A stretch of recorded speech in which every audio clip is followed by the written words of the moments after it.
Great Luo imperial capital. In a courtyard at a street corner in the eastern suburb of the city, the crisp clanging of metal rang out early in the morning. Brother, get up, today is the day of the Black Robe Guard assessment. Song Qian's skin was fair as snow, her features delicate and charming. Dressed in close-fitting martial attire with a token hanging at her waist, her slender, well-proportioned figure was outlined to perfection. At this moment she yawned as she impatiently pushed open a certain bedroom door. When she saw the young man inside, already dressed, sitting at his desk reading, she greeted him with a somewhat disappointed tone. Brother, reading the spring and autumn again. History makes one wise, there is never any harm in reading more. Song Qian casually slipped the book into a drawer, then raised his hand to press down on his sister's head, pushing her back out as she tried to barge in. You're not a little girl anymore. How can you just rush into a man's room? Song Qian clicked her tongue, glanced at the three characters, Jin Ping Mei, on the drawer, amusement flashing in her eyes as she opened her mouth to shout. Dad, brother is reading dirty. Before she could finish, Song Qian clapped one hand over her mouth and wrapped an arm around her neck, glaring at her as he muttered in a low voice. One skewer of candied hawthorns. Song Qian raised two slender fingers and waved them side to side. 2 skewers. Deal. Song Qian's face lit up with delight. She squinted her eyes and a smile snuck another glance at the desk and lowered her voice. Brother, when will you let me read that spring and autumn of yours too? Song Qian shot her a sidelong look. With her careless, boisterous temperament, if that spring and autumn classic really fell into her hands, their parents would discover it within 3 days. He did not care how he appeared in his sister's eyes, but he absolutely refused to socially die in front of his parents. Their father, Song Yuanshan, was practicing boxing in the courtyard. Hearing his daughter's shout, he wiped off his sweat and strode inside. What kind of tricks are you two siblings up to again? Nothing at all. Song Qian walked out of the room as if nothing had happened and said with a smile, Isn't today the Black Robe Guard assessment? I was telling Qian to stay by my side during the test and not act recklessly. This little girl refused to accept it. On this matter, you listen to your brother. Song Yuanshan stretched his body, his bones crackling like firecrackers, then looked at Song Qian with a stern expression. Though our family has served within the Black Robe Guard system for generations, and your assessment is largely a formality, even so you must not grow careless or let your guard down. Every year, more than half of the participants in the Black Robe Guard assessment are injured or killed. Qian, your nature has always been reckless, far less steady than your brother. On ordinary days I can indulge your temper, but during the assessment you must obey him. Do you understand? Song Qian pouted, clearly unconvinced. She glanced with faint resentment at the utterly unruffled Song Qian. Though displeased, she did not dare talk back to her father. Her father had a fiery temper. If she truly angered him, he would not care that she was his daughter. He would actually pull off his 7 wolves belt and lash it across her backside. Instinctively, Song Qian's gaze slid furtively toward the 7 wolves at her father's waist. That belt was a promotion gift her big brother had crafted with his own hands and given to their father. He had even given it that strange name, 7 wolves. She had never seen any wolves, but since childhood her backside had suffered 7 beatings because of it. After they had breakfast at home amid their parents' repeated instructions, Song Qian hooked one hand around the back of Song Qian's neck, and with this gluttonous girl still biting into a steamed bun, carried her out through the front gate. Though dawn had only just broken, the street was already filled with people coming and going, some carrying breakfast in their hands, others eating at roadside stalls. Holding her sword in one arm and gnawing on a bun, Song Qian muttered sulkily, Brother, I've taken the blame for you again this time. You were clearly the one reading the dirty book, but I'm the one who gets scolded by old Song. Song Qian glanced around, patted the sword at his waist, and said quietly, Be more careful when we're outside. He's our father. Stop calling him old Song all the time. You're the one who taught me that. Song Qian licked her lips and giggled. Brother, when are we going to come clean with Dad? Song Qian's heart tightened. Come clean about what? What else? Song Qian's eyes shone with a hint of excitement. That we're stronger than he is, of course. Old Song has been proud and competitive his whole life. If he learned he's not as formidable as his own children, don't you think his expression would be spectacular? Hearing this, Song Qian secretly let out a breath of relief. He had thought his identity as a transmigrator had finally been discovered by his sister. In his previous life, he had been a planner at an online game company. Before his transmigration, he had been testing a wuxia game developed by the company called Martial World. The game used the Jiuzhou continent as its backdrop and fused characters from most of the novels of martial arts masters such as Jin Yonggu Long and Huang Yi, boasting immense playability and room for exploration. On a whim, he decided to try out the game's cultivation technique, fusion function. He merged the internal cultivation sections of a pile of top-tier techniques: 9 manual, 9 yang divine art, Jin Jing, innate skill, longevity, formula, bridal clothes, divine art, and more, into one. Just as he was full of anticipation to see what peerless art would emerge, darkness swallowed his vision, and he transmigrated. When consciousness gradually returned, a game interface had appeared in his mind along with an internal cultivation method named Pure Yang Infinite Child Art. As for himself, he had become a 3- or 4-year-old child with a little tag-along sister tugging at his arm in a milky voice asking for candied hawthorns.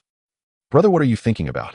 Song Qian's voice sounded at his ear, pulling Song Qian's thoughts back. Song Qian replied, evenly, "All these years I've guided your cultivation, so you can protect yourself, not so you can show off in front of old Song."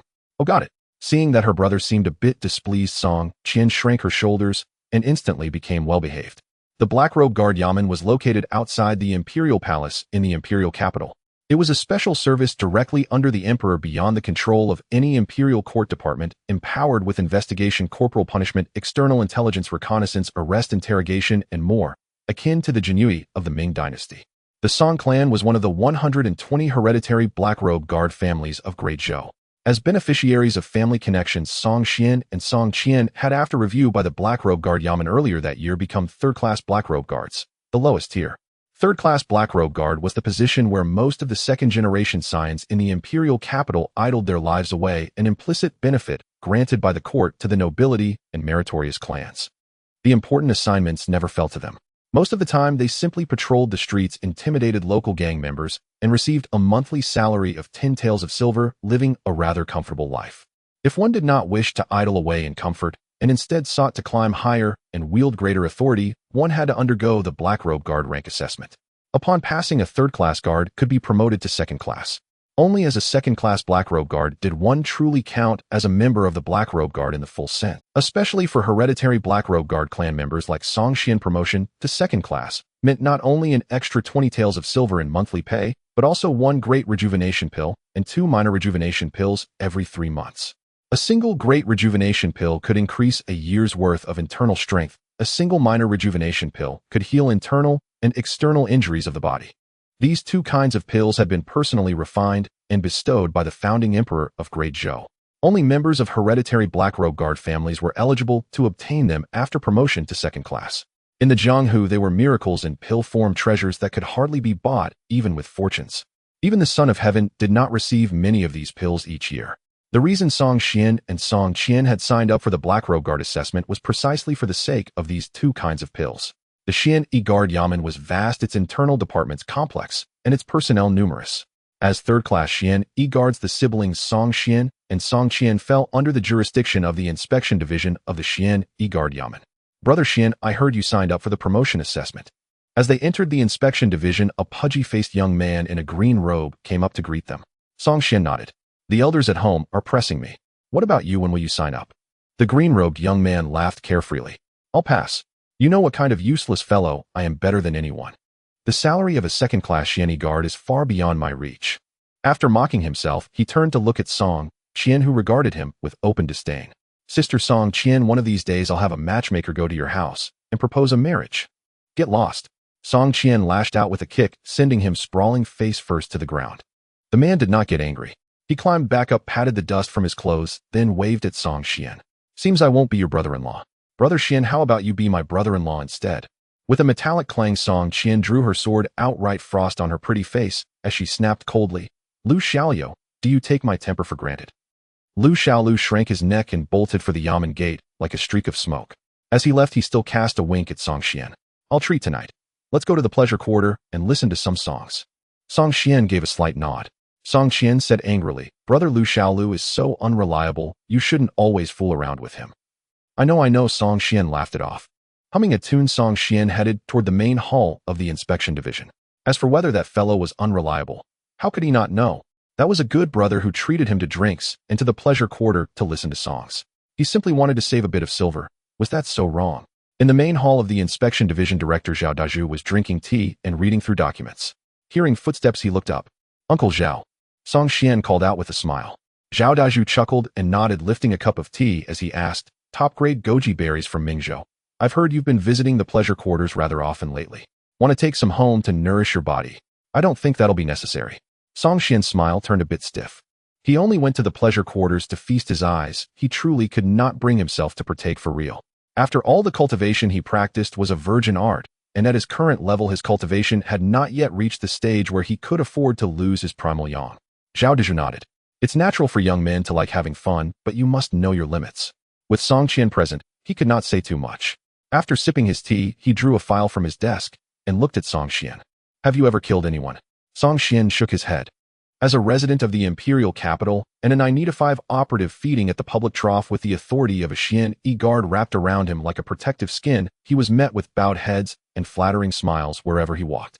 Under such circumstances, where would he ever find the chance to kill anyone? The promotion assessment for a second-class Xian guard is at its core all about killing. Blowing on the hot tea in his cup, Zhao Daju said solemnly, "You both should understand that third-class Xian guards are just idling their days away, mainly dealing with ordinary common folk. But it is different for second-class Xian guards. They frequently go out to carry out missions and inevitably come into contact with all manner of vicious, desperate criminals. Many among them are martial artists of the Jianghu. Some hot-headed fools couldn't care less that your government officers, at the slightest disagreement, they dare to draw blades and kill. Therefore, killing is a fundamental skill for a second-class Xian guard." As he spoke, he handed the file on the desk to Song Qian. "The assessment tasks inside were handpicked by me and are among the simplest. You siblings may choose one, and then go kill." Song Qian glanced through it and tapped his finger on the third task. "Uncle Zhao will take this one." Zhao Daju looked over. "The bandit suppression mission at Langlang Mountain." He then nodded. "Very well. There are many in the bandit stronghold, but no truly formidable experts. So long as you're cautious, killing a few small fry will be enough to complete the mission. Remember, you may not wear official uniforms, and you must do the killing yourselves.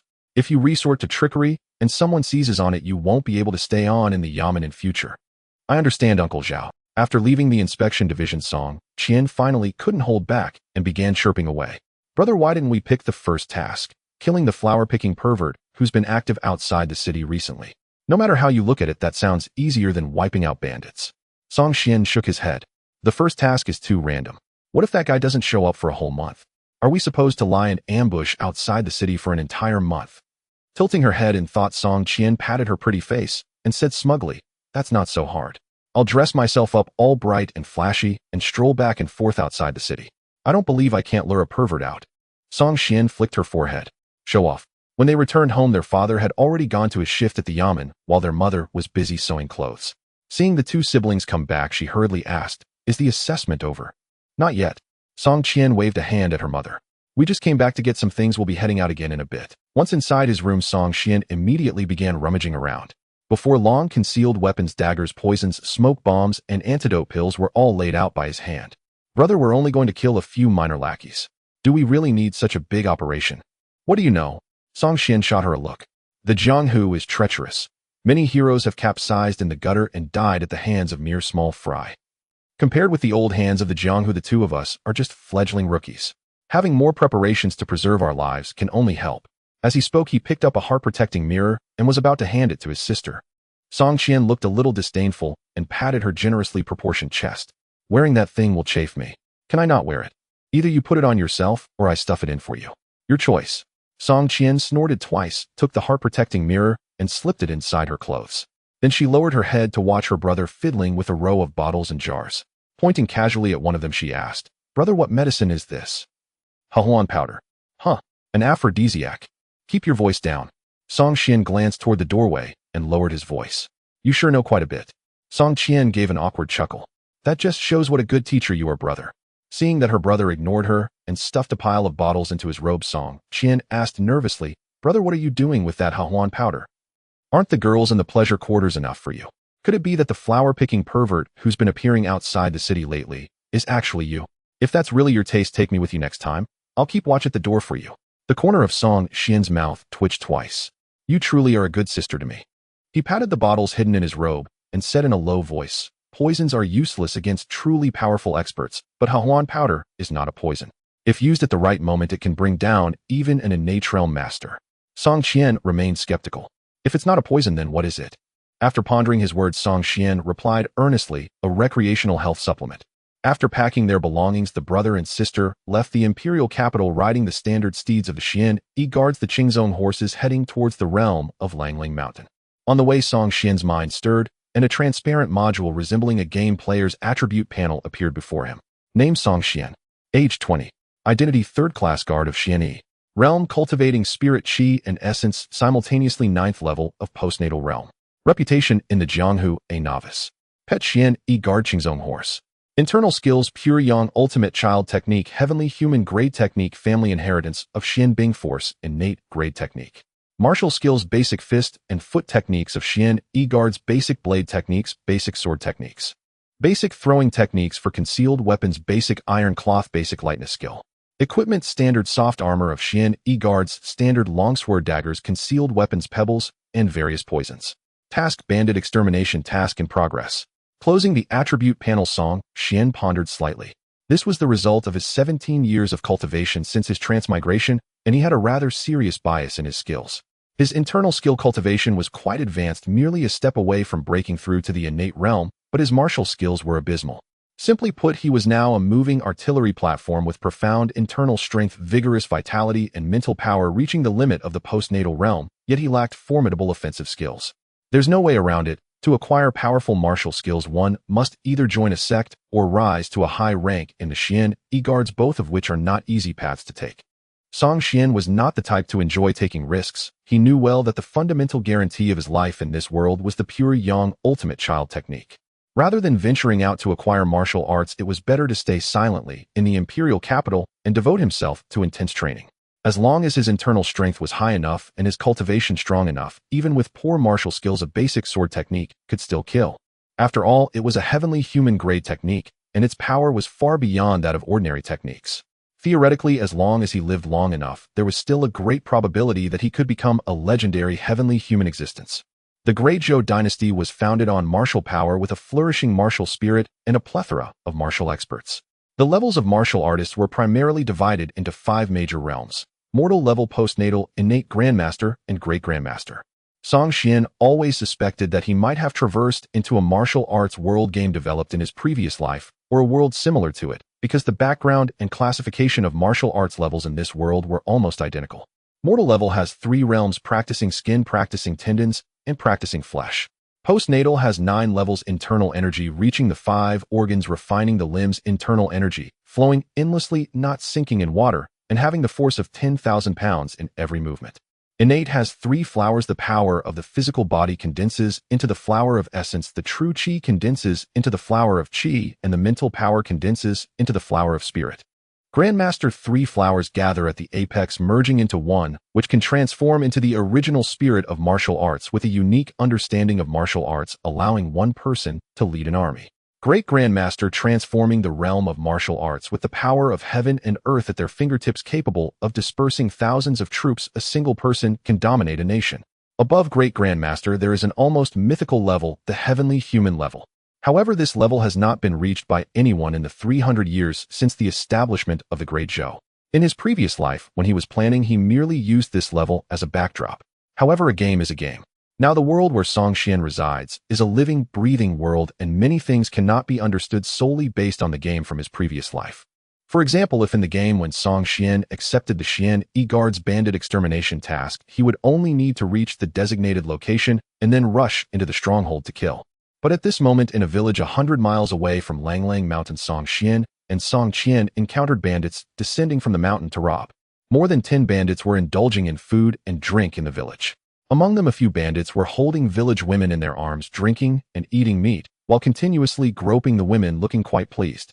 In a village of hundreds, they were bullied by a dozen horse thieves, yet no one dared to step forward. Of course, it wasn't that no one dared to step forward, it was just that those who did had already fallen in pools of blood, becoming souls under the blade. Being a thief is so much better. In the past, guarding homes and farms was exhausting work, and I couldn't even afford a wife. Unlike now, I can eat meat whenever I want and play with women too. It's simply a life of bliss. After a few drinks, one bandit sighed, "Happily, this life is not lived in vain." Brother Wang is right. With food, drink, and women to sleep with, what more can one ask for in life? Saying this, the bandit began to tear the clothing of the village woman in his arms. After indulging in food and drink driven by lust, he was about to proceed right in the open. However, just as he was about to unbuckle his belt, he noticed 2 young people had appeared nearby, without his realizing, especially the girl who was so delicate and utterly lovable. In an instant, he felt that the village woman beneath him was no longer appealing. Shoving the village woman aside, the bandit quickly got up, drawing out his long knife, grinning at Song Qian. "The master is in a good mood. This little lady has come to my door. Come over here, let us have some fun." Song Qian was furious, drawing her sword to attack, but was stopped by Song Qian. "You hold the rear, I will test their strength first." This was his first time killing, and Song Xian dared not be careless. He fully activated the pure internal energy of the pure yang ultimate child technique, then performed the basic lightness skill. With a whoosh, Song Xian's figure flashed like a shadow, instantly appearing before the bandit. Before the man could react, Song Xian delivered a simple straight punch to his chest. Bang! Flesh and blood splattered, bones shattered. With the support of internal energy, Song Xian's fist crashed into the bandit, as if it were a cannonball smashing into tofu, piercing through his chest. Damn! Cursing under his breath, Song Xian withdrew his bloodied fist, somewhat disgusted, and pushed the bandit to the ground. He truly hadn't expected this guy to be so weak. He's a master run. One bandit cried out in alarm, and the leader reacted the fastest, immediately mounting his horse to flee the scene. However, before he could urge his mount to escape, a mournful sound of a sword echoed in his ears, and in the next moment, a brilliant flash of sword light swept by, sending his massive head flying. Simultaneously, the horse beneath him was also sliced in half, blood spraying and staining large patches of the muddy ground. Song Xian looked at the long sword in his hand, somewhat surprised. Could the basic sword technique, when fully exerted, hold such power? But soon he understood it wasn't the basic sword technique that was powerful, but rather his pure yang internal energy was incredibly formidable. After all, it was internal energy cultivated from a heavenly, human-grade technique. Even the most basic fist and sword techniques, under the enhancement of pure yang internal energy, could unleash tremendous power capable of shattering stone.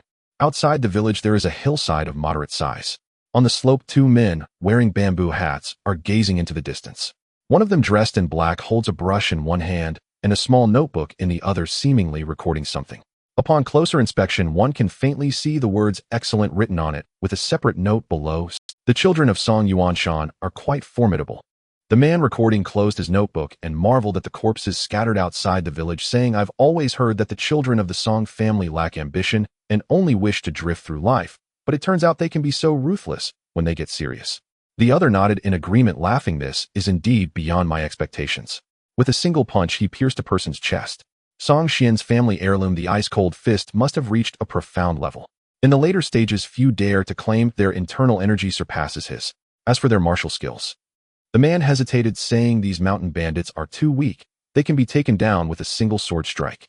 It's hard to gauge their martial skills, but judging by how quickly Song Xian and his sister drew their swords, their swordsmanship should be quite good. The man with the notebook smiled with satisfaction. These two are naturally suited for the role of Xian Wei. Let's go, it's time to report back. By the way, inform the brothers below that the bandits of Langlang Mountain are no longer useful. Have them clean up immediately. It's disgusting to see these scum linger for another day. The other nodded, but muttered, "Eliminating bandits is supposed to be the local government's job. Why must we, the Xian Wei, clean up their mess? It seems the local government is quite incompetent. So let's go. That's a concern for the higher-ups, not something we need to worry about." With that, the two lightly tapped the ground with their toes, and their figures shot out like arrows, disappearing at the village entrance below. Song Qian withdrew her long sword from the neck of the last mountain bandit, casually twirled it to shake off the blood, and looked at Song Qian with a hint of pride. "Brother, killing is much easier than I imagined. It's a good thing you prepared so many bottles. They were completely unnecessary. It's best if they're unnecessary. I wish I never have to use them in this lifetime." Song Qian exhaled softly. It was his first time killing, and he felt somewhat uneasy about it. In contrast, Song Qian, the little girl, smiled brightly, showing no signs of fear. "This temperament is truly suited for a killer. Now that the mission is complete, can I take out my heart-protecting mirror? It's so stiff and uncomfortable." As she spoke, Song Qian began to reach into her bosom. Song Qian shot her a glare. "Remember, there are countless experts in this world. Don't think that just because you killed a few small thieves you are invincible." "I know." Song Qian shrugged, and under her brother's gaze ultimately dared not remove the heart-protecting mirror.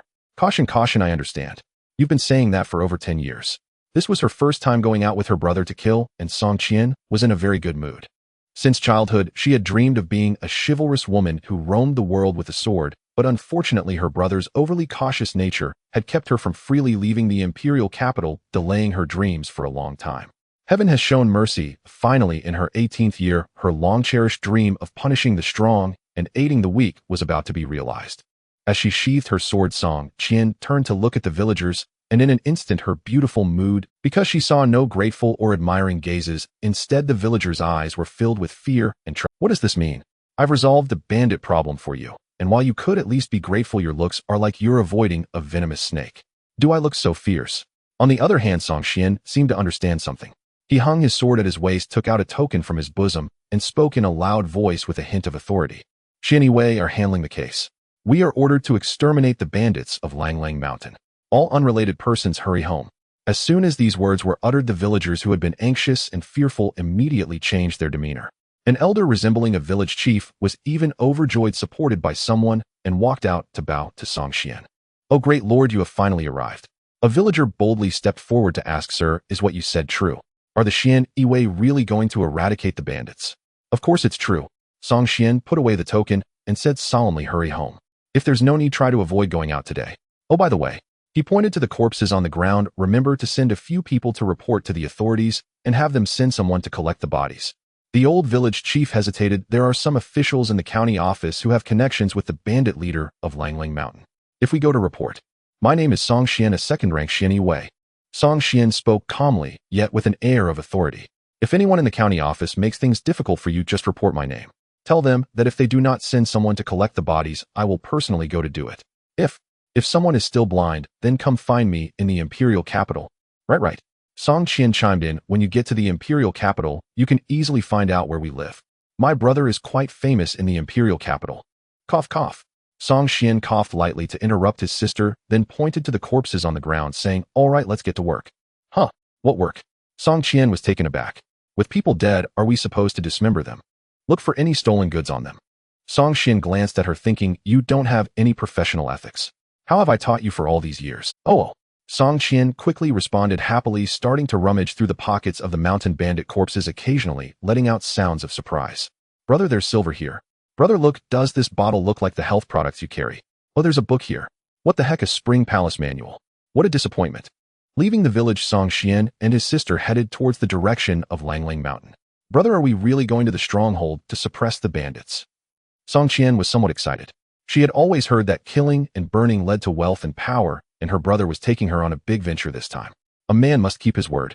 "I've made it known in the village that we will suppress the bandits, and so we shall."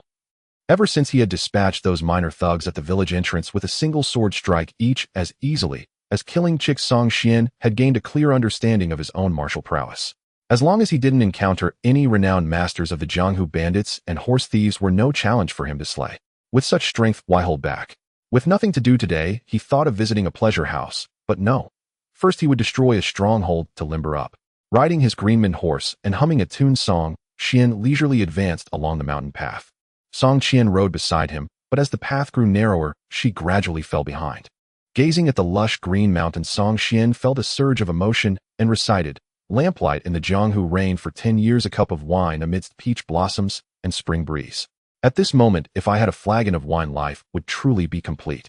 Having spoken, he noticed his sister's silence and turned around in confusion. There was Song Qian holding the reins with one hand and a small booklet with the other, completely absorbed in its literary world, oblivious to his words. Song Qian reined in his horse, leaped, and landed beside Song Qian. "Is it good?" Deeply engrossed, Song Qian hummed an affirmation. But when she turned and saw her brother's darkened expression, she hastily closed the booklet and tried to hide it in her bosom. "Give it here." Song Qian snatched the booklet with a swift azure dragon-reaching claw and stared at Song Qian with a scrutinizing gaze. "Didn't I throw this on the ground? When did you pick it up?" Song Qian's cheeks flushed. She dared not meet her brother's eyes and said guiltily, "When you were giving instructions to the villagers, I picked it up when no one was looking." She added sheepishly, "Well, I saw you reading it often at home, so I got curious."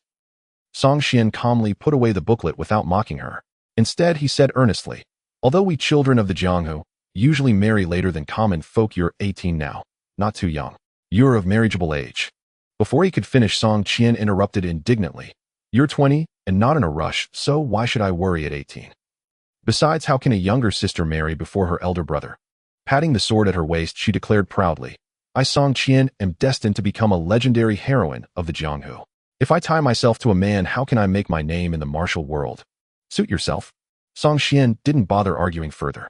His sister had grown up following him, and many of her thoughts were subconsciously shaped by his influence.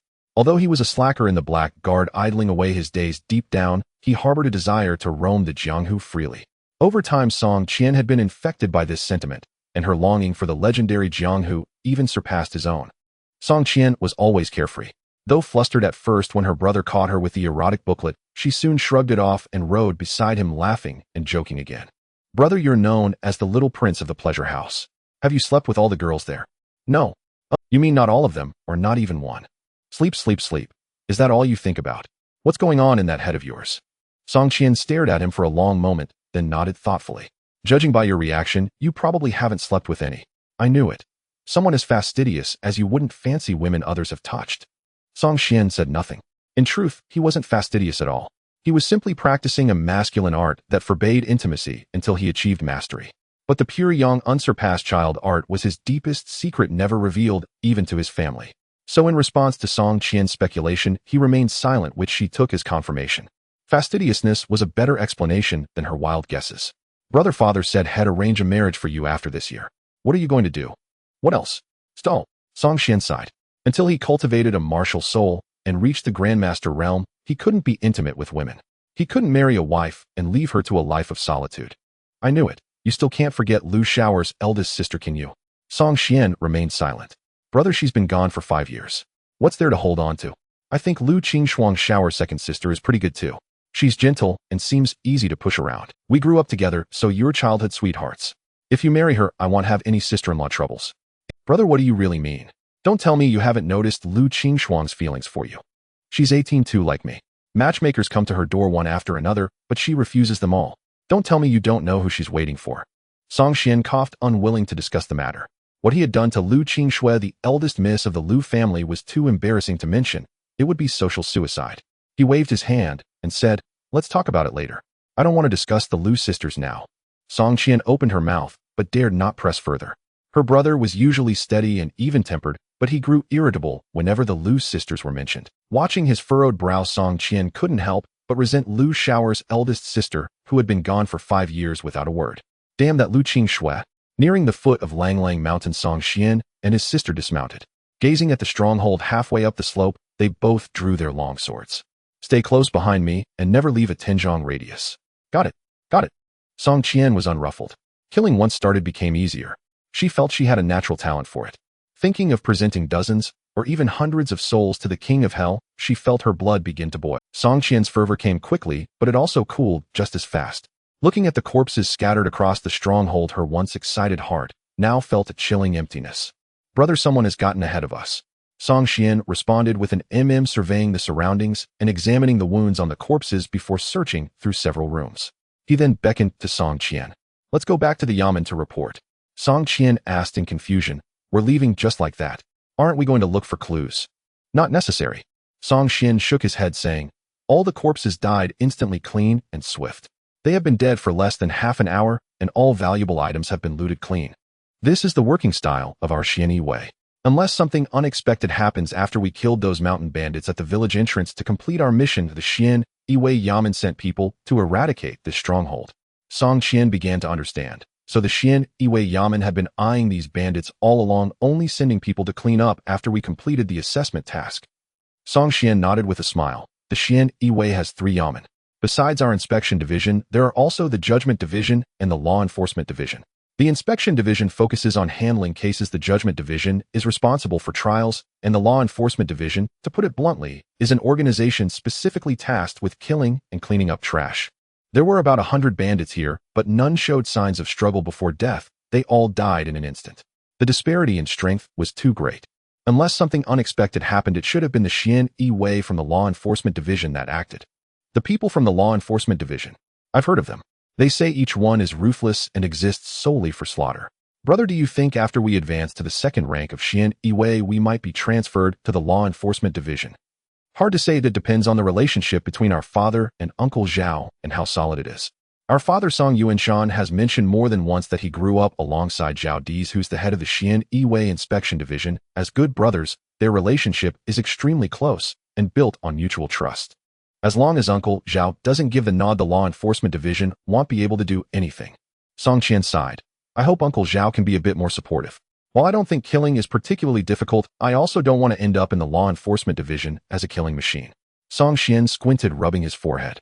Over the years, he sometimes unconsciously uttered phrases from his past life, and without realizing it, Song Qian had learned them. This little girl was becoming more and more like a time traveler.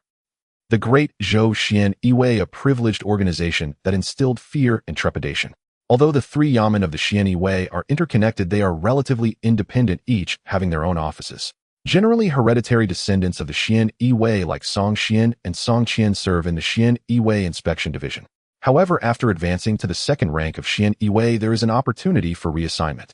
Typically, specific duties are reassigned based on performance during the advancement task.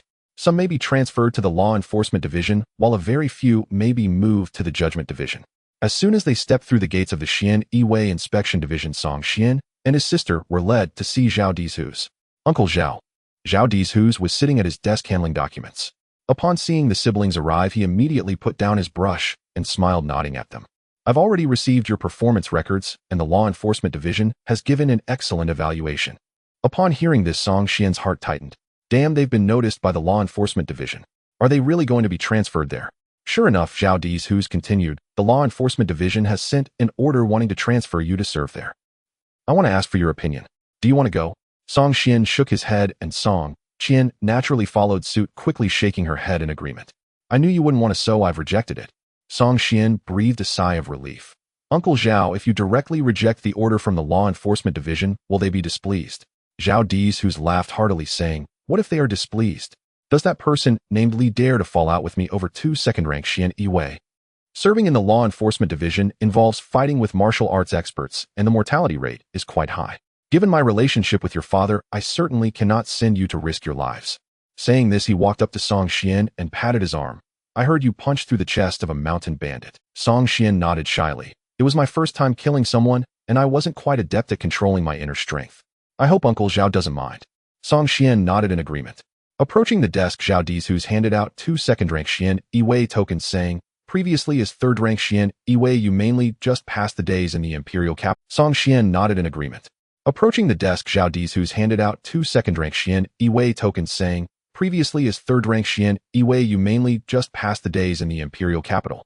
But now it's different. Having become second-rank Xian Yi serving in the inspection division, you will now be responsible for specific case investigations and handling. Originally, since you just passed your assessments, you should be given a few days off to rest. However, a case just came in below, and I can't spare suitable personnel, so we'll leave this matter to you siblings. Saying this, Zhao Dizhu's took out a folded document from the drawer and handed it to Song Xian. Song Xian opened the document and quickly skimmed it, frowning. Uncle Zhao, usually such cases are handled by the local government. When did our Xian Yi start intervening in cases of adultery? Zhao Dizhu's also expressed helplessness, saying, under normal circumstances, such cases among ordinary citizens are not under our jurisdiction. However, this case is somewhat special. After investigating, the local government officials believed it could involve martial artists and reported it to our Xian Yi. This incident has supposedly caused quite a stir locally, and since our inspection division is responsible for case investigations, this case has fallen to our yamen. Song Xian put away the document and asked, Uncle Zhao, can I bring some personnel with me? Second-rank Xian Yi all have their own duties to attend to, but you can take a few of those third-rank Xian Yi who are just loafing around in our inspection division. Remember, when you go, just clarify the background of the case. If it truly involves martial artists, once you find out who it is, do not intervene further, just report back to me.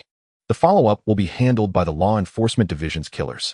When it comes to dealing with martial artists, they are the professionals. Understood. After Song Xian and Song Qian saluted Zhao Dizhu's, they prepared to leave. However, just as they reached the door, he turned back to ask one last question. Uncle Zhao, if we encounter someone threatening outside. Before he could finish, Zhao Dizhu's clear voice rang out. Uncle Zhao, if we encounter someone threatening outside. Before he could finish, Zhao Dizhu's clear voice rang out. Stepping out of the yamen, Song Qian couldn't help but sigh. Uncle Zhao's name really suits him. He truly is reliable. With Zhao Dizhu's promise, Song Qian felt a lot more at ease. Having such a responsible officer willing to take on the burden for his subordinates was reassuring. By the time he returned home, the sky had darkened.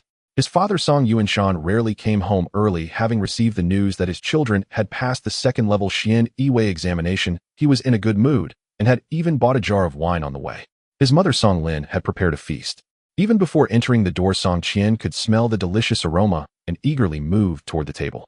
Song Lin smacked her hand, saying, You're already a grown girl. Why are you still so reckless? Go wash your hands. All right then, Song Qian hummed a tune as she went to wash her hands in the yard, teasing her father, who was practicing punches. Dad, are you practicing your senior fitness routine? Senior fitness routine. Song Yuanshan's expression darkened as he instinctively reached for the 7-wolf belt his son had given him. However, after searching around and finding nothing, he remembered that he was wearing loose home clothes today and didn't. Stop learning nonsensical phrases from your brother. It doesn't matter for him, but as a girl, if you keep acting crazy, who would dare to marry you in the future? Song Qian replied nonchalantly, this heroine has high standards, it's not just anyone who can marry me. Song Yuanshan grunted twice, sensing that his daughter had grown up and that it was no longer appropriate to scold her. He waved his sleeve saying, come inside, let's eat. Did you make Dad angry again? At the dinner table, Song Qian teased his sister. Song Qian stuck out her tongue at him and filled her father's cup with wine, saying, I was just joking with Dad. Our father is broad-minded. How could he get angry with a little girl like me? Flattered by her words, Song Yuanshan's expression brightened considerably, and he chuckled. Girl, pour a cup for your brother too. Song Qian pouted. It was always her pouring the wine, but she never got a share for herself. Of course, she only dared to complain in her heart, as she truly didn't dare to voice such grievances in front of her father. The 7-wolf belt from Dad was never just for show. Come on, my eldest, let's clink our glasses. Song Yuanshan raised his cup, and after clinking glasses with Song Qian, they downed their drinks, opening up a conversation. Eldest, as the older brother, you need to take good care of your sister from now on, understand? Don't worry, Dad. Song Qian nodded earnestly. I've heard about your examination today. They say it was quite bloody. Song Qian nodded. A bit of bloodshed is good. Song Yuanshan clapped his hands and laughed. In our line of work, sooner or later you have to get your hands dirty. There will be plenty of bloody affairs in the future. You'll gradually get used to it. Song Qian continued nodding. He knew this was just a prelude, and the real topic his father wanted to discuss was still to come. When I was your age. Song Qian's mind stirred, realizing that the main topic was about to start. Song Yuanshan wore a nostalgic expression. By the time I was your age, I had already taken down dozens of ruthless bandits and rogue cultivators.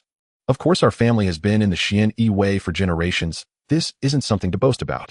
What I am truly proud of is that I married your mother before I turned 20. If you do the math, I was 20 when you were born. In this world, it's not about achieving fame and success, but having a full house of children and grandchildren. That's true accomplishment. Eldest, I know you have your reservations, which is why I haven't brought up marriage. But you're not getting any younger. It's not easy for our family to pass on the legacy to you, and some things truly need to be considered. Song Qian rubbed his forehead. It's true that a young man should marry and a girl should marry off, and he couldn't refute this. He then winked at Song Qian, signaling her to come to his rescue. Song Qian understood the hint and poured another cup of wine for Song Yuanshan. Dad, you're too hasty. My brother and I have just advanced to the 2nd level Xian Yi way we haven't even settled in yet. Can't we wait a few more days? Besides, Uncle Zhao just gave us a case from out of town, and it's urgent. We need to leave early tomorrow. After we finish this busy period, we can discuss my brother's marriage, all right? Hesitating for a moment, Song Yuanshan replied. Well, you can handle the case and your mother, and I can find a matchmaker to discuss things in the meantime. The 2nd daughter of the Lao Lu family, that Qing Xuan girl your mother and I both think highly of. If you have no objections, we can settle this matter first. After all, you and the eldest daughter of the Lao Lu family were supposed to have an engagement back then. Before he could finish, Song Qian's expression changed, and he put down his chopsticks, standing up and saying, Dad, Mom, you eat first. I'm going back to my room. Without caring whether Song Yuanshan's expression was good or not, he turned and walked away. This child. Song Yuanshan's cheeks trembled in anger. He's grown wings and no longer listens to me. His mother, Song Lin, pulled on his arm and complained, didn't I tell you to only mention the engagement? Why did you bring up the Lao family's eldest daughter again? Song Yuanshan opened his mouth, slapped his forehead, and wore an expression of regret. I drank a bit and my mind got heated, causing me to lose my tongue. It's been 5 years. Why hasn't that hurdle in this child's heart passed yet? Sighing, he sat down to continue drinking. Forget it, let him be. He's not a child anymore. How can I control him for a moment and still control him for a lifetime? The meal ended on a sour note. After the lights were out, Song Qian quietly approached the door of Song Qian's room and whispered, Brother, open the door. I need to talk to you. Inside the room, Song Qian was sitting cross-legged, practicing the pure yang wuji child skill. In the night, the pure yang inner strength flowed through his organs like beams of golden light. Faintly, a weak golden glow radiated from his body, making him appear like a golden statue. Hearing Song Qian's voice, Song Qian slowly concluded his training and responded mildly. I'm sleeping. We can talk about it tomorrow on the way. Song Qian said, Oh, and stealthily returned to her room. In the yard, Song Yuanshan and his wife secretly watched this scene before carefully returning to their room. After closing the door, Song Yuanshan sighed helplessly. These past few years, this boy has spent time with Lao Lu in bars, and I thought he had moved on. I didn't expect. How did my Song family end up with such a romantic? I refuse to believe that there aren't good girls out there.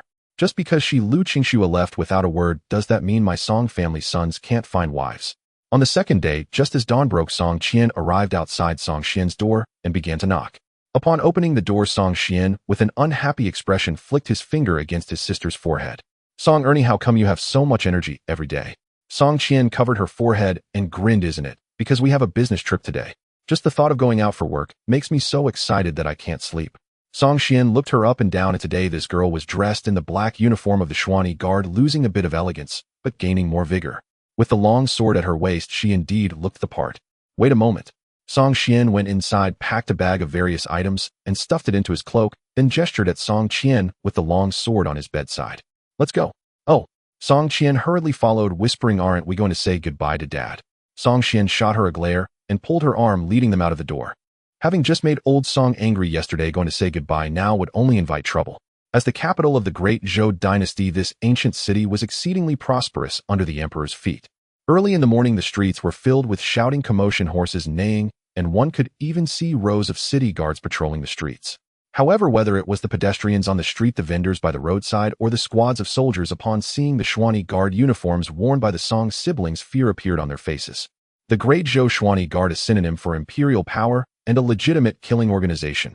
Who wouldn't fear them? Song Qian chose a lamb soup restaurant on the street, ordered 2 servings of lamb soup and 10 baked pancakes, and then began to eat heartily with Song Qian. Martial artists have a large appetite, and the restaurant owner, quite perceptive, noticed that they seemed to be lacking food and specially brought over a basket of freshly baked pancakes. The two enjoyed their breakfast thoroughly, leaving a piece of silver on the table before heading towards the Xuan Guard. He needed to select a few suitable subordinates to accompany him for the trip. As they walked, the streets were bustling with people, appearing quite chaotic, and one could often see scholars with book boxes rushing toward the inner city. Song Qian furrowed his brows in thought before suddenly realizing, no wonder there are so many people today. It turns out it's the day of the imperial examination that occurs once every 3 years. Song Qian glanced at the scholars, then turned her head to size up Song Qian, occasionally nodding slightly, as if comparing something. What are you thinking about? Song Qian casually asked. Song Qian tilted her head slightly and smiled. They say that scholars are refined and elegant, but after looking for a while, I haven't found anyone with better demeanor than you, brother. I don't know why, but compared to you, they all seem a bit wilted. Song Qian laughed heartily, saying, isn't that obvious? I have practiced the skills of a child prodigy with pure yang internal energy, refining my body and sharpening my mind. How could those unarmed scholars compare? Upon entering the Xuan Guard Inspection Division, Song Qian couldn't find Zhao Di's who's. It was said that old Zhao had been summoned by the commander of the Xuan Guard for a meeting before dawn. Originally, Song Qian wanted old Zhao to arrange a few people for him, but since the other party was not available, he had no choice but to recruit himself. Brother Song, Sister Qian. Inside the office, some drowsy third-tier Xuan guards came to report for duty, many yawning, but upon seeing the Song siblings, they perked up and greeted them from afar. They had to greet them, otherwise they could get beaten. Song Qian was a well-known slacker among the Xuan guards with a good temper and was easy to talk to, so he was well-liked. But Song Qian was different among the third-tier Xuan guards. She was like the big sister, and almost no one in the entire inspection division hadn't felt her wrath. This girl, though she appeared obedient and compliant in front of Song Qian, once she stepped out alone, she was known far and wide as the formidable Sister Qian. In the capital of the Great Luo, who wouldn't bow to Sister Qian? Song Qian slightly nodded, standing beside Song Qian without speaking. With her older brother around, she always played the role of a little follower, letting him do the talking. Song Qian cheerfully looked at the dozen or so third-tier Xuan guards walking into the office and said, we just received a case yesterday and need to head to the county for a trip. Is anyone interested in joining? However, Song Qian received no reaction. The dozen slackers either looked up at the sky or lowered their heads in silence, clearly having no intention of accompanying him on the trip. Isn't it better to stay in the capital eating and drinking? Who would want to accompany him trudging to a small county to handle a case? There's no benefit, and it's dangerous. Only a fool would agree. Seeing no one respond, Song Qian wasn't surprised. After all, he had also been like this when he was a third tier. At that moment, he stopped speaking, took a step back behind his sister, and smiled slightly at the group of young men. Close the door, let Song Qian go. Seeing this scene, the originally lazy third-tier Xuan guards suddenly tensed up, some even instinctively taking. Song Qian, gripping the hilt of her sword at her waist, spoke with a hint of coldness. If my brother speaks reason, and you won't listen, then let's discuss some topics that have no reason. As she spoke, she extended her slender fingers, pointing at the crowd. I'll randomly point out 3 people. Whoever I point at must go, and if anyone dares to refuse, I'll kick them where it hurts. Though her words were rather crude, no one dared to take them lightly. After all, this fierce girl Song Qian truly had the courage to kick. Lu Xiaolu. Song Qian first pointed at Lu Xiaolio, and in an instant a helpless smile appeared on Lu Xiaoli's round face. Although he was somewhat reluctant, he didn't refuse as he and the Song siblings had grown up together as close friends. How could he stand by when his brother needed help? Monkey. Song Qian then pointed at a small-framed young man who looked somewhat lewd. Seeing that Song Qian had picked him, Monkey wanted to cry, but had no tears and could only nod obediently while flattering her sister. Qian has a good eye. Daniel. Finally, the last one chosen was a burly man with dark skin and a height of 9 feet. He resembled an iron tower, making one tremble just by standing there. However, this iron-like giant, upon being pointed out by Song Qian instantly, had red eyes and tears were visibly swirling in his eyes. Sister Qian, can I not go?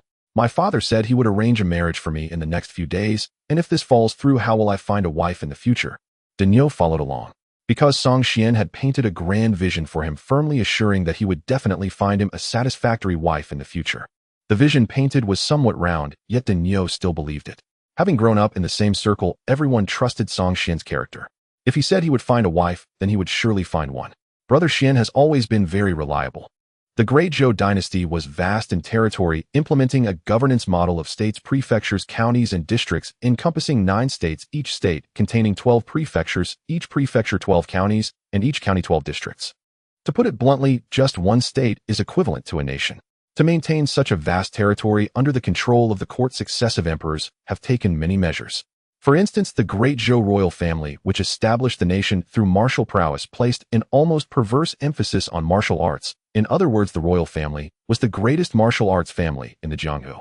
In the eyes of the emperor, possessing supreme martial power was the fundamental key to ensuring the dynasty's longevity. In addition to counterbalance the Jianghu figures, generations of emperors continuously strengthened the power of the Xian Guards.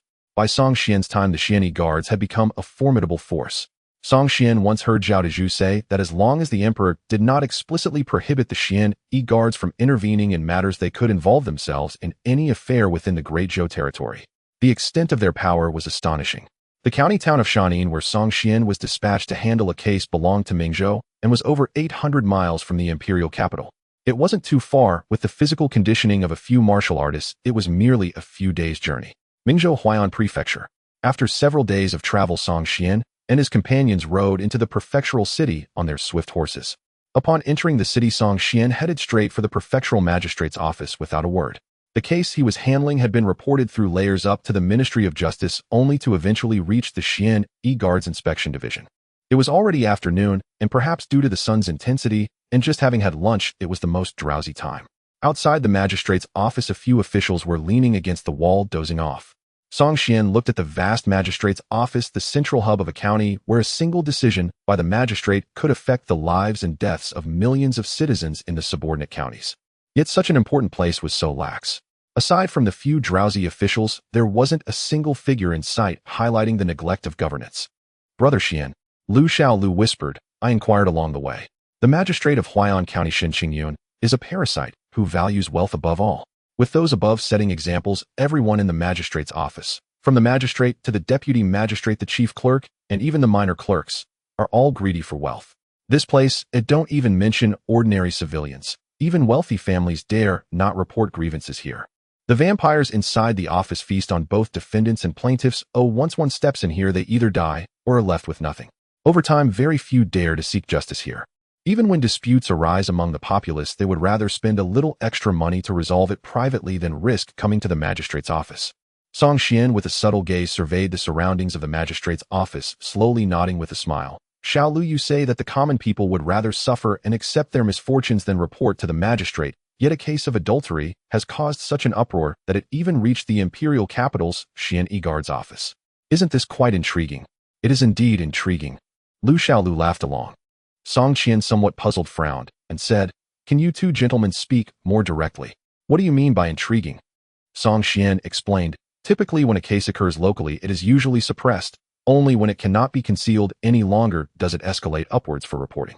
Yet a case that happened in a county has even reached the imperial capital's Xian Guards Inspection Division. What do you think this signifies?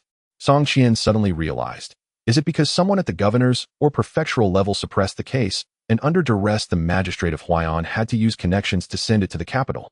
Song Qian shook his head. It's just a magistrate, he doesn't possess that kind of power. If nothing unexpected occurs, it should be that power struggles among local officials at the governor's or prefectural level have arisen, and someone wants to use this case to drag certain officials down or even destroy them. I understand what you mean. Song Qian grasped the situation. In simple terms, someone is using us the Xian guards as a blade, trying to kill some political enemies, right? Song Qian nodded. For the time being, this is a possibility, and the likelihood is quite high. Song Qian huffed in displeasure. These political players have dirty hearts. They dare use us the Xian guards as a weapon, not fearing that they might get cut themselves. Brother, what should we do next? Should we continue with this case? Of course, why not? Song Qian chuckled. No matter what schemes are behind it, let's first clarify the circumstances of the case. After all, this is the first case we've taken on. If we backtrack, now how will we continue to operate in the Xian guard's office in the future? He paused in tone. To ascertain the truth of the matter, then it will be up to the enforcement department's executioners. Those people do not care about any schemes or tricks. If they can chop, they will chop. Saying this, he waved to Denyo. Denyo, go and knock on the door. Denyo responded with a deep voice, taking a big step forward. As he moved, the ground even trembled slightly. Who is in charge here? Denyo's thunderous voice rang at the entrance of the magistrate's office, startling the few officials who were dozing off. One of the officials, presumably the head clerk, hadn't even opened his eyes before angrily cursing. Who is the blind fool making such a racket without even looking? As he was about to finish his sentence, he opened his eyes to see Denyo's dark, towering figure blocking out the sunlight and casting a large shadow, which made the tone of the head clerk's voice begin to falter. Swallowing hard, the head clerk lowered his voice and his speech became slower. Especially after noticing Denyo's striking dark robe of the Xian guards, his expression was filled with a hint of fear. This is the magistrate's office. May I ask who you are? Denyo pulled a token from his waist with one hand and lifted the head clerk by the neck, as if he were a chick, thrusting the token before him. Do you recognize this token? I recognize it. The head clerk, his eyes pained by the words Xian guards, hoarsely replied. That's good. Denyo put away the token casually, threw the head clerk to the ground, and shouted in a booming voice, Xian guards are handling a case, call the person in charge out. The head of the group rolled and crawled into the yamen to call for help. Shortly after, a group of yamen runners surrounded a man dressed in the official attire of a clerk and quickly walked out. The man appeared to be relatively young, looking to be in his 30s, with a fair face and no beard, resembling a cultured scholar more than a martial artist. I am the clerk of Huai'an County. May I ask if you gentlemen are from the imperial capital? Song Qian dismounted and scrutinized the man, noticing that he showed no signs of panic and even exuded a composed, scholarly demeanor. The reputation of the Xian Wei in the official circles was not good. The civil officials both loathed and feared them, often adopting a respectful yet distant attitude. It was evident that this clerk of Huai'an County was somewhat resistant, even repulsed by the arrival of Song Qian and his fellow members of the Xian Wei. Xian Wei, Inspector Song Qian. Song Qian spoke slowly. May I know how to address you, dear clerk? My surname is Yi. So clerk Yi is it? I believe you are already aware of our intentions. There is no need for pleasantries. Let's get to the case. Upon hearing Song Qian's straightforward words, clerk Yi was momentarily taken aback, but his expression softened slightly, and his tone unconsciously became gentler. In that case, you gentlemen may come inside the yamen and wait for a moment while I send someone to fetch the case files. Song Qian nodded and led Song Qian and the others into the main hall of the clerk's office, where they took their seats without further ado. Soon a yamen runner brought tea, but Song Qian merely nodded calmly, showing no intention of picking up the cup. When out in the world, safety is paramount. He never drank tea from strangers in unfamiliar environments. Seeing that Song Qian and the others did not drink tea, clerk Yi made no efforts to persuade them, sitting quietly in place with an air of detachment, seemingly lost in thought. Before long, several yamen runners hurried into the hall carrying a case file. Let the gentleman take a look, clerk Yi instructed. Receiving the case file from the yamen runner, Song Qian began to flip through it directly. His reading speed was extremely fast. By the time clerk Yi had barely finished his tea, Song Qian had already completed the review of the entire file. The case was not complicated. Simply put, it was a case of adultery among commoners. In the Dazhou dynasty, martial prowess was highly regarded, and the societal norms were relatively open. Not only could men practice martial arts, but women could as well, which led to a higher status for women than what Song Qian understood from past feudal dynasties. In Dazhou, women could not only practice martial arts and read, but could even participate in the imperial examinations or martial examinations to enter the officialdom. However, no matter how open the societal customs or how enlightened the court, it ultimately remained a feudal dynasty dominated by men. To maintain the purity of the male lineage, the laws of Dazhou imposed extremely harsh punishments on women for adultery. Men found guilty of adultery faced 30 lashes, a fine of 50 taels of silver, and exile for 3,000 miles. Women found guilty of adultery would be paraded through the streets after verification by the Ministry of Justice and executed on the spot. Such differential treatment was common in a feudal society under imperial rule, and no one found it inappropriate. Song Xian put down the case file and looked at Clerk Yi. May I ask if Clerk Yi could provide a detailed account of the case? Clerk Yi furrowed his brow slightly. Isn't everything clearly recorded in the file? Song Xian gazed at him quietly. The case file is one thing, but it may not reflect the truth. I want to hear it from Clerk Yi himself. Clerk Yi fell silent for a moment, waved his hand to signal the yamen runners beside him to step down, and then hesitantly began to speak. This case is not complicated, but it involves upper-level struggles, and there are some things I cannot say. Even if I did, it may not be the truth. It would be better for you to personally interrogate the common woman in the prison. How about that? Song Xian was somewhat surprised, looking deeply at the man, then nodded with a smile. In that case, please lead us to the prison, Clerk Yi. In the Tianlao of Huai'an Prefecture, those imprisoned were all various death row inmates. Some were criminals awaiting execution after being sentenced by the local authorities, while others had already been reviewed by the Ministry of Justice and were just awaiting execution in the autumn. In the dim and damp Tianlao, one could often hear desperate screams and cries.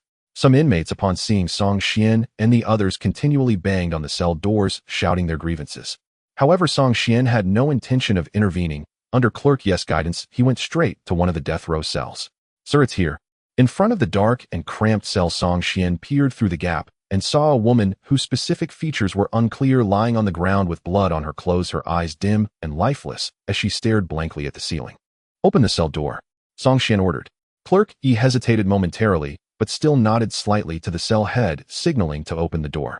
Creak. As the iron door opened, Song Xian along with Song Qian and Lu Xiaolu filed in, making the already narrow cell feel even more cramped.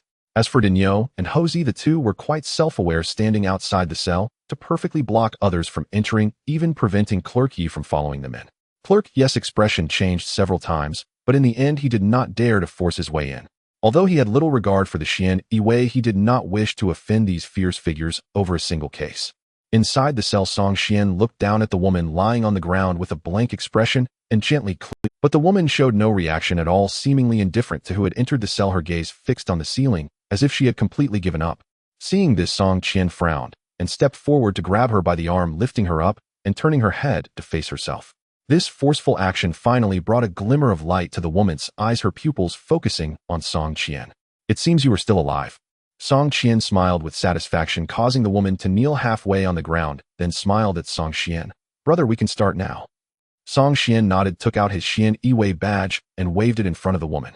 Let me introduce ourselves. We are the Xian Yi from the imperial capital. I don't need to elaborate on what the Xian Yi does, right? Upon hearing the words Xian Yi, although the woman had long since resigned herself to despair, her body instinctively shuddered. To the common people, the Xian Yi was like the office of the king of hell on earth, and those Xian Yi riders were seen as the little demons under the king of hell's command. It is said that once one falls into their hands, there is no hope for survival or death. Even wishing for death is a luxury. I, Xian Yi Song Xian, will take over your case from today onward. As he spoke, he slowly squatted down to look the woman in the eye. Sun Lu, the Huai'an County Court has judged you guilty of adultery. Now I want to hear one truth from you. Are you guilty or not? In the governor's office of Huai'an County, several officials were quietly conversing in the courtyard. A middle-aged man with a plump face asked, "Where have the Xian Yi guards from the imperial capital gone now?" A clerk-dressed man hurriedly replied, "In response to the governor, Master Yi has already received them. I heard they went to the prison to personally interrogate that Sun Lu woman." The clerk shook his head. "Sir, you are a legitimate fifth-rank official. Although the Xian Yi guards are powerful, they cannot act with impunity. It wouldn't be proper for you to meet them directly, would it? Having Master Yi handle it is sufficient." The governor responded, "You make a valid point. We will publicly declare that I have caught a cold and am resting in bed, unable to meet guests. By the way, do not offend those young Xian Yi guards. Prepare the proper gifts. Whatever they need, whether it be money or women, as long as it's not excessive a range at all." The clerk smiled. "Rest assured, I have already made arrangements at CN Tower. Tonight there will be a banquet hosted by Li Tongpan to personally receive them. They are all young people filled with vigor. By placing a courtesan in each of their rooms tonight, they will definitely avoid causing trouble for you, sir." "That's great, that's great." The governor was very pleased, patting him on the shoulder. "I trust you to handle this, so do as you said." In the prison, Song Xian and the prisoner Sun Lu were staring at each other in silence. To be fair, although this woman had married and appeared to be in her 20s, even in the prison bearing the marks of suffering, one could still discern her beauty upon closer inspection. Think carefully, this is your last chance. If you do not want to be paraded on a wooden horse through the streets, then tell me, did you commit adultery? Sun Lu looked at Song Qian in fear. Some words she found too shameful to speak. Instinctively, she turned to look at Song Qian. But in the next moment her gaze returned to Song Qian. Forget it, that Qian guard girl seems tough, while this young man appears much kinder. Sir, I am wrong. Sun Lu knelt on the ground, tears finally streaming down her cheeks. Sir, I am wronged. I am truly innocent. I was forced into this. I did not commit adultery. Sir, I can die, but I absolutely cannot die with the shame of adultery.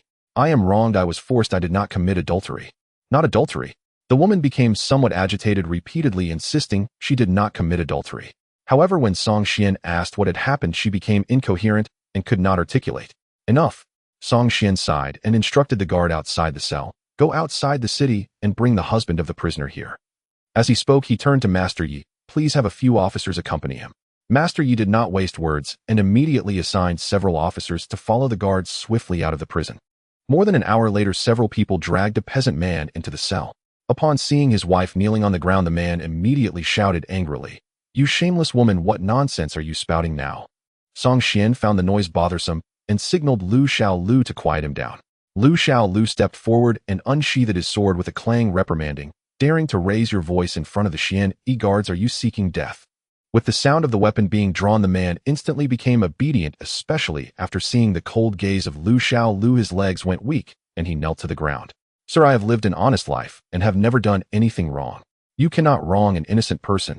Song Qian was too lazy to waste time with him and said in a deep voice, "Answer what I ask, and if you dare to tell even a single lie, I will send you to the Qian guards prison for dinner." At the mention of the Qian guards prison, not only the peasant, but even Master Yi and the other officers outside the door couldn't help but shiver. That place was simply a hell on earth. Once you entered, you could forget about leaving unscathed. I ask you, did your wife commit adultery, and did you report it to the authorities? The man hesitated, instinctively looking outside the cell, seemingly inquiring whether he could speak. But before he could get a response, Lu Xiaolu's sword was already at his throat. Then this man immediately backed down. "Sir, in this day and age, how could we common folks dare to report to the authorities?" "Oh." Song Qian immediately became interested. "Tell me everything you know." "All right, I will tell you everything." The man took a deep breath and began recounting from the beginning. "I was originally a tenant outside the county seat, living by working for others. Although life was not affluent, I could manage, and over the years I saved up a little bit of money. Perhaps it was the fortune I accumulated in my previous life. Through a matchmaker, I married a beautiful wife, who in the village would not envy me. To be honest, do not laugh at me. As a peasant, I have never seen much of the world.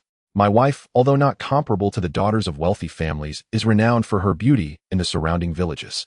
He awkwardly glanced at Song Qian and then at Song Qian, feeling a bit embarrassed. Although his wife was beautiful, she still paled in comparison to the two.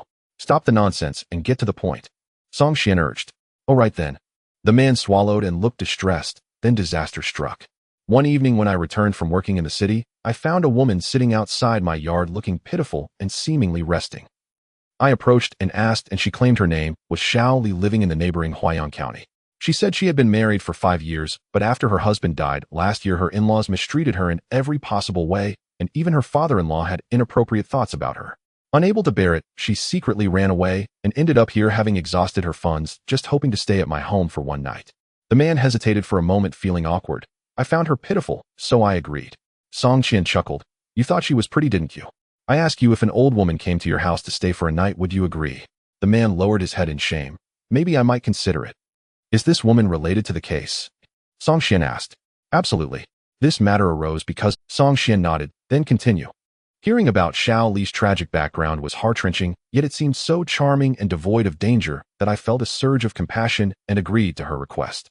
Song Qian looked down at Sun Liu's wife and asked, "Can you accept that your husband brought a woman into your—" Sun Liu's wife fell silent, and it was the man who began to explain, "My wife is gentle and virtuous." Upon hearing about Xiao Li's miserable fate, she did not refuse and immediately agreed. Lu Xiaolu and several other men exchanged glances, their eyes communicating unspoken thoughts. "Did you see that? From now on, when looking for a wife, one should find someone with such a broad mind." The next day, Xiao Li was to leave. It was my own fault for being too curious and asking her where she would go next. Xiao Li pitifully said she had no home and nowhere to go, and if we didn't mind, she wanted to stay here for a while. According to her, she would do some needlework to sell, treating it as rent, and could also help with housework and farming, so she wouldn't be a burden. After discussing with my wife, we felt that having one more person to eat in the house was no big deal, and Xiao Li could also work and earn money, so it wasn't like we couldn't afford it. My wife also mentioned that I often worked outside, coming home late, and during busy times I might not return for several days. Having a sister to accompany her at home would prevent her from feeling lonely or scared. Thus I agreed to the arrangement. The man lowered his head in shame. I had my own selfish motives. Xiao Li is beautiful, not inferior to my wife, and she is a widow without a home. I thought that living together for a long time would naturally lead to Xiao Li becoming part of my household. As an ordinary man, having the chance to have 2 beautiful wives in my lifetime was a fortune I couldn't resist. Alas, it was this greed that brought disaster. Song Xian and the others began to piece things together. Following the usual pattern, Xiao Li was likely not an upright woman, and it was probable that she had led the innocent Sun Liu's wife astray, ultimately resulting in an adultery case. At first, everything was normal, with Xiao Li living at home. I would go to the city to work during the day while my wife and Xiao Li stayed at home doing needlework and managing our half-acre of land. Every day when I returned home, seeing the 2 lovely women made all the fatigue of the day's labor worth it. However, gradually after half a month, I began to sense something was off in the atmosphere at home. Sometimes in the middle of the night, I would wake up to find my wife secretly crying under the covers. When I asked her what was wrong, she merely shook her head and said she had a nightmare. Every time I went out to work, my wife always looked worried, as if she had something to say, but was too afraid to voice it. Having my suspicions, I wanted to uncover the truth. One day I told my wife and Xiao Li I would be working outside for 3 to 5 days. Xiao Li seemed very happy and reassured me that she would take care of everything at home so I could focus on my work outside. After saying goodbye to them, I didn't go directly to the city, but secretly returned home. Before I even entered, I heard moaning sounds. I kicked the door open and saw Xiao Li and my wife lying on the bed, without clothes, engaged in that act. Speaking of this, the man clenched his fists, his eyes reddening. Song Xian was also taken aback. The record stated that Sun Liu's wife committed adultery and was caught in the act by her husband, but it didn't mention that she was involved with a woman. Song Qian and the others fell into contemplation. The laws of the Dezhou dynasty seem not to specify how to judge a wife who engages in illicit activities with another woman behind her husband's back. The Ministry of Justice sentenced her to death for adultery, which seemed a bit harsh. Does your wife prefer women? Song Xian glanced at Sun Liu's wife, who dared not lift her head. Questions of sexual orientation are indeed difficult to discuss. As a time traveler educated in a new era, he held no prejudice against such matters. What's wrong with women grinding tofu together? Have you not seen the many noble officials in the court who keep young male lovers in their households? Upon hearing Song Xian's question, the man named Sun Buer burst into tears. If Xiao Li were indeed a woman, it would be fine. I would pretend I saw nothing. Perhaps you could even join in, right? Lu Xiaolu casually added. Sun Buer was momentarily speechless. Song Xian waved his hand to signal Lu Xiaolu, don't it? Sun Buer, according to your words, that beautiful widow named Xiao Li is not a woman. No. Sun Buer shouted angrily, he is a man. The thing between his legs is bigger than mine. Upon this declaration, silence fell over the prison. Song Xian nearly choked on his own saliva. This twist was almost enough to throw out his back. Good heavens, it turns out this was a case involving a cross-dressing man. You lived with Xiao Li for many days and didn't notice he was a man. Song Xian was somewhat skeptical, feeling that this matter was too bizarre to believe. I truly couldn't tell. Sun Buer sighed bitterly. He is petite with long hair, looks beautiful, has a soft and delicate voice, and his Adam's apple is not prominent. How could I have discerned that? If that is the case, it's indeed hard to judge, Song Xian commented. In this world, women are considered beautiful if they are petite and have small waists, emphasizing a delicate grasp. Thus, if they wear loose clothing, it's challenging to judge whether someone is male or female based on their figure. Typically, judgments are made based on height, appearance, hairstyle, and voice. An ordinary peasant like Sun Buer, having little experience, was indeed easily deceived. That man called Xiao Li, did you catch him? No. Sun Buer shook his head. After I caught a glimpse of him, he hurriedly pulled up his pants and fled through the window. He must know martial arts and was incredibly fast. In the blink of an eye, he vanished from sight. Seeing he was skilled, I didn't dare to pursue further, fearing he would take revenge and silence me. So you didn't dare to confront the adulterer and took your anger out on your wife by reporting it? I didn't report it. Sun Buer quickly shook his head. When he looked at Sun Liu's wife, he no longer cursed as he had upon entering the prison, but instead looked full of helplessness. I was indeed angry and struck her once, but I did not report it. This is a family disgrace. Moreover, the official government office is a den of corruption, and how could I dare to go there? Song Xian nodded slightly, looking at his wife. He asked, Sun Liu's wife, is what your husband says true? Sun Liu's wife knelt and bowed her head. It's true. Do you consider yourself guilty of adultery? She cried. I didn't want this. But that person was too strong for me to resist. Moreover, he threatened me, saying if I revealed this matter, he would kill my entire family. He knows martial arts, and we are merely ordinary folk. How could we dare to confront such a person? Since you didn't report to the officials, how did your wife end up in the dungeon as a death row inmate? Sun Bu'er helplessly replied. After I hit her, my anger subsided significantly. Later I thought about it. If I were in her position, I would probably feel helpless as well. When faced with those high and mighty martial arts experts who would dare to resist except to endure the humiliation. It was indeed my greed that led to this disaster, as I was drawn to her beauty, bringing trouble upon myself. As a peasant family, when faced with such misfortune, we could only accept our bad luck, swallowing our grievances and not daring to speak out. Then how did your wife end up here? Sun Bu'er showed a look of shame. This happened later. Although I know this isn't my wife's fault, it still pains me to think about it. One day I got drunk and beat her, cursing her for being shameless and not behaving as a proper wife. My voice was raised, and coincidentally, that day officials came to the village to collect taxes. They overheard me and immediately took my wife away. Sun Bu'er cried again, saying, I am powerless, I am not a man. I felt angry with her, but I also know this isn't her fault. My lord, a couple shares 100 days of kindness. I only beat and cursed her to vent my frustrations, never intending for her to die. Song Xian turned to Yi Dianshi outside the cell, listening intently. Were the officials who captured Sun Liu's family your men? Yi Dianshi shook his head, saying, They are from Li Tongpan's men. Song Xian nodded and asked Sun Bu'er, Did you inform the officials about your wife's situation? I did. Sun Bu'er said angrily. The word from the officials was that if I didn't want my wife to be charged with adultery, I needed to provide 100 taels of silver. 100 taels? How could I possibly get that?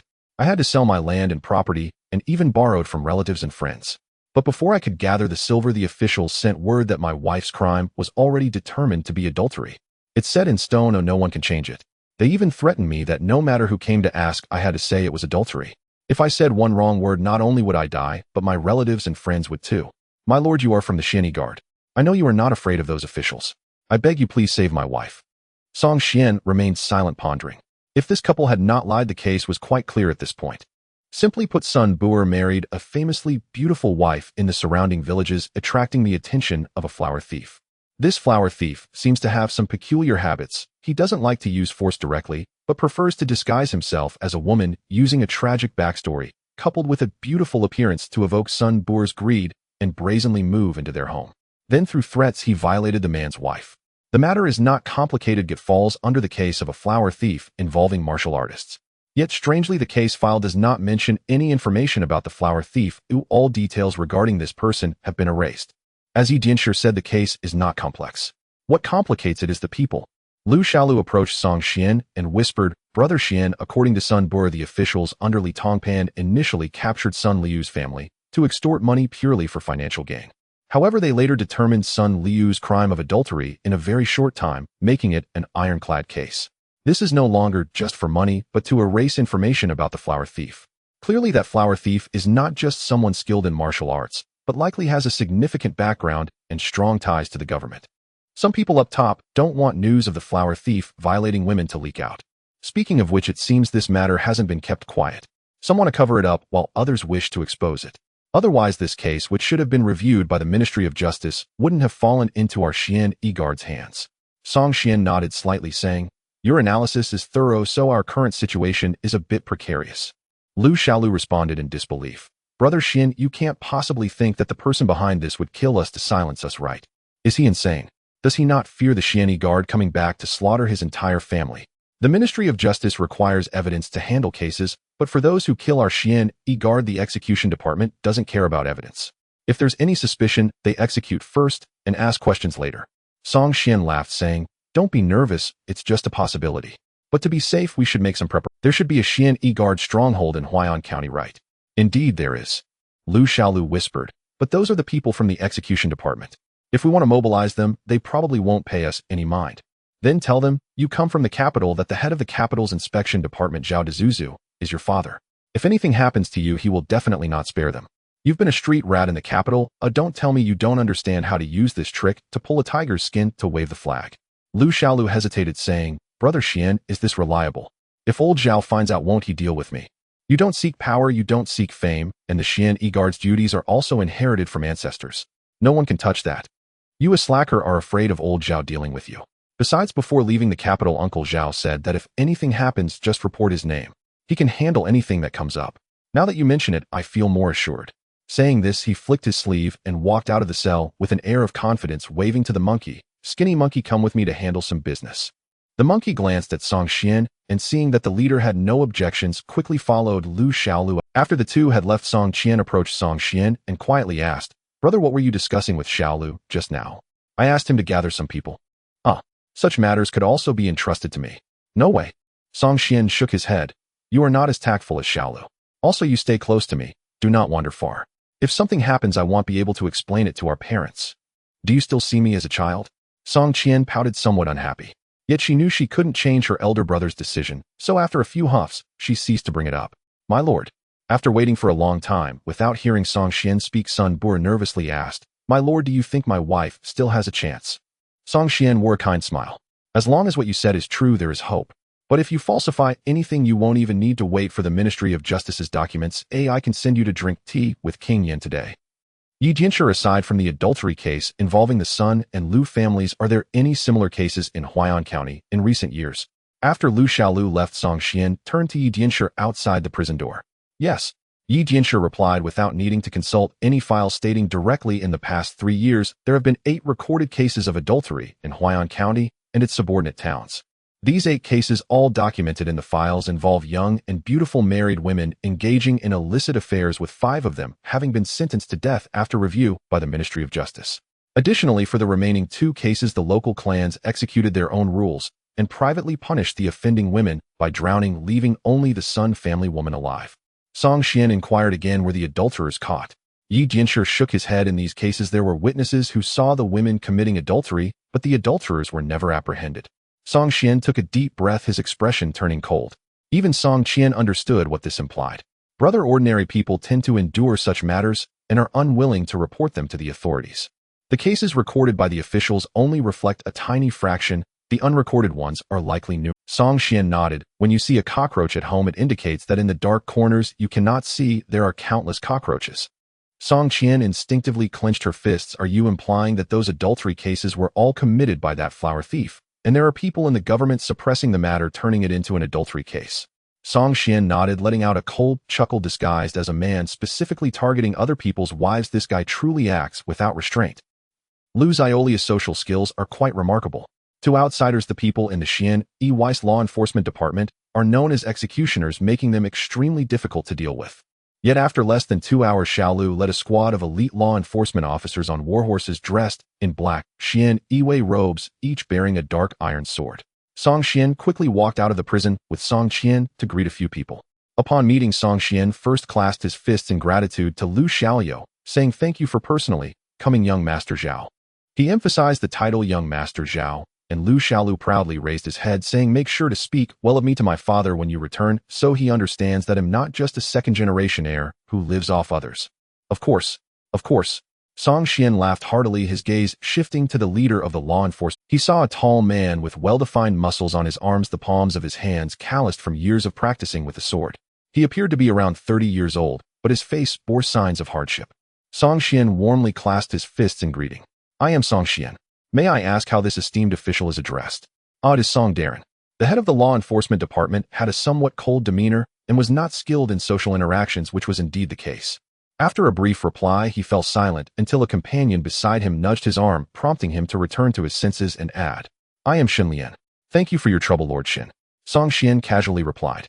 The companion beside Shen Lian, a smaller but quite clever person, clasped his fists and said, "My Lord Shen is not good with words, so please do not hold it against him."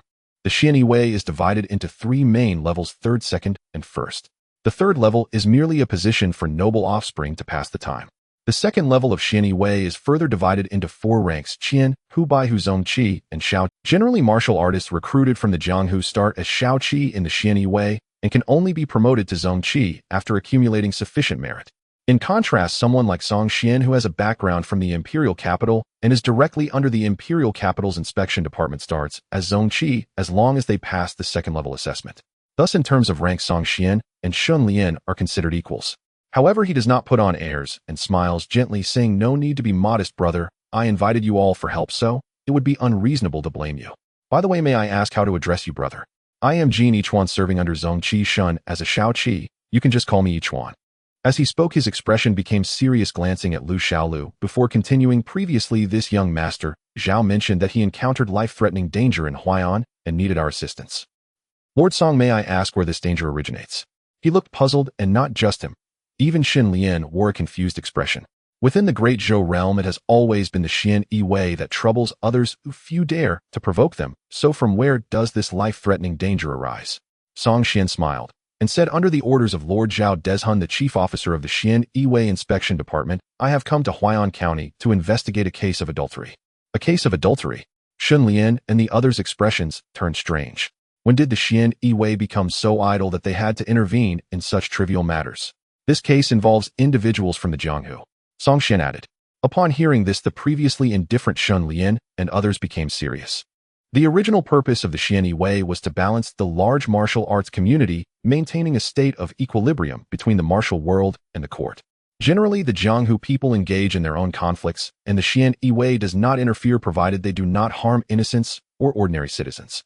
However, if Jianghu individuals act unethically and prey on ordinary citizens due to their martial prowess, then it falls within the jurisdiction of the Xian Yi Wei. At this point, Song Xian briefly described the specifics of the case, and then solemnly stated the case is largely clear now, but further investigation may lead to the identity of that flower thief.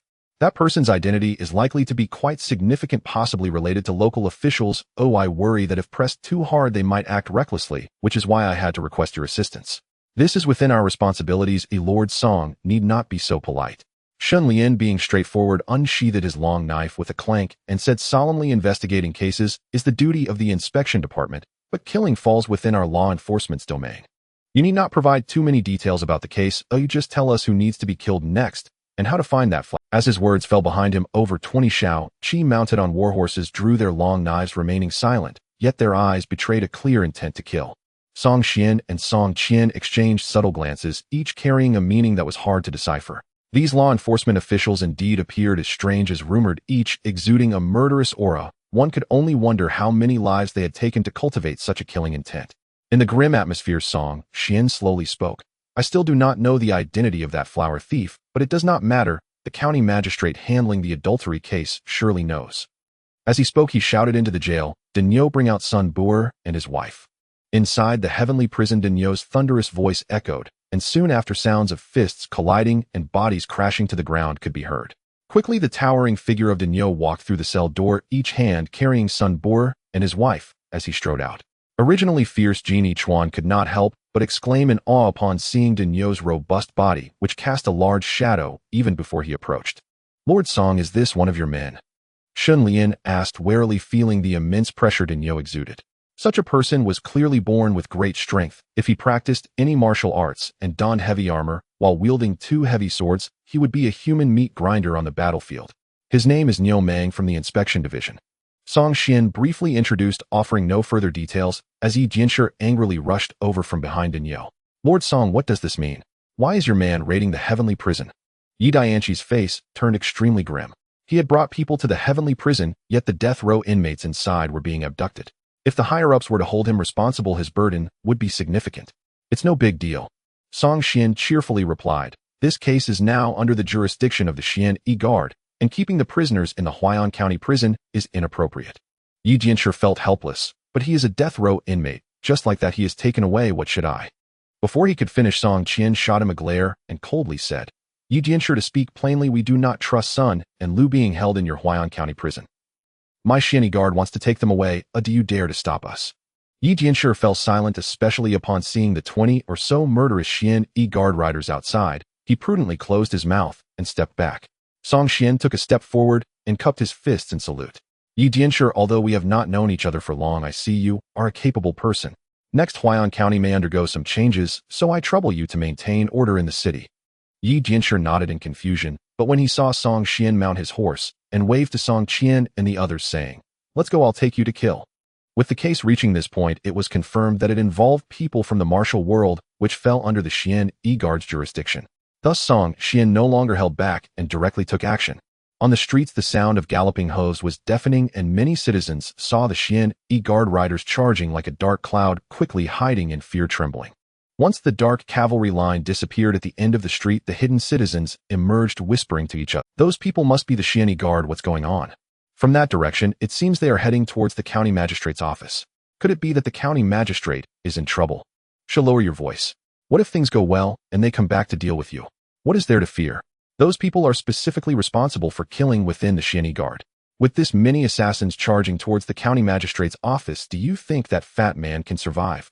Oh, my friend, you seem quite knowledgeable. Are you really not afraid that the county magistrate would come after you after overcoming this tribulation? What is there to fear? I have someone in the capital who holds an official position. I am not afraid of him. So it's someone from the capital. My apologies.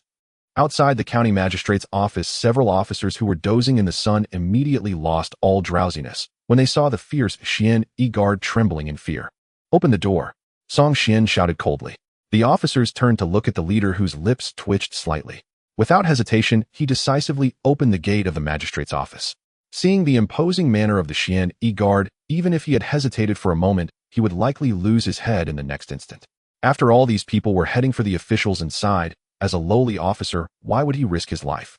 With the gate open, Song Xian led the charge, galloping inside. Inside the magistrate's courtyard, chaos erupted. Without Song Xian needing to speak, Lu Xiaolu and the thin monkey rushed into a hall and dragged out an official. Are you the county magistrate? Song Xian looked down from his horse at the terrified official. No, I am the Huai'an County Deputy Magistrate Li. Song Xian waved his hand. Take him away and beat him. Without a word, Lu Xiaolu took him to the back, and soon screams echoed from the man. While beating him, Lu Xiaolu kicked his face in frustration. Deputy Magistrate Li, is it? You seem to have quite the attitude. I come to Huai'an County to investigate a case, and yet you did not come to welcome me. I won't let you lose face. I'll kick you to death today. Moments later, the nearly beaten to death Deputy Magistrate Li was dragged back to Song Xian. Do you know why you are being beaten? I know. Li quickly replied, his words slurred.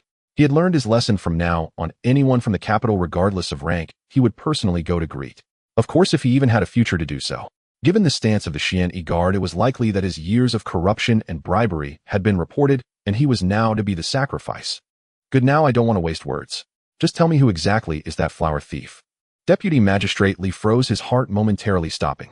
Aren't you here to capture me? His heart raced, and he quickly shook his head. My lord, I truly do not know. You don't know? Song Xian chuckled. Sun and Lu were captured by your men. Don't tell me you know nothing about the intricacies of this matter. My lord, that's a misunderstanding. I am truly wrong. Deputy Magistrate Li cried, snot and tears streaming down his face. My subordinates captured Sun and Lu just to extort some profit, but this case was truly not handled by me. It was all personally overseen by the county magistrate. If you want to arrest someone, go after the county magistrate. He must know everything. At this moment, he hated that fat county magistrate to the core. Why couldn't they just enjoy money and women in Huai'an County? Why did he have to clean up after that flower thief? Now look, he hadn't even cleaned up after others, but had attracted the Xian Guard, and now it would be hard to escape death. Shen Lian was exceptionally professional. On one side, Song Xian was still interrogating Li Tongpan, while on the other, Jin Yichuan had already bound the county governor and brought him over.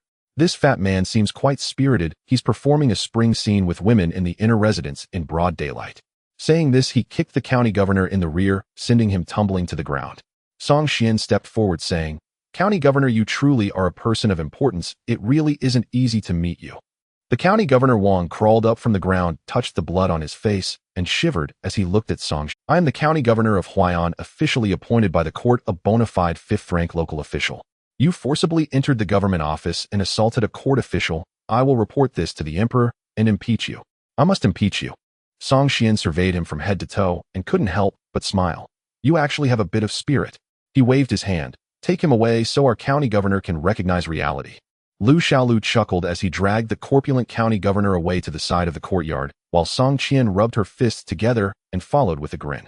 Soon the sounds of screams resembling that of a slaughtered pig echoed continuously. After being taught a lesson, the county governor became much more obedient. From then on, whatever Song Qian asked, he answered. Who is the one who violated the Sun Lu family? My lord, I truly don't know. I was just following orders. The governor sent someone to convey that I should keep this matter quiet.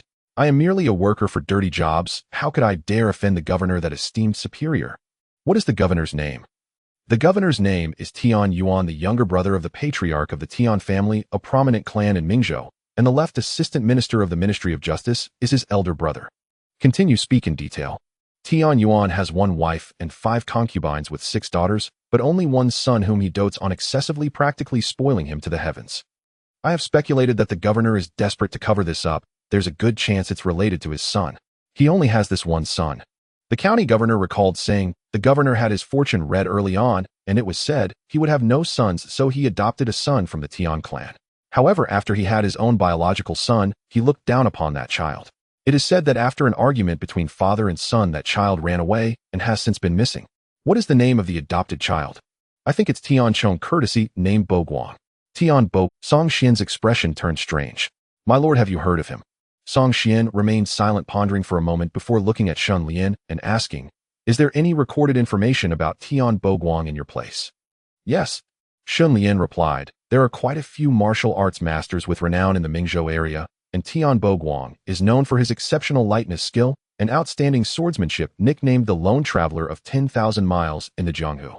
However, this person is notoriously lecherous, often abducting women from the Jianghu for pleasure, and is a well-known flower thief in the martial arts world, his fame rivaling that of Yun Zhong, he from the northern region of Songzhou. Song Qian spoke up, brother, do you think the cases we are investigating were done by that Tian Bo Guang?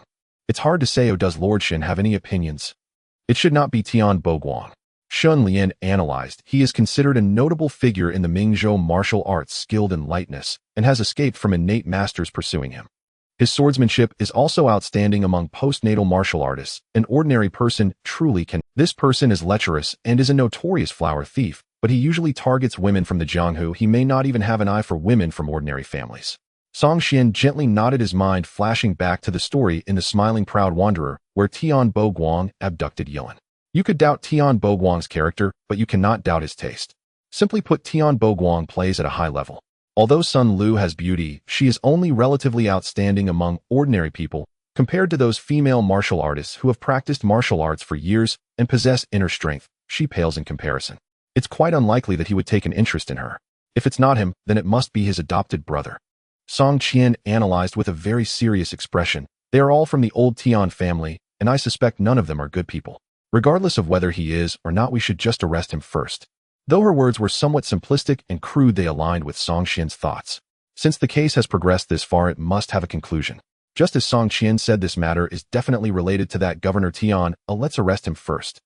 Shun Lian naturally had no objections and instructed Genie Xuan, send 2 people to take the county governor and Li Tongpan to our station's prison. I will return to interrogate them slowly once we finish the urgent matters. These 2 fat pigs can easily provide some oil for our Huai'an County's law enforcement brothers to enjoy a good. Song Xian also waved his hand. Take the couple Sun Boer and his wife along as well. We need to go to the government city, and it's inconvenient to bring them. Jin Yichuan nodded in agreement.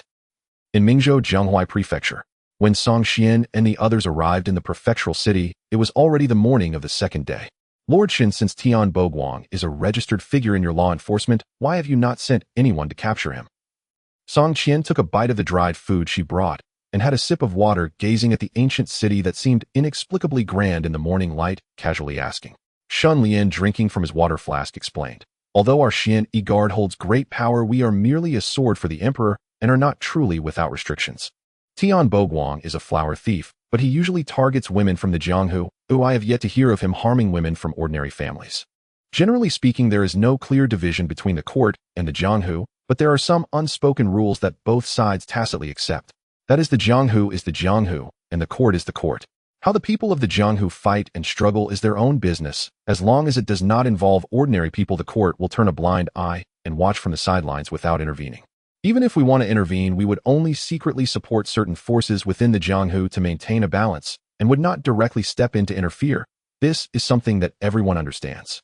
Although Tian Bo Guang is bad, there are people in the Jianghu to deal with him. If they cannot, that just means he is capable. As long as he does not provoke the bottom line of our Xian Yi guard, we also should not easily interfere in Jianghu matters. At this point, Xin Lian rarely smiled, saying, Lord Song should also be clear that our Xian Yi guard has a great reputation, but our reputation in the Jianghu is rather poor. People call us the court's hunting dogs and are quite wary of us. Without a suitable reason, rashly intervening in Jianghu matters can easily provoke a united resistance from the martial artists. Those words are indeed correct. Shun Lian chuckled noncommittally. Take this case for instance.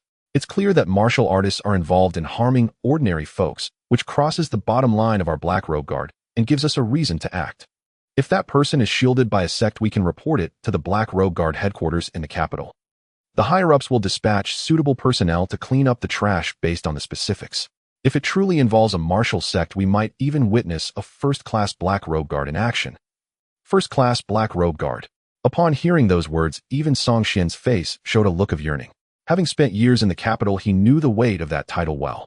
Reaching the innate realm in martial arts was merely the most basic requirement for promotion to first class. Beyond that, one needed to accumulate enough merits to qualify for the promotion assessment.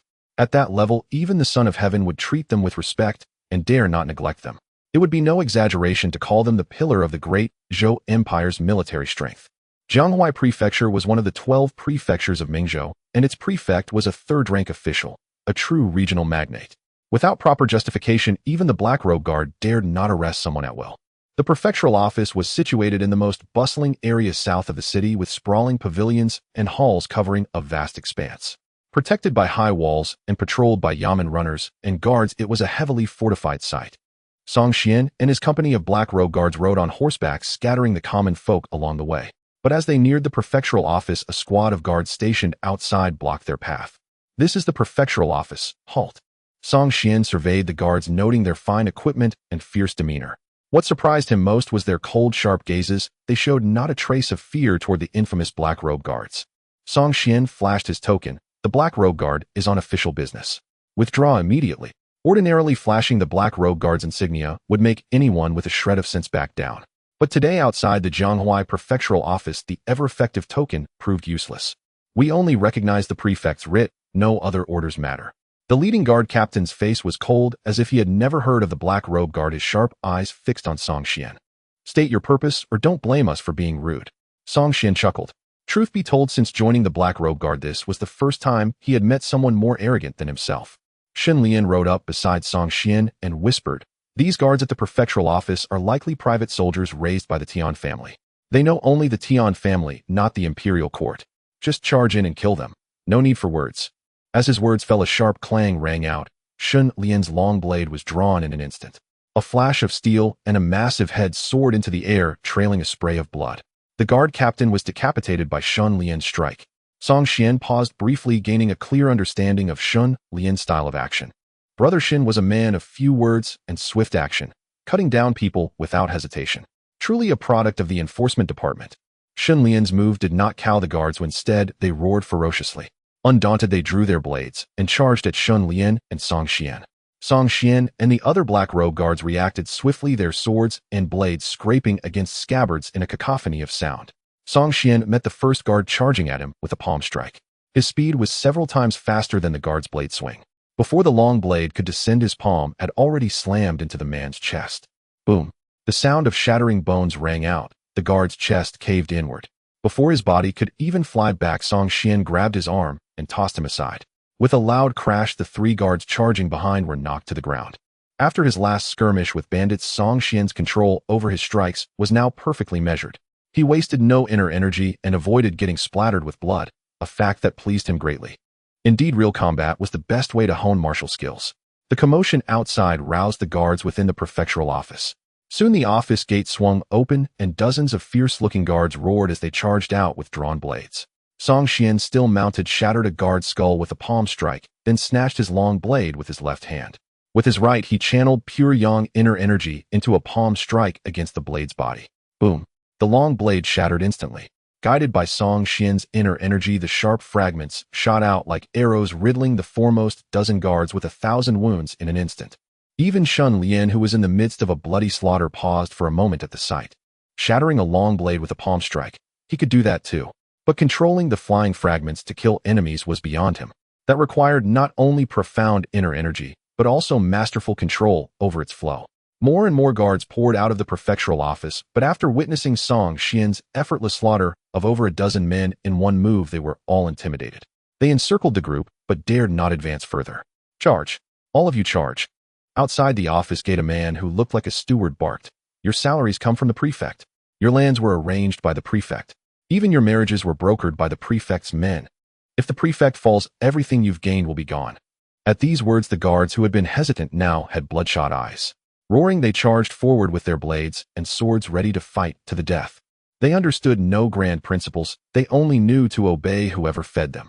The prefect's generosity was enough for them to repay with their lives. Damn it! Song Xian cursed under his breath, feeling a grudging respect for the Jianghuai prefect. His methods of winning loyalty were indeed remarkable, even arranging marriages. Who wouldn't fight to the death for such a master? With a sigh, Song Xian drew the long sword from his waist. It seemed a full-scale slaughter was unavoidable. Meeting the first man charging at him, he thrust his sword out casually, without any special technique. Yet the man seemed to foolishly extend his neck, allowing the blade to pierce it precisely. Withdrawing the long sword, Song Xian made a casual slash. A streak of light left a fading afterimage, a tearing sound followed, the slicing of a throat, and another man crumpled to the ground. Song Xian knew no profound sword techniques, his only advantage was speed. As a heaven-tier cultivation art, the pure young ultimate child skill had transformed his entire physique over more than a decade of practice. Even without channeling inner energy, the sheer speed of his physical sword strikes far surpassed that of the prefectural office guards. To put it bluntly, though the guards charged with ferocious momentum, their slashing movements appeared to Song Xian like slow motion. Since the killing spree had begun, Song Xian no longer held any reservations. Next, his figure moved like a swimming dragon, weaving through the crowd. All that could be seen were fleeting afterimages outside the government office as the sword light flickered in all directions, accompanied by the continuous sounds of flesh being sliced. As Song Xian stood at the entrance of the government office with a sword in one hand, the ground around him was already littered with corpses. Run! Finally, the remaining dozen or so guards, completely broken in spirit, shouted in panic and scrambled into the office. Excited by the slaughter, Song Xian let out a long howl, lightly tapping his toes on the ground, soaring upwards like a flying swallow. His long sword moved like thunder and lightning. The silver dragon-like sword light soared into the air with a whoosh, twisting sideways, and with a tearing sound, one large head after another flew up. What a masterful sword technique, my lord! A voice of admiration rose from among the black-clad guards. With a flourish of his sword, Song Xian spun twice in midair before slowly descending. He gazed at the corpses strewn around him and exhaled lightly. It was not a masterful sword technique. In reality, it was all based on speed. In that brief moment, others perceived him as a divine swordsman who severed 12 heads with a single stroke, but in truth he had unleashed his sword over a dozen times in rapid succession. Because he moved so quickly, outsiders could not see clearly, thus creating the illusion of a single strike. There is no martial art that is invincible except speed. At the peak of speed, one sword can break myriad techniques. At the government office, the carnage was overwhelming and blood gushed and flowed through the streets. In the backyard of the government office, however, it was eerily quiet, with no sounds of the battle reaching this place. At this moment, the governor Tian Yuan, dressed in luxurious robes, sat under a flowering tree, leisurely sipping tea. Yet if one looked closely, they would notice that the hand holding the teacup was faintly trembling. Suddenly, a young man rushed in. He was not tall, with a somewhat delicate frame, and in his white clothing he appeared quite handsome. However, perhaps due to his nervousness, when he spoke, his voice carried a sharpness that was particularly grating. Father, there are black-clad guards attacking outside. Why are you still here drinking tea? If I don't drink tea, what else? Tian Yuan looked at his son with affectionate eyes and sighed. We can only do our best and leave the rest to fate. If the private soldiers I raised over the years cannot stop those demons, then it can only be said that our father-son calamity has come and there is no escaping it. The young man's expression changed continuously, eventually revealing a hint of guilt. I have brought disaster upon you. You told me to keep a low profile recently, but I couldn't resist going out and causing trouble. Tian Yuan shook his head. I thought I was concealing things well, and with your uncle's support in the court, there shouldn't have been any issues with the Ministry of Justice. Yet this case ultimately fell into the hands of the black-clad guards. I was careless. I should have silenced those from the Sun family in advance. The young man paused for a moment and asked, Father, is there someone in the court targeting our Tian family? Indeed, Tian Yuan replied. The Minister of Justice is of advanced age, and barring any accidents, he will likely retire this year. Your uncle, as the left assistant minister, naturally wants to vie for this position. But the right assistant minister is also eyeing it. Over the past few years, you have constantly caused trouble.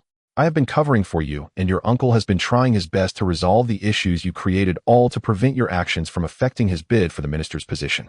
Unfortunately, your flaw was ultimately discovered by the right assistant minister, leading to the black-clad guards coming after us. Those black-clad guards. Even though our Tian family is a great clan of Jianghuai, how can we contend with such a colossal force? The young man looked puzzled. Father, since you don't want to be enemies with the black-clad guards, why do you want the guards to fight them to the death? What is the meaning of this? Of course there is a meaning. Tian Yuan tightened his grip on the teacup. Because I need to buy time. With that, he suddenly smashed the teacup to the ground. This is a signal. In the next moment, several black iron nets fell from the sky. Caught off guard, the young man had not yet reacted when he was ensnared within.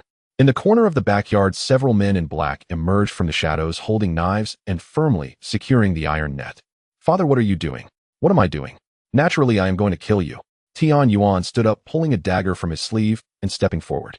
It is all my fault. I should not have spoiled you so much. "Father, I am your only son." "Yes, you are my only son, which is why I have been cleaning up after you, and now, because of you, the entire Tian family is in danger of destruction." Tian Yuan's face twisted in struggle before turning fierce.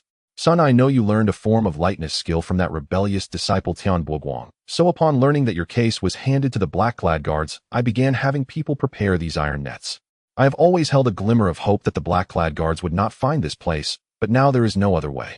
The black-clad guards have already come to our door. If you do not die, the entire Tian family will be buried with you. Do not blame me for being ruthless. I have done everything I can to protect you, but now it is completely beyond my ability. You should be blamed for being so reckless enjoying the company of women who I have provided you with dozens of concubines. Is that not enough for you? Yet why must you go to their homes and fool around with their wives? If you are going to play, can't you be more discreet and avoid being discovered?" As he grew more furious, Tian Yuan shouted, "Damn it, you have caused such great trouble. Now it is time for you to repay your filial duty to the Tian family." Saying this, he lunged the dagger toward his son's neck, but just as the dagger was about to pierce flesh, a stone flew through the air like a shooting star, crashing into Tian Yuan's dagger and sending it flying. "Lord Tian, is it a bit late to think about killing and silencing witnesses now?" At the entrance of the garden, Song Qian stepped through the blood-soaked ground, sword in one hand, striding forward. Behind him, Song Qian, Shun Lian, and a host of black-clad guards surged in like a tide, easily slaying the few black-clad men, and then sealing off all the exits of the garden. Tian Yuan trembled all over, his lips quivering as he looked at Song Qian with pleading eyes. "My lord, can you give this old man, give the Tian family a chance?" "Oh." Song Qian looked at him with great interest. "What chance do you want?" Tian Yuan pointed at his son and whispered, "This unfilial son committed the crime. I do not expect to save him, but I only ask that you do not involve the Tian family in your judgment of this case. As long as you can spare the Tian family." He shakily raised a finger. "Each of the black-clad guards present will receive a reward of 100,000 taels of silver. 1,000,000 taels for each person." Upon hearing this, the crowd of Xian guards instantly became restless, with several individuals' eyes glowing with fervent desire. Not to mention others, even Song Qian was moved. 1,000,000 taels of silver was enough for him to buy a luxurious mansion in the imperial capital, acquire thousands of acres of fertile land, and marry a bevy of beautiful wives, living a life of indulgence. Seeing that the crowd seemed somewhat swayed, Tian Yuan seized the opportunity like a lifeline, hurriedly adding more chips. "As for the esteemed gentlemen, I will prepare an additional 3,000,000 taels of silver for each of you after the matter is settled." Money can communicate with the divine. Right now, Tian Yuan could care less about anything else. Even if he had to exhaust his family fortune, as long as the Tian family could be preserved and his elder brother's official positions secured, there would always be opportunities to recover what was lost in the future. That sounds just as good as reality. Song Qian scoffed. 1,000,000 taels for each person plus the extra promise for us, that adds up to at least 30,000,000 taels of silver, right? I'm not underestimating your Tian family, but can you really come up with such a large sum? Tian Yuan quickly smiled and replied, "The cash flow is certainly insufficient, but my Tian family has been operating in Jianghuai Prefecture for over a century, and we are also one of the prominent families in Mingzhou. We have numerous field shops and residences. By liquidating some assets, we should be able to gather a substantial amount." "Can you really gather that much?" Song Qian exclaimed in surprise. "How much common people's wealth would you have to extort for that?" Tian Yuan, feeling awkward, dared not speak, only looking eagerly at Song Qian. He could tell that this person was the true leader. Song Qian shook his head slightly and sighed. "To be honest, the temptation is indeed quite great, especially since you are offering so much. But alas, Governor Tian, your family's money is too hot to handle. I dare not accept it. This case involves a power struggle within the court, and who knows how many are watching in the shadows. Accepting your Tian family's silver today could lead to our heads rolling tomorrow." Song Qian was clear about his own capabilities. With the pure young infinite boy technique, a celestial level skill, he should rarely encounter an opponent in the postnatal realm. Even if he faced an early innate martial expert, he should be able to hold his own. However, if he attracted a first-rate Xian guard due to greed for silver, he would have no chance of survival. He had a promising future and limitless potential. As long as he stayed alive, he could cultivate into a martial arts master or even a grandmaster. Why risk his life for a momentary gain of silver? Silver is something that once he becomes a martial arts grandmaster in the future, he could have as much as he wanted. Upon hearing this, the Xian guards who had momentarily entertained greed extinguished their thoughts. What use is silver that one can take, but not spend? Before Tian Yuan could speak again, Song Qian raised his hand and commanded, "Take everyone from the rear courtyard into custody." 5 days later, Song Qian hosted a farewell dinner with Shun Lian and others. The case had been thoroughly investigated and the perpetrators apprehended. As for subsequent matters, that was no longer something Xian could involve himself in. Yesterday, the Xian guards from the imperial capital sent people to escort the case files and the criminals back to the capital. How to adjudicate and judge the case would be for the higher-ups to consider. After a hearty meal and drink, Xian and Song Qian along with Xiao Lu and others rode on horseback and cupped their hands in salute to Xun Lian and the others. Brother Xun, it has been a pleasure working with you. If you come to the imperial capital in the future, remember to look me up for a drink. Xun Lian forced a smile. If there's a chance in the future, I will definitely come. By the way, Brother Song, could we speak privately for a moment? Seeing Xun Lian looking a bit embarrassed, Song Qian nodded and rode ahead 100 meters before stopping. Xun Lian followed on horseback, and as soon as they met, he smiled awkwardly. Song Qian said, "We have fought side by side and faced life and death together. Just speak your mind." Xun Lian hesitated for a moment, then took out a heavy bundle from his bosom. At a glance, Song Qian knew that it contained around 200 to 300 taels of silver. Brother Song, I'm just a simple person, so let me be frank with you. When we apprehended Tian Yuan's family members that day, my men casually seized some silver. How much did you take? Song Qian lowered his voice. The Tian family has likely been targeted by the higher-ups for a long time. They probably have a rough estimate of their wealth. If you took too much, it may cause trouble. Not much. Xun Lian quickly replied. Divided among over 20 brothers, each person only got a few dozen taels, which is insignificant compared to the Tian family's tens of millions of assets. I see, then it's no big deal. The brothers fought hard. Taking a little for drinks is nothing to worry about. Song Qian waved his hand dismissively. How everyone knew the score. As long as no one took too much, no one would make an issue of it. After all, once the Tian family fell, tens of millions of assets would be waiting to be divided among the big shots above. The royal treasury would also gain an unexpected windfall, and for the Xian guards who fought bravely, taking a few dozen taels each was not excessive, was it? Not excessive at all. On the contrary, Song Qian felt that Xun Lian and the others were somewhat restrained, probably worried that he would object, hence a bit cautious. Brother Song, this is your share, not much, just 50 taels each, consider it as travel expenses. Xun Lian looked at Song Qian with anticipation, fearing he would refuse. Song Qian laughed heartily. If I don't take this silver, Brother Xun and the other brothers will probably have trouble sleeping, right? Saying this, he took the bundle, gave it a little shake, and sighed. The sound of this silver clinking is truly delightful. Xun Lian smiled awkwardly, but felt relieved. With the silver taken, he no longer had to worry about Song Qian reporting them upon returning to the imperial capital.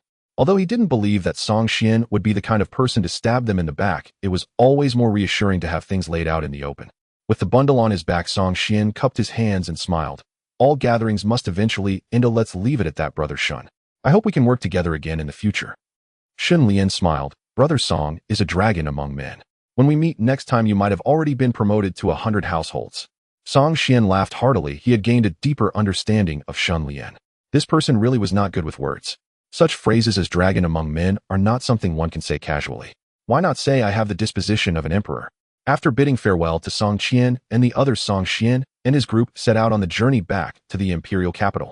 Watching their group walk away, the small flag bearer Jin Yichuan looked at Xun Lian. My lord, did they accept the silver? They accepted. Xun Lian smiled, relieved. We were too nervous. This person is not the type to be pedantic and indifferent. He has strength and background and understands human sentiments. Such a person has limitless potential in the future. At noon, after a long journey, Song Qian and the others tethered their horses under the locust tree by the roadside and dismounted to cool off in the shade. Song Qian, with her sharp eyes, had already noticed what was inside the bundle and finally asked, Brother, that bundle was given by Xun Lian. It must contain a considerable amount of silver, right? Exactly 50 taels, each, no more no less. Everyone gets a share? Lu Xiaolu swallowed hard and grinned, saying, Xingu, isn't that a bit too much? You're the boss, you should take the larger share, and we can just split the rest. Monkey and Daniu quickly nodded in agreement. They hadn't contributed much on this journey, and half of the nearly 100 guards from the Tian family were killed by Song Qian. They killed fewer people, but wanted to split the silver equally. It seemed a bit unfair. What's wrong with that? We are all brothers. I brought you all the way out here. I can't let you go empty-handed. Lu Xiaolu and the others exchanged glances, but felt hesitant to accept. Song Qian said, What's the matter? Did you not earn 100,000 taels and look down on these few? That's not it. Lu Xiaolu said awkwardly. Xingu, to be honest, we also picked up a few things at the Tian family. It would be a bit unreasonable for you to give us silver now. Goodness. Song Qian was speechless. You might as well stop calling yourself Xiaolu and start calling yourself Laolu. Come on, what did you take? It better not be something taboo. Lu Xiaolu pulled out a jade pendant the size of a baby's palm as Song Qian looked over. and saw that it was carved with a lifelike guanyin appearing to be of decent quality. Dainyu then sheepishly took out a gold hairpin, saying, "I was thinking of using this as a betrothal gift when I get married." "Monkey, what about you?" Song Qian asked curiously. Monkey quickly shook his head. "Xian Ge, can I not say?" Song Qian remained silent while Song Qian shot him a fierce glare, her expression growing fierce. "What do you say?" Monkey reluctantly pulled something out from his pocket, and everyone saw it was a woman's bodice. "Skinny Monkey, I didn't see that coming. You have this kind of hobby."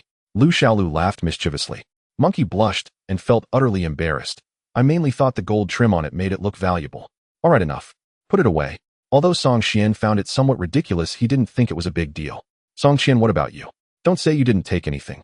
Song Qian confidently replied, "Of course I took some things, so I took a few ornaments to give to mother as gifts." She spoke with justification, and Song Qian thought it was fine. After all, they fought bravely against the enemy, shouldn't they get a few trophies? If it weren't for his insufficient strength, he would have taken more, without risking losing it. Otherwise, he would have simply found a convoy to haul the silver home. If they couldn't gain any benefits, how could he continue to lead the team? In the future, who would be willing to risk their lives with him? "Xinge, what about you? Don't tell me you didn't take anything at all." Lu Xiaolu chuckled. They had grown up together, who didn't know each other. At the age of 8, Song Qian dared to collect protection fees from thugs in the capital, understanding the importance of money from a young age. A seasoned man like Xinge wouldn't pass up silver that was right at hand, would he? Song Qian shrugged his shoulders. "All right, I'll come clean. I also took something." "Exactly." Lu Xiaolu and the others laughed heartily. Xinge is not a bookworm.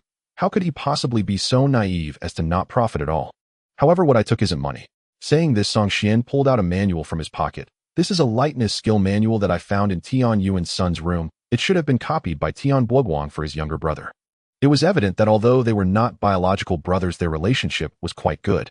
Monkey echoed, "They both like to be flower thieves. How could their relationship be bad?" But again, since Tian Yuan's biological son knows martial arts, why doesn't he learn from his brother and instead harm ordinary people's wives? Song Qian casually remarked, "Because it's a high-level game, he can't handle it." High-level game. Monkey and the others pondered for a moment and understood the meaning. Xiange really knows a lot. The words he says sound very profound. Enough of the nonsense. Song Qian shook the manual in his hand. Our Xian Yiwei has plenty of manuals, but they all require merit to exchange, which is not easy to obtain. Don't say I'm hogging it all. You guys quickly find some paper and pen to copy this light skill technique. Learning more lightness skills will only help you survive. We are brothers, and I don't want to hear that you died one day and called me to a feast. Hey, Xiange, why are you only thinking about the feast? After Lu Xiaolu and the others copied the manual, Song Qian handed it directly to Song Qian.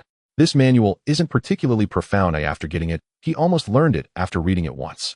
Perhaps due to cultivating the pure young Wujiman's inner strength, his comprehension ability was greatly enhanced. What might take outsiders some time to study, he understood perfectly after just one glance.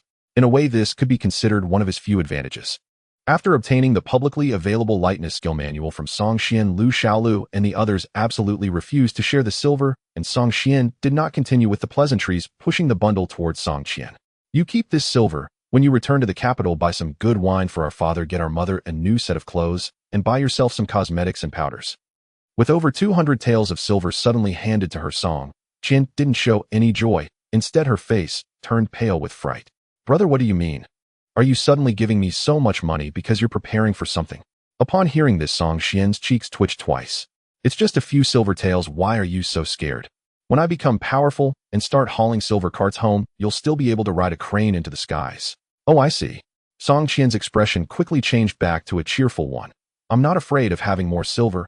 I'm afraid of you suddenly disappearing. You promised once you come back with a cart of silver, I'll be your driver.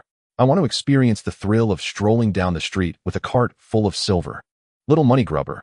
Song Qian teased with a smile, then stood up and said, "Is everyone rested enough? Let's go. It's time to return and report to old Zhao." Speaking of old Zhao, Song Qian slapped his forehead.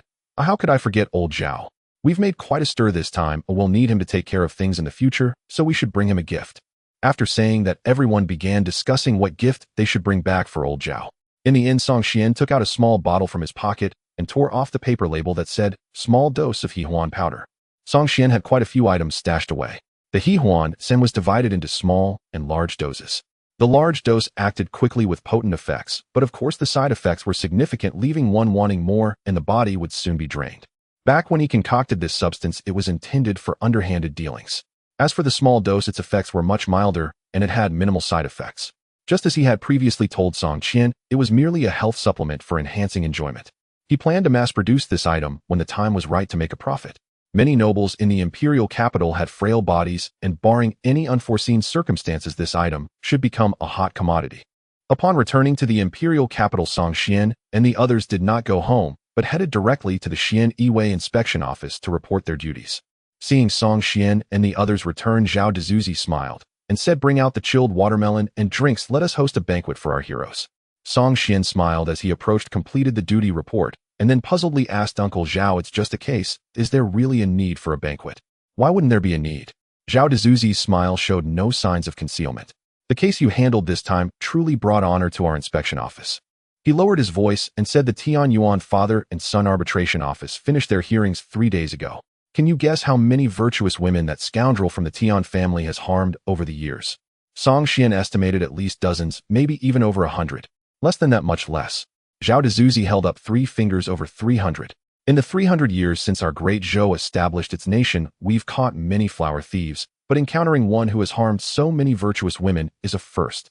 Song Qian was taken aback, not expecting the number to be so horrifying. This wasn't simply about harming over 300 women, it involved over 300 families, each with children and parents.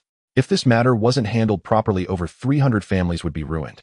Zhao Dezuzi sighed. "I can only say that this fellow indeed has some skill disguising himself as a woman to lure in victims, catching ordinary people completely off guard. Once he grew bored, he would leave after some time, and the harmed women could only swallow their grievances in silence, fearing to speak out.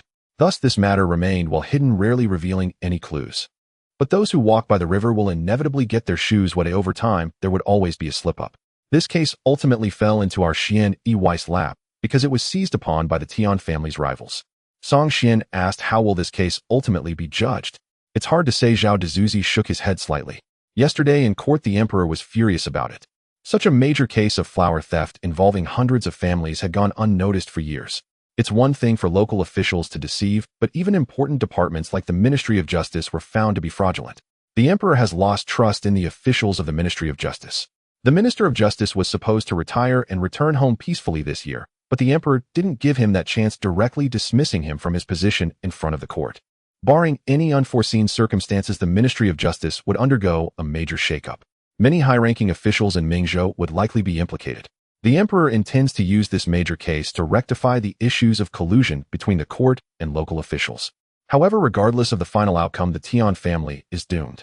The court officials and even the emperor have their eyes set on the Tian family's vast wealth in Mingzhou. The best outcome would be for the Tian family father and son to be sentenced to death, with the other family members exiled to the borders for military service.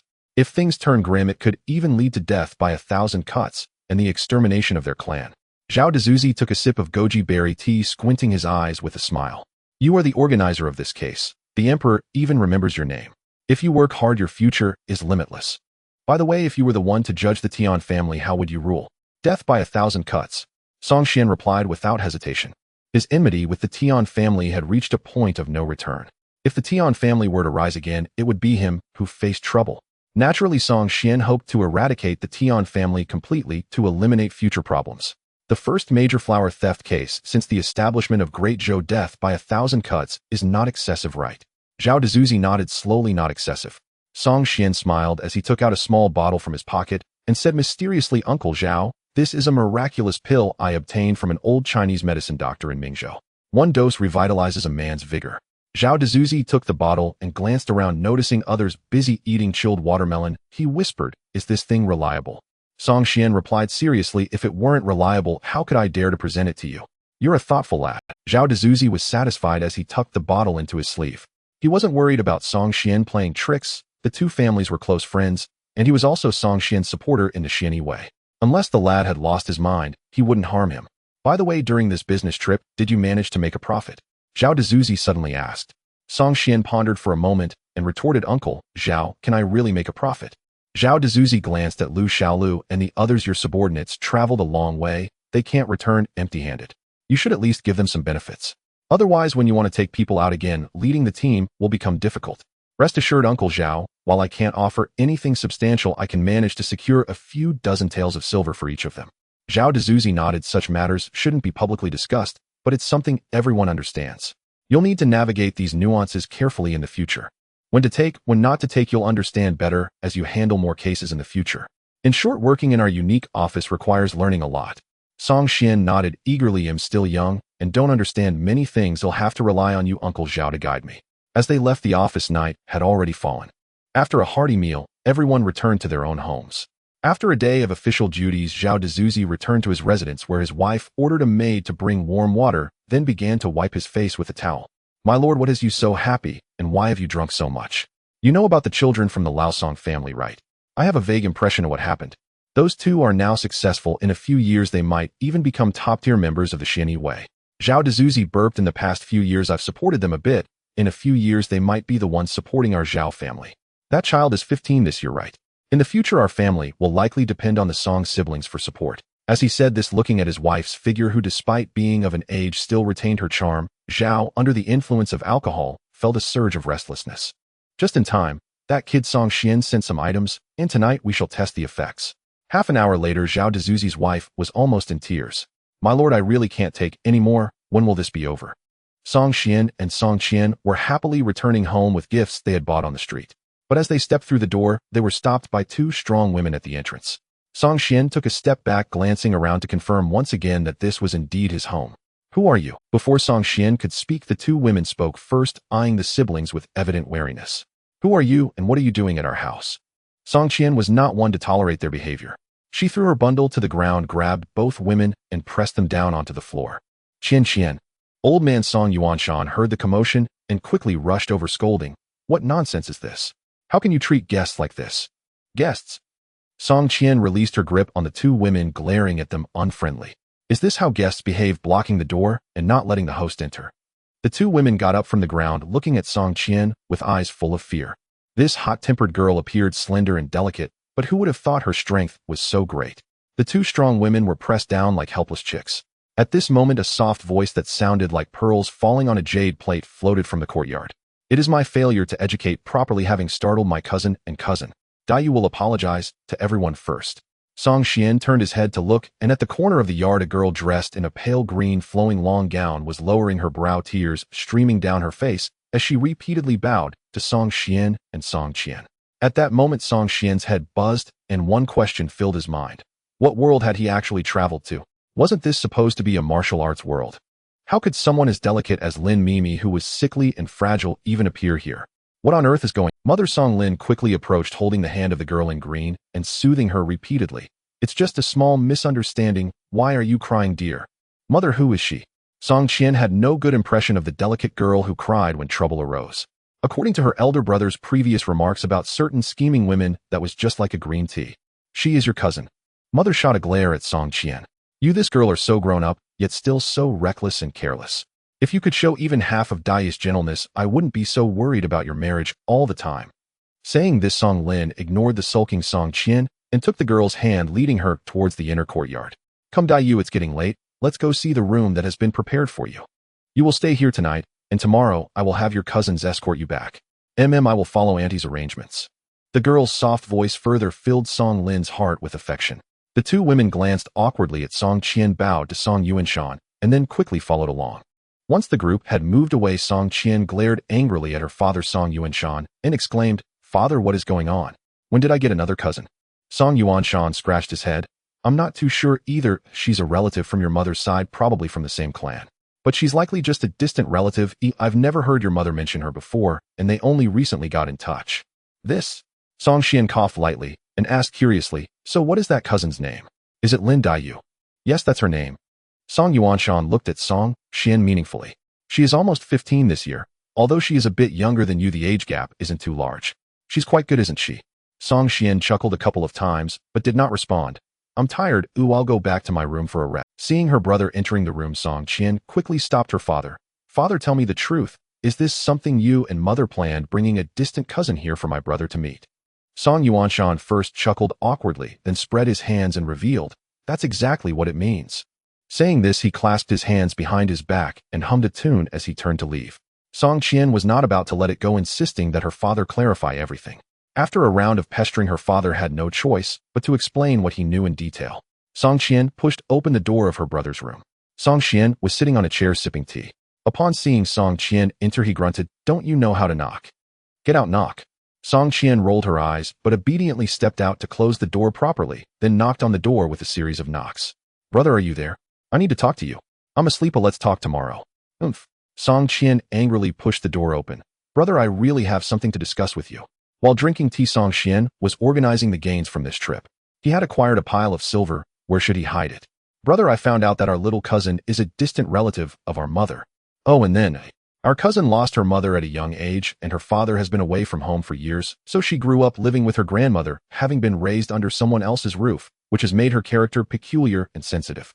As she spoke, Song Qian picked up a teacup and poured herself a cup of tea. As soon as we met, she started crying. I thought I was encountering a green tea girl, but considering her background and character, it doesn't seem like she was faking it. Song Qian simply replied with an "Oh. That's all you say?" Song Qian stared at him. Brother, don't tell me you can't see what father and mother mean. What do you think of that little cousin? Father said that mother had been in contact with her for 2 years. She is a naturally intelligent girl and very skilled in poetry. Father and mother have been very concerned about your marriage. Song Qian put down his teacup and said seriously, she's too young, I can't do anything. Uffed. Song Qian couldn't help but spit out a mouthful of tea. After wiping her mouth, she covered her mouth and laughed. Brother, what's going on with you? That little cousin looks so young and delicate. You're not satisfied. Song Qian waved his hand dismissively. It's not that I have any other thoughts, it's just that she really is too young. After all, he had lived for over 20 years in his past life, and considering his age in this life, his mental age exceeded 40. A man with the mentality of a 40-year-old engaging with a girl under 15, let alone marriage, he felt it would be a sin to even date her. Seeing Song Qian still pondering over his words, Song Qian stood up and headed towards the door. Hey, where are you? I'm going to find Lu Xiaolu. Recently, it's either been traveling or killing, and I'm a bit tired. I want to go to the brothel to listen to music and relax. Going to the brothel again. Song Qian quickly ran over, took a silver ingot from her sleeve, and placed it in his hand, admonishing, Brother, our family has money now. We can't always let others treat us. If you have no intention of marrying Xiolia's elder sister, then don't owe anyone a favor. Song Qian did not seek out Lu Xiaolu. Instead, he left the city and arrived at a forest outside. At this moment, dressed in a flowing white robe, he sat cross-legged atop an ancient tree, welcoming the nascent morning sun and breathing in the spiritual energy of the heavens and earth. From a distance, Song Qian appeared to be enveloped in a hazy aura above his head, subtly shifting with the gentle breeze, resembling an otherworldly being. With the recent spate of killings, Song Qian felt that his cultivation was nearing a breakthrough point. He simply needed an opportunity to potentially ascend to the innate realm. Yet what this opportunity was, he could not articulate at that moment. It was just an elusive feeling. As noon approached, Song Qian concluded his meditation, lifting his gaze to the vast and ethereal sky, exhaling a breath of turbid air. Perhaps to achieve a breakthrough, he still lacked a fulfilling battle that could challenge him. Leaving the forest, Song Qian strolled leisurely along the official road. Along the way, he occasionally encountered travelers. Some recognized him and greeted him with flattering smiles. Brother Qian, have you had lunch? Shall we eat together? Song Qian nodded occasionally in acknowledgement, but his mind was preoccupied with thoughts of how to break through and advance to the innate realm, and his gaze gradually became vacant. Suddenly, while lost in thought, he felt a brush against his waist, and the pouch hanging from him vanished without a trace. Recovering from his dazed, Song Qian instantly opened his half-closed eyes, and his sword was unsheathed in a flash. Slash. A voice devoid of any mortal warmth escaped his lips, and then a long sword cleaved through the air, appearing utterly unremarkable. Yet this seemingly mundane sword strike at the moment of execution unleashed a sword chi like a crimson dragon, as if tearing through the clouds that obscured the sun, exploding forth with sudden ferocity. Swish! The sword chi surged like a shooting star explosive with a sound that pierced the air, blooming across the vastness of the world. Boom! The sword chi rampaged, the sound of it ripping through the ground echoed incessantly, reminiscent of heavenly thunder, causing a buzzing in the ears of all present. On the official road, the sparse travelers were so frightened they collapsed to the ground, momentarily deafened and blinded by the red haze, unable to discern what was happening. Only after instinctively unleashing that sword strike did Song Qian regain his composure, glancing around at the terrified travelers sprawled on the ground, and then at the long gash he had cleaved through the earth, disbelief etched on his face. Was that sword chi really struck by me? Sword chi is a lethal technique only available to innate masters who specialize in swordsmanship. Even some innate experts would hesitate to claim they could manifest such a formidable attack. Yet just now Song Qian had inexplicably unleashed a sword chi. Could it be that I have truly broken through? Instinctively, he circulated his inner power to examine his own state, but soon he felt a tinge of disappointment in his heart. His cultivation was still at the 9th level of the acquired realm, not yet having stepped into the innate realm. The reason he was able to unleash sword chi was primarily due to his pure yang inner power being exceptionally refined and abundant, fully supporting the consumption required for the sword chi's eruption. Additionally, it seemed he had entered a mysterious state that allowed him to grasp the method to activate the sword chi. Although his cultivation hadn't broken through, he had nonetheless comprehended the method to unleash such a devastating sword technique, which could be seen as a pleasant surprise. In a good mood, Song Xian looked down at the small thief, who was half laying on the ground not far from him, clutching the pouch he had stolen. The thief appeared quite young, perhaps in his teens, with a thin frame, messy short hair, and a face full of terror. The sword chi he had just unleashed barely grazed the thief's shoulder. Had it deviated a bit more, this man would have been torn apart on the spot. Upon seeing Song Xian's gaze, the thief trembled, raising the pouch. With quaking arms, his voice tinged with a hint of crying.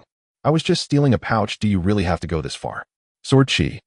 Even at home, his father would not easily unleash such a lethal move. After sneaking out, he had never encountered any martial artists capable of unleashing sword chi. He never expected that today, merely out of a whim to experience the feeling of stealing, he would almost lose his. Song Xian fixed his gaze on the pouch the thief was holding aloft and did not reach out to take it. Instead, he spoke, "Your lightness skill is quite impressive." The fact that the thief could stealthily approach him and steal the pouch while narrowly avoiding his sword chi was no small feat. His lightness skill was not just good, but remarkably outstanding. The fact that the thief could stealthily approach him and steal the pouch while narrowly avoiding his sword chi was no small feat. His lightness skill was not just good, but remarkably outstanding. Just enough to evade the lethal shot. It must be said this was the most formidable lightness skill Song Xian had encountered in this world. The thief's face was smeared with dirt, making it hard to discern his features. Upon hearing this, he shrank back embarrassed and said, "No matter how fast my lightness skill is, it cannot outrun your sword chi. Sir, I was just stealing a little something, as surely it doesn't warrant a death sentence." Song Xian did not respond, but said coldly, "I will give you a chance to live. Use the lightness skill you just displayed to exchange for your life." The thief hurriedly shook his head, saying, "Sir, when one is outside, where is the logic in carrying a manual? Wouldn't it be better if you came with me to my home and I fetch it for you? The manual may not be on me, but you must know how to cultivate right. Write it down and he'll let you go." As he spoke, he glanced up at the dark clouds that had gathered overhead before surveying the onlookers around him, who dared not breathe a word, and waved his hand. "It's going to rain. Don't you all need to go home and fetch your clothes?" At his words, the onlookers seemed to awaken from a daze. "Oh, it's going to rain and we really need to go home and get our clothes. Oh, I just remembered my wife is about to give birth. Brothers, I must leave first. What a coincidence, my wife is also about to give birth. Oh, let's go together." Watching the panicking crowd disperse, Song Xian shifted his gaze back to the conflicted thief and said slowly, "I don't need the original manual, you only need to write it down for me. You should know which is more important, your life or the manual." The thief protested stubbornly, "You're bullying the weak with your strength." "You are the thief," Song Xian stated calmly. "You, a master capable of unleashing sword chi, are bullying a newcomer to the martial world. You lack martial ethics. You are the thief. Stealing someone else's manual is a great taboo in the martial world. You are the thief. You bully a weak girl like me. What kind of man are you? You are a thief." After a prolonged standoff, the so-called weak girl thief finally relented. "Can we stop talking about thievery?" "Sure." Song Xian nodded. "Let's talk about the secret manual. I'll give it to you." The little thief gritted her teeth. "But let's agree first, once I give you the manual, we'll bury the hatchet, and you mustn't call me a thief again." "All right." Song Xian's expression finally softened. "And are you really willing to let me go? What if you go back on your word? Then I'll have no way out." Song Xian smiled slightly. "You have no choice. You must trust that I am a person of my word."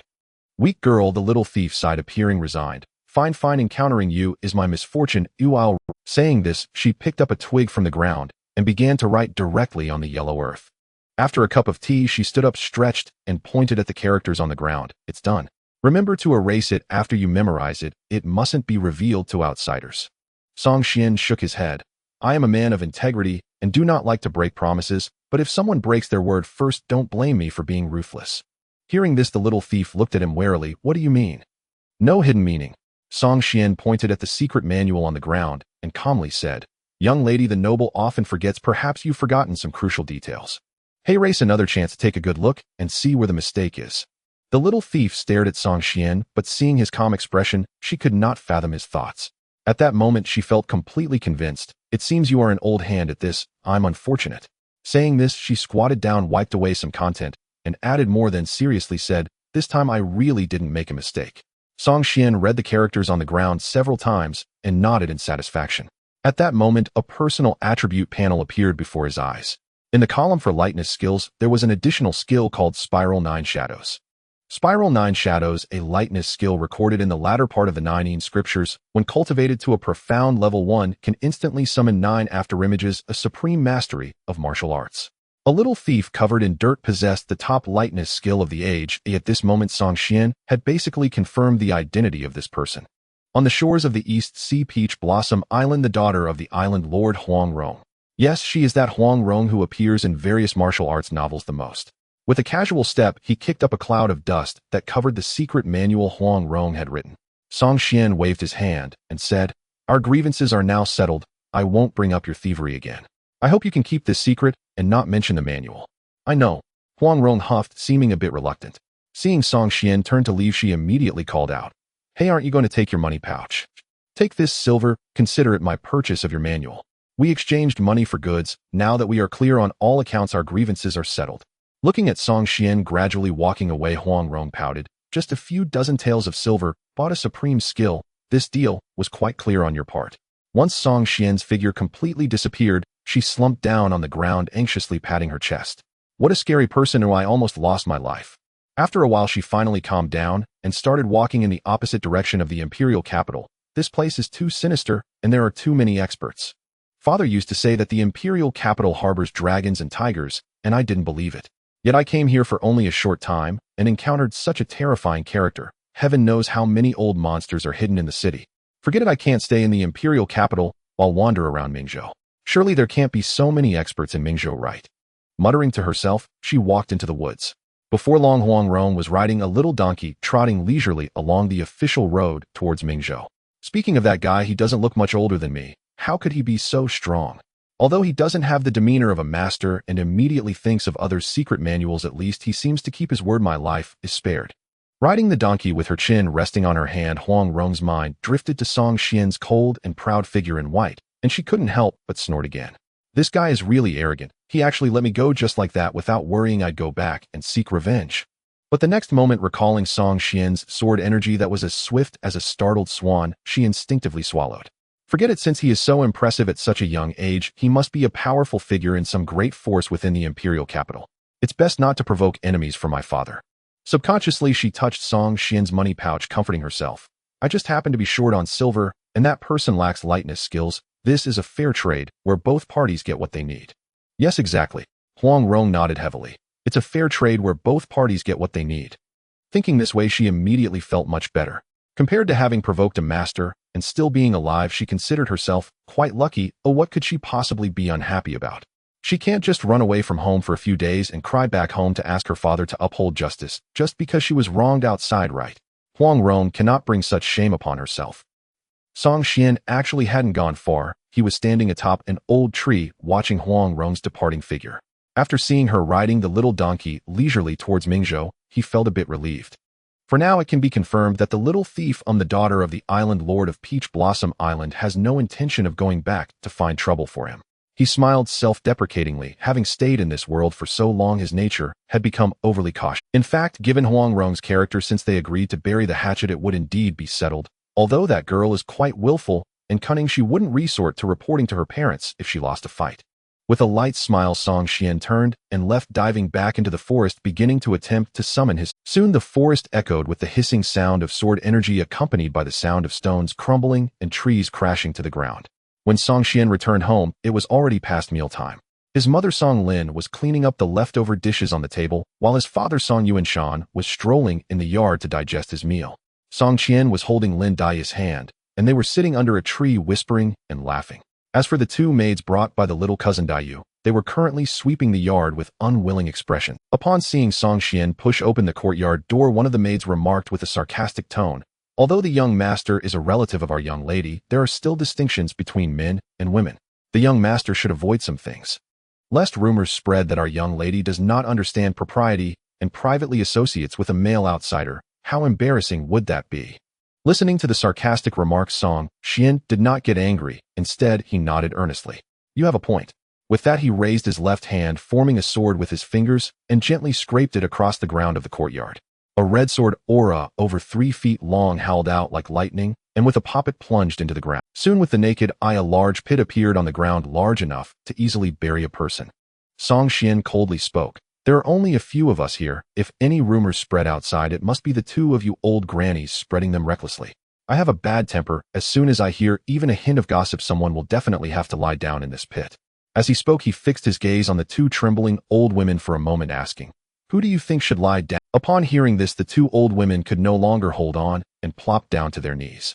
"Young master, we are just servants here to serve the young lady. How could we dare to spread rumors about her? Please, young master, you have a magnanimous heart. Don't hold it against us old women. Miss, please say something, or we really don't want to die." The two old women cried and sobbed, terrified. Meanwhile, the younger cousin, dressed in a tranquil green long skirt, seemed equally startled, staring at the large pit on the ground, momentarily dazed. However, Song Qian was the first to react, circling around the pit, and then excitedly saying, "Brother, have you advanced to the innate realm?" "Not yet." Song Qian pouted, unconvinced.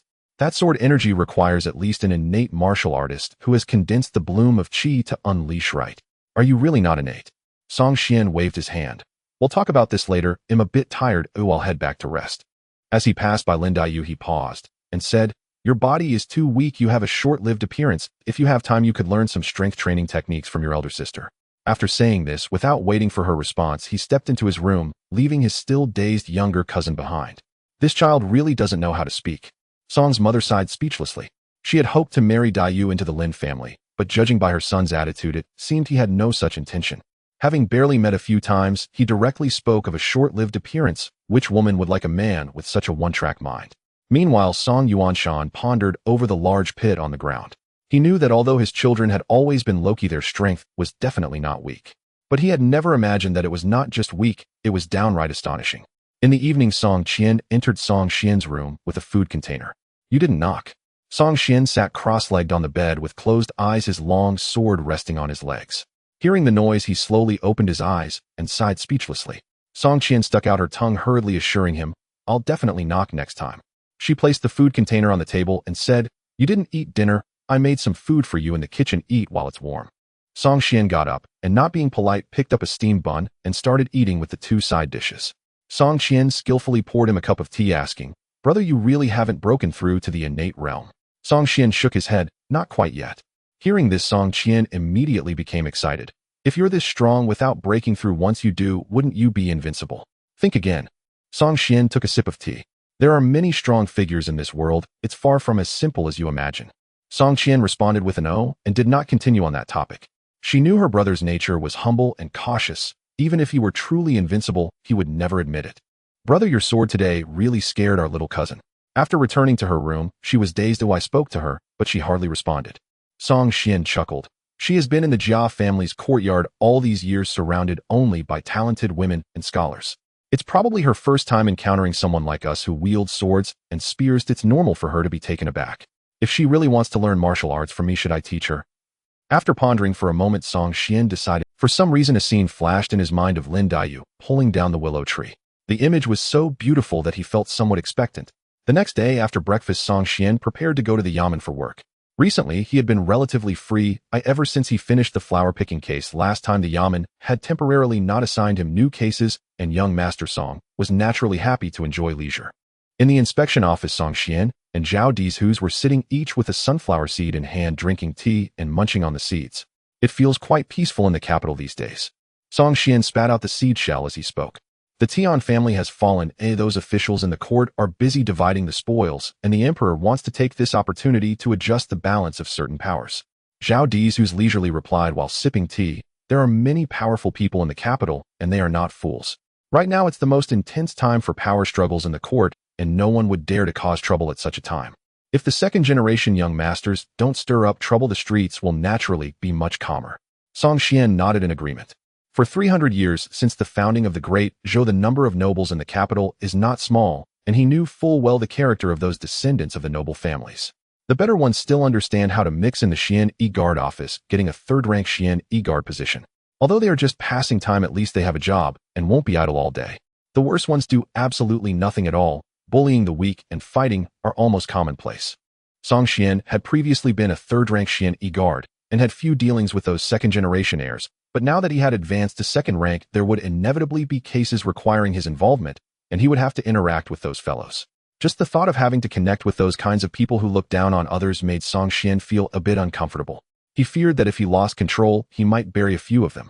After chatting for a while, old Zhao had some matters to attend to. As Song Xian stood up and prepared to stroll around the street, he saw Lu Xiaolu running towards him from outside the yamen. "Brother Xian, come with me quickly." "What happened?" "An outsider's wife outside the city has died." "What does her dying have to do with me?" "I don't have Mengda's peculiarities." "It has to do with Song Qian." Lu Xiaolu spoke rapidly. "There's nothing going on at the yamen. After Song Qian punched the clock today, she slipped out with my second sister and your cousin to go for a spring outing." Song Qian's expression changed, frowning. "So are they outside the city, and did they kill someone's wife?"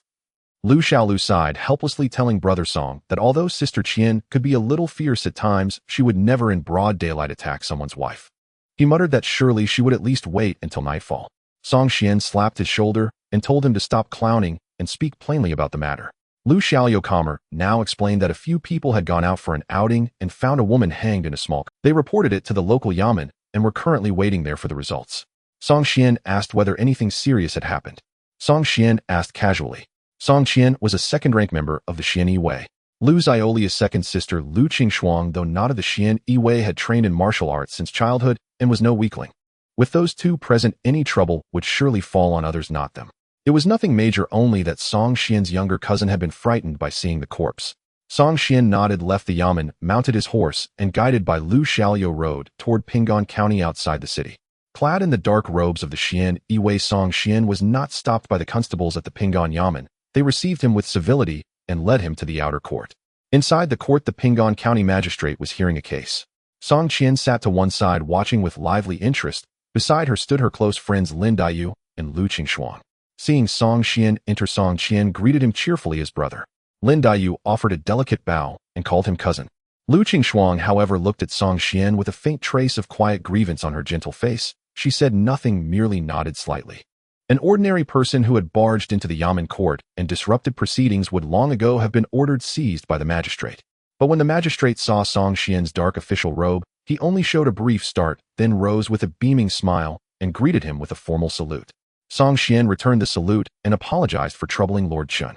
The magistrate Chun Huili served Pinggan outside the capital. He and Song Xian had dealt with one another before and were not strangers.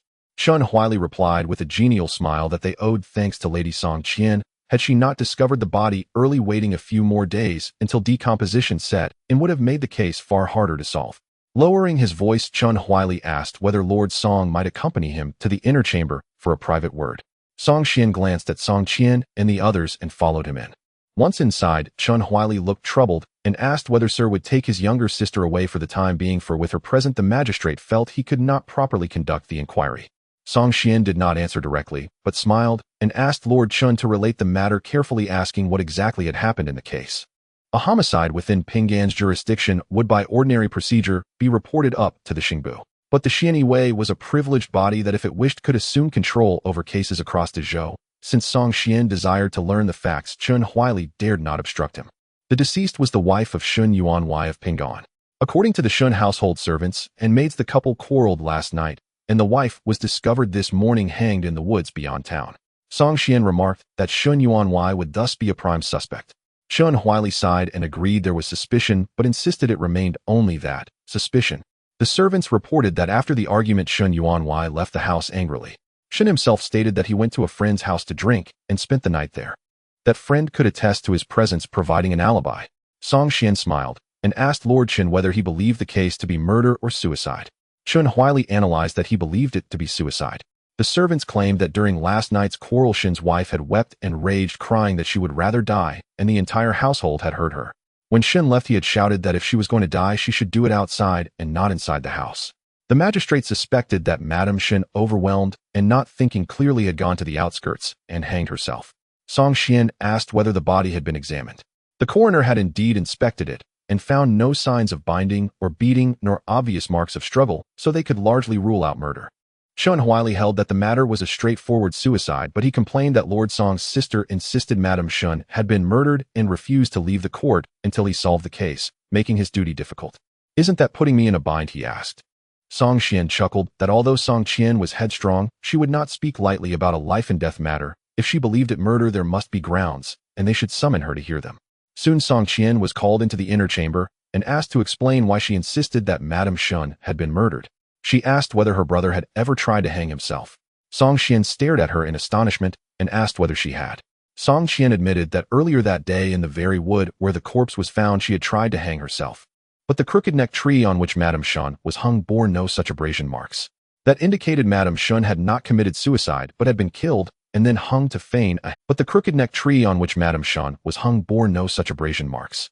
That indicated Madame Xuan had not committed suicide but had been killed and then hung to feign a hanging suicide.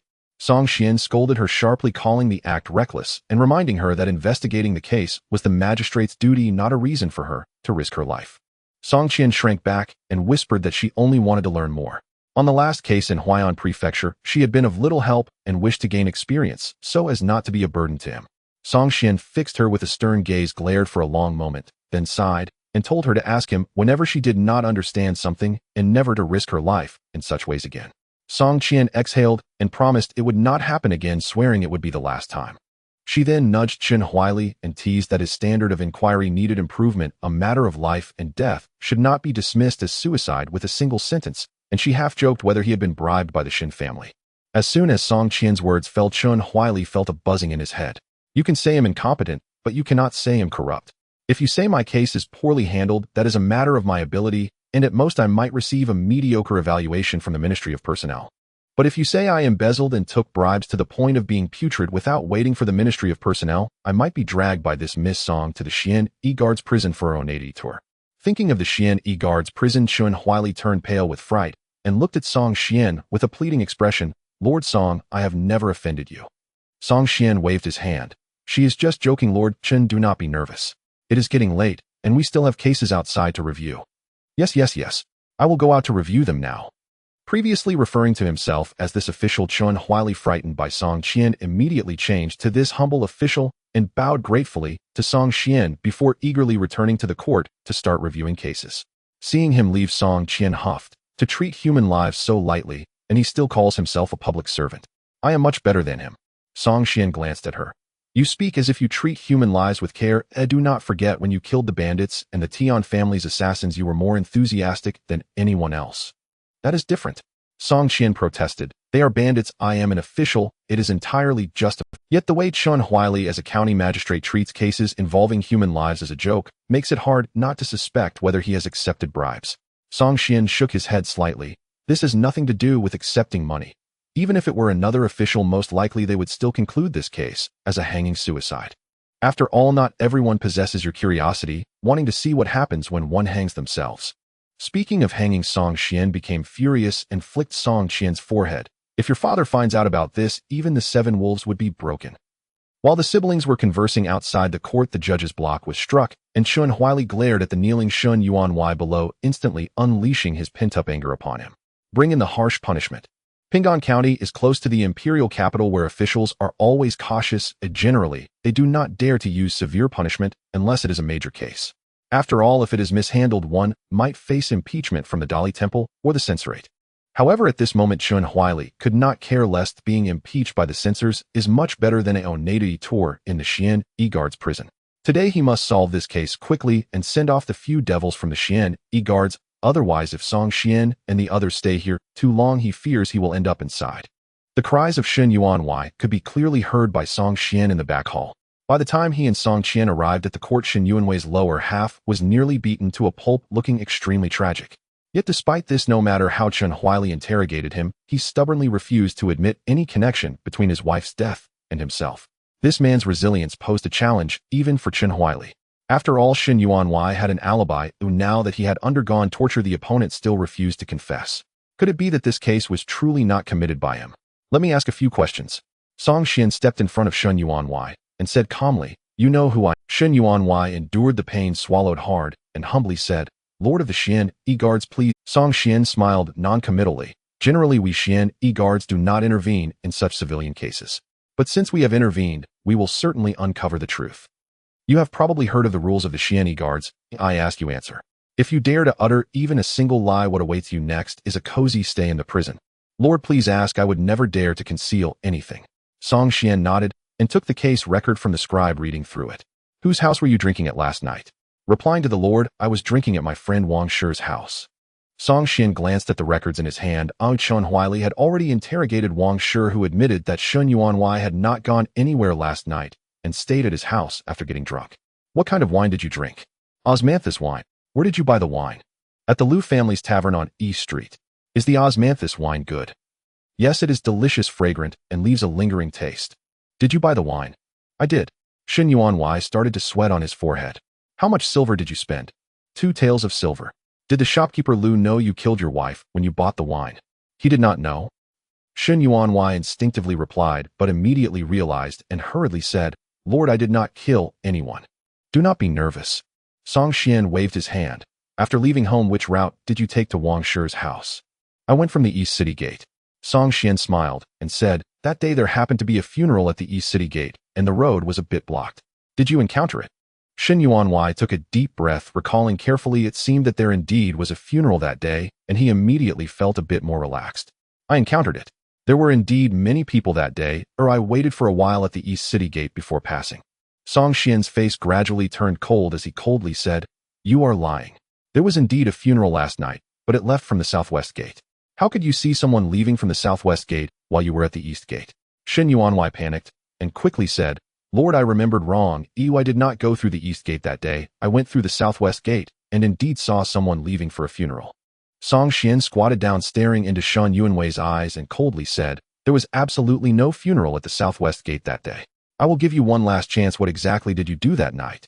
Shin Yuanwei was completely panicked. Lord, I did nothing. I was really drinking at Wang Shi's house. Song Xian shouted coldly, I am not asking about the night you killed your wife. Oh, I am asking what you did the night before the murder. The night before the murder, I. The pain in his body combined with Song Xian's relentless questioning caused Shin Yuanwei to sweat profusely, and his mind began to crumble. Covering up and telling lies. Song Xian stood up, looking down at him. Either you confess now, or come with me to the prison and confess. 2 paths, choose one. Thud. Shin Yuanwei collapsed to the ground, completely breaking down. I confess, I plead guilty. It was I who killed her. I killed her. I do not want to go to the prison. I do not want to go to the prison. Song Xian nodded, turned to the stunned Chen Huili, and said, the interrogation is over. The remaining matters Lord Chun can handle himself. Is that all right? Chen Huili nodded numbly. This was the first time he had seen such a method of resolving a case. Is this how the Xian guards handle cases? After Shin Yuanwei confessed, Song Xian led Song Qian and the others away. Along the way, Song Qian chattered about the details of the case, her face full of pride. After all, she had contributed significantly to solving the case. Not everyone possesses her courage and boldness to experience the taste of suicide. Brother, where did you learn your skills in interrogating cases? It's just something I've pondered on my own.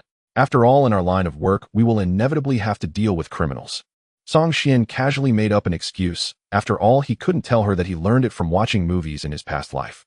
He still remembered the film's name, The Deadly Grass, starring Stephen Chow, a classic for sure. Lu Qingxuang remained silent all the way, her watery peach blossom eyes fixed on Song Xian, the affection in her gaze evident even to a fool. But Song Xian pretended not to see her and continued talking to Song Qian. His little cousin Lin Daiyu occasionally curiously observed her extraordinarily skilled, yet quick-witted and resourceful cousin. Previously, she thought her cousin was merely a strong martial artist who often buried people, but now it seemed he was not entirely like that. Even if he did not become a Xiani guard, he should be able to be a good official as a civil servant, right? After Song Xian and the others left the county office, Chen Huili finally breathed a sigh of relief. After finishing the interrogation of Shen Yuanwei, he couldn't wait to order the arrest of Wang Shi, who had committed perjury. In the courtroom, Shen Yuanwei had already been imprisoned, and Wang Shi was still unaware that the former had confessed. We called you here because we have a few questions to ask. Chen Huili recalled the details of Song Xian's interrogation and said in a deep voice, did Shin Yuliang come to your house to drink last night? Yes, after getting drunk last night, he slept at my house. Wang Shi replied with certainty. How was his alcohol tolerance? Not bad, he drank about half a gin. Wang Shi tried to keep his smile normal. To cope with the official inquiry, he had already agreed on the testimony with Shun Yuanwei last night, so he wasn't too worried. Moreover, the fierce wife of old Shun had claimed she wanted to commit suicide, and everyone in the Shun household had heard it. There should be no problem with the witnesses. Did he vomit after drinking too much? Yes, he vomited everywhere. Wang Shi's heart tightened. Old Shun had never gotten drunk while drinking with him, so how would he know if the other party would vomit after getting drunk? But even if he didn't know, he had to grit his teeth and continue fabricating. After all, according to common sense, most people would vomit after getting drunk. His answer of vomiting everywhere should pose no problem. What kind of alcohol did you drink last night? Osmanthus wine. This was something he had already discussed with old Shin last night, so he didn't need to worry about making a mistake. Who brought the wine? Shen Xinyuan Wai. Did he bring it from home or buy it on the way? He probably bought it on the way. Nonsense, Shin Yuliang said he brought it from home. Wang Shi began to sweat nervously. Sir, your questions are beyond what I was prepared for. Old Shun hadn't gone over these codes with me. You owe Shin Yuliang 50 taels of silver, right? Yes. Wang Shi swallowed hard. You provided false testimony for him, and he absolved your debts, is that correct? Sir, you're joking? That's not true. Wang Shi's mind was in a jumble. How did the county magistrate know about his debts? What were you doing on the night Shin Yuliang committed murder? On the night of the murder, Sir, I didn't kill anyone. Oh, please don't wrong a good person. I didn't say you killed anyone. I asked what you were doing on the night Shin Yuliang committed murder. On the night Shin Yuliang committed murder, I was at home. I. After a long pause, Wang Shi faltered, trembling all over, looking around in panic. The officials around him looked at him with sympathy, as if watching a fool. Chen Huili stood up excitedly. Song Xian's method of interrogation was truly effective. At that moment, he had an epiphany. No matter how meticulous a lie is, it is ultimately still a lie. As long as it is scrutinized through numerous details, there will always be flaws. With a combination of true and false questioning, the common folk, with slightly weaker mental fortitude, will soon panic and ultimately collapse. In that moment, Chen Huili seemed like a martial artist who had comprehended an unparalleled secret manual, his face beaming with joy. The mentally collapsed Wang Shi even confessed obediently before Chen Huili could administer punishment. After Wang Shi was taken away post-confession, Chen Huili excitedly waved his sleeve, saying, Master, go and bring all the cases accumulated over the past 2 years. I will work overnight on cases today. After bringing Song Qian and the others back to the capital, Song Qian returned to the patrol office. His sister was slacking off at work, so as her older brother, he had to at least pretend to work. Otherwise, if both siblings slacked off, even with old Zhao covering for them, it would eventually draw criticism over time. Second-tier Xian E-guards actually have quite a bit of leisure time when not handling cases. Third-tier Xian E-guards still need to patrol the streets several times a day, whereas second-tier Xian E-guards don't have to do that at all. They just need to stay in the office drinking tea and reading books. A cup of tea and a book can easily pass an afternoon. Of course, Song Xian would not waste time like that with nothing to do. He stood in the courtyard of the office holding his sword for the entire afternoon. In a certain office area, Zhao Dizhu casually put down the documents in his hand and glanced at Song Xian, who was motionless in a distant corner, his eyes filled with surprise. At only 20 years old has he already begun to comprehend the essence of the sword. The Song family. In the boudoir where Lin Daiyu was temporarily staying, Song Qian was stretching her neck obediently, allowing her little cousin to apply powder to cover the marks on her neck. Cousin, this is too dangerous. How can you hang yourself to solve a case? Song Qian laughed. My brother said that practice is the only criterion for testing truth. Whether it is suicide or homicide, relying solely on conjecture is useless. One must personally experience it to draw a conclusion. Practice is the only criterion for testing truth. Lin Daiyu pondered this statement carefully, and the more she thought about it, the more she felt it contained great wisdom, completely different from the poetry and songs she usually encountered. Unconsciously, she sighed. Cousin is indeed a person of great wisdom. Yes. Song Qian reached out and pinched Lin Daiyu's tender water-like face, saying, Your taste is good. It's a pity, though, you are too young to be my sister-in-law. Lin Daiyu huffed, sprinkling the powder in her hand onto Song Qian's neck. You talk nonsense. If you say such foolish things again, I'll return to the Jia residence tomorrow. All right, it was my cousin who spoke wrongly. Song Qian coaxed. The Jia residence is a high and mighty household with relationships intricate and complex. It would be uncomfortable to return. Where is the freedom of staying here? Did you not say you wanted to learn martial arts with me? Starting tomorrow, I'll teach you martial arts. Once you excel in it, we can dress in fine clothes and ride horses, roaming the world without caring about others' opinions. Wouldn't that be delightful? Roaming the world. Little Lin Daiyu's eyes narrowed, hardly able to imagine that this delicate girl harbored a heart yearning for the world of martial arts. A heart that longs to break free from its confines, no longer living under the shadows of others. Just as Lin Daiyu was describing the romantic tales of the martial world, a sudden whoosh sound echoed from outside the door. Song Qian's expression changed, and she quickly shielded her younger cousin behind her, whispering, Stay here, and don't move, I'll go check it out. Standing warily at the door the moment Song Qian opened it, her long sword unsheathed with a sharp clang, its cold light flashing ominously, accompanied by a faint sound of cutting through the air. There was no one outside, but a dagger was lodged in the door frame with an envelope pinned beneath it. After removing the dagger and opening the envelope, Song Qian quickly skimmed through the letter inside. Her brows initially relaxed, only to furrow again soon after. Why come back after leaving? She sighed softly and smiled at Lin Daiyu, who looked somewhat worried. It's nothing, an old acquaintance has returned and wants to meet me. Stay at home for now, I'll be back quickly. Lin Daiyu had just nodded when she saw Song Qian's toes tap the ground, and in an instant, she leaped onto the wall, her figure shifting sideways before disappearing from view. To be honest, Lin Daiyu envied her cousin's ability to fly around freely. At the west lake, the willows swayed and flowers bloomed vibrantly. On both sides of the lake, pedestrians were bustling about with inns and taverns lining the streets. Naturally, in such a prosperous area, brothels and other entertainment venues were also plentiful. With her sword crossed over her chest, Song Qian stood by the lake, feeling quite uncomfortable as the sounds of revelry, calling young master come in and play, echoed around her, filling her with unexplainable irritation. After waiting for a moment, a mist unexpectedly rose from deep within the lake, and through the haze a small boat seemed to appear.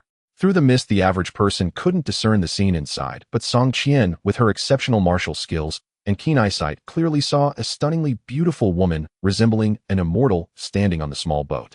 Upon seeing this person, Song Qian instinctively curled her lip and leaped into the air, lightly tapping the water's surface like a dragonfly before landing on the small boat within a few breaths.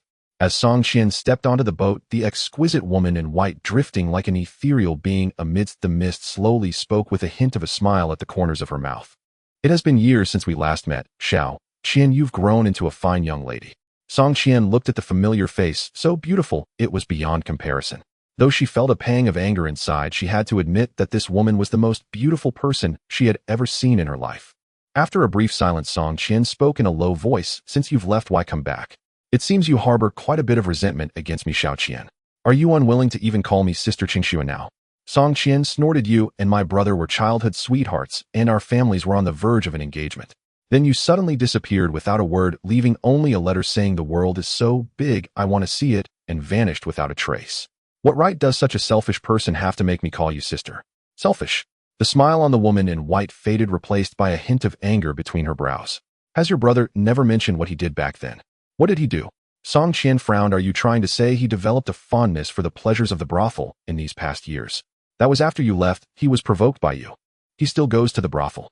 The woman was momentarily taken aback, then clenched her fists, her fingers turning a bit pale. Seeing her reaction, Song Qian's expression became strange. "So you didn't know?" "What do I know?" The woman huffed impatiently. "I just returned after successfully completing my training and haven't seen anyone yet. I contacted you first. Sister Qingxua, what exactly happened between you and my brother? Can you tell me?" Lu Qingxua took a deep breath, contemplating for a moment. Seeing Song Qian's curious expression, she slowly began to speak. "I've liked your brother since we were young, you know this well. In fact, even the sentence in my letter, the world is so big, I want to see it, was something your brother said." Song Qian's expression became even more perplexed.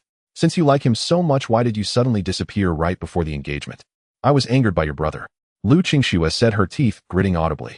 "He didn't do a single thing to get involved with anyone." "What exactly did he do?" Song Qian was somewhat confused.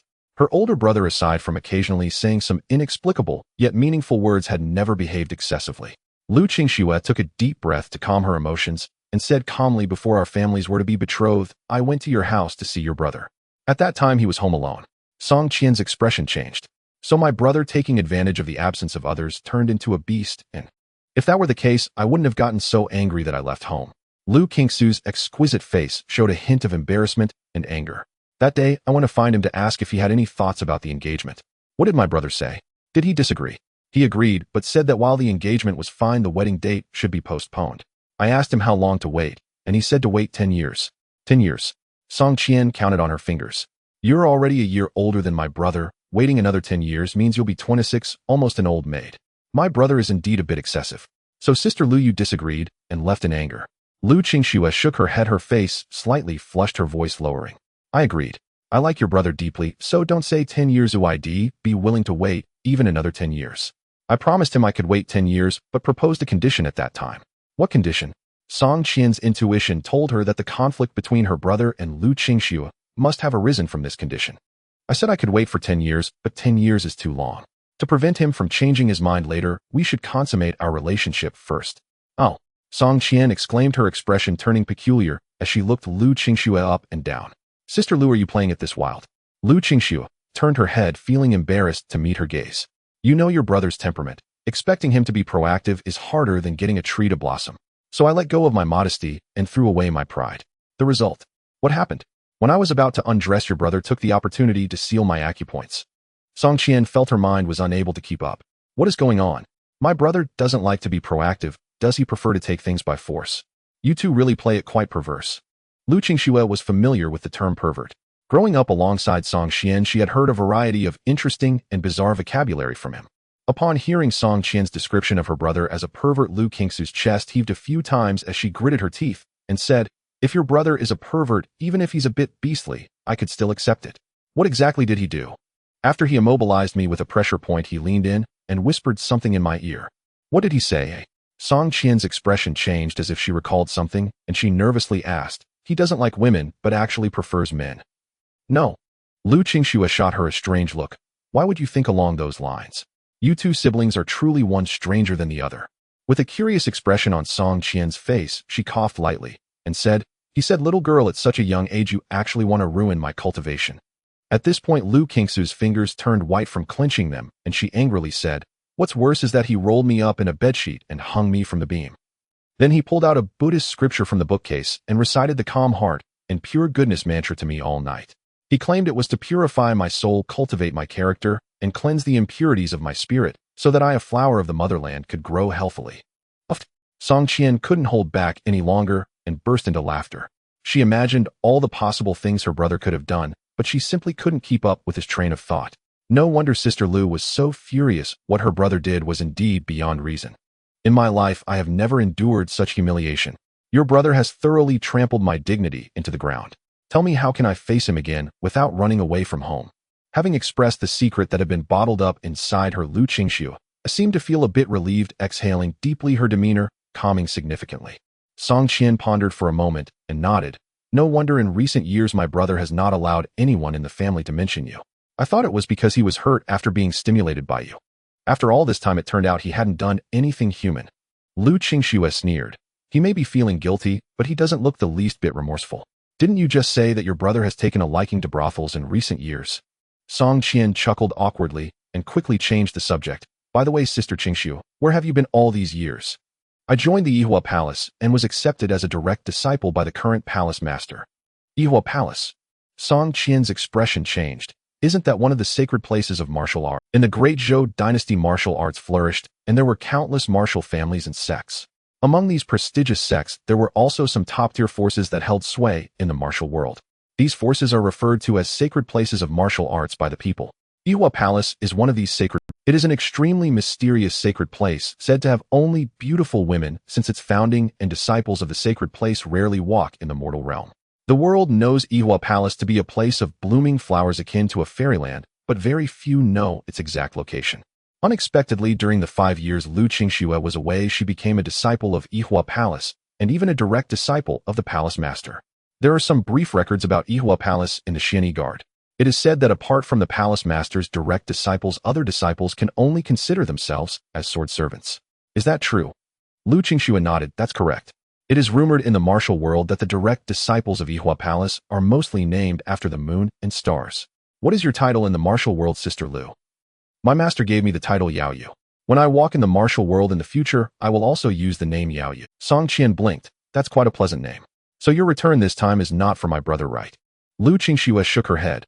My master plans to recruit a closing disciple. I have returned this time to take Xuan with me. With her talent, it should be no problem for her to be accepted as a direct disciple. Little Qian, would you like to join us? Since childhood, I've known that among us you have the best talent in martial arts. In terms of aptitude, you far surpass your brother.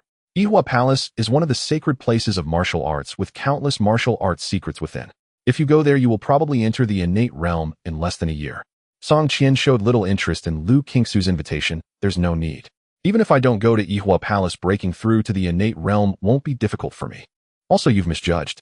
My brother is actually the true martial genius.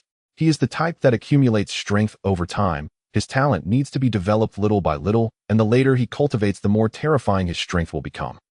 Song Qian paused for a moment. Sister Lu, you should be in the innate realm now, right? Lu Qingxue's eyebrows revealed a hint of joy. I broke through not long ago. If not, my master wouldn't have let me leave the mountain. Song Qian responded. But to be honest, your innate martial artist doesn't give me as much pressure as my brother, who is a postnatal martial artist. Are you exaggerating? Lu Qingxue was somewhat disbelieving, The path of martial arts is extremely long, and the gap in strength between each major realm is like a chasm. The difference between innate and postnatal is not something you can imagine. Perhaps. Song Qian laughed nonchalantly. Are you sure you don't want to meet my brother? I think some things are better said face to face. There may be some misunderstandings in between. Lu Qingxue hesitated for a moment. Over the years I have indeed recalled the events from back then. Your brother might have some difficulties. After all, he said I was going to ruin his cultivation.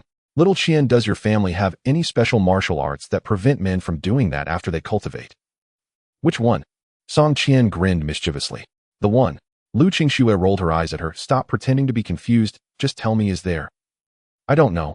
Song Qian shrugged. I cultivate the family's ancestral martial art xianbing skill. After generations of hard work, the court rewarded us with this unique skill. Of course, whether there are other unique skills in the family, I don't know. After all, you understand, some things are passed to males and not to females, and my father wouldn't tell me some matters either. Hearing this, Lu Qingxue revealed a slight smile. Perhaps your brother indeed has some unspeakable difficulties. I was impulsive back then. Oh, I shouldn't have left without saying goodbye. I should have had a good chat with him.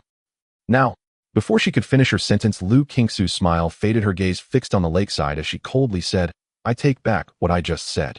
Your brother has no difficulties. He is just a scumbag. Song Qian followed Lu Qingxue's gaze and saw her brother Song Xian and Lu Xiaoyou arm in arm laughing as they walked into a brothel. Song Xian has been living a leisurely life lately.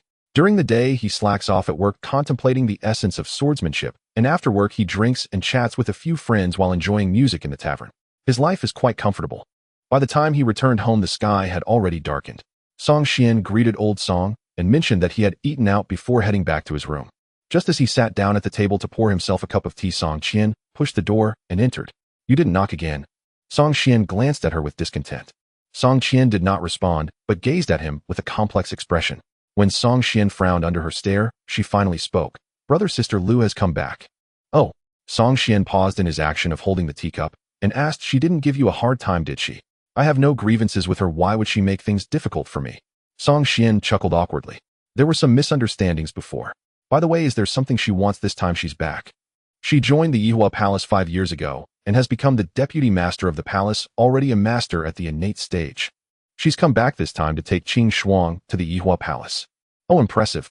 Song Qian replied calmly, his emotions unreadable. What else did she say? You're asking if Sister Lu has something to say to you. Song Qian looked at him with great interest. Did she mention anything about me? She asked me to ask you who is prettier, the girls in the tavern or her. Song Qian pondered for a moment. Did you leak my secret about going to the tavern to listen to music? In the evening when you went into the Tianxiang building with Lu Xiaoyou, Sister Lu happened to see you. Song Qian took a sip of tea and chuckled. What a coincidence. Yeah, indeed a coincidence. Song Qian hesitated for a moment and cautiously asked, Brother, do you have something difficult to say? Those supplements you're tinkering with, are they to treat your own stubborn ailment? Song Qian remained silent. Seeing this, Song Qian became more certain of her guess, saying, Actually, it's nothing. You know Sister Lu's feelings for you. She wouldn't mind these things. Some misunderstandings can actually be resolved through conversation. It's not what you think. Song Qian shook his head, showing no intention of explaining. Regarding his crossing over and the pure yang infinite child technique, this was the foundation for his survival in this world. Before he became invincible, he did not want to disclose it to anyone. After all, being a member of the Xian E Guards, he would inevitably have enemies in the future. Although the pure yang infinite child technique is strong, it does have its obvious weaknesses. If he were to be targeted by enemies surrounded by beautiful women trying to seduce him, Song Qian was unsure if he could maintain his composure.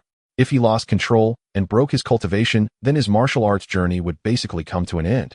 Song Qian scrutinized him back and forth, then waved her sleeve helplessly. Forget it, handle your own matters. I'm going to teach my little cousin martial arts. Remember to close the door. Song Qian reminded. As Song Qian reached the door, she paused her steps and turned somewhat speechless. Brother, sometimes I really don't understand what you're thinking. Watching Song Qian leave, Song Qian set down his teacup, his gaze somewhat lost as a scene from his youth resurfaced in his mind. Song Qian, do you have any dreams? 16-year-old Lu Qingxuang, wearing a moon-white long dress, raised her snow-white chin slightly and asked curiously. Dreams? Slacking off at work, enjoying some court benefits, does that count? That's too lazy, isn't it? Do you have something higher? Higher. Young Song Qian ventured. 3 palaces and 6 courtyards, 72 concubines. I asked for something higher, not to the clouds. Dreams and daydreams are not the same. Oh, then I'll lower my expectations, like becoming a sword immortal. Sword immortal? Are you sure you want to walk the path of the sword in the future? Let's set it for now. At 15, Song Xian, standing halfway up the mountain, set his first goal besides slacking off at work. At the pinnacle of humanity, I want to be that unparalleled sword immortal. To be a sword immortal. The girl's fair face also showed a hint of longing. First, you need a good sword. The heaven-supporting sword of the Ame sect, the blood-illuminating sword of the Yihua Palace, and the pure yang infinite sword of the hero Yanantian are all good choices. Which one do you like the most? Any of them is fine, I'm not picky. I see. Rubbing his brow, Song Xian pulled his thoughts back, vaguely guessing that Lu Qingshuang's initial purpose for joining the Yihua Palace might be to obtain that divine sword, the blood-illuminating sword. After drinking 3 cups of tea in a row, still feeling unsettled, Song Xian opened the window and leaped out, his figure flickering in the night as he arrived at the highest tavern within several miles in an instant. Standing on the rooftop, looking down at the tranquil and serene imperial city under the moonlight, his heart gradually calmed. You're still the same when your mind is unsettled. You like to come here to overlook everything. Not far away, a lively and ethereal voice suddenly rang out, and in the next moment a shadow appeared in the moonlight like a ghost. Gazing at the extraordinary and elegant woman, Song Xian was slightly taken aback, and then smiled to greet her. It's been years, you've become even more beautiful. Lu Qingshuang snorted. Back then I asked you to sleep, but you didn't. Now you regret it, right? The two had grown up together, and he understood Lu Qingshuang's character well. She was always direct and bold in her affections, so he was not surprised by her words. Not really, I'm not interested in those too young. Not interested in younger ones. Lu Qingshuang was taken aback at first, then her face showed a sudden realization, teasing. Do you prefer older married women? So to win your heart, do I have to marry someone first? What nonsense. Song Xian glared at her. Lu Qingshuang, after being out for so many years, is this what you learned to bring back?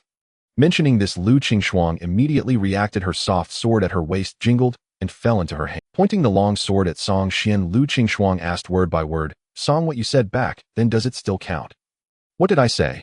You said let me wait for you for 10 years, and after 10 years you would marry me. Does that still count? Song Xian looked at the sword tip close at hand, and then at the stunning woman whose eyes were brimming with tears, and slowly nodded. It counts. Good. Lu Qingshuang sheathed her soft sword, wrapping it around her waist like a flexible snake. Her tone softened. I'm back this time to take Qingshuang to the Yihua Palace, and we're leaving early tomorrow morning. It's been 5 years already, and after another 5 years I'll be waiting for you to fulfill your promise. As she finished speaking, she lightly tapped her toes on the rooftop. Her figure floated away like willow catkins in the night. Song Xiaoxiao, the Yihua Palace awaits your arrival to marry me. The moon inviting from the Yihua Palace. Song Xian clicked his tongue. After not seeing his fiancée for several years, he noticed that she had become the young master of one of the sacred grounds of the martial world. If Lu Qingxue is to be the future moon master of the Yihua Palace, then her sister Lu Qingshuang must be the second master Lianqing. Song Xian rubbed his forehead.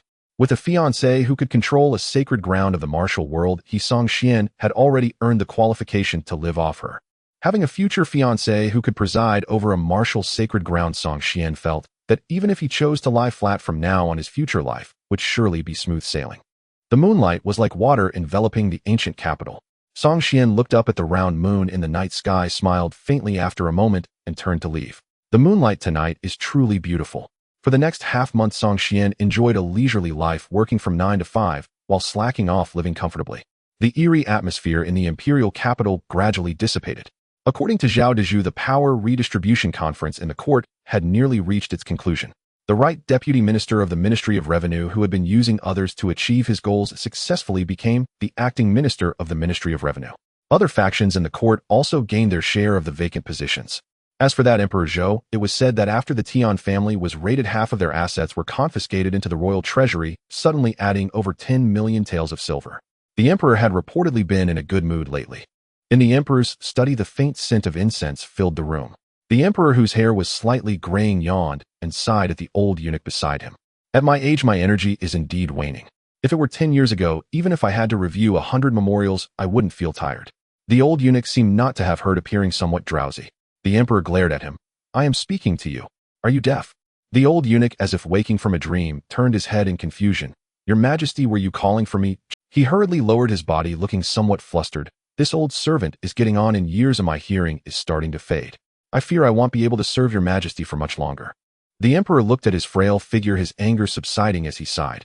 Daban, aren't you about the same age? I have endless memorials to review and a pile of matters to worry about. How come you age faster than I do? The old eunuch smiled ingratiatingly. Your Majesty is after all the true Dragon Emperor, right in the prime of life. How could this old servant compare to you? Haha. The Emperor chuckled twice. You old fellow, you really know how to speak sweetly. Saying this, he stood up, stretched lazily, and said cheerfully, this time I've unexpectedly gained a considerable amount of silver. You manage the purse for me. This money will be of great use. Your Majesty, rest assured, without your permission, not a single coin will slip through this old servant's fingers. I might trust you to do your job. He casually picked up a memorial from the imperial desk. The memorial came from the Mingzhou Xian Guards Qianhu, and Emperor Zhou glanced over it before saying indifferently, Daban, you are also a martial artist. Tell me, would a skilled martial artist drown in a river after losing consciousness from drunkenness? That would depend on how skilled that person is. At the peak of the acquired realm, then this old servant would rather believe he was killed and thrown into the river. The Emperor chuckled. Yes, such a ridiculous thing has happened, yet it just so happens to be in my memorial. There was a cold light flashing in his eyes. I am still alive, yet some people can't wait any longer. They even want to infiltrate the Xian Guard. Do they really think I'm getting old and blind? Go call the commander of the Xian Guard to me. Yes. Stepping out of the imperial study, the old eunuch, who appeared frail, as if he could be blown over by a gust of wind, suddenly straightened his posture. With a single step, he was 10 zhang away, and in the blink of an eye, he vanished from sight. Song Xian received a promotion.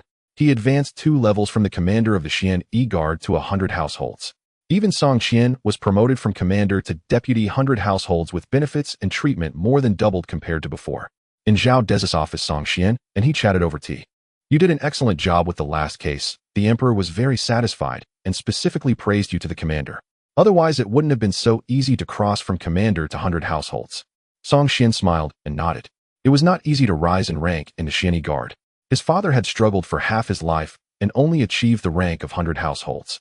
He considered himself fortunate to have completed his father's journey in one go. In Mingzhou, 100 households died unexpectedly. You will fill his position. Prepare to take up your post. Song Xian frowned. He had no objections to the promotion, but he was somewhat unwilling to be assigned to a post in a distant place. The long journey is one thing, but without Zhao Dezhu, the head of the inspection office, shielding him, it would be inconvenient for him to slack off at work in the future. Uncle Zhao, how many people can I take with me this time? Zhao Dezhu shook his head. You can only take Song Qian with you at most. Saying this, he lowered his voice. That 100 households' death was suspicious. Be cautious when you take office. Also, being an official in the local area is different from in the imperial capital. The imperial capital has many nobles and experts, and few dare to cause trouble openly. But the local area is different. You may encounter many people from the rivers and lakes. Remember, if you can watch the drama, just watch it. As long as they do not attack the government and harm the common people, pretend you know nothing and avoid meddling. Of course, where there are people, there are rivers and lakes. Everyone has relatives and friends in life. If you must get involved in matters of the rivers and lakes, remember not to wear official robes, change your identity and title to participate. Song Xian nodded. Zhao Dezhu took a sip of tea, hesitated for a moment, and continued. Originally, I thought you would stay in the imperial capital for a few more years, and there were some things I could tell you slowly. But now that you are going to serve in another place, there are some matters I must clarify. Remember, outside, everything is about preserving your life. Both of you siblings have excellent martial arts talent. As long as you survive, your future potential is limitless.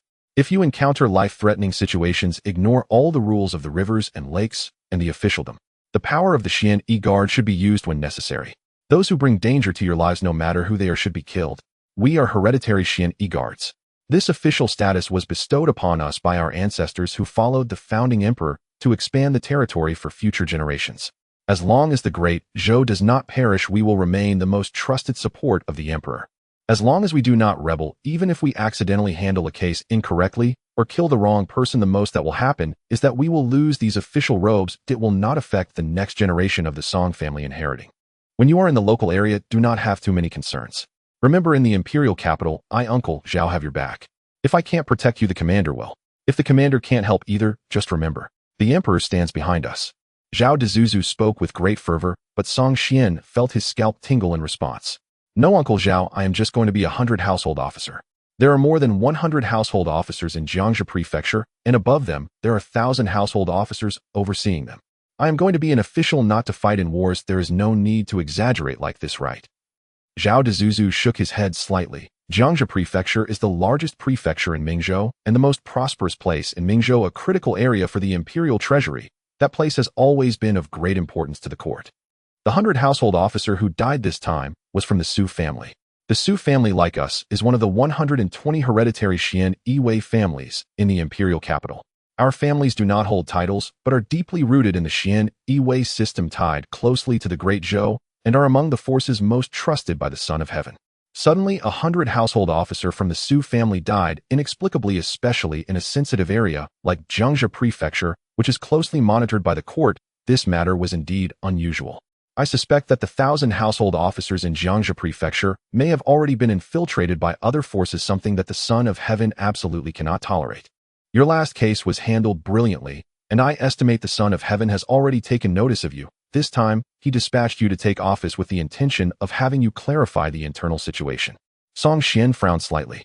The reason he initially wanted to participate in the second-level Xian Yi examination was to gain benefits and better opportunities for leisure at work. Now suddenly promoting me and assigning me heavy responsibilities feels quite abrupt.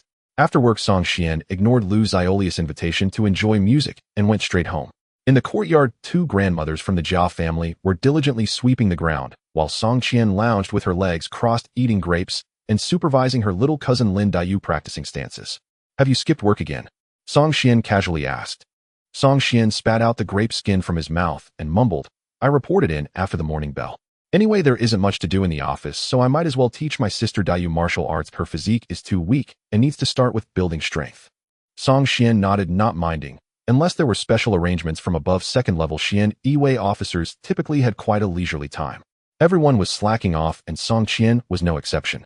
After returning to his room to change out of his official attire and into a white robe, Song Qian washed his face in the courtyard and casually said, You've been promoted. Huh? Song Qian was taken aback and quickly asked, By how many levels? 1 level to Deputy 100 Household Officer. Oh.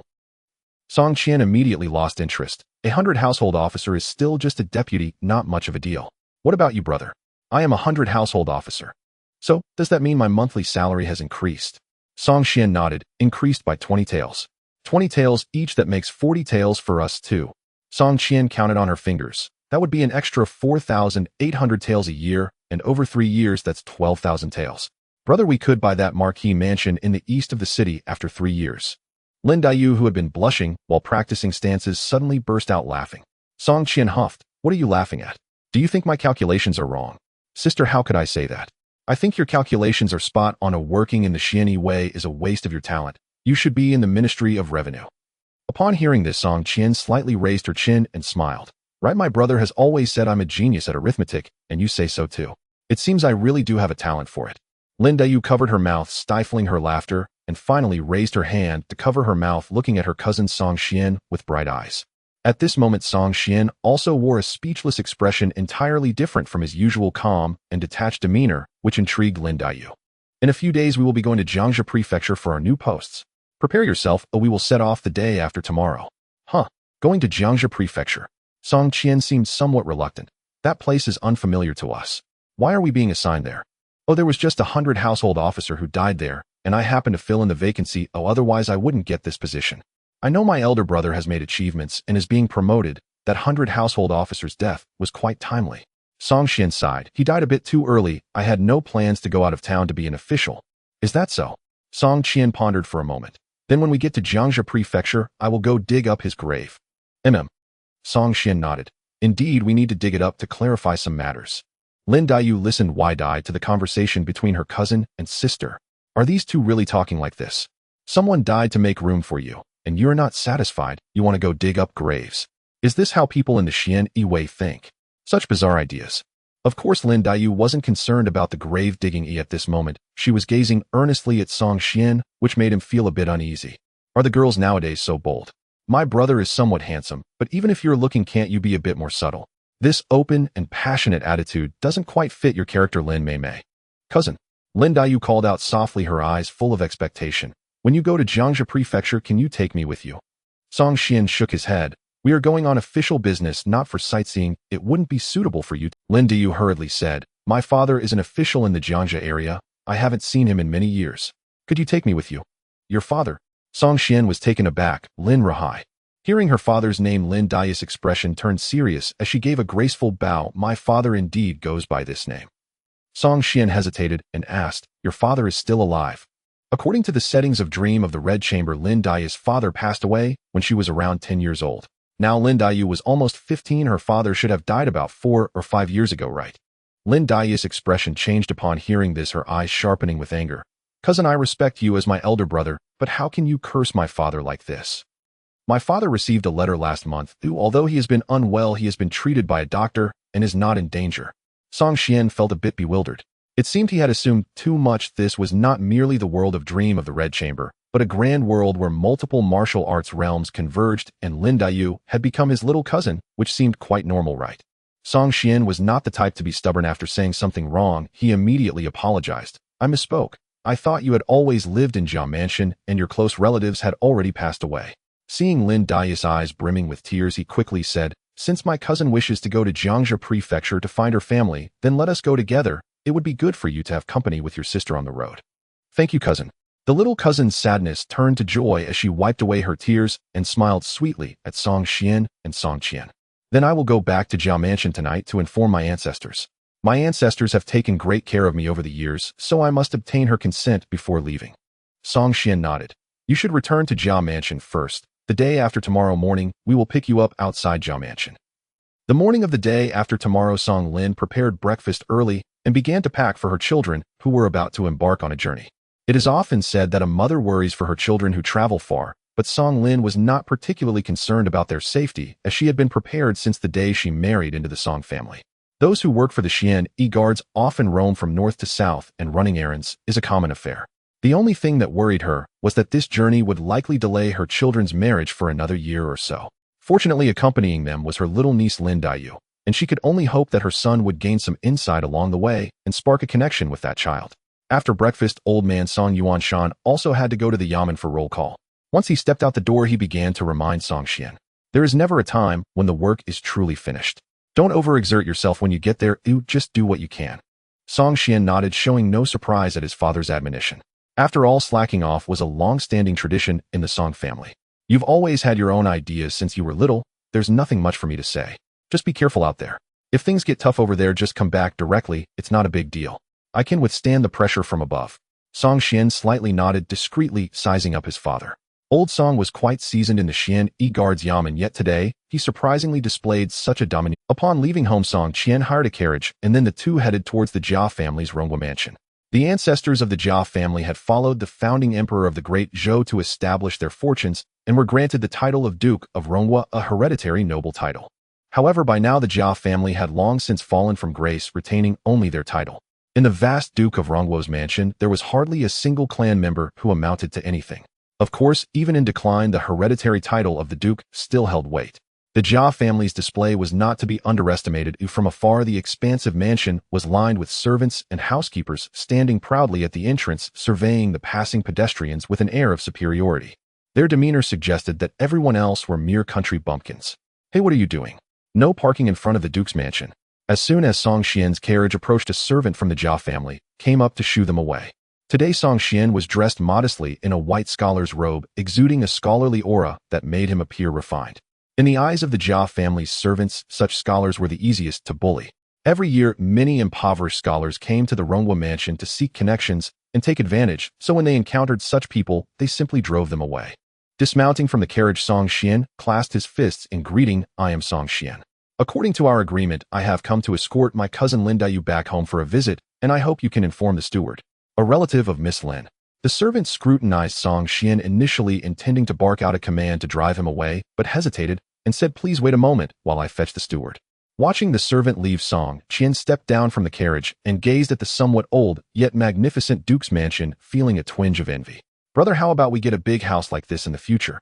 Song Xian casually replied, this kind of place cannot be occupied just by having money. Without the right status, it would be considered overstepping.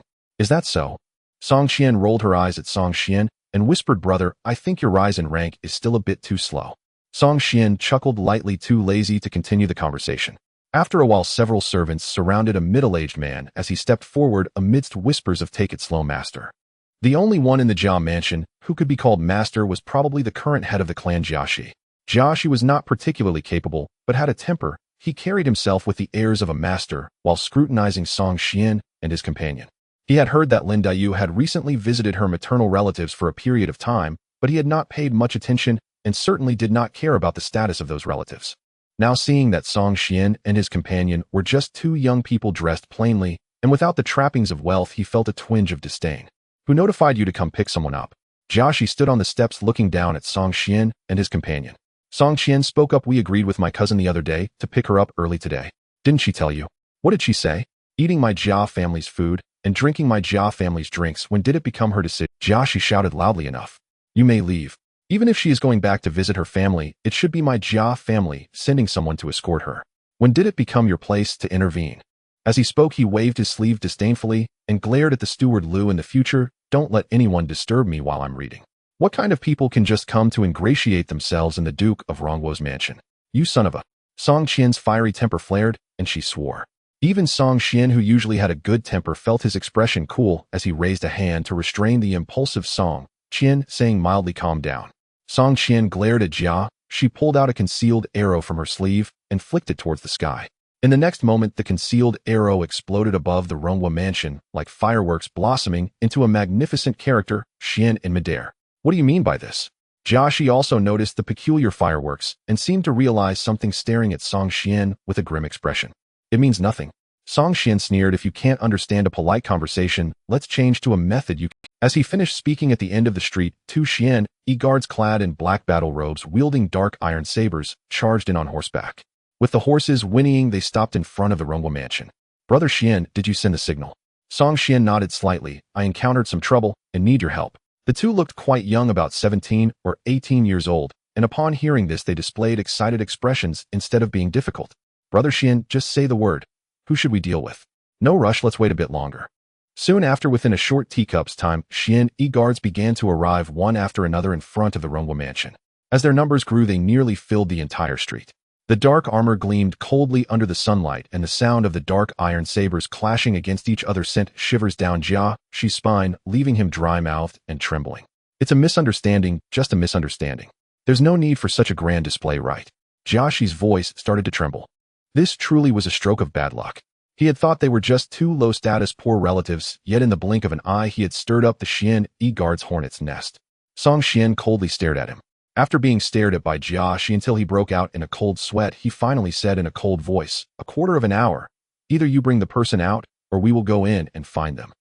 Saying this, Song Xian ignored him any longer and turned to walk away, greeting the people who had come to support him. This time around 200 to 300 people had come, mostly third-rate Xian guards who were familiar with Song Xian, the master of idling around in the imperial capital. Xiange, what's going on? Why such a big commotion? Lu Xiaolu asked with a smile as he approached Song Xian. Song Xian began to explain. We're going to take up our posts in Jiangxia Prefecture and coincidentally bring my cousin back for a visit. Unexpectedly, the Jia family looked down on us and not only refused to let us take anyone away, but also insulted us with their words. I couldn't hold back my anger and rallied people. Sorry for the trouble, brothers. What's the trouble in that? A disciple of the Xian guards quickly spoke up. Sister Qian, please be sure to trouble me in such matters in the future. Exactly, Sister Qian's matters are our matters. If you don't give Sister Qian face, you're not giving us face. A big thief appeared on Shimen Street a few days ago, robbing 13 households in a row. If the Jia family refuses to give face, then we will go in and capture the thief. Exactly, for a wealthy family like the Jia family, it should be quite normal to search for some armor and crossbows, right? Listening to the increasingly frightening words of the Xian guards outside Jia, she trembled in fear and yelled angrily at the butler, who was still in a daze beside him. What are you dawdling for? Hurry and go notify the old lady inside. Bring out the young lady. If the old duke were still alive, the Jia family, as a hereditary ducal house, wouldn't be afraid of anything. However, since the old duke's death, the Jia family has completely declined, and there is hardly anyone in the court. Although Jia Zheng from the second branch has official status, his position is not high, and he has no real power. If this group of hungry wolves from the Xian guards truly fixates on them, the Jia family is really going to be in trouble today. The Jia family's servants and attendants were also frightened. Relying on the Jia family's influence, they had always bullied others outside, but they had never seen such a scene, each one crazily rushing to report the news throughout the residence. The first to arrive was Jia Zheng from the second branch. He had already learned the specifics of the situation from the servants, especially after knowing that the reason the Jia family had provoked the trouble with the Xian guards today was entirely because Jiaxi had spoken disrespectfully. He was immediately enraged. His elder brother was really incompetent at everything. The number one troublemaker. A matter that was clearly very simple had been turned into a big mess by him. You must be the young master from Song Liage's family. Jia Zheng tried to explain to Song Xian, "It was I who arranged for people to escort Dai to the Song family when she visited. My elder brother is unaware of these circumstances and has offended you with his words. I apologize on his behalf." Song Xian glanced at him, nodded slightly, and said, "There are still half a quarter of an hour." Seeing that Song Xian was so unyielding, Jia Zheng's expression changed slightly, and he glared angrily at Jiaxi. Jiaxi felt a bit nervous himself, looking at the numerous Xian guards in the street who wouldn't feel intimidated.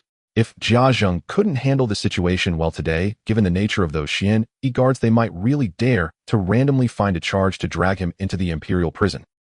In the inner courtyard of the Jia residence in the main house, where the ancestor Jia Mu was located, many ladies had gathered chattering away. Lin Daiyu sat before Jia Mu, her eyes filled with tears, listening to Jia Mu's teachings. "My dear, why don't you listen to advice? Jiangxia Prefecture is over 1,000 miles from the imperial capital. There are countless mountain bandits and water thieves along the way. If something were to happen on the road, how could I explain it to your deceased mother?" Beside Jia Mu stood several young women with delicate appearances, continuously persuading her. "Sister Daiyu, why are you so stubborn? We can't harm you, can we? Yes, regarding those cousins of yours, we've never even seen them. Who knows if they are reliable? You don't know what sort of nonsense they might have fed you. Why do you believe their words so much?" Lin Daiyu only sat there silently shedding tears, yet she refused to back down, looking at her grandmother with determination, hoping that her matriarch would nod in permission for her to go to Jiangxia Prefecture to meet her father. At this moment, she was also feeling anxious. According to their agreement, her cousins should have arrived outside the Jia residence, but her matriarch was hesitating to give her approval. Without her matriarch's approval, she couldn't even leave this inner courtyard. If her cousins got impatient and left directly, what would she do? Over the years, she had mentioned wanting to visit Jiangxia Prefecture to see her father more than once, but the Jia family had never agreed.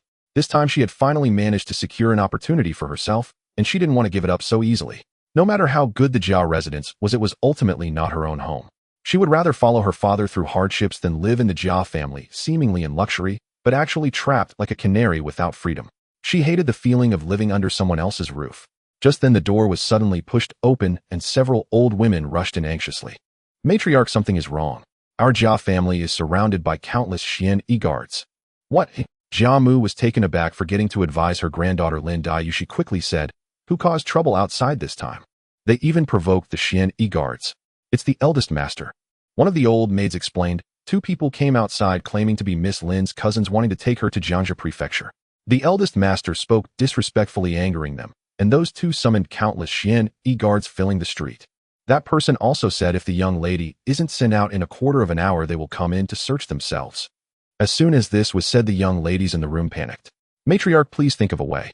I heard that those Xian guards are all ferocious and eat people without spitting out bones. If they rush in, how will we survive?" Hearing that her eldest son Jia, she had caused trouble, Jia Mu scolded, "This good for nothing that causes more trouble than he solves." She sighed helplessly and said, "Our Rongwa mansion has truly declined. When the old duke was around, the Xian guards didn't dare to be so brazen in coming to bully us." Looking at the flustered ladies around, Jia Mu turned to Lin Daiyu, who was looking calm yet hopeful. "Where are you truly going to leave?" Lin Daiyu nodded. Although she didn't speak, the determination in her eyes was clear. "Very well." Jia Mu despondently waved her hand. "You've grown up and have your own ideas. I'm old and can no longer manage or want to manage.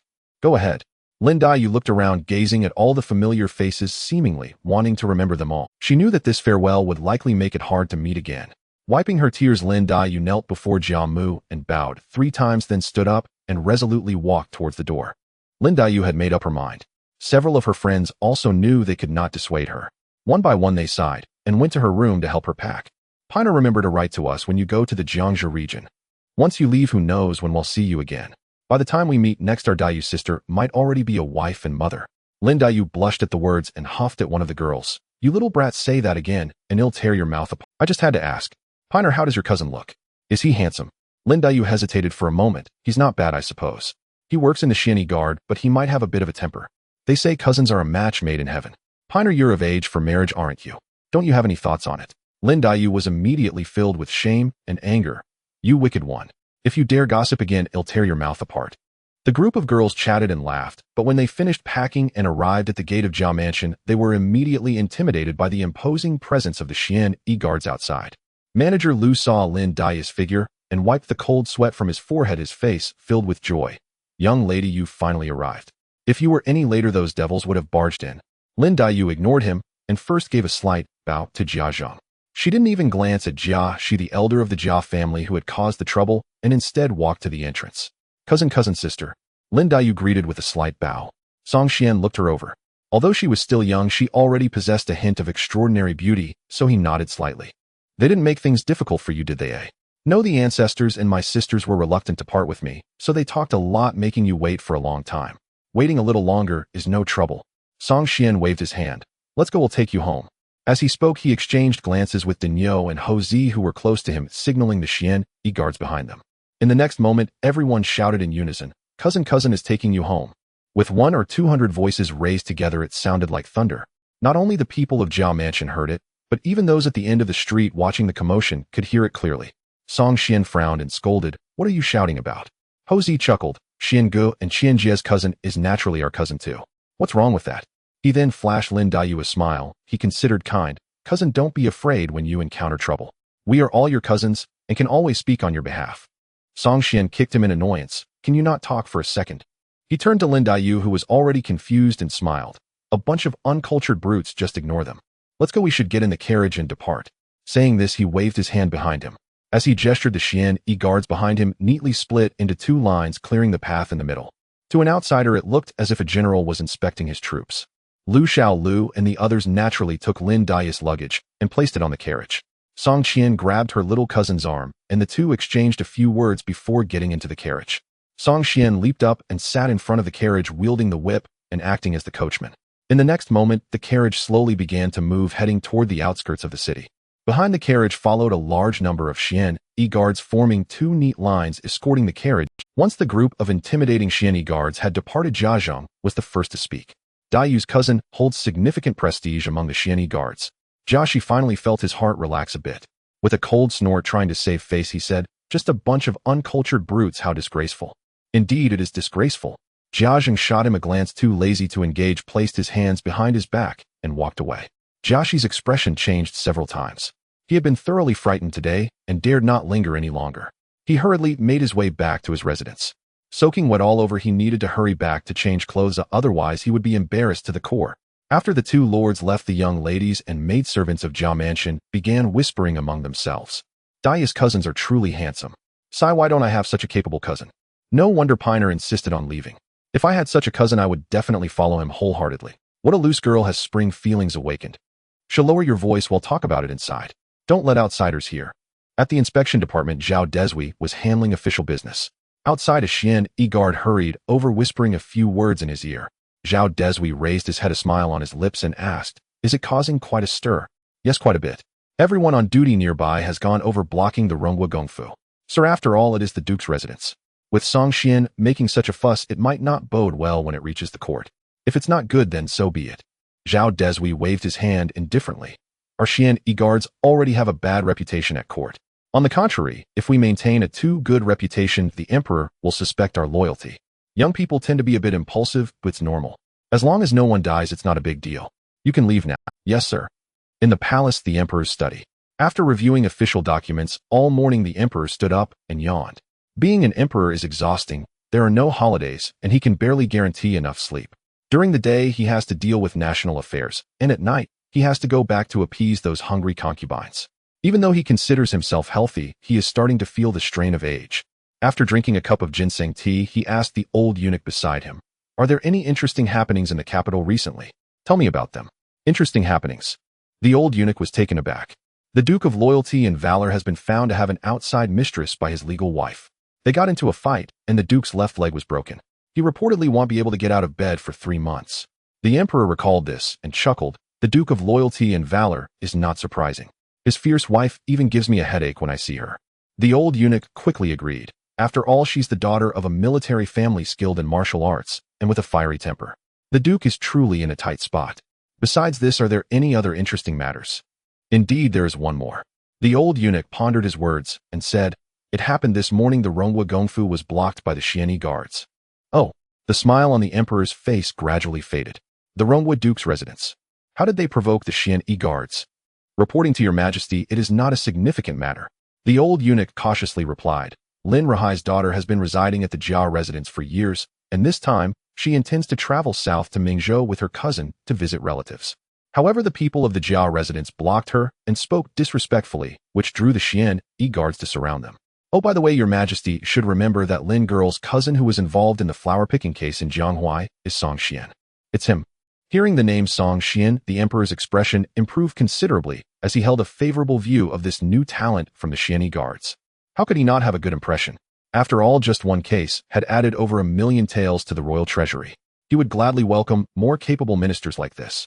But the next moment he frowned and asked, is Lin Ruhai's daughter not doing well in the Jia residence? It's not that bad. The old matriarch of the Jia family dotes on her granddaughter, but no matter how good the Jia residence is, it's still not her own home. Living under someone else's roof must feel uncomfortable. The emperor pondered for a moment, gently tapping his fingers on the table.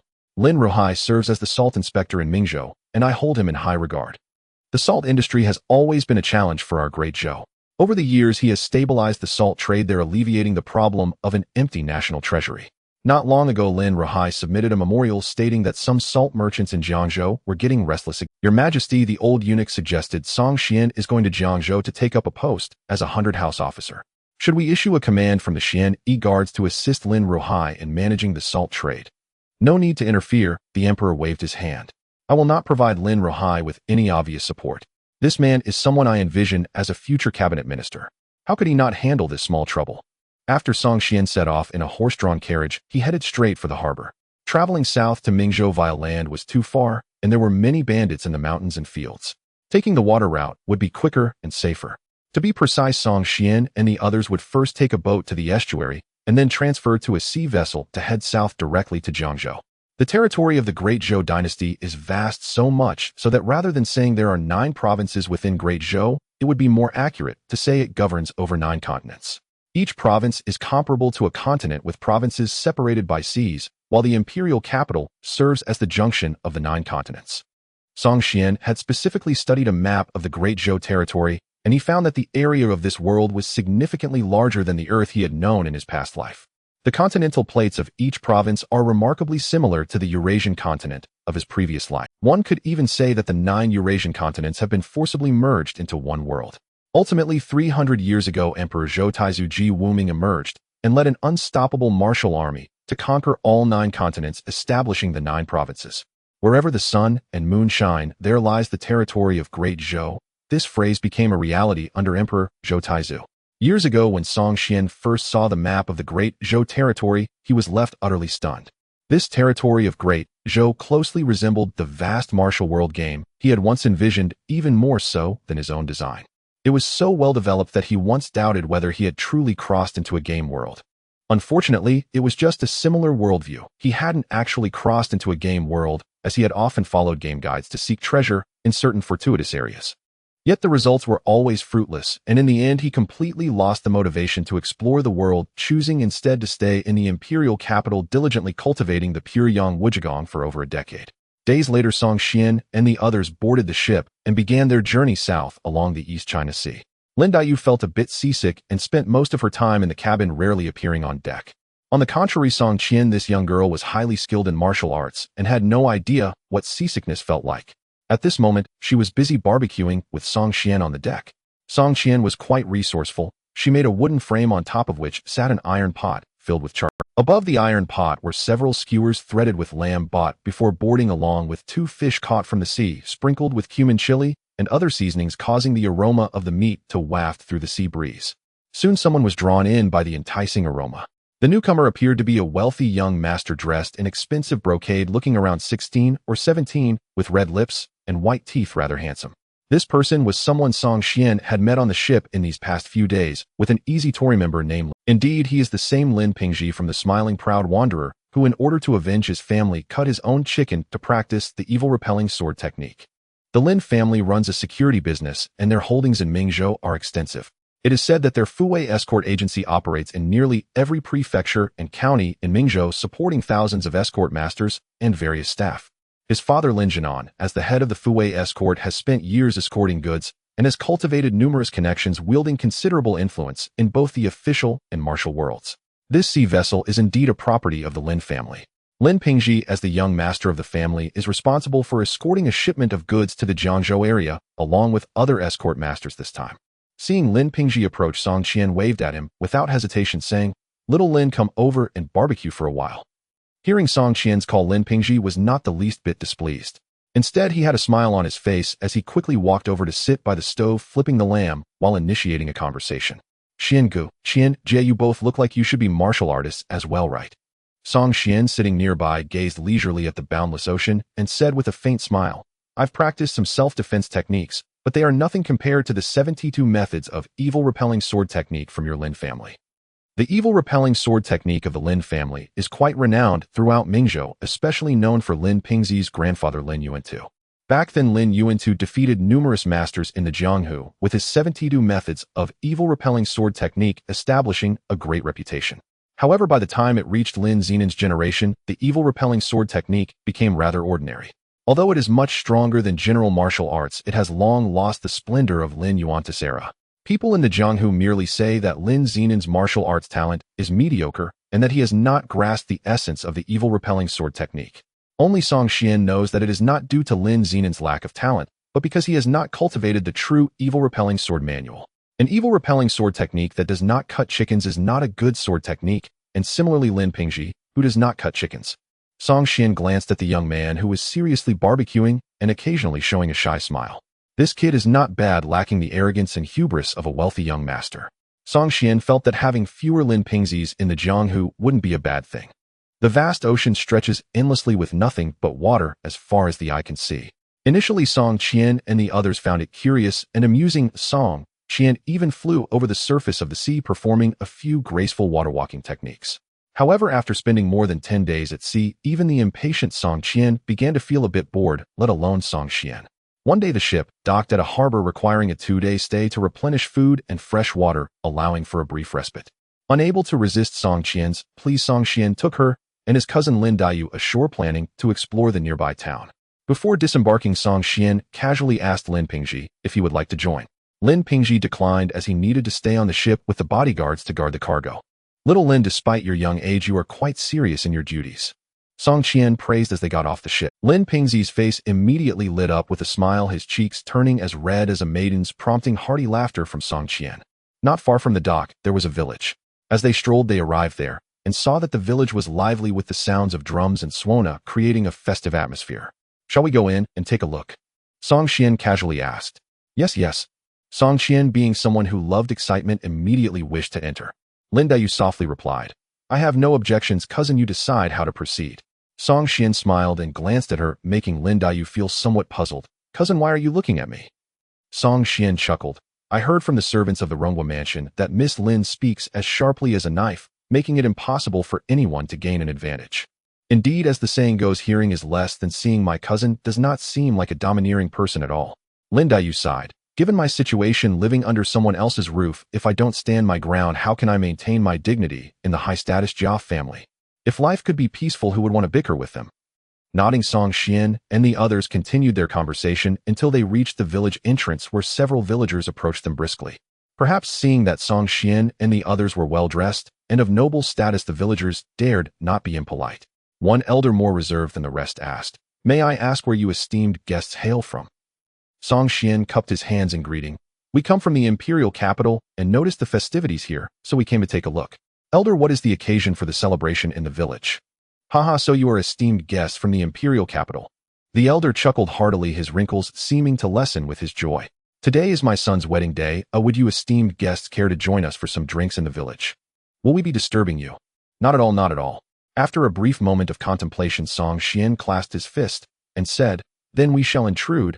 We would like to partake in your joy. Following the elder into the village, they were led to a somewhat dilapidated yet clean courtyard where 7 or 8 tables of food were set up with many guests already seated. After taking their seats at the main table, Song Qian and the others observed the bride and groom bowing to heaven and earth amidst the sounds of firecrackers and musical instruments. Although noisy, it was a joyous occasion. Once the ceremony concluded, dishes and drinks began to be served. The wine was homemade rice wine from the village, and the dishes were not particularly extravagant, consisting mostly of common vegetables, with the last dish of pork knuckles being the only notable dish, which was quickly devoured by the guests at the table. After discreetly checking to ensure there was no poison, Song Qian signaled Song Qian and Lin Daiyu with his eyes, indicating that they could start eating. Before long, the newlyweds returned to change their clothes, and under the elders' guidance began to toast the guests present. It is said that the customs of the Great Zhou dynasty are quite open. Aside from the more numerous rules of wealthy families, ordinary peasant families have little fuss when it comes to weddings. After bowing to heaven and earth, the bride does not need to remain indoors, but can instead follow her husband to toast. As esteemed guests from the imperial capital, after the newlyweds toasted the village elders, they came to toast them. The groom was a sturdy and robust farmer, while the bride, though not very fair-skinned, had a pleasing appearance. At this moment, both were eagerly looking at Song Xian. The groom's father, the elder, nervously rubbed his hands together, saying, "Esteemed guest, could you offer a few words of blessing for my son?"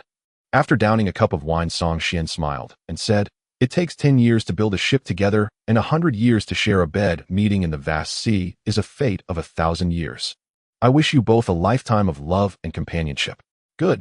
Some guests applauded and cheered. They did not know exactly what made it good, but since it was a blessing from a person of noble status from the imperial capital, it must be something positive.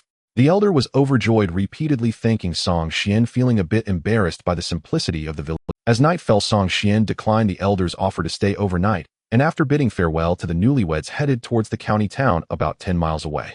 That evening, after finding an inn in the county town and having a simple dinner, they booked 2 rooms to rest. Lin Daiyu shared a room with Song Qian, but she tossed and turned all night, causing Song Qian to grow impatient and flick her forehead. "What are you doing up so late, little girl? What are you thinking about?"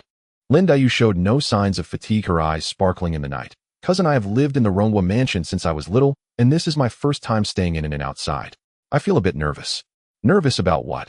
Song Qian yawned. "What are you worried about? That a flower thief might come in and ruin your virtue?" As she spoke, she sized up Lin Daiyu. "With your slender arms and legs, if a flower thief had any thoughts, they would have to come for me first, right?" She puffed out her chest, seemingly quite pleased with herself. Lin Daiyu didn't know how to respond to looking at her cousin's expression. It seemed she was even a bit eager for a flower thief to break in. Sometimes she felt that her cousin's way of thinking was too peculiar. Often she had no idea what her cousin was really. "Cousin, where did brother say that saying about 10 years to build a ship together, 100 years to share a bed comes from?" That night, Lin Daiyu kept pondering this, saying, the more she contemplated, the more she felt it was quite poetic. It was hard to imagine that such words, imbued with a sense of karma and reincarnation, would come from a martial artist like her cousin. "I heard this saying from my brother when I was little." Song Qian reminisced. "I think my brother told a story called The Legend of the White Snake. Have you heard of it?" Lin Daiyu shook her head.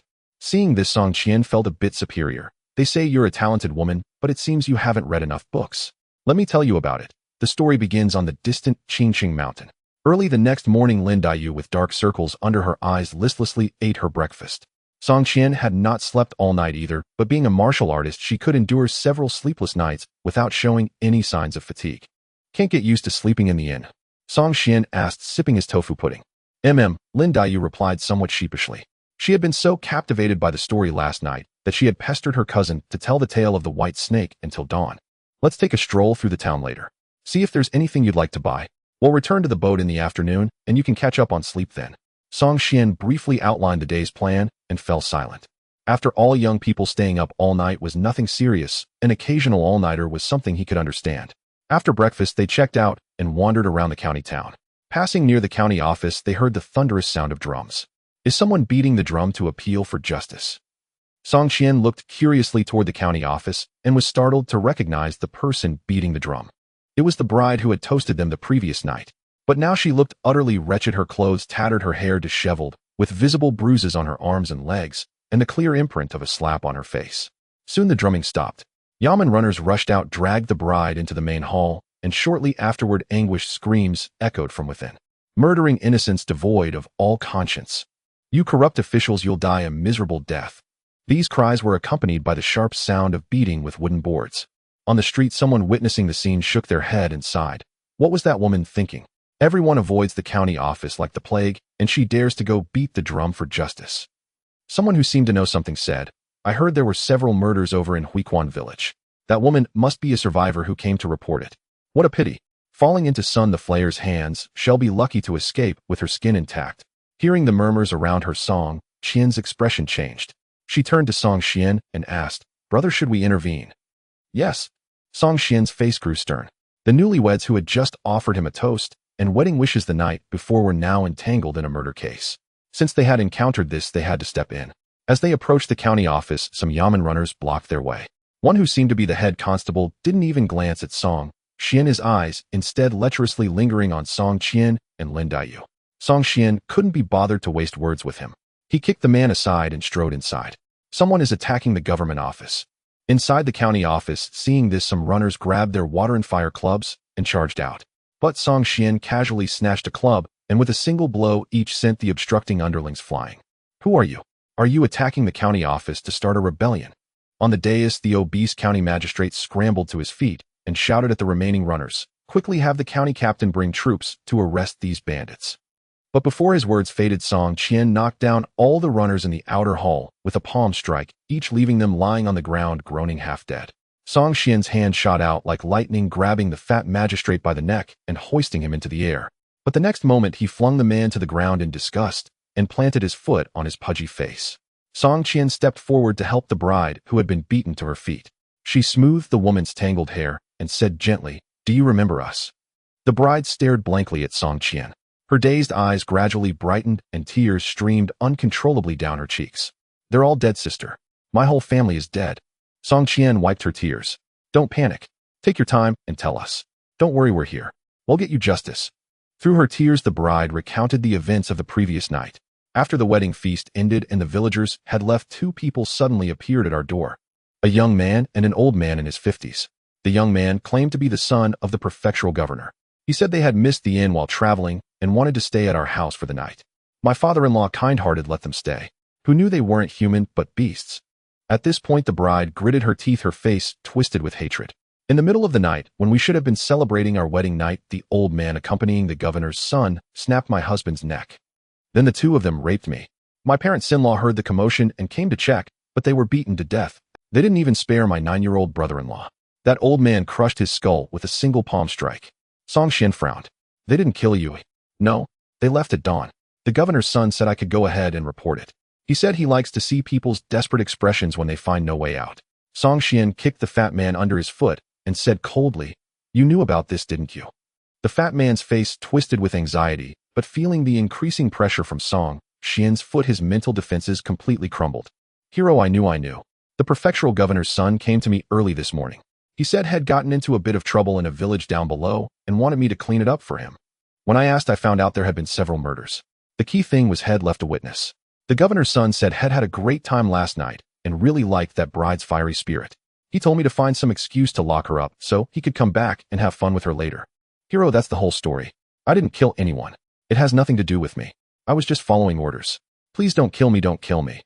Song Qian looked at the bride and asked, "Miss, do you want this man to live or die?" "Die? I want him dead." Song Qian nodded slightly.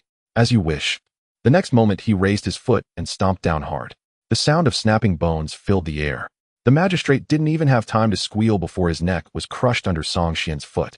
Killing so decisively and cleanly, it stunned both Lin Daiyu and the bride. "Cousin, by directly killing a government official, won't that cause trouble for you?" "It will cause some trouble." Song Qian pulled a few black silk scarves from his bosom. "So I'm afraid I'll have to ask everyone to join me in playing the part of bandits for a while." After covering his face with the scarf, Song Qian looked at the bride and said, "Come on, let's go to your house first to see the situation. We'll deal with the rest afterward."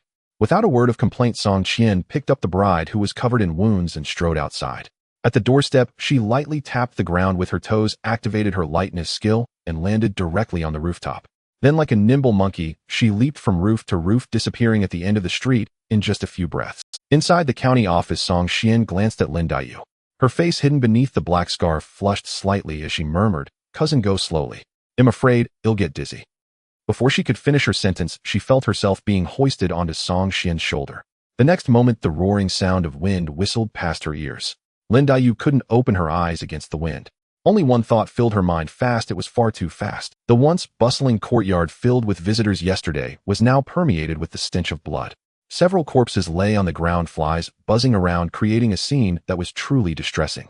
Outside the courtyard, some villagers gathered together, but they dared only to look from a distance, afraid to step inside, fearing they might inadvertently place themselves in danger. When Song Qian and the others arrived, they could still faintly hear the gossiping of some nosy women. "I told you the old Zhang family's bride has the face of a seductress. It wouldn't end well. Look now, they've really come to harm. What a jinx. On her wedding day, she brought disaster to her husband's family. Why didn't she die herself? I heard she went to report to the authorities." Who knows if she went to report or to flee? If you ask me, she lured the lover here and harmed the entire old Zhang family. Crash. With her face covered, Song Qian held the bride in one hand and drew a long sword from her waist with the other. The cold light of the sword emitted a chilling aura under the sunlight, its tip aimed straight at the gossiping women in the distance.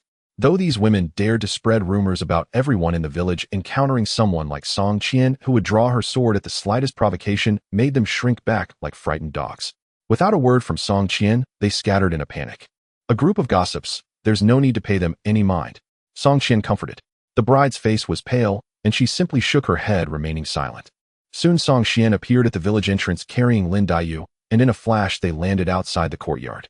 Just as he set her down, his little cousin immediately threw up. Song Qian shot her brother a glare, unable to understand how such a callous brother could have the elder sister Lu Qingxue completely under his thumb. Song Qian stepped into the courtyard, briefly inspected the corpses, confirmed they had been murdered, and waved to Song Qian. Don't just stand there, having known them, let's give them a proper burial. In a small grove outside the village, Song Qian poured some wine in front of several new graves. Old man, I have buried you and your wife together. Your 2 sons are right beside you. On the road to the underworld, you won't be alone. Rest assured, you offered me wine, and I will bring you justice. This matter will have a resolution. Not a single guilty person will escape. The bride remained silent throughout, quietly burning paper for her in-laws and her husband at their graves. Once the yellow paper had completely burned away, she turned and knelt before Song Qian. Benefactor, I haven't read much, nor am I articulate. In short, I vow that in our next life my husband and I will repay your kindness by working like oxen and horses. Saying this, she looked up at Song Qian, seemingly determined to engrave his appearance deep within her soul. Benefactor, the ones who killed my family, they will die right. Song Qian nodded. Not a single one will escape. The bride forced a smile before starting to bow repeatedly. As she continued, her body grew still. Song Qian rushed forward to check, only to see black blood oozing from the corner of her mouth. She had already taken her last breath. She committed suicide with poison.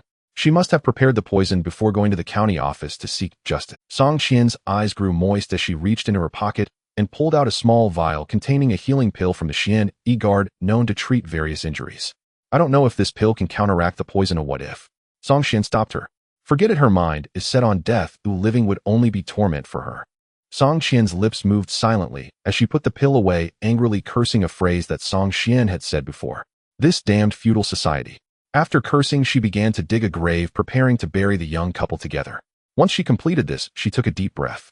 Brother, should we follow the procedure or just kill them outright? Song Qian glanced at the freshly dug grave, realizing that the newlyweds he had just wished 100 years of happiness had all perished today. Thinking of this, a hint of murderous intent flashed across his expression. Following procedures is too slow. We need to head south quickly. Let's just kill them. All right. Song Qian instinctively wrapped her arms around her little cousin's waist.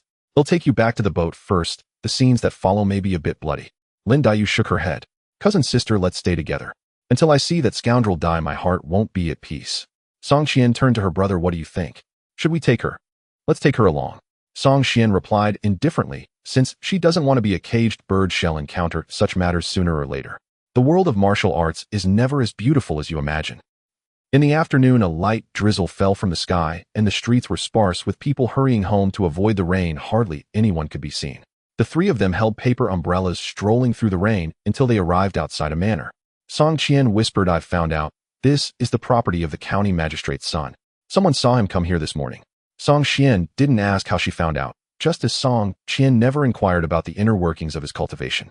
He looked up at the overcast sky and pulled a black veil from his sleeve to cover his face. Brother, wearing a mask should keep our identities hidden, right? It helps a bit, but not much. It's mainly to cultivate the habit of concealing one's identity casually. Song Qian chuckled coldly. As for exposing our identities, if we kill everyone, we won't have to worry about exposure. This kind of weather is perfect for murder. The rain can wash away most traces. Looking at the tightly shut gate, he stepped forward and said, you keep an eye on your cousin. If anyone escapes, regardless of age or gender, kill them all. Perhaps due to the rain, there was no one on guard outside the manor. Song Qian approached the door, gazed for a moment, and gathered his pure yang energy in his palm. In the next instant, he struck the door fiercely. Boom. Splinters flew and dust scattered as the solid-looking heavy door shattered like shards. He could have climbed over the wall to enter, but he chose to break through the door, which showed the extent of his accumulated rage. The sound of the door shattering alerted the servants and guards in the courtyard. As the son of the county magistrate, they had gathered some ruffians. Some of them carried the aura of martial artists, and upon seeing Song Xian charge into the manor alone, they drew their knives and rushed at him without hesitation. As he faced the 4 or 5 rushing figures, Song Xian spun the paper umbrella in his hand. In an instant, the droplets from the umbrella shot forth like bullets, accompanied by several thuds as the attackers fell. Song Xian stepped through the blood, holding the umbrella with one hand, his expression cold as he locked onto a pale-faced young man not far away with a fierce, killing intent in his eyes. "Who are you?" The pale young man with unsteady steps timidly retreated behind the few remaining guards. Song Xian glanced at him and said coldly, "Do you remember what you did last night?" Hearing this, the young man's face changed drastically. "Did that wretched woman send you to avenge her? Whatever she promised you will pay double. No 10 times. Song Xian sneered. "She paid with her life. You can't afford that." As he spoke, Song Xian clenched his hand, and the paper umbrella in his grasp exploded. In an instant, countless paper shards shot out like blades, riddling the remaining guards in the courtyard with holes. "Master Zhou, save me. Save me." The young prefect's son, now pierced by over a dozen paper shards, lay in a pool of blood, still alive, but grievously wounded, crying out toward a certain room. The room remained silent, as if empty. Yet Song Xian stood still, staring coldly at it. "You've been hiding long enough. Won't you come out?" With a creak, the door swung open, and a black-clad old man stepped out, his expression grim. He paid no heed to the corpses on the ground or the wailing prefect's son, his gaze fixed warily on Song Xian. "You are formidable. I have no desire to fight you." He gestured toward the prefect's son. "You want him dead? I didn't stop you. Let's stay out of each other's way. What do you say?" Song Xian shook his head. "I made a promise. No one who deserves to die will escape. So there's no room for negotiation." The old man's face turned icy. "I am Zhou Tailai, known as the Heaven-Tearing Hand. I've roamed the martial world for decades. You may be strong, but even if you kill me, you won't emerge unscathed. Is it worth it for a common woman?" Song Xian said nothing, his right hand already gripping his sword hilt. The killing intent in his eyes made it hard for Zhou Tailai to breathe. Then died. Zhou Tailai struck first his hand, transforming into a claw. His fingers like hooks gleamed with a sinister light, dark inner force swirling around their tips. His claw technique was formidable, tearing through the air with a sharp sound. Like a soaring rock, he leaped high and aimed a strike at Song Xian's throat. Without a doubt, such a claw could rip out a man's windpipe. Whoosh! Song Xian moved like a phantom. A flash of light, and he was several yards away, evading the metal-piercing claw by a hair's breadth. Clang! The sound of a sword being drawn echoed. Zhou Tailai's claw missed, and his heart jolted. Before he could steady himself and change his stance, he heard the swords hum. He looked up to see a crimson rainbow. SSSHH. A flash of red light passed over him. Zhou Tailai froze, staring at the sword at Song Xian's waist, drawn and sheathed in a blink. "Sword Chi." Zhou Tailai's voice rasped. Song Xian nodded. "So that's it." A look of resignation filled Zhou Tailai's eyes. To unleash Sword Chi was a feat only innate martial artists could achieve. To die at the hands of such a master was not without honor. Boom. The next moment, his body split from the center of his brow down to his groin with a tearing sound. The sword strike had cleaved him in two, perfectly symmetrical even down to his manhood. Having bisected the man, Song Xian's killing intent receded slightly. He turned to the prefect's son, who was fading into unconsciousness from blood loss. "Cousin." Song Xian approached with Lin Daiyu. The younger cousin asked nervously, "Can I kill this scum?" Song Xian looked at her in surprise. Was this the same Lin Daiyu who lamented over falling petals? Not afraid. Lin Daiyu didn't answer, but proved herself with action. She picked up a long sword from the ground, trembling as she gripped it with both hands. After a moment of aim, she plunged it into the prefect's son's chest. Done, she let go, her face pale, and stepped aside, gasping for breath. Song Xian approached her. Lin Daiyu managed a faint smile. "Now we're in the same boat. You don't have to worry about me spilling secrets." Song Xian waved a hand. "You're overthinking. I never doubted you would betray me." Lin Daiyu shook her head. "You trust me because you're magnanimous, but I must do what's right. It's only proper." Song Xian gazed at her deeply, then looked up at the rain curtain connecting heaven and earth. He smiled. "Let's go. We have a long journey ahead." Lin Pingji must be getting anxious. Song Xian asked. "Brother, this scum acted without restraint, surrounded by vicious henchmen. The prefect can't be any better. Are we just letting them off?" Song Xian shook his head. "It'll take days to reach the prefectural city. There's no time now. He'll remember this debt. When I have a chance." He paused, his tone murderous. "When I have time, he'll slaughter his entire family." After the rain, the air carried a hint of moisture. Standing on the damp deck, Song Xian watched the ship slowly leave the shore. The sea breeze mingled with a salty tang and the fragrance of coastal flora, filling him with a sense of peace and emptiness. After every battle, his understanding of martial arts grew clearer. He even felt a faint connection between his mind and the world. In a flash of insight, he realized that the day he could fully merge his consciousness with the surrounding world, achieving perfect micro-awareness, would be the day he stepped into the innate realm. Song Qian stood with her hands behind her back, her black robe billowing in the wind. She watched Song Qian, an aura of coldness radiating from her, keeping everyone at bay. No one could disturb her brother's epiphany, not even the young cousin on the same ship. She stood there for over 2 hours. By the time Song Qian came back to himself, the sky was completely dark. The chill around Song Qian vanished, replaced by a radiant smile. "Brother, I'm hungry. I want barbecue." Song Qian smiled warmly. He turned to Lin Pingji in the distance.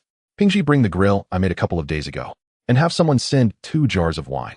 Lin Pingji was an honest young man. Soon he had set up the barbecue grill and arranged the charcoal stove while getting people ready with various vegetables and beef and lamb, and without needing Song Qian to say a word, he cheerfully started the barbecue. Song Qian praised him, saying, "You are someone who knows how to enjoy life. You will likely be a good husband." And Lin Pingji felt a bit embarrassed by the compliment, blushing as he replied, "Brother Qian, you clearly are not an ordinary person. You must be quite popular with the girls in the capital, right?" Song Qian patted his shoulder and said, "You have good insight. Someday, when I have time, I will invite you to the pleasure quarters to listen to music. How can I let Brother Song treat me? I will treat you. It must be me who pays." After saying this, he felt something was off as he noticed Song Qian and Lin Dayu looking at them with disdain. He immediately panicked and hurriedly explained, I didn't mean it that way, or in fact, I've never been to that place. You care too much about other people's opinions." Song Qian laughed. "Although your Lin family is in business, the escort agency is different from ordinary merchants. It needs to deal with both the underworld and the law, being half business and half wilderness. In your line of work, you can listen to others' opinions, but you shouldn't believe them all. You can consider others' views, but you shouldn't care too much. Caring too much about others will lead to the loss of self. If you let others' opinions constantly influence your life, then what meaning does life have?" Lin Pingji pondered over this, but ultimately shook his head, saying, "I don't quite understand." Song Qian chuckled. "In simple terms, just follow your heart in what you do. As for right and wrong, sometimes it's very hard to judge. Follow my heart. Does that mean I can do whatever makes me happy and retaliate against anyone who provokes me?" Sort of. Song Qian smiled. Lin Dayu chimed in, "Cousin, you say to follow your heart. It sounds easy, but it's hard to do. In life, how can one have no constraints at all? Even a sovereign must have things they want to do, but cannot write. What a sovereign cannot do does not mean my brother cannot do it." Song Qian took a bite of her skewer and mumbled while swallowing, "Let me tell you, cousin, my brother is destined to become the strongest in the world. Once he is invincible, he can do whatever he wants. Even if he marries 100 wives, no one would dare to say a word against it." Song Qian looked at her, a mix of amusement and irritation, saying, "Even if I were made of iron, I couldn't marry that many wives." Song Qian nodded. 100 is indeed too many. 3 or 5 would be enough.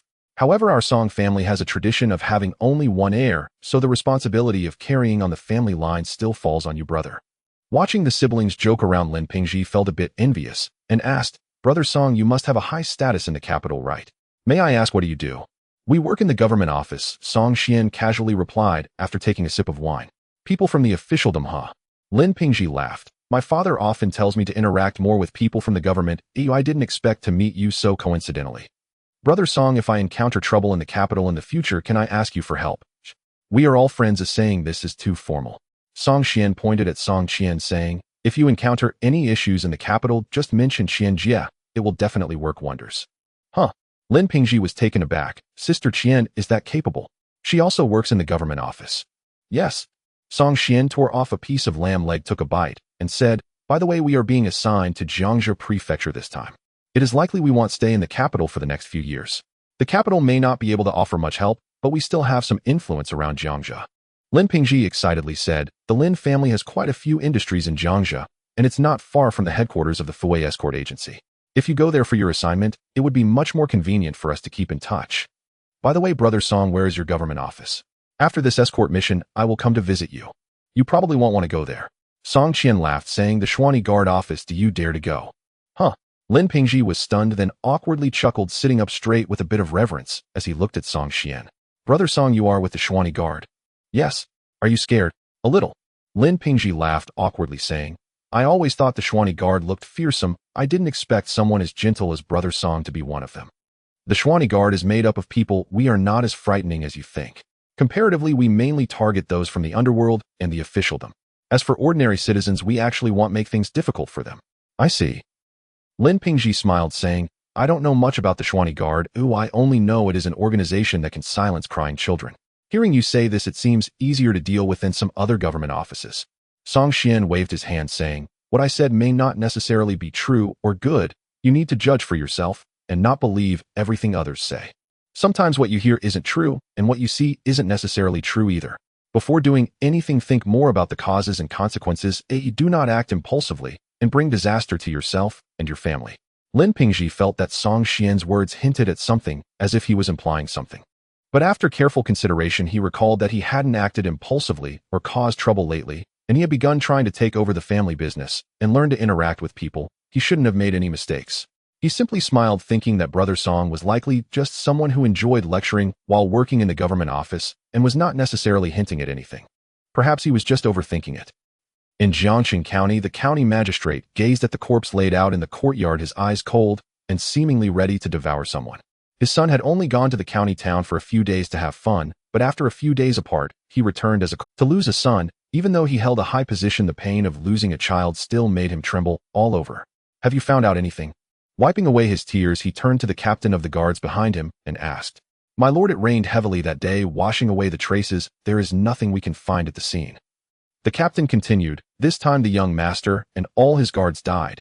Even experts like old Zhou were killed under the sword. The perpetrator must be a renowned master in the martial world. My lord, this matter is beyond our office's ability to handle. It must be reported to the Xuan guard for them to deal with it. The county magistrate clenched his fists angrily, saying, once again, it's someone from the martial world. Heroes disrupt the law with their martial arts. The sovereign is too merciful. Those lawless people from the martial world should be wiped out completely. Taking a deep breath, he ordered, record everything you have found out. I will report it to the Xuan guard tomorrow. Those martial bandits, I cannot deal with them, but someone will take care of it. After a hearty meal and drinks, several people gradually dispersed. Just as Song Xian prepared to return to the cabin to rest, Lin Daiyu suddenly called out to him. Song Xian turned his head and asked, is there something? Lin Daiyu, with her starry eyes looking at him, smiled lightly and said, it seems my cousin has quite an affection for Lin Pingji. Song Xian nodded slightly. I suppose I have some fondness for him. Throughout my life, I have met many people, and though many consider themselves gentlemen, most are merely pretenders. However, Lin Pingji, with his current sincere disposition, can indeed be regarded as a gentleman. Of course, I am only speaking of the present. As for what the future holds, that remains uncertain. So, cousin, are you a gentleman? Me? Song Xian laughed heartily. Have you ever seen a gentleman who would casually kill an entire family? Lin Daiyu pondered for a moment and did not continue this topic, but instead asked, cousin, you are different from the warriors I have in mind. Do you enjoy reading in your spare time? Song Xian recalled the ancient books in his room and nodded slightly. I do read a bit during my leisure time. Upon hearing this, Lin Daiyu's eyes immediately lit up, and she hurriedly asked, may I know what books you usually read, cousin? I read a wide variety of books. As long as there is a book in front of me, and I have the time, I can pick it up and read without being confined to any specific genre. Indeed, Song Xian enjoyed reading. In his previous life, even a manual for a screwdriver could captivate him for a long while when he was bored. In this feudal era where entertainment was far scarcer than in his past life, reading and practicing martial arts along with listening to music were among his few forms of entertainment. Regarding poetry and prose for the imperial examinations, do you have any research, cousin? Song Xian waved his hand. My Song family is a hereditary Xian Yiwei family. From birth, I have been destined to be unrelated to scholarly examinations. Thus, my reading has always been purely based on interest. Having read, understood, and comprehended is enough for me. As for dissecting texts and crafting eloquent phrases, it holds little significance for me. As he spoke, Song Xian seemed to remember something and smiled. I can't recall where I read it, but someone once said that to achieve great success or profound knowledge through reading throughout history, one must pass through 3 realms. Last night, the western wind withered the green trees. Alone, I ascended the high tower, gazing endlessly at the road ahead. This is the first realm. In the end, my waistline has grown thin, yet I have no regrets, for I have become haggard for her. This is the second. Searching for her among the crowd for 1,000 times, suddenly, I turned around, and that person was there in the dim light. This is the third realm. Initially, one can only understand the literal meaning and memorize by rote to achieve minor success. Progressing further, one can apply and articulate skills with clever speech to gain some insights. Ultimately, one must delve deeply, achieving unity of knowledge and action to attain great success. These 3 realms, may I ask, which one have you reached, cousin? Lin Daiyu was momentarily stunned, unable to respond, until Song Xian yawned and prepared to leave when she finally seemed to awaken from her reverie and called out, cousin, where did you see these 3 realms of reading? I can't recall. And who composed the line, last night the western wind withered the green trees? I already said I can't recall. But cousin, I have never heard of these 3 realms of reading you mentioned. You recite these 3 lines of poetry which are regarded as classics in the literary world. Do any verse that becomes widely known will surely be praised by all. Yet I have never seen these in poetry books or heard anyone mention them. So, cousin, these poems must have been written by you, right? Song Xian paused slightly and said calmly, one should not be too idle. Idleness leads to overthinking, and overthinking makes it difficult to feel happiness. Tomorrow, I will remind your elder sister to increase the time you practice your horse stance from 1 hour to 2. Ignoring Lin Daiyu, who was pouting with a wronged expression, Song Xian returned to his room. Just as he entered, Song Qian came in. Brother, were you just on a blind date with cousin?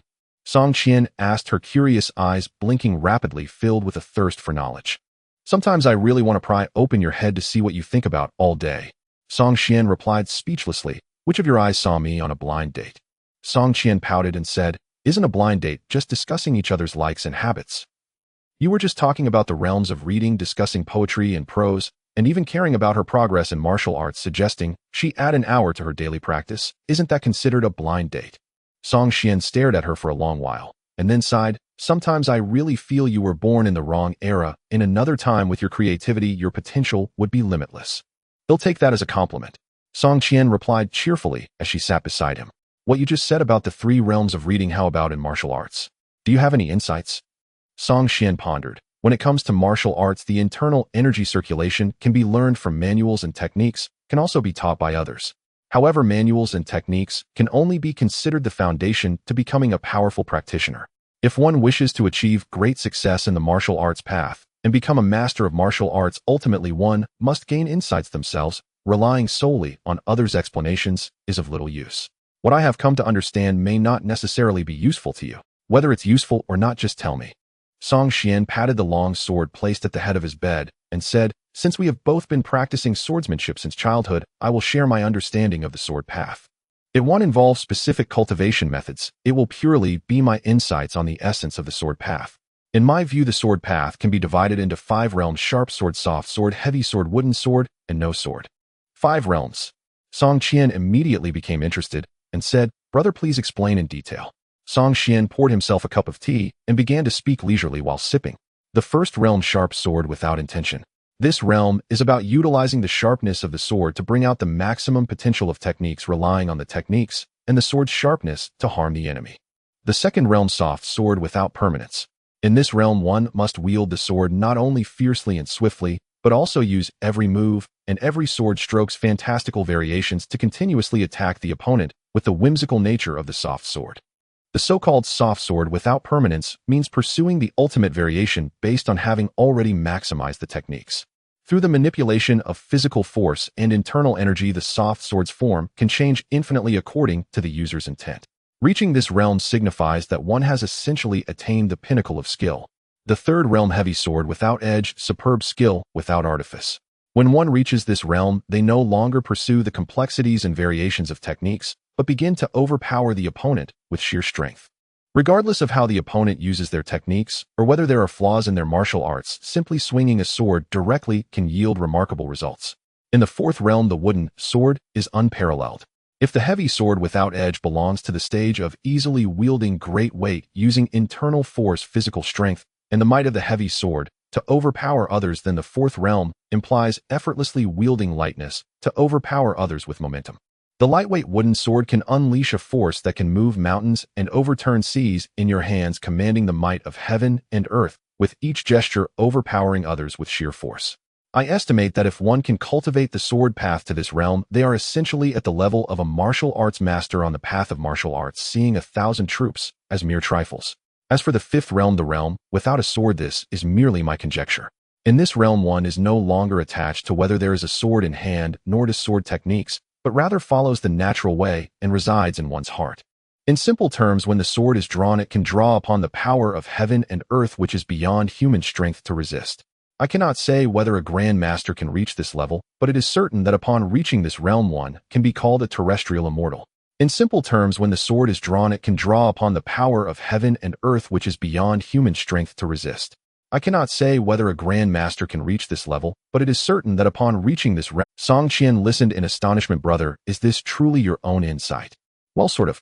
I haven't even reached the innate stage yet. I can only say it's something I've explored on my own. As for whether it is correct, it remains to be refined and corrected with future cultivation. Just listen to what I say. Whether it's right or wrong must be explored personally later. As one progresses further on the path of martial arts, one increasingly relies on oneself. The experiences and insights of others may not be applicable to oneself. Song Qian exclaimed, but it still sounds impressive. At most, I am just researching how to break through to the innate realm and then pondering how to continue improving after that. I didn't expect you to have mapped out the entire path of swordsmanship to the level of a grandmaster. Brother, I am increasingly confident in your becoming the world's #1. By the way, which realm of swordsmanship are you currently in? Song Qian thought for a moment and said at most the second realm. This realm pursues techniques, especially the ultimate variations of techniques. Right now I lack a powerful sword technique. Powerful sword techniques. Song Qian frowned. That indeed seems a bit difficult to obtain. For the two of us, we are not far from breaking through to the innate realm. Ordinary sword techniques are useless to us, and most powerful sword techniques in the world are owned by others. They are basically held by the court and major sects in the martial world, making them hard to acquire. She unconsciously tapped her fingers on the table, seemingly pondering which soft persimmons could be squeezed. In the end, Song Qian helplessly said, after thinking it over, the easiest one to obtain is actually the evil repelling sword technique from Lin Pingxi's family. But unfortunately, I observed Lin Pingxi practicing the sword a few days ago, and this sword technique is not as impressive as its name suggests. Its reputation in the martial world is indeed exaggerated. Song Qian shook his head. It may not be exaggerated, more likely the practice methods of the Lin family's descendant. As a sword technique that can stand up to the Duga 9 swords, the evil repelling sword technique has nearly reached the pinnacle in terms of skills and variations. It cannot be weak by any means. Song Qian has also specifically researched how to obtain top-tier sword techniques in recent days. Now 2 sword techniques are easily accessible to him. One is the evil repelling sword technique, and the other is the Duga 9 swords. The evil repelling sword technique is straightforward. One just needs to take a trip to the Lin family's old residence. However, practicing this sword technique requires self-castration, otherwise the heat within will continuously rise, giving rise to lustful and demonic thoughts, making it easy to go astray. This truly made Song Qian feel conflicted. He was uncertain if he could suppress the internal heat and demonic fire with his pure young wuji child skill without self-castration. As for the Duga 9 swords, obtaining it is slightly more difficult, requiring a trip to Mingzhou in the Shaanxi Gansu province to wait for the Huashan sect's top disciple Ling Huchong. I wonder if Ling Huchong has learned the Duga 9 swords from the hidden boss Feng Xingyang of the Huashan sect. If he has, it would be easier to handle. With Ling Huchong's roguish character, he definitely cannot stay on the mountain for long and will seize any opportunity to descend the mountain and indulge. As long as the planning is good and a suitable opportunity arises to capture Ling Huchong, one could try to force out the incantation of the Duga 9 swords from him. However, whether this can be achieved is truly uncertain. Although Ling Huchong has little sense of responsibility regarding matters of the Huashan sect, he is sometimes extremely stubborn about keeping promises. This fellow promised Feng Xingyang not to disclose the Duga 9 swords. Song Qian estimates that even if he were to capture him or even kill him, it would be very difficult to extract the sword formula from his mouth. Currently, Song Qian can only prepare for 2 possibilities. If the evil repelling sword technique can be cultivated, that would be the best. If not, then he can only resort to some underhanded means to find an opportunity from Ling Huchong and attempt to plan for the Duga 9 swords. After discussing insights about swordsmanship, Song Qian left reluctantly at midnight. Song Qian sat cross-legged on the bed, unusually not cultivating, but instead closed his eyes, pondering how to proceed on the path ahead. 3 days later, the ship finally arrived at the Jiangxia prefecture, slowly docking at the port of Yangzhou County. Throughout the journey, they had good fortune encountering no pirates or water bandits, and everyone on the ship, including Lin Pingxi, couldn't help but breathe a sigh of relief. As soon as the ship docked, Lin Pingxi began directing the bodyguards to transport the goods to the shore. Song Qian stood on the deck, gazing around without perceiving any danger, and then led Song Qian and Lin Daiyu to bid farewell to Lin Pingxi, this younger brother. At the port terminal, Song Qian hired a carriage, and the 3 of them got on. With the coachman's persistent calls, they left the dock. It was early morning, and there was still some fog on the road, but many citizens were already visible outside the city of Yangzhou County, busy with their morning work. "Young master, where are we heading first?" After leaving the dock, the coachman respectfully inquired in a low voice. Song Qian glanced at the nervous and expectant Lin Daiyu and said, "First, we will go to the Jiangxia Prefecture Salt Office." The Jiangxia Prefecture Salt Office is the highest salt management institution in the Jiangxia region, with the highest official title being the Salt Supervisor. Ming's House Jiangxia Prefecture has always been a vital source of revenue for the court, and the salt industry has been a matter of great importance to emperors throughout the ages. Those who serve as salt supervisors in the Jiangxia region are all highly trusted ministers of the emperor. And Lin Dai's father Lin Ruhai is one of the emperor's valued and trusted officials currently serving as the salt supervisor of Jiangxia Prefecture, a third-rank official, a solid local authority. To become the son-in-law of the Jia family of the Ronghua mansion, Lin Ruhai's family background is naturally extraordinary. According to Lin Dai's casual chat on the boat, the ancestor of the Lin family once held the title of a marquis, a title that has been passed down to her grandfather's generation. By the time it reached her father Lin Ruhai, the title of the marquis could no longer be inherited, so her father could only take the path of the imperial examination. Although he lost the title, Lin Ruhai was still very ambitious and eventually achieved the rank of the third place in the imperial examination, becoming a senior official at the Lantai Temple. After accumulating enough experience, he was appointed by the emperor as the salt inspector of Yangzhou. He held the position of salt inspector for over 10 years. The position of salt inspector in the Jiangsu and Zhejiang provinces belongs to the third rank of officials, and there were salt soldiers uniquely belonging to this office. While it appeared to only be responsible for salt affairs, it also had the responsibility to supervise local governance, wielding significant power. Lin Ruhai held this position for more than a decade, experiencing multiple assassination attempts and having several salt soldiers dispatched to exterminate unlawful merchants. In the Jiangsu and Zhejiang regions, many large salt merchants had been killed by him. As for the small and medium salt merchants who were exterminated for selling salt illegally, there were far too many to count. Through iron-fisted measures, the previously rampant salt smuggling in the Jiangsu and Zhejiang provinces was ultimately brought under the court's control. Through salt taxes and the confiscation of major salt merchants' properties, he contributed millions of taels of silver to the national treasury over the years, greatly alleviating the financial strain. Regarding the methods of this top scholar, Lin Ruhai, Song Xian had heard some rumors while in the imperial capital. Zhao Dizhus had also mentioned in passing that this person would likely only remain in the local area for a year or two before returning to the capital to join the cabinet. The Great Zhou dynasty does not have a prime minister, but the cabinet scholars effectively wield the power of a prime minister. Lin Ruhai had already gained significant favor from the emperor, being just a step away from being second only to the emperor. Song Xian was also quite curious about his little cousin Lin Daiyu, and after disembarking from the boat, rushed to the salt office in the Jiangsu and Zhejiang provinces. Upon entering the city, Song Qian immediately jumped down from the carriage and disappeared in the blink of an eye. She only returned when they were near the salt office. "Brother, I gathered some information." Song Qian reported the news she had uncovered. "Cousin, your father is really ruthless. All the salt merchants in the Jiangsu and Zhejiang regions have been killed off by him several times. Of course, he has also faced numerous assassination attempts over the years. Fortunately, with the protection of the salt soldiers and the presence of powerful bodyguards around him, those assassination attempts by salt merchants have not succeeded. What is my father's current situation? He mentioned in his letter that he has not been very well." Song Qian pondered for a moment and replied, "The situation is not just not good, it's extremely dire. I've heard he's reached the point of being bedridden and unable to get up. Many merchants in the city are throwing feasts, all eagerly waiting for your father to die." Lin Dai's small face instantly turned pale, her hands clenched tightly as mist began to gather in her eyes. "Don't worry too much."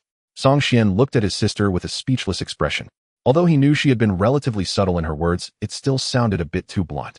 Song Xian comforted his little cousin, saying, "During this trip south, I brought some secret small elixirs from the Xianyi guards. As long as he is still alive, we can save him. Just rest assured. The Xianyi guards can maintain their dominance over the martial world not only due to the support of the court, but also because they possess the secret recipes for the Great Elixir and the Small Elixir. The Great Elixir will not be discussed for now, as it is a divine medicine that enhances one's power. Just the Small Elixir alone is the coveted sacred medicine sought after in the martial world. Regardless of whether one is injured, ill, or poisoned, as long as there is still breath, taking one can lead to significant recovery within a few days." The reason Song Xian chose to join the Xianyi guards and pass the assessment was primarily for these two divine medicines. Before leaving the capital, he and Song Qian received their monthly salaries, which included these two types of elixirs. Song Qian once specially crushed a small elixir to analyze its medicinal components, but he could only identify that it contained at least 12 different herbs. As for how many types of herbs were actually refined in the small elixir, only the alchemist would know. Without a specific recipe and refining method, even with all the herbs prepared, one could not concoct such a healing sacred medicine. The current salt office is guarded by salt soldiers both openly and secretly. Even outside the office, there is a team of heavily armored soldiers, and the oppressive atmosphere makes one hesitate to approach. Song Xian's carriage stopped in front of the office. Lin Daiyu lifted the curtain and presented a jade pendant to the captain of the salt soldiers who approached to investigate. After the captain inspected it and confirmed its authenticity, he waved his hand to signal the soldiers around to let them pass. The carriage slowly entered the office, but several soldiers continued to follow alongside, halting only when they reached the inner courtyard. In front of the inner courtyard's gate stood several matrons and maids. Upon seeing Lin Daiyu disembark, they were momentarily stunned, and then one old matron exclaimed joyfully, "Miss, the miss has returned." Lin Daiyu's tears streamed down her cheeks, but at this moment, she couldn't care about reminiscing. She urgently said, "How is my father? Take me to see him."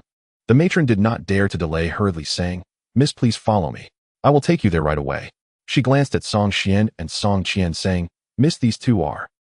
They are my cousin and cousin sister. They safely brought me from the capital, so Wu Mama need not worry." The matron known as Wu Mama said nothing further and led the way to Lin Ruhai's residence. Song Xian followed slowly behind.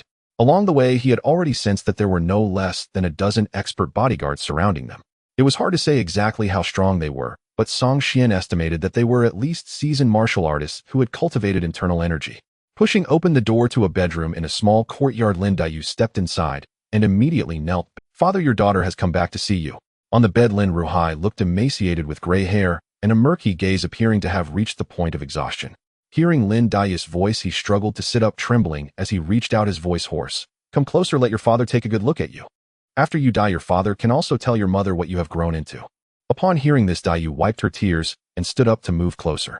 But in the next moment, Song Xian reached out to hold her shoulder, blocking her behind him. "Cousin." Lin Daiyu's voice carried a hint of questioning, instinctively wanting to step forward. Song Xian once again reached out to stop her, his gaze falling on Lin Ruhai, and said, "You are poisoned." From the moment he entered this room, Song Xian sensed something was amiss. At first, he couldn't pinpoint exactly what felt wrong, but after spending some time in the room, his gaze settled on a censer on the windowsill, where incense was burning. The scent was faint, light, and elegant, quite pleasant.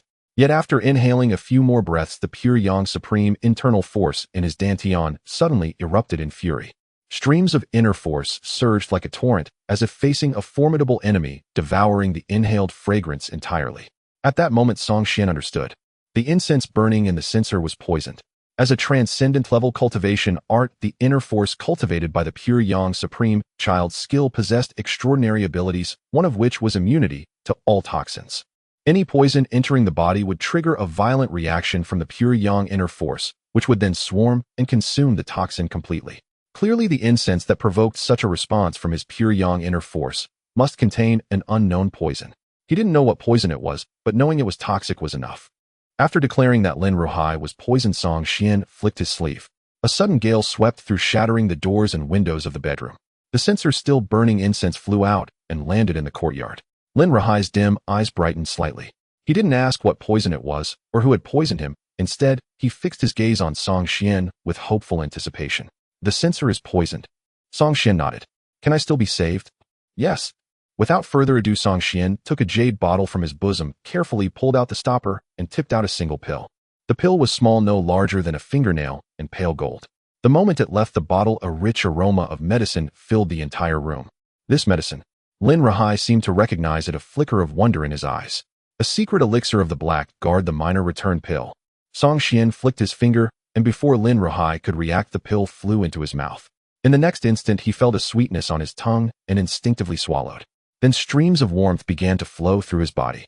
The man who had been languid and weak gradually felt a surge of refreshment and vitality. The minor return pill can neutralize 100 poisons and cure 100 ailments, but it offers little benefit to those whose vitality has withered and whose lifespan is exhausted. Song Xian said calmly. In simple terms, the minor return pill cannot restore the blood and life force you lost from poisoning Lord Lin. Even if you are saved now, you likely have only about 10 years left. 10 years. A smile spread across Lin Ruhai's face. 10 years is a long time, enough to accomplish many things. In 10 years, he could return to the capital, enter the cabinet, and fulfill his ambitions. In 10 years, he could find a good husband for his daughter, watch her marry, and have children. 10 years could accomplish so much, enough to make up for the regrets of his earlier years. Feeling somewhat better, Lin Ruhai did not rush to thank him. Instead, he looked at Lin Daiyu, tears welling in. "My dear child, the greatest regret of my heart in these past days was sending you to the Jia mansion back, then failing in my duty as a father. I am not afraid of death, but I dread leaving you alone to suffer in this world. A girl without her family's protection. How much hardship and tears would you endure?" Whenever I think of this, I cannot bear to let go. Father. Lin Daiyu rushed to the bedside sobbing. Daughter often thinks of you too and misses home. I am not afraid of hardship with you, father. I only beg you not to leave me alone again. Song Xian quietly retreated to the door, pulling Song Xian, who was engrossed in the father-daughter emotional scene outside, and closing the door behind them. Have some tact. Standing there like that makes it awkward for them to cry. Song Qian smiled sheepishly, then sighed with emotion. Compared to my cousin brother, I suddenly realize how fortunate I am. Both parents alive, a well-off family, and a brother who had cherished her since childhood. Though she was a girl, her family was open-minded, imposing no rigid restrictions of high society, and never hindering her dream of becoming a great female warrior. Compared to Lin Daiyu, who lost her mother young and lived under others' roofs, without freedom, Song Qian felt she had been born a favored child of heaven. Song Qian said nothing, his eyes fixed on a corner of the courtyard. Earlier in his haste to check on Lin Ruhai, he had failed to notice someone standing there. It was an old man in black lounging lazily as he wiped the blade of his sword. When he saw Song Qian looking, he grinned, revealing a mouthful of yellow teeth. Young man, is the master all right now? Song Qian nodded. The poison has been neutralized with a few days of rest, and he'll be fine. The old man's smile turned cold, veins bulging on the back of his hand as he wiped the blade. It's my fault for being useless. I only know how to kill, and I didn't even notice the master had been poisoned. Young man, do you know what poison it was? Song Qian shook his head. I don't know either, but I'm certain it's a slow-acting poison. Mixed into the incense, it would take at least a few years of inhalation for the toxin to seep deep into the organs and become life-threatening. The old man pondered for a moment. What you describe sounds like a rare poison from the martial world known as Thousand-Day Drunk. It's colorless and odorless, requiring years of accumulation to take effect and extremely hard to detect. But this poison is almost legendary in the Jianghu. I've roamed it for decades and never seen it. To think such a precious thing would be used on the master. He produced a whetstone from somewhere and began sharpening his blade, muttering to himself, 1, 2, 3. Song Qian guessed that the old man wasn't counting the strokes on the blade, but the heads he would soon take. The door creaked open. Lin Daiyu looked at Song Qian and his sister with some embarrassment, lowering her voice. We were a bit emotional just now. Please forgive our lapsed cousin. A family reunion is a joyful occasion. There's nothing to forgive. Song Qian smiled. Is your father feeling calmer now? Lin Daiyu nodded. He's in good spirits now. Do you have a moment, cousin? My father wishes to speak with you. Song Qian said. I'll go in then. Your cousin is restless. Take her for a walk around the area. The poison in his body has been resolved, and he sees his long-missed daughter again.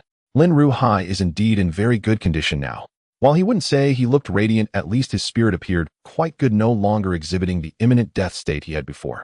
Song Qian, I pay my respects to my uncle. Upon entering the room, Song Qian cupped his fists and bowed. This time I must trouble you siblings. My daughter and I owe you an immense favor. Lin Ruhai looked at him with a complex expression. When your mother got married, I was busy with the imperial examination and couldn't attend her wedding. Has she been well in the Song family? Don't worry, uncle. My mother is doing well and has no need for concern. Our Lin family is not prosperous in terms of offspring. Even counting the collateral branches, there aren't many of us. Though your mother and I have been distanced by 5 degrees of kinship, we have known each other since childhood. If she is doing well, then I can rest assured. By the way, is your father well? Is he still the same as before, idling away in the Xianyi Guard? Surprised. Is uncle familiar with my father? Yes, your father was notorious in the capital's Xianyi Guard during his youth, always avoiding work and slipping away from trouble, lacking any ambition. Back then I thought he lacked the vitality of youth and looked down on him somewhat. But now it seems your father lives with clarity, a life devoid of danger or disease, with his family safe and sound. Isn't that more important than anything else?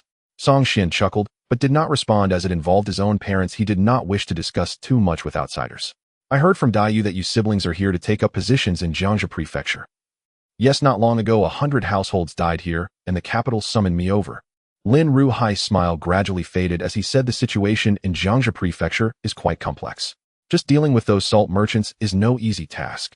And the Xianyi Guard has to deal with not only the wealthy salt merchants, but also many officials and those from the martial world. Lin Ruhai's words were rather implicit, but Song Qian understood the meaning he was trying to convey. Are you saying that in Jiangxia Prefecture the officials and the martial world have colluded? Lin Ruhai nodded. There is definitely collusion, but to what extent and what the true purpose is, it's hard to say. In short, during this time, you must be cautious. If there's anything you don't understand, feel free to come to me for discussion. To be honest, I truly didn't expect your father to agree to let you come to such a place. Song Qian smiled. Uncle, this is an order from the upper echelons of the Xianyi Guard. What can my father do even if he disagrees? Lin Ruhai shook his head. Don't underestimate your father. While he may seem unambitious, his connections in the capital are not weak. If he disagreed with you coming here, he would have ways to sabotage this appointment. Song Qian was slightly taken aback. In his and Song Qian's eyes, their father was merely at the 8th level of the acquired realm, weaker than the two siblings. Aside from being older and having a good relationship with the head of the inspection department, Zhao Dezhu, could he really have other connections? If someone else said this, he might think it was just flattery, but if someone like Lin Ruhai, a high-ranking official, took his father so seriously, it surely wasn't mere flattery. Could it be that his father has some hidden identity he is unaware of? After chatting with Lin Ruhai about the situation in Jiangxia Prefecture for a while, Song Qian stood up to take his leave. He still had many matters to attend to, and Lin Ruhai needed a period of quiet recovery, making it inconvenient for him to converse with outsiders for too long. Exiting the room, Song Qian waited in the yard for a moment. Before long, his cheerful little cousin Lin Daiyu and Song Qian came over, each holding a piece of osmanthus cake, chatting and laughing. Seeing Song Qian, the little cousin's eyes sparkled like crescent moons, hurriedly offering him the osmanthus cake. "Cousin, are you hungry? Have some cake to tide you over. I've already instructed someone to prepare dinner." Song Qian instinctively reached out, but noticing the osmanthus cake offered by Song Qian beside him, he immediately waved his hand. "I don't really like sweet foods." "Oh," Lin Daiyu looked a bit disappointed. "Then cousin, please wait a bit, you can eat lunch soon." Song Qian shook his head. "I'll pass on the meal. I still have many things to handle today. Another time, when we have some leisure, we siblings will come to Lin's residence for a visit." As he spoke, he waved to Song Qian. "Let's go, follow me to dig up graves." "Oh." Song Qian stuffed the osmanthus cake in her mouth in one bite, swallowing as she said goodbye to Lin Daiyu. "Little you cousin is going to handle some serious business now. Remember to keep some cake at home for me to eat next time." All right, cousin. When you come next time, we..." Before she could finish her sentence, she saw the lively siblings already walking far away. She lowered her hands with some disappointment and sighed. They are gone. In a room not far away, Lin Ruhai quietly watched this scene from the window. After a moment, he gently spoke. "You just said that Song Qian and his sister are very strong." In the room, the black-clad elder who had previously spoken with Song Qian stepped out from the corner, his expression grave as he nodded. "Very strong. Stronger than you, a congenital warrior." "It's hard to say." The black-clad elder pondered. "Logically, I did not sense any innate aura from them. They should not have broken through to the innate state yet. Yet these two give me a strange feeling. How should I put it?" The elder contemplated for a moment and said, "Master, you should know that cultivation level is one thing, but strength is another. When it comes to life and death struggles, sometimes it's not solely determined by cultivation level. Otherwise, everyone would just display their cultivation levels to each other upon meeting and compare, and there would be no need for conflict. In reality, there are too many factors that determine life and death: inner strength, martial skills, magical weapons, external environment, and even the mindset and fighting intent of both parties can influence the final outcome." Lin Ruhai waved his hand. "Just tell me directly. If you were to fight them now, do you have confidence in winning?" The black-clad elder pondered for a moment, saying, "If we were to spar now, I believe I would win. But if it were a life-and-death struggle, I would probably be the one to die." "Oh, why is that?" The elder solemnly said, "I stepped into the martial world at 14, struggling and surviving for decades, witnessing too many extraordinary things. Some people cannot be judged by common sense. Sometimes you must admit that heaven indeed favors certain individuals too much. Master, do you believe that if I were to engage in a life-and-death battle with them today, that brother and sister would break through in an extremely unreasonable manner and then kill me?" Lin Ruhai pondered the words spoken by the old man in black. After a moment, a slight smile appeared on his face. "Just as people have their fate, so too do nations. So do you believe that Song Qian and his sister are the kind of people favored by fate and the heavens?" The old man nodded. "Such individuals are rare in the martial world, but they do exist. You are not from the martial world, so you may not understand that feeling. The feeling of having worked tirelessly for decades only to see someone achieve enlightenment in a single moment is truly difficult to bear." Lin Ruhai laughed heartily. "If that is the case, the Song family has indeed produced a prodigy. Furthermore, the heritage of the Xian Guard family, which has lasted for hundreds of years, is certainly not something ordinary people can compare to." The old man in black acknowledged the Xian Guard family in the imperial capital has always kept a low profile, yet they are the cornerstone of the Great Zhou Empire's military power.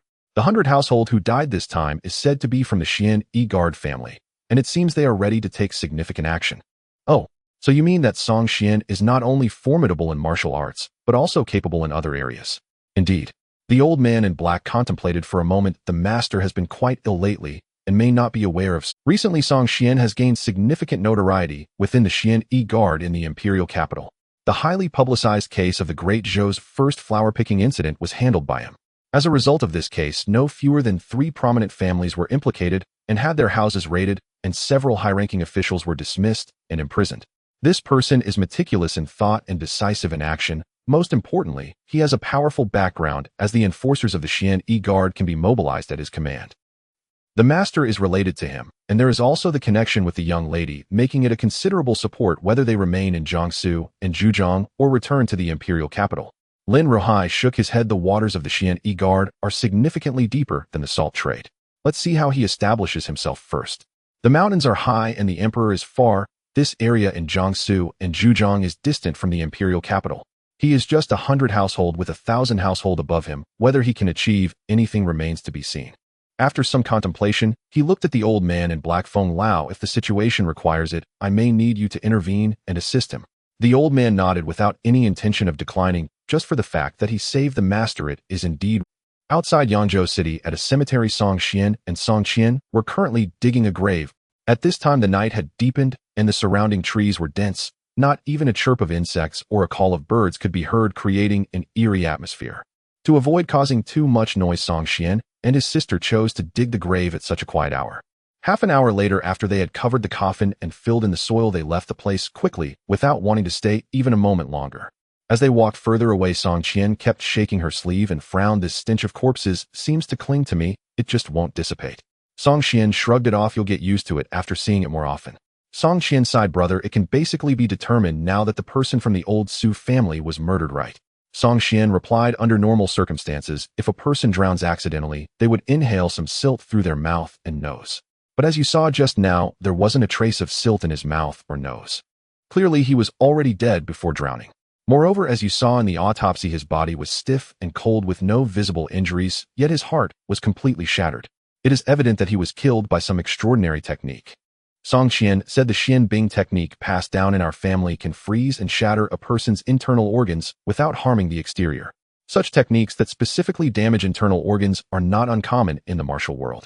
Song Qian nodded. It's clear that Su Chang'an's death has significant issues, but the Xian Yi Guard in Jiangsu and Zhejiang has concluded the case as a drowning after drinking, which clearly indicates problems within their ranks.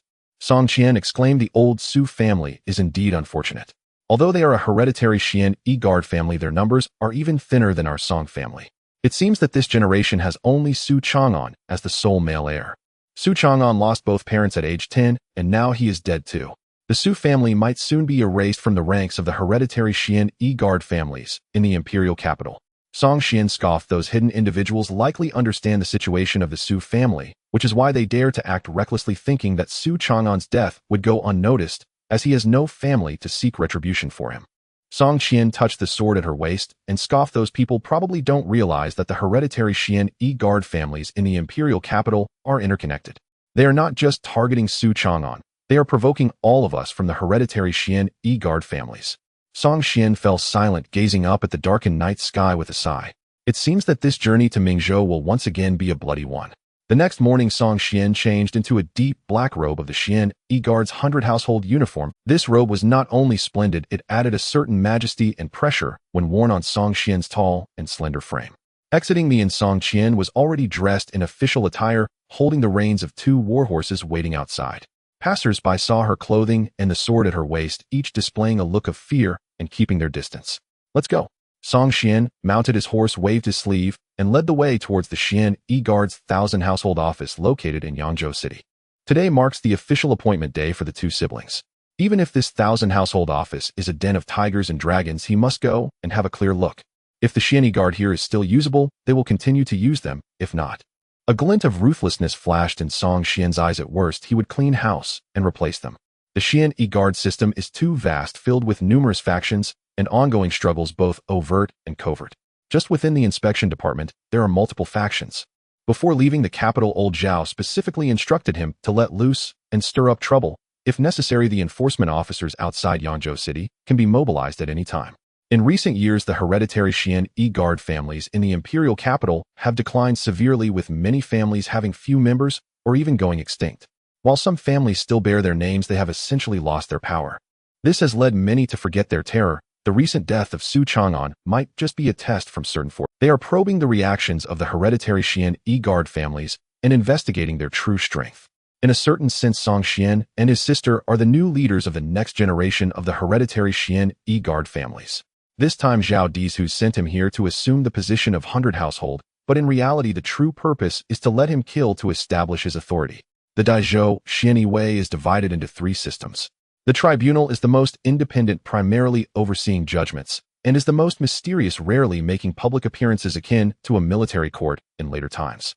The inspection division manages a wide array of affairs and wields the greatest power. Its main functions include ceremonial guard duties, investigating and apprehending individuals, and collecting external intelligence, engaging in reconnaissance, arrests, and interrogations. In simple terms, from arranging the ceremonial guard for the emperor's outings to dealing with commoners spitting or littering by the roadside, the Xian Wei can intervene at any time given their desire to do so. As for the law enforcement division, it is a dedicated killing organization, a pure violence institution primarily targeting people from the martial world. Unless there is communication and coordination between the higher-ups of the inspection division and the law enforcement division, they generally will not take the initiative to intervene in specific cases. These 3 offices are quite independent, each with its own system, and they rarely interact unless there is a The office that Song Xian arrived at is called the Daizhou Xian Wei Inspection Division, stationed at the Qianhu office in Mingzhou, Jiangxi Province, which is a sub-office of the inspection division established in Jiangxi Province. Song Xian speculated that the Qianhu official here should not be aligned with Zhao Dizhu's faction, at least not sharing the same intentions. Otherwise, old Zhao wouldn't have specifically brought him over to rectify the Qianhu office here. Inside the Qianhu office, a considerable number of people had gathered, with 5 baihu and 10 deputy baihu, along with dozens of flag officers flanking both sides, discussing how to respond to the newly appointed baihu from the imperial court. The Qianhu Fengcheng was currently seated prominently in the central position of the hall, holding the Qianhu seal, his expression somewhat gloomy. Generally speaking, as the Qianhu responsible for overseeing a province under the Xian Wei inspection division, if a position of baihu under his command becomes vacant, he can submit a recommendation for another candidate. However, his petitions to the Xian Wei inspection division had sunk like a stone without response. Instead, he received a notification of a baihu being parachuted in from the imperial capital. Clearly, the imperial court harbored suspicions regarding his capabilities and even loyalty. This left him quite dissatisfied, even if his loyalty indeed had issues. I, old Fong, have risked my life for so many years in Jiangxia, exerting effort for the imperial court and shedding blood for the emperor. Just because I secretly eliminated a baihu, you begin to question my loyalty. Is there no justice left? If it were merely a baihu parachuted in from the imperial capital, Fong Cheng wouldn't be this furious. What truly angered him was the assignment of responsibilities for the new baihu Song Xian. In addition to taking over the baihu position previously held by Su Chang'an, the new baihu Song Xian was also given the additional duty of the Zhaoyu town protector at the Qianhu office in Jiangxi province. The Zhaoyu is considered the core institution of the Xian Wei. Each Qianhu office under the Daizhou Xian Wei has a Zhaoyu where the apprehended criminals, whether under interrogation or execution, are managed. Typically, the position of Zhaoyu town protector is held by the Qianhu himself, or if not, by someone closely trusted. Now such an important position has been seized by a parachuted outsider from the imperial capital. It's no surprise that Fong Cheng, this Qianhu, feels discomfort, and even the other baihu are quite dissatisfied. With the Zhaoyu in someone else's hands in the future, when they apprehend individuals and conduct interrogations, or even engage in unsavory activities, won't they have to look to Song Xian's expression? Qianhu, it is said that Song Xian has already arrived in Yangzhou and is likely to assume office in the next couple of days. How should we respond? As silence lingered in the hall, a somewhat plump baihu could no longer hold back and finally spoke. He was a trusted confidant of Qianhu Fong Cheng, and he had previously occupied the position of Zhaoyu town protector in the Qianhu office. Now that the position had been snatched away, he was the most anxious. Without the Zhaoyu town protector seal, he is no different from the other baihu, and may even be inferior. At least the others still have some subordinates, while all his subordinates are people from the Zhaoyu. If the Zhaoyu falls out of his control, he would become a mere figurehead, left with no one useful to rely on. What else can we do? Fong Cheng snorted. That Song Xian was appointed personally by the commanding officer. Who can stop him? We can't just kill him outright, can we? Upon hearing this, several people in the hall displayed looks of intrigue. Even the plump baihu tentatively remarked, "Sir, it's not impossible. The Daizhou is vast, and the emergence of bandits can be understood. If the bandits are unsuitable, they may not survive here. In this respect, we are all professionals." Nonsense. Fong Cheng rebuked coldly. Is this something you can even suggest? I will treat this matter as if you never spoke it. You all should act as if you never heard it. They dare to speak such nonsense again, and don't blame me for sending you to the Zhaoyu. Yes, it was my inappropriate speech. Sir, please forgive me. The Baihu hurriedly stood up to admit his mistake, appearing quite anxious, yet the grin on his face was apparent even to a fool. Everyone understood that despite the fierce words of the Qianhu, he had already indicated his stance. He indeed hoped that Song Xian would encounter some mishap, preferably never having the opportunity to assume office. Just then a sudden knocking sound echoed from outside the office. The plump Baihu turned around and shouted towards the outside. "Who is on duty outside? How are you working?" "The lords are in a meeting. Who let outsiders in?" With a loud bang, a door to the Qianhu office suddenly burst open, and the next moment a somewhat cold voice came from outside. "This lord, you have quite the authority." As the words fell, several Xian Yiwei flag officers were thrown in from outside, landing on the ground with a thud. Then in came Song Xian, dressed in a black Xian Yiwei Baihu robe, stepping on the scattered wooden debris. Beside him, Song Qian held her sword with one hand, coldly glaring at the fat Baihu. Under Song Qian's deadpan gaze, the fat Baihu instinctively swallowed hard, already deducing the identity of the newcomers. However, he still asked, "Who are you two?" "Song Xian." Song Xian glanced at him, and then ignored him, striding directly into the main hall of the Qianhu office. "You're quite fast." Fang Cheng sat in the central position of the hall, showing no intention of standing to greet, merely speaking blandly, maintaining a high-handed demeanor. "Here in the Qianhu office, he is the Qianhu, the true authority. Even if you control the Xiaoyu, so what? This is my territory. A majority of the people below are brothers who have shared life and death bonds with me. You, a newcomer with no connections and no resources, what do you have to contend with me?" Song Xian surveyed the hall filled with individuals, each harboring their own thoughts. He had already overheard their discussions outside the main door. While others plotted how to ensure his death at the hands of bandits or through the harshness of the environment, he felt no need to be polite any longer. At that moment, he cast a cold glance at the arrogant Qianhu sitting in the center and said indifferently, "Is the official seal of the town pacification envoy with you?" How bold. Is this how you speak to an official? Don't you have any sense of decorum?" Fang Cheng's face darkened immensely. This newcomer was blatantly disregarding the rules of the officialdom. This was Jiangsu Zhejiang Prefecture, not the imperial capital, and even a dragon would have to submit here. "Decorum." Song Xian chuckled. "I know not what the rules were before, but from now on the rules of the Qianhu office will be dictated by me, Song Xian. I will ask once more, where is the seal of the town pacification envoy? Hand it over voluntarily, or do not blame me for not giving you a chance." He had already assessed the situation the moment he entered the Qianhu office. In simple terms, among the nearly 100 people in the hall, there was not a single strong individual who could instill a sense of danger or pressure. He estimated that Fang Cheng was not weak in martial arts and was close to breaking into the innate realm. But as long as he had not truly stepped into that new innate realm, he was no different from an ordinary warrior in Song Xian. As the number of killings increased, Song Xian became increasingly aware of his own strength. In the acquired realm, he dared claim to be second, while none would dare claim to be first. The inspection division primarily focused on case resolution and was not renowned for its martial prowess. The true experts had mostly been absorbed into the law enforcement division. To his surprise, there was not a single innate expert stationed in this large inspection division's Qianhu office. Since there were no strong individuals, Song Xian decided to act freely, disregarding all official decorum. The array of Xian Yi guards and their leaders in the hall were all dumbfounded. They had seen arrogance, but never such unrestrained arrogance. Could this person have been so accustomed to being audacious in the capital that he continued in Jiangsu Zhejiang? Fang Cheng's face turned ashen as he signaled to the plump leader. As Fang Cheng's confidant, the plump man had no choice but to step forward, his face filled with anger. "This is the Qianhu office. The Qianhu is the main official here. You, a mere Baihu, do you intend to challenge authority?" Song Xian casually glanced at him. "You seem eager to step forward. It appears the seal of the town pacification envoy is indeed on you. So what if it is?" The plump Baihu glanced at the oppressive crowd in the hall, immediately feeling reassured.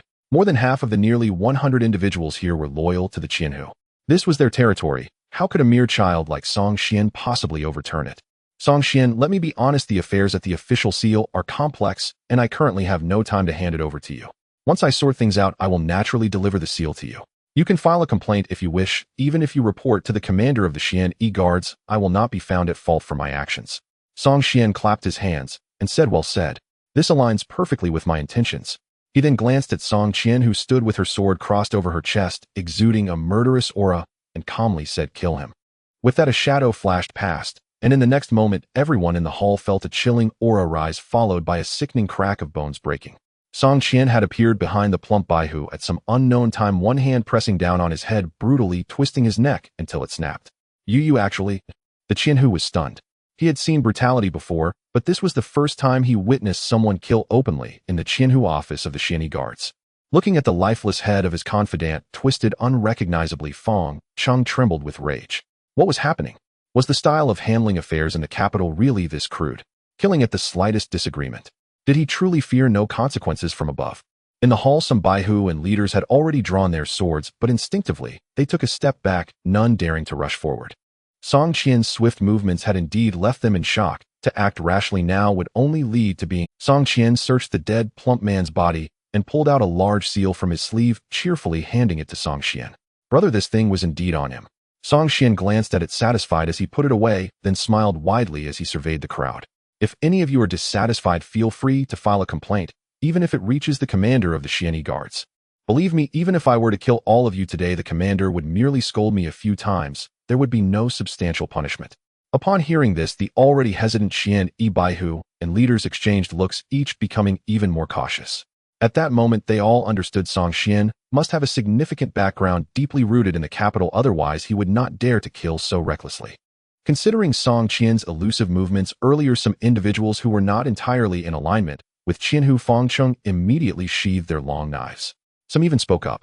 Lord Song, we do not wish to get involved in your conflicts with Baihu Lu and Qianhu. We hope you do not blame us. As he spoke, more than 10 others also withdrew their weapons, retreating further, adopting an attitude of watching. Seeing this scene, Song Qian couldn't help but smile. It seems that the Qianhu has not managed this place as tightly as he. Fang Cheng's face darkened. He never expected the situation to escalate to this point.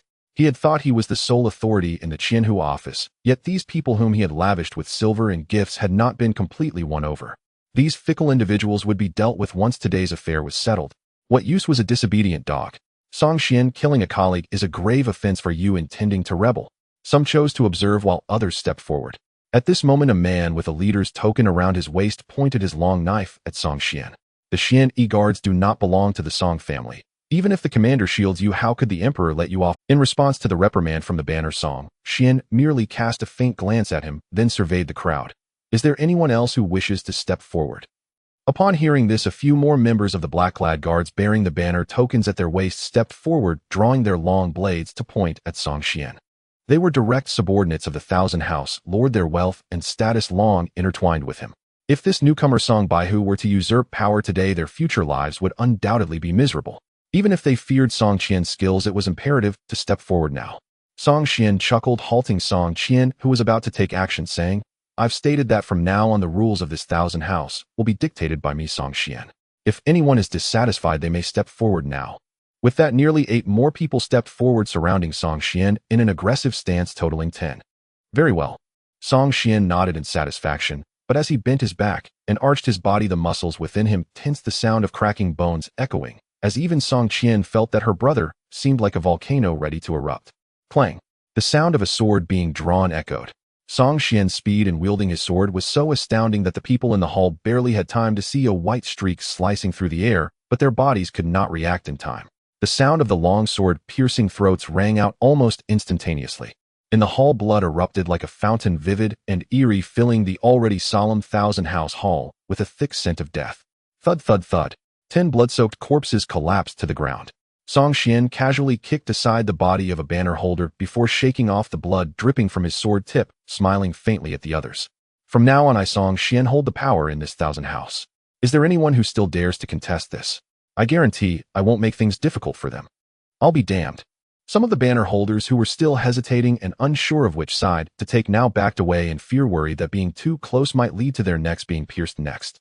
Those who reached the ranks of banner holders and 100 house officials in the black-clad guards might not have had exceptional martial arts, but they at least had cultivated internal energy, being martial artists in the acquired realm. 10 experienced black-clad guards proficient in combat were actually killed in an instant by Song Qian's single move. Was he even human? Some began to doubt in their hearts. Could it be that the siblings Song Qian and Song Qian were innate realm martial artists sent from the imperial capital? Their combat prowess was certainly not that of typical acquired realm warriors. What shocked them even more was the ruthlessness and decisiveness displayed by the Song siblings. They killed without hesitation over a single disagreement. How vicious could they be? The black-clad guards were the emperor's personal troops. It wasn't that they couldn't kill, but if they did, shouldn't they find a hidden place for a covert assassination? To kill the banner holders so openly and without a care for consequences, did they truly fear the repercussions from above? At this moment, Thousand House Lord Fong Chung felt utterly numb. He had spent considerable resources to arrange the murder of 100 House Su Chang'an, hiring experts from the martial world to carry it out, and then had to create the illusion of an accidental drowning due to drunkenness. Why could Song Xian kill indiscriminately while he had to plot and scheme so covertly? Was there any sense of justice left? Is there no law? You're rebelling. Song Xian, you are inciting Fong Chung panicked. Having been entrenched in the black-clad guard system for so many years, he had played all sorts of schemes and intrigues against his colleagues. Yet he had never seen anyone so bold as to kill so openly. For someone like him, he truly did not know how to respond. He couldn't match their strength and was outdone in ruthlessness. If things went wrong today, he might lose his life. Without saying a word, Song Xian seized Fong Chung by the neck and lifted him from his seat, then raised his hand and began to slap him. Slap, slap, slap. The crisp sound of slaps echoed until Fong Cheng's face was left battered and bruised, at which point Song Xian casually tossed him to the ground, disdainfully snorting. You've got quite a thick skin. My hand is numb from all the slapping. With that, he held the seal of the pacification envoy and sat confidently in the central grand chair of the hall, his gaze surveying the surroundings. I am here on the orders of the commanding envoy to take over the position of pacification envoy. Stepping on Fong Cheng's face, Song Xian coldly said, You wrote the report claiming Su Chang'an drowned while drunk, did you not? Fong Chung groaned in pain, but dared not speak. You foolish pig-headed creature. Have you been here too long that you've lost your wits? Do you think that using methods that leave no visible injuries and concluding that he drowned will fool the seasoned officials of the imperial capital? Or do you still believe that with Su Chang'an dead, no one in the imperial capital will come to his aid? Song Xian's eyes narrowed slightly, carrying a hint of murderous intent as he scanned the black-clad guards. Let me tell you the truth, before coming here, the commanding envoy specifically instructed that the 1,000 house in Jiangsu and Zhujiang had rotted to the core. If it can still be used, it will be filtered and continued. If it cannot be used, then it will all be cleaned out and replaced. Do you think I am here to investigate a case? Wrong. I am here to kill. The moment these words were spoken, the surviving individuals in the hall turned pale, some even kneeling in fear. My lord Song Xian, I truly had no knowledge of the matter concerning Su Chang'an. Please spare me, my lord. I am guilty. I embezzled and accepted bribes. I bullied the weak, but I truly did not participate in the murder of Su Chang'an. I hope my lord will grant us a chance to live. My lord. Enough. Song Xian coldly shouted, pointing at the kneeling group, saying in a cold voice, If you want to live, you must provide the commanding envoy with a satisfactory explanation regarding the case of Su Chang'an. Who do you think has sufficient weight to satisfy the commanding envoy? Once these words were spoken, many eyes instinctively fell on 1,000 house Lord Fong Chung. Fear flickered across Fong Cheng's swollen face as he struggled to murmur, You've all gone mad. This case cannot be investigated. If it is, we will all die. We will all die. As he shouted, a few people, seemingly aware of some inside information, revealed hesitant. But in the next moment, a few people in the crowd gritted their teeth and said, Lord Song, please give us a day's time. We will definitely clarify the circumstances of Su Chang'an's death for you. Song Xian smiled noncommittally and nodded slowly. Upon hearing this, everyone breathed a sigh of relief, and two people directly lifted Fong Chung, saying solemnly, 1,000 house Lord, please accompany us to the prison for a visit. Your Excellency Song, to extract a confession from Fong Chung within a single day, we must resort to severe interrogation. A junior officer, his expression tinged with fear and deference, bowed deeply and added, Yet if such harsh methods are employed, Fong Cheng's frail constitution may not survive. Song Xian lowered his eyelids slightly and spoke in a tone of detached calm. I require only the confession. Life or death is irrelevant. This subordinate understands. Hearing these words, the previously anxious and unsettled officers of the black-robed guard in the hall instinctively exhaled in quiet relief. It was now clear Magistrate Song intended to fix full culpability for the case upon Fong Chung, and would likely pursue no further inquiry into others. The black-robed guard carried the corpses out of the hall, while the rest escorted 1,000 Commander Fong Chung away. Once the crowd had receded into the distance, Song Qian fixed her elder brother with an intense, searching gaze. Brother, did the Commander-in-Chief truly instruct you to purge this entire 1,000 commandery? Song Qian shrugged lightly. No, I merely frightened them off. Song Qian blinked, then pointed silently toward the bloodstains still faintly visible on the floor, and whispered, Then, how will Uncle Zhao protect us after you've slain so many? Uncertain. After all, Uncle Zhao faces rivals even within the inspectorate. A faint wry smile touched Song Qian's lips as he said, Thus, under any circumstance, Fong Chung must be irrevocably pinned to the murder of Su Chang'an. 1,000 Commander Fong Chung murdered 100 Commander Su Chang'an of the Black-Robed Guard. Upon discovery, he conspired with accomplices to eliminate the newly appointed Pacification Commissioner Song Xian. only to be slain by Song Xian and other loyal Black Robe Guard officers. Such a conclusion should satisfy the imperial capital without provoking dissent. Indeed, it is sound enough, Song Qian mused, then added cautiously. But what if, just suppose, Su Chang'an was not killed by Feng Cheng? Does it matter? Song Xian's gaze grew distant as he looked past the Yamen gate, his voice cool and measured. You heard his words earlier. He sought our mutual ruin.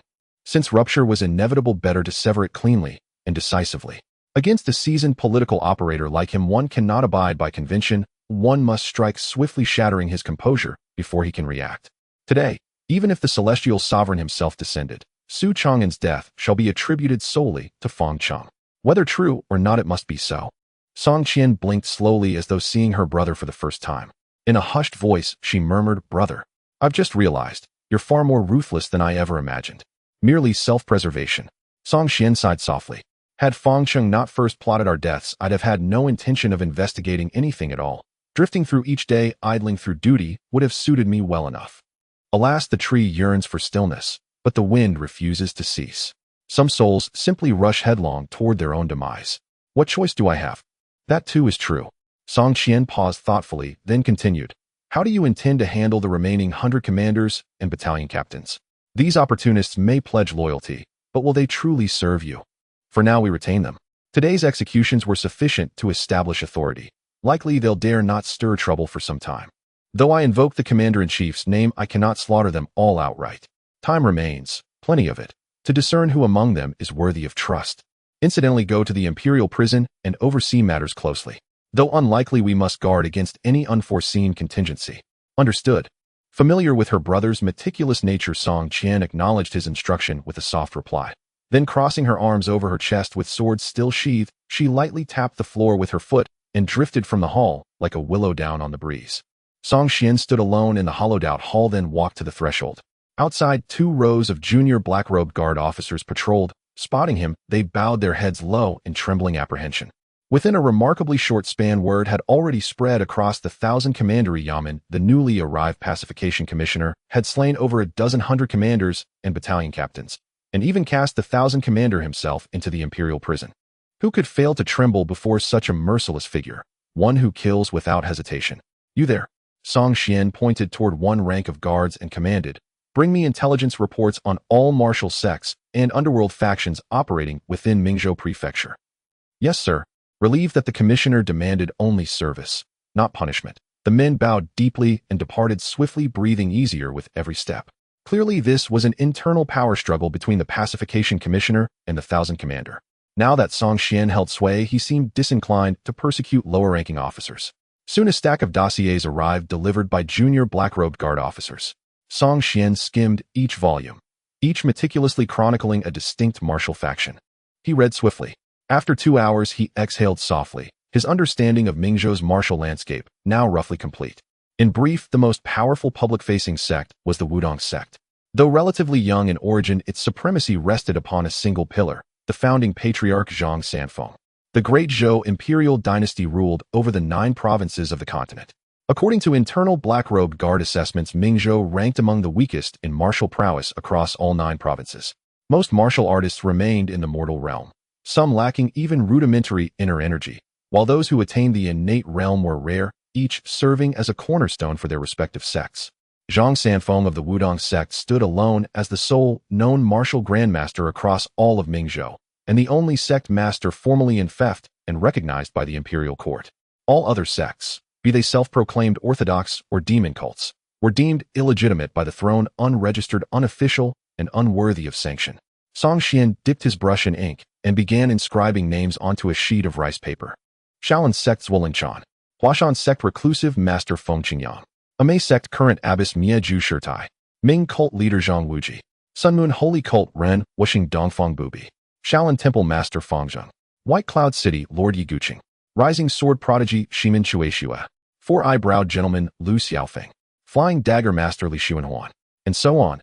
Song Qian recorded over 30 names drawn from both Jin Yong's and Gulong's legendary epics. After all, this was a confluence world, a realm where such iconic figures appeared naturally without. Though their strengths varied, every individual listed possessed confirmed innate realm cultivation, officially documented by the Black Robe Guard. Song Qian drew a slow, deep breath. Dozens of innate realm masters, confirmed, named, and catalogued, yet Mingzhou remained classified among the weakest provinces in the black-robed guards hierarchy. From this one could only fathom the staggering depth and breadth of martial cultivation throughout the entire Great Zhou Empire. As Song Xian closed the last volume of the documents, he felt a surge of pressure. His current strength allowed him to roam freely within the Jiangxia prefecture, but when considering the entire Mingzhou continent, he felt somewhat inadequate. Among the masters recorded by the Xian Guard, some innate martial artists are relatively weak. For instance, Zhuo Lingchan, the leader of the Songshan sect. According to the records, Zhuo Lingchan can only be considered a beginner innate martial artist, having merely condensed his inner strength into true qi without forming the flower of qi. Song Xian felt he could still face such an innate martial artist in a heated battle. However, some formidable innate martial artists such as Yi Guqing, the Lord of Baiyun City, are described in the Xian Guard records as extremely dangerous individuals. No one knows the true extent of his strength. Judging from various pieces of information gathered from the martial world, it is highly likely that Yi Guqing has already formed the flower of qi and the flower of divinity. His supreme sword technique Tianwei Feixian perfectly integrates true qi and spiritual will into a single sword strike. When he strikes, the sword energy is as swift as a startled swan or a thundering storm, capable of affecting one's consciousness, leading them to die in a state of utmost ecstasy with no response. For such a powerful adversary, even though Song Xian practiced a celestial-level cultivation method, facing such existence before achieving the innate realm would likely lead to his certain death. I must find a way to quickly break through to the innate realm. Taking a deep breath, Song Xian felt a growing urgency to achieve that breakthrough. The pure yang wuxia tongzi gong is excellent in every aspect, allowing for a comprehensive and steady enhancement of one's attributes without the risk of falling into demonic deviation, making it quite stable.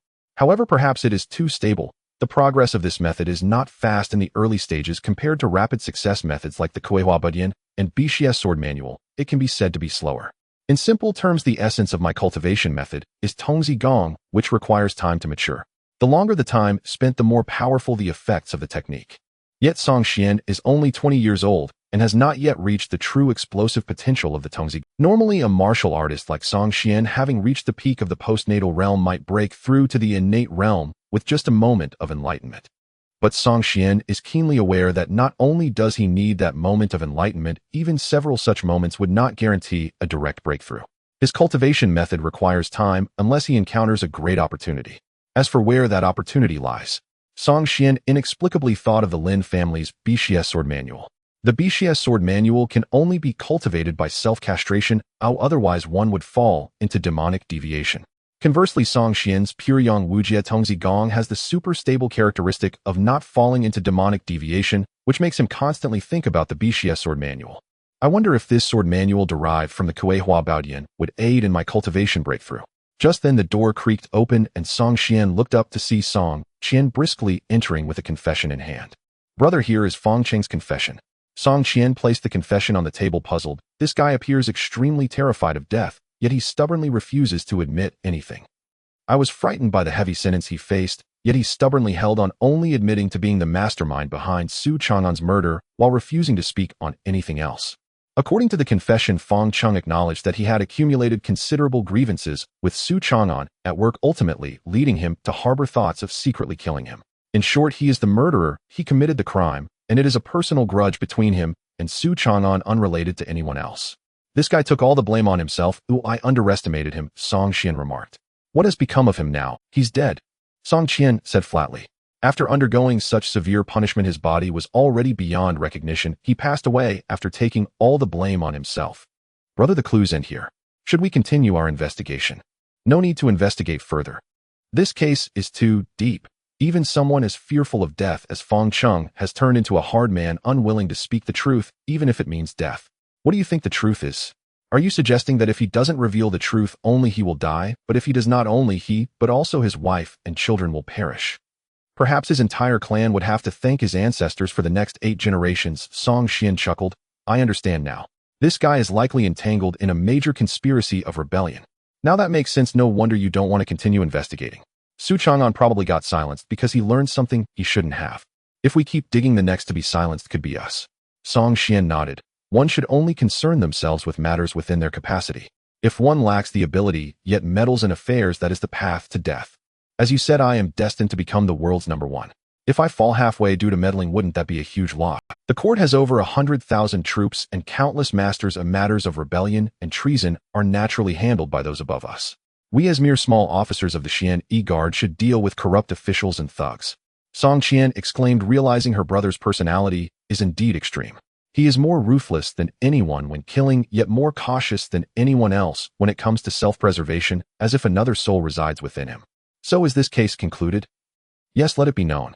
Since Fang Cheng has taken the blame, others in the court can probably breathe easier, and it will also help spread the news. This case will end here. Song Qian acknowledged, then turned to leave to handle the matter. In a secret chamber of a certain estate, two figures were whispering.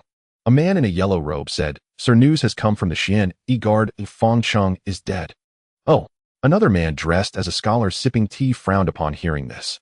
In just a day did he get moved by the inspector sent from the imperial capital. He was too careless, underestimating his opponent, believing he had plenty of time to deal with them on his own turf. But the enemy didn't play by any official rules and killed to establish their authority. The scholar chuckled. The purpose of the Xian Guard has always been to kill. For hundreds of years, those from the imperial capital remain as ruthless and merciless as ever. Did Fang Cheng reveal anything before he died? No, he took the blame for killing Su Chang'an. Our communication was always one way. Once he died, no one can trace back to me. Sir, should we continue with our previous plan? The scholar nodded. Although we lost 1,000 households, it hasn't greatly affected our grand scheme. We can proceed as planned.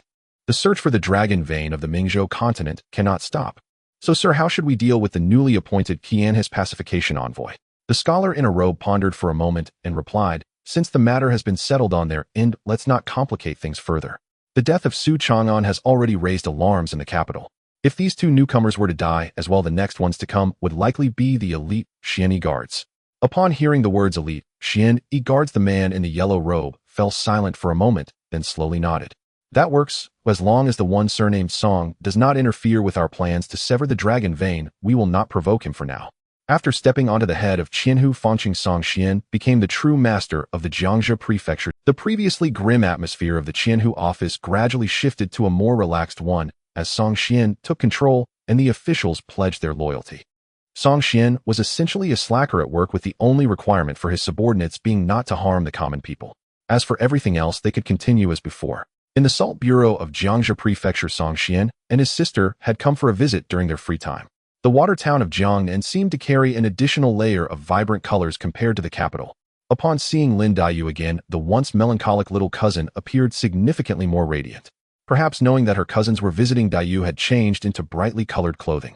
She wore a green smoke gauze top with a purple flower skirt and light red shoes, her entire demeanor resembling a spirit born from the waters of Jiangnan. Wow, Xiaoyu, your outfit has caught my heart.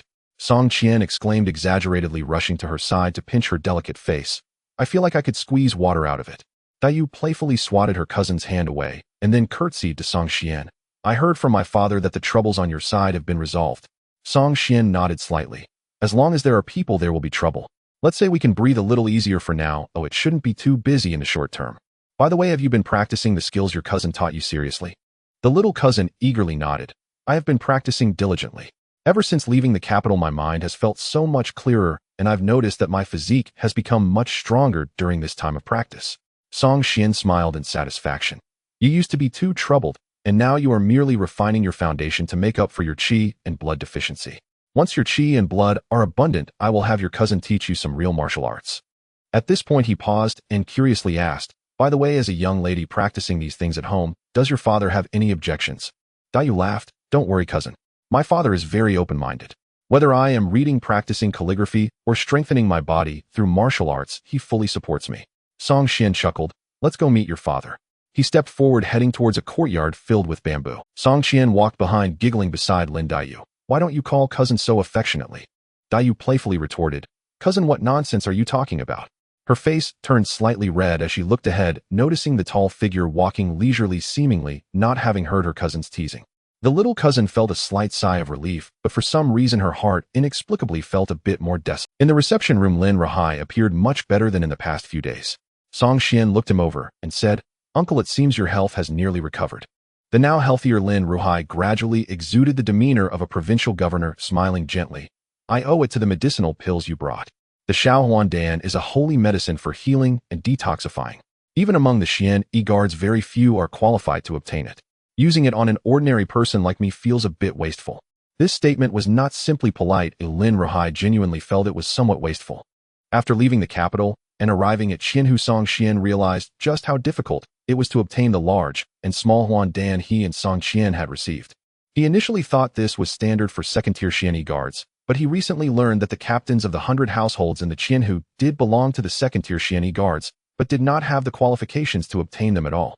These two divine medicines are only available to the 120 hereditary families of Qianhe guards in the capital, and only the children of these families become second-tier Qianhe guards are qualified to receive them monthly from their salaries.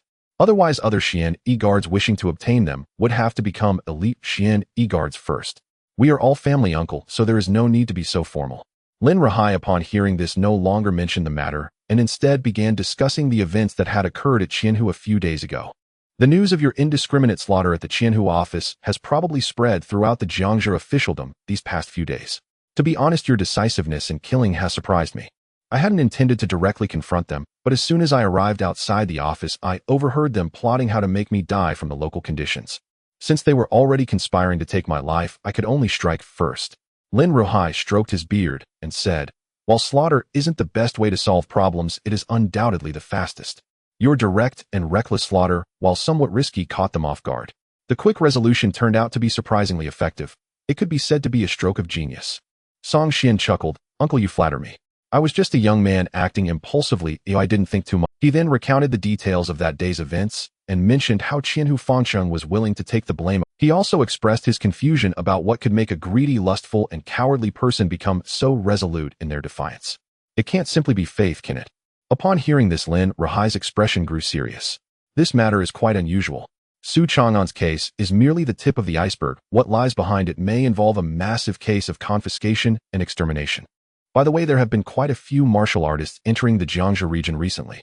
You should pay extra attention to. If you sense any danger, feel free to come to me. Although the Salt Bureau nominally handles salt affairs, it actually has a military force that can be mobilized. Even the most daring martial arts experts would think twice before attacking a military force. The Great Zhou dynasty was founded on martial prowess, and the strength of its army was formidable. Even a regular soldier had trained in martial techniques. To deal with martial artists, the army has a set of systematic formations, and combined with various military weapons and strong crossbows for cover, even a congenital martial artist could easily fall within. Song Qian and Lin Ruhai were discussing serious matters while Song Qian and Lin Daiyu sat nearby enjoying osmanthus cakes as they listened to the conversation. Lin Daiyu's gaze flitted between her father and her cousin's handsome figure occasionally, pushing away her cousin's hand that kept pinching her cheeks. At that moment, her heart felt an unprecedented sense of peace. The scene before her was exactly the vision of home she had yearned for over a decade. Family, friends, no harshness, no grievances, no scheming. Only tranquility and serenity. Perhaps because he had weathered a brush with death, Lin Ruhai felt different to Song Qian, as if he were conversing with a true Confucian sage. If one applied the three realms of reading that Song Qian had once spoken of to Lin Daiyu, Lin Ruhai had truly penetrated the essence of books, reaching the third realm. Such a scholar conducted himself with propriety in speech and deed, yet was not bound by the words of sages, having forged his own path, far beyond the reach of ordinary pedants. After chatting through the afternoon and dining, Song Qian rose to take his leave. Though there was little to do at the 1,000 household office, he was eager to advance his cultivation, so he declined Lin Ruhai's invitation to stay overnight. Lin Daiyu reluctantly saw him to the gate. In the Jia mansion, an unmarried girl like her would never have been allowed to appear in public, but here Lin Ruhai was open-minded and cared little for such conventions. He believed that if his daughter wished to do something, she should simply do it. Having been reborn, he could still shield his family from the storms of life. In the early autumn of the Jiangnan water town, even the autumn breeze carried the faint fragrance of bamboo. At dawn, Song Qian washed and dressed in the small courtyard of the 1,000 household office, donning a pale yellow gown and examining herself in the bronze mirror. Song Ernie, that's enough. Stop fussing. Song Qian's impatient voice came from outside the door. If you don't want to go, we'll go alone. No way. Song Qian hurriedly grabbed her sword and stepped out, rolling her eyes. I rarely get a chance to play the hero. Don't you dare leave me behind. Today, Song Qian wore not his official robes, but a blue scholar's gown with a long sword at his waist, looking like a wandering scholar. This trip was naturally for the evil warding sword manual of Lin Pingzi's family. Yesterday, Song Qian had received a plea for help from Lin Pingzi, delivered by a messenger. As he knew from the story, Lin Pingzi had once again provoked the Qingqing sect of the Shu region, just as in the plot of the Smiling Proud Wanderer. This seemed to be Lin Pingzi's destined ordeal. Even in the martial world of the Great Zhou dynasty, he could not escape it. Yet this was hardly surprising. Just as Song Xian coveted the Lin family's sword manual, so too did the Qingqing sect. Even if Lin Pingzhi were more cautious, the Qingqing sect would find ways to provoke a feud, allowing them to kill and seize the manual with impunity. Leaving the office, the two mounted their horses and rode south. Along the way, Song Qian chattered excitedly. Brother, how could that mediocre martial artist Lin Pingzhi kill the Qingqing sect leader's son with a single sword strike? Perhaps. Song Xian pondered for a moment. Perhaps his purpose in life was to be killed by Lin Pingzhi. If he can die at the hands of a half-baked fighter like Lin Pingzhi, the Qingqing sect's martial arts can't be that impressive. Song Xian nodded. According to the Blackguard records, the Qingqing sect leader Yu Songhai has not yet reached the innate realm. A sect without an innate realm martial artist is merely a minor one. Minor sects are good, Song Qian said cheerfully. We can't afford to provoke really powerful ones. In our line of work, we have to know how to bully the weak. Song Qian shot her a speechless look. Remember, the Lin family is a half-martial force. Their feud with the Qingqing sect is a martial world matter. We're joining as distant relatives of Lin Jinan, so don't reveal your Blackguard identity. I know. The court is the court, the martial world is the martial world. Rest assured, young hero Song, this lady has it all figured out. Outside Fuzhou City by the official road stood a simple tavern, 2 tiled rooms with a thatched awning welcoming travelers from north and south. Song Xian and his sister dismounted, and the waiters skillfully led their horses to a feeding trough clearly accustomed to serving martial artists. The tavern owner, noting their fine attire, beamed. What would you like to eat, guests?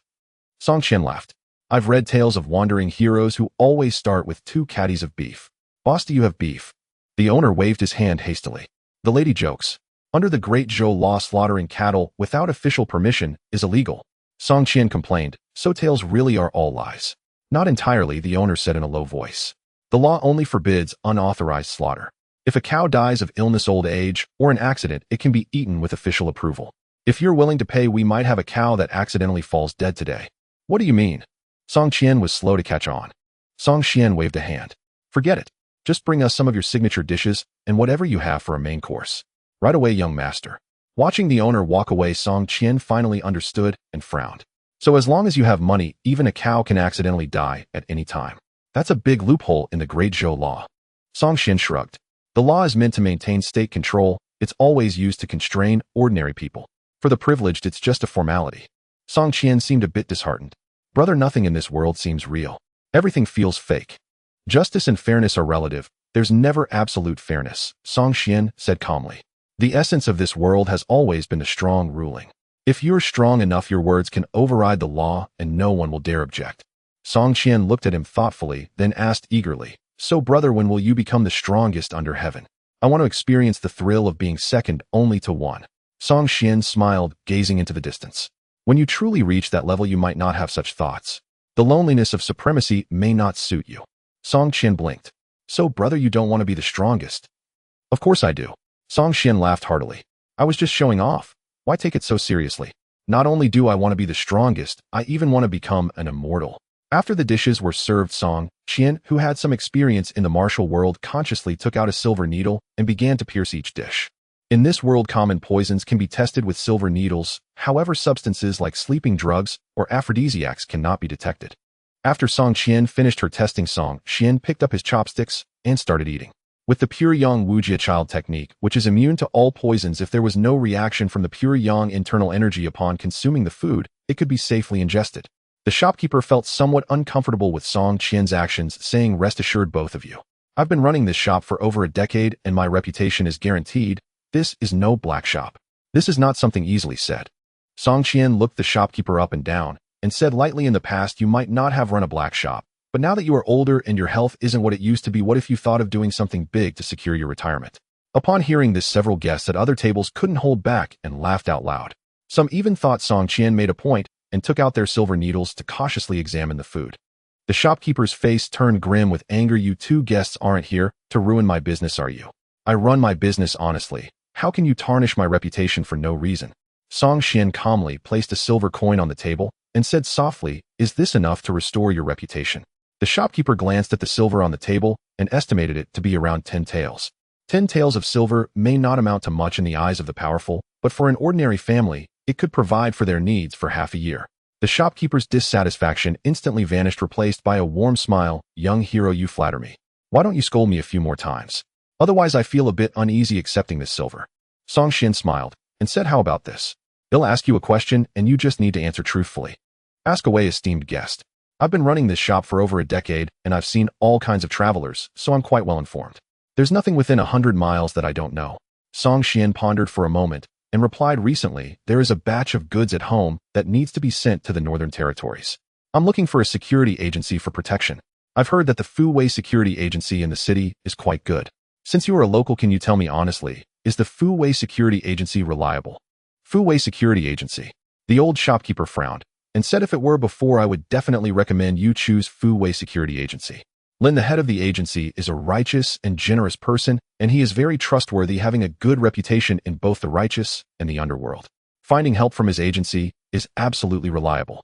But now, the old shopkeeper lowered his voice and said, Fu Wei security agency has recently gotten into big trouble, reportedly provoking the Qing Chung sect from Shu.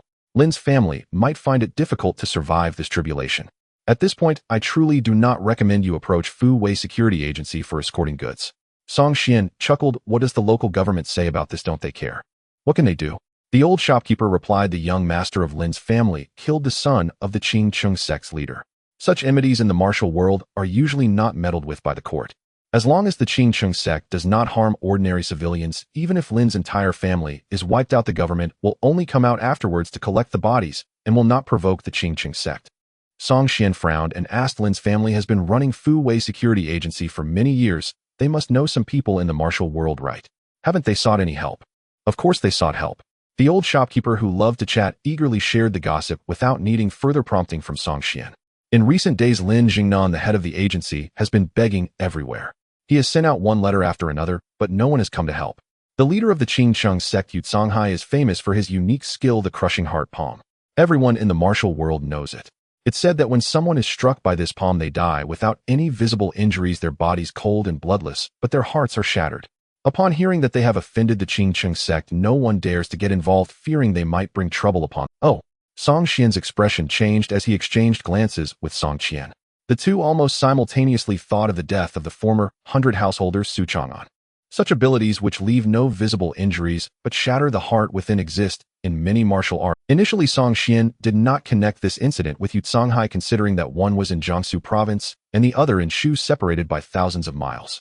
But at this moment, hearing the old shopkeeper's words, Song Xian had a vague feeling that this matter might indeed be related to Yu Songhai. Alas, it's unfortunate for Lin, the head of the agency. He is a good person, but this time he has stirred up too much trouble. The shopkeeper sighed. They say he has wide connections, but connections are always backed by strength.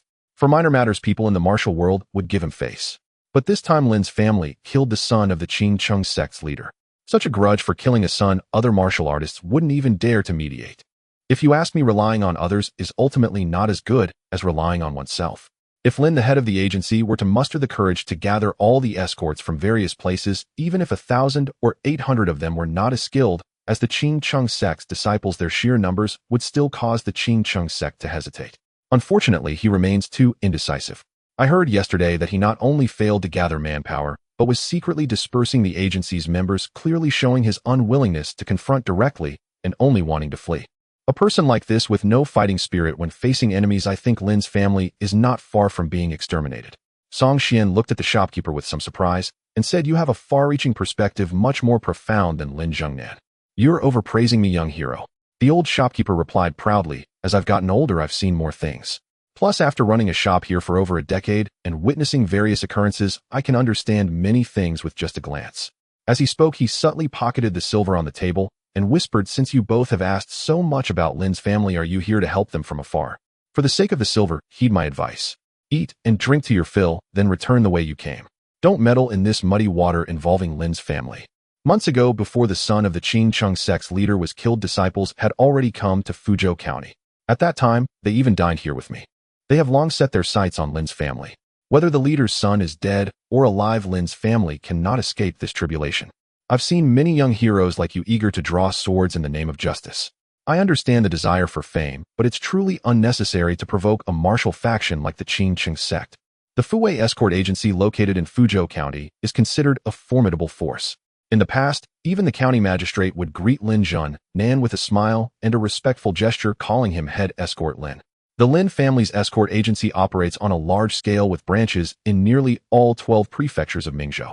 The Lin family has indeed made many influential connections through the escort business. With an extensive network and numerous acquaintances, Lin Xuan felt he was a significant figure in his own right. However, after a major incident at home, he realized that the so-called connections he once prided himself on were nothing but a joke, and the so-called heroes who once referred to him as brother had vanished without a trace. Husband, is there still no one to lend a hand? In a room within the Lin residence, Lin's wife looked worried, her heart aching as she watched her recently exhausted husband. Initially, the message we sent out vanished without a trace, and later when we dispatched someone to deliver a letter, they were secretly ambushed and killed by disciples of the Qingcheng sect as soon as they stepped outside. Currently, our contact with the outside world has been severed. Apart from waiting, we are left with no other option. Lin Xuan, a robust man, was now weary, constantly rubbing his forehead, looking haggard. I initially underestimated this situation. I never anticipated that Ping would kill someone from the Qingcheng sect, let alone the sect master's son. I hastily sent gifts thinking I could downplay the incident, as I would in business. I underestimated the Qingcheng sect's determination for vengeance. At the doorway, Lin Ping looked remorseful, saying it's all my fault for being overly proud and competitive, causing such a huge disaster for the family. Lin Xuan shook his head, showing no intention of blaming him. As a father, I have always taught you to act in accordance with your conscience. When someone harasses a common girl, and you step in to help, that is simply the righteous thing to do. How can that be seen as being overly proud? Who would have thought that the Qingcheng sect master's son would be so weak that he would die so easily at your hands? Lin Ping let out a sigh. Indeed, who could have imagined? By the way, Lin Xuan suddenly recalled, who did you send the letter to a few days ago? Do you have friends outside? Lin Ping nodded slightly. I met an older brother on the journey back from escorting goods by sea. We spent over half a month together on the ship and got along quite well. He is a 100-man commander of the Xian Guard from Jiangxia Prefecture and mentioned that I could seek him out if I ever encountered trouble. Lin Xuan's expression brightened. Why didn't you mention this sooner? Lin Ping looked at him with a complicated expression. Father, you always say you have many friends and know quite a few heroes from the martial world. I thought my friend wouldn't be needed. Who knew? Who would have thought that all the people you befriended would be unreliable when it truly mattered? Though Lin Ping did not voice it, the meaning was clear, causing Lin Xuan's face to flush with embarrassment. Your friend is a 100-man commander of the Xian Guard, but he is probably just being polite before parting ways. The grievances between the Qingcheng sect and us are personal. The Xian Guard may not involve themselves. Lin Ping's face darkened as he recalled what his older brother Song had once told him on the ship, to think carefully about the consequences of his actions and not to cause great trouble for the family out of impulsiveness. At that time, he had brushed it off, thinking Song was merely lecturing him, not realizing that Song had already seen through his impulsive nature. Seeing his son seemingly lacking confidence, Lin Xuan gritted his teeth and said, regardless of whether your friend comes or not, we cannot continue to sit idly by. Tonight at midnight, I will order all the servants and maids in the residence to open the doors and flee. We will change our clothes and mingle with the crowd. Whether we escape or not will depend on fate. Moreover, if Ping can escape, remember to seek refuge with your grandfather in Luoyang. Your grandfather is the leader of the Golden Blade sect, known as the Invincible Golden Blade, with many disciples under him, not weaker than the Qingcheng sect. It is all my fault for being too indecisive. If I had taken the family to Luoyang earlier, we wouldn't have been pushed to such a desperate situation by the Qingcheng sect. In Fuzhou County, Xianyang Alley, brother, this isn't the Lin family estate, is it? Song Qian asked, holding her sword with both hands, curiously surveying the old house before her. The alley seemed abandoned, devoid of any human activity. This is the Lin family's old residence, Song, Qian replied casually. The Lin family's old residence. What are we doing here? We are here to retrieve the evil-repelling sword manual. In the plot of Smiling Proud Wanderer, the easiest advanced martial arts to obtain is the original evil-repelling sword manual hidden in the Lin family's old residence. No need for fighting or killing, and there is not much difficulty involved. As long as one is ruthless enough to self-castrate, they can become a renowned expert in the martial world within a year. As he spoke, Song Qian lightly tapped the ground with the tips of his feet, soaring into the air like a flying swallow, and in a breath, he slipped into the old courtyard. In no time, a manual was clutched in his hand. Let me see. Song Qian leaned over curiously, but as soon as she saw the clear words, to practice this skill, one must first self-castrate on the first page, her face turned pale with terror. Brother, I know you have your reasons, but you can't give up on yourself like this. She seemed to recall something comforting him. Brother, you are the only son of the Song family. There are some things that can be forego, but you cannot lose yourself. Don't you agree? What are you thinking? Am I the kind of person who would self-castrate for a manual? Song Qian shot her an annoyed glance. That's hard to say. Song Qian looked at her brother with suspicion, recalling how the beautiful Lu sister had come to him and he had tied her up to chant the Qingxin Puxin mantra. Given her brother's incomprehensible thought process, she wouldn't be surprised by anything he did. Song Xian rolled his eyes at her, turned to the next page of the manual, and began reading. To cultivate this divine skill, one must self-castrate. If one does not self-castrate, the heat will rise, igniting the body, causing chaos and instability. Even if the heat subsides, the injury will persist. After self-castration, true energy will be generated. Song Xian was astonished, having thought that this evil-repelling sword manual was merely a sword technique, but it actually contained methods for internal cultivation as well. Cultivating this skill in conjunction with the 72 sword techniques within, as long as one self-castrates, their internal power will evolve into true energy. When internal power transforms into true energy, that can be said to be stepping into the threshold of innate warriors. Indeed, it is no wonder that this is the easiest divine skill to master in Smiling Proud Wanderer. It is not surprising that Yu Hai was ultimately defeated by Lin Ping. After comprehending the 72 paths of the evil-repelling sword technique from the sword manual, Song Xian's first impression was that it was quite sinister. This sword technique is extremely bizarre. Many of its swordplay methods even violate the limits of the human body, yet they are precisely documented in the technique. There is a well-known saying in the martial world: the stranger the weapon, the quicker it kills. Similarly, the stranger the sword technique, the quicker the death. The term strange refers to those methods that exceed ordinary understanding, emphasizing an element of surprise. However, such strangeness tends to be extreme. Using the same move on a single opponent twice could lead them to discover its weaknesses, making it easy to land a lethal blow. The evil-repelling sword technique similarly has this weakness. In fact, from Song Xian's perspective, the weaknesses in these 72 sword techniques are easily detectable after they are executed. To compensate for this flaw, the evil-repelling sword technique adds another characteristic to its sinister foundation: speed. Extreme speed. Song Xian's sword-drawing speed is also quite fast, but his speed is not due to the sword technique. Rather, it is simply a result of his exceptionally strong physical body. The evil-repelling sword technique, however, does not require excessive physical vitality. It can achieve incredible speed solely through the sword technique. With extreme speed combined with a disturbingly sinister sword technique, even if the enemy discovers the weaknesses within the sword method during combat, they will have no time to react. The sword technique is too fast, so fast that it can distinguish life and death in an instant. Even if you identify the weaknesses in the evil-repelling sword technique, you will have no time to respond. To achieve extreme speed, we return to the initial topic: you must first castrate yourself. Without doing so, the internal heat will constantly arise, leading to madness. However, once you castrate yourself and then practice the evil-repelling sword technique under the strange flow of internal energy, the internal power will gradually condense into true qi, effectively allowing one to leap into the innate realm. Closing the sword manual, Song Xian handed it to Song Qian, then closed his eyes, taking a deep breath as he slowly drew the long sword from his waist. Song Qian, feeling a sense of impending danger, watched her elder brother, vigilantly fearing that he might mistakenly cut something with that weapon due to a moment of impulsiveness. Song Xian said nothing, slowly opened his eyes, and began to practice the evil-repelling sword technique according to the manual. Initially, his sword-drawing speed was not fast. One could even say it was exceedingly slow. Some of the movements felt so unfamiliar to Song Xian that his body twisted like a piece of dough. But as his body gradually adapted to the strange sword technique, his speed began to increase to the point where in Song Qian's eyes the entire courtyard was filled with a dazzling light of swords. Real and fake, illusory and solid, she could no longer distinguish which were feints and which were actual killing moves. Faced with such an extreme sword technique, she didn't even know how to respond. Perhaps only by reaching the third realm of swordsmanship that her elder brother mentioned, the heavy sword realm, could one have a chance to contend.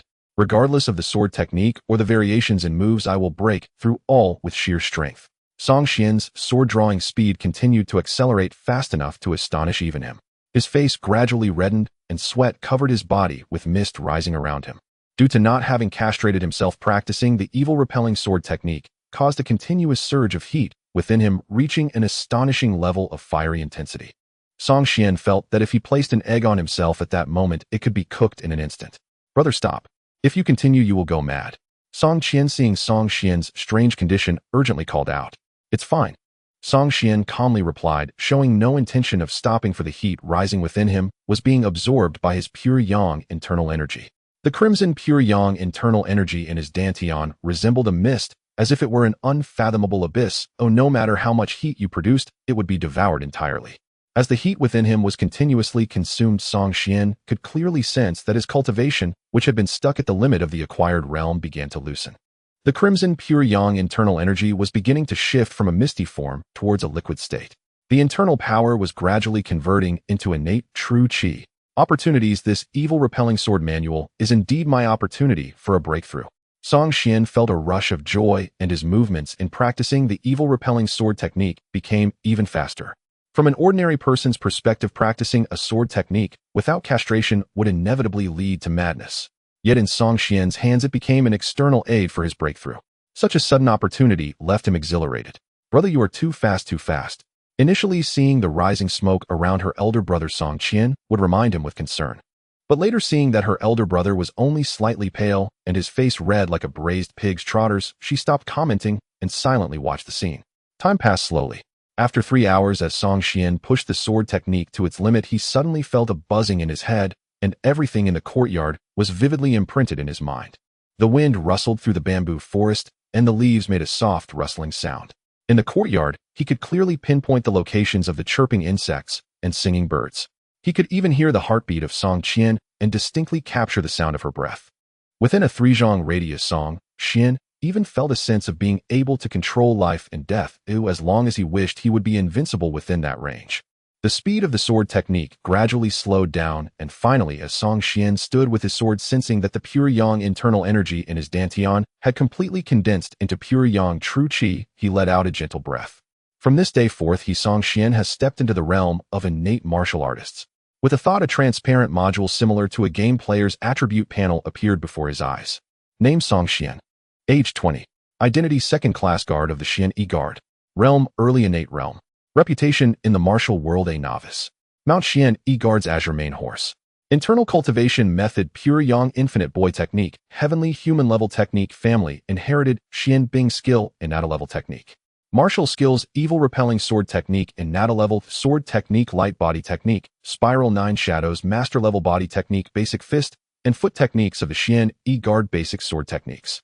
Beginner level throwing technique, beginner level iron cloth shirt, beginner level light body technique, grass on the fly. Equipment: standard soft armor of the Xian E Guard, standard long swords, several daggers, throwing weapons, stones and poisons.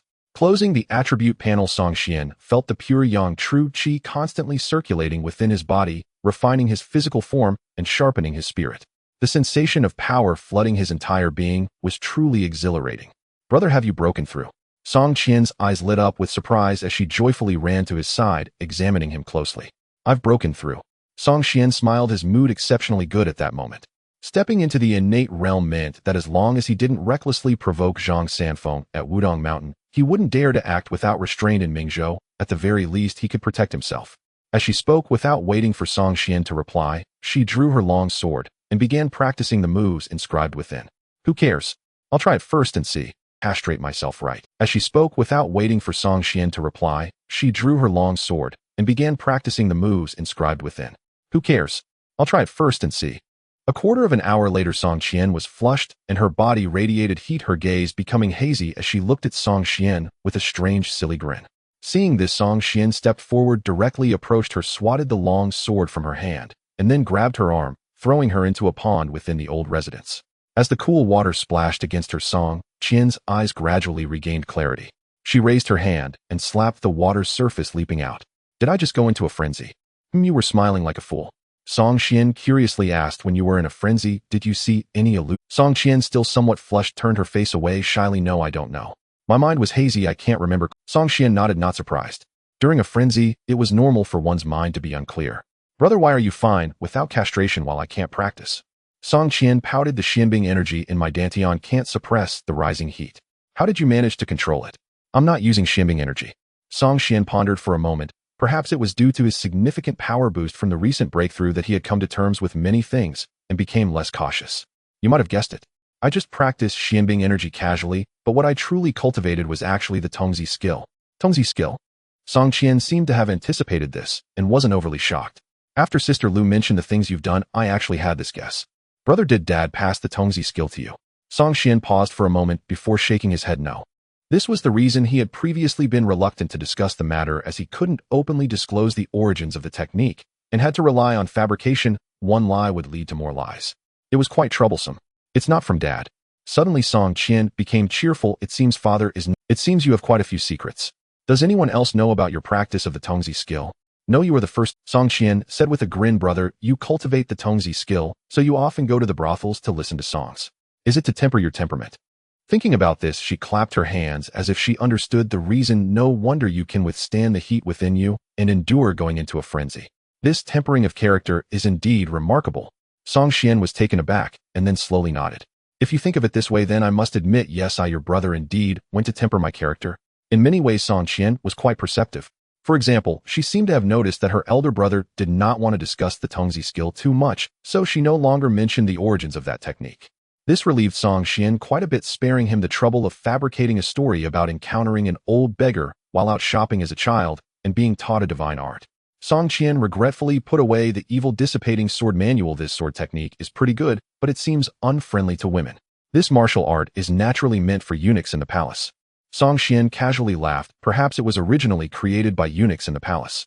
As he spoke, he hung the long sword at his waist, dusted off his clothes, and said, let's go, let's visit Xiao Linzi's house.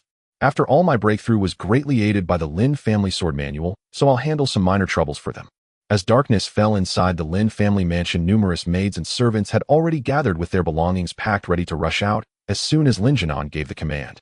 At this point, whether they could survive depended entirely on fate. In recent days, although no one had considered escaping, the disciples of the Qingcheng sect hidden outside the mansion seemed to have firmly resolved to eradicate them.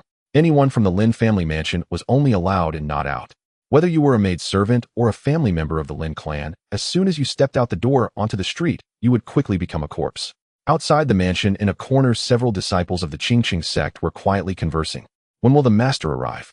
He should arrive tonight. One of the older disciples replied, recently there was a situation in Jiangsu and Zhujiang, and after the master received the letter, he hurried over there, so he was delayed for some time. But if we calculate the time, he should be here tonight. Good, once the master arrives, we will act. We absolutely must not let any Lin family members escape. A seemingly 17 or 18-year-old young disciple excitedly spoke up. Brothers, after we destroy the Lin family, I don't want anything except for that Lin madam. I've been thinking about her for many days, and I hope you brothers won't fight with me. You brat, you still have a taste for the likes of Chow. A leisurely voice came from behind. Haha, I just like this, let the brothers laugh at me. The young disciple replied with a smile, but the next moment, he felt something was off. He remembered there was no one. A sudden chill ran through his heart. He abruptly turned to look behind him, only to see that a young man dressed as a scholar had appeared behind him, his hand resting on the disciple's shoulder. The disciples of the Qingcheng sect all drew their long swords, and someone shouted, "Who are you? Are you here to help the Lin family?" Inside the Lin mansion, Lin Jinan looked around at the crowd, all displaying expressions of helplessness and fear, and bowed apologetically. It is our Lin family that has wronged everyone. At this point, further words were futile. They could only fight to the death. If everyone is ready, I will open the door now. Those who can rush out, rush out. As soon as he finished speaking, the courtyard fell silent with no one responding. Lin Jinan sighed and prepared to walk towards the main gate. Bang! At that moment, a loud crashing sound suddenly reverberated from outside the courtyard, as if someone had been slammed against the iron gate.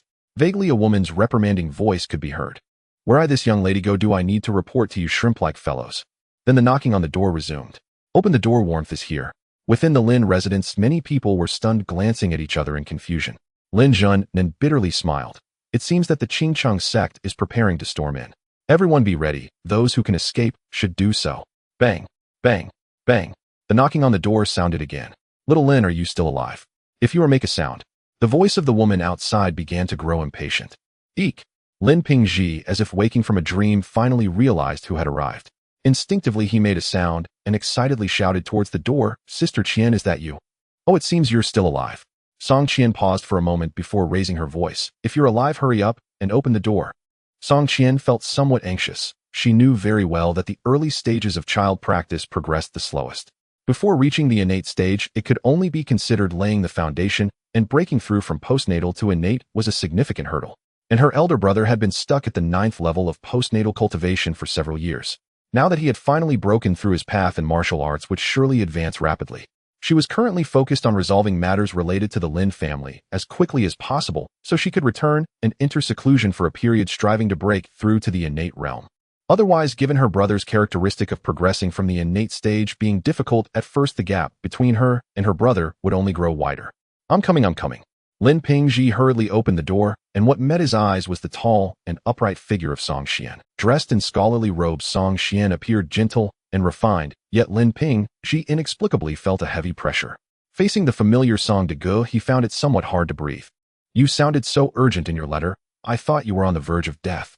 Song Qian looked Lin Pingji up and down and clucked her tongue. You're lively, and well, aren't you? Sister Qian. Song de Ge. A smile filled Lin Pingji's face. He had already experienced Song Qian's knack for teasing during their time on the boat. Previously, he thought her words were a bit sharp, but now he felt an exceptional warmth. In the current situation of the Lin family, others were avoiding them, yet this friend whom he had known for only a little over 10 days was willing to come all the way to offer help. This kindness was something Lin Pingji would never forget in his lifetime. Is everyone in the family all right? Song Qian glanced at the people behind Lin Pingji and spoke gently. Lin Pingji did not answer directly, but lowered his head to look at the several Qingqing sect disciples lying haphazardly outside the door. 2 of them seemed to have already lost their lives while a few others were writhing on the ground in pain. Before he could speak, Lin Jun Nan hurried over with an eager expression, cupping his fists and saying, "Thank you, young heroes, for coming to our aid. If it weren't for you two, our Lin family might have faced an annihilation tonight." Song Qian waved his hand, saying, "We are relatives, there's no need to be so formal." Lin Jun Nan was taken aback and looked at Lin Pingji, wondering if this kid was hiding something from him. The Lin family had a familial connection with these 2 young heroes of the Song family. Why didn't you tell me sooner? But the next moment, seeing Song Qian's somewhat amused expression, Lin Jun Nan's mind turned quickly. He immediately bowed and said, "By seniority, I should call you uncle." As he spoke, he seriously looked at Song Qian again and said earnestly, "Annie." Song Qian and Song Qian exchanged glances, and at that moment they could hardly contain their smiles. Old Lin was indeed quite interesting. To preserve the lives of his family members, he could bend and stretch, which made him a person of character. It was just a pity that his strength was lacking. Pingji quickly called uncle and aunt. Lin Pingji looked bewildered, first glancing at his father, then at the Song siblings, his face full of confusion. What's going on? Clearly I invited friends for help in my letter, so how did I suddenly go from a peer to a grandson? Song Qian waved his hand. We've already distanced ourselves by 5 generations, there's no need for. He glanced at the middle-aged woman standing behind Lin Jun Nan, who was wearing an expression of joy from having survived a calamity, and said, "You must be Lin Madam, right?" Lin Madam, somewhat flustered, bowed, saying, "Lin Wang sure greets uncle and aunt."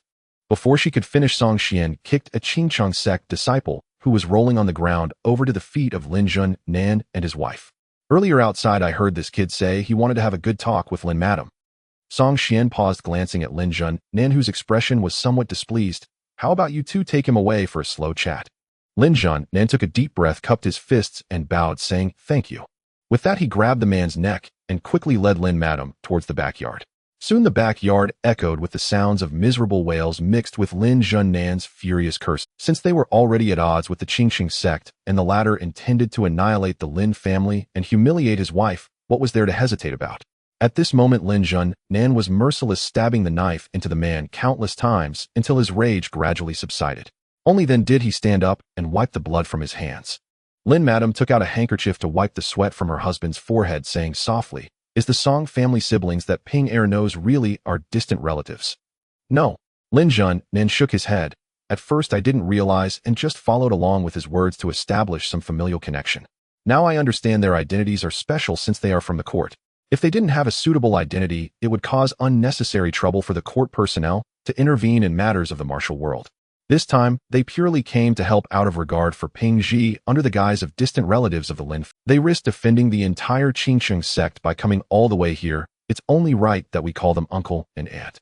Lin Jinnan's face showed a relieved smile. "Pingji is a better child than I am as a father, at least in making friends he is infinitely better than I am." In the front yard, Song Qian laughed heartily at Lin Pingji. "Come, my great-grandson, give Anne a New Year's greeting, and I'll give you a big red envelope." Lin Pingji chuckled awkwardly. "Sister Qian, you are so young and beautiful, like a fairy. Calling you aunt makes it sound like I'm aging you." "True." Song Qian smiled brightly, causing Lin Pingji to feel a bit dazed. He hurriedly focused and pointed at the Qingqing sect disciples lying on the ground. "Sister Qian, your martial arts are truly impressive.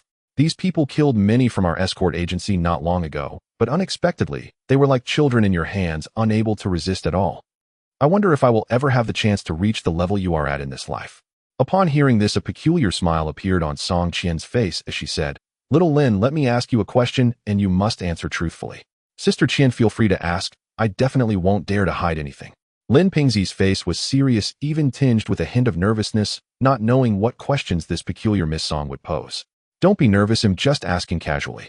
Song Qian lowered her voice slightly, saying, if I were to give you a rare secret manual that would allow you to become a peerless master in a short time, but the price is that you must castrate yourself, would you be willing to practice it? Castration? Lin Pingji was taken aback, then shook his head vigorously like a rattled drum. No way, no way.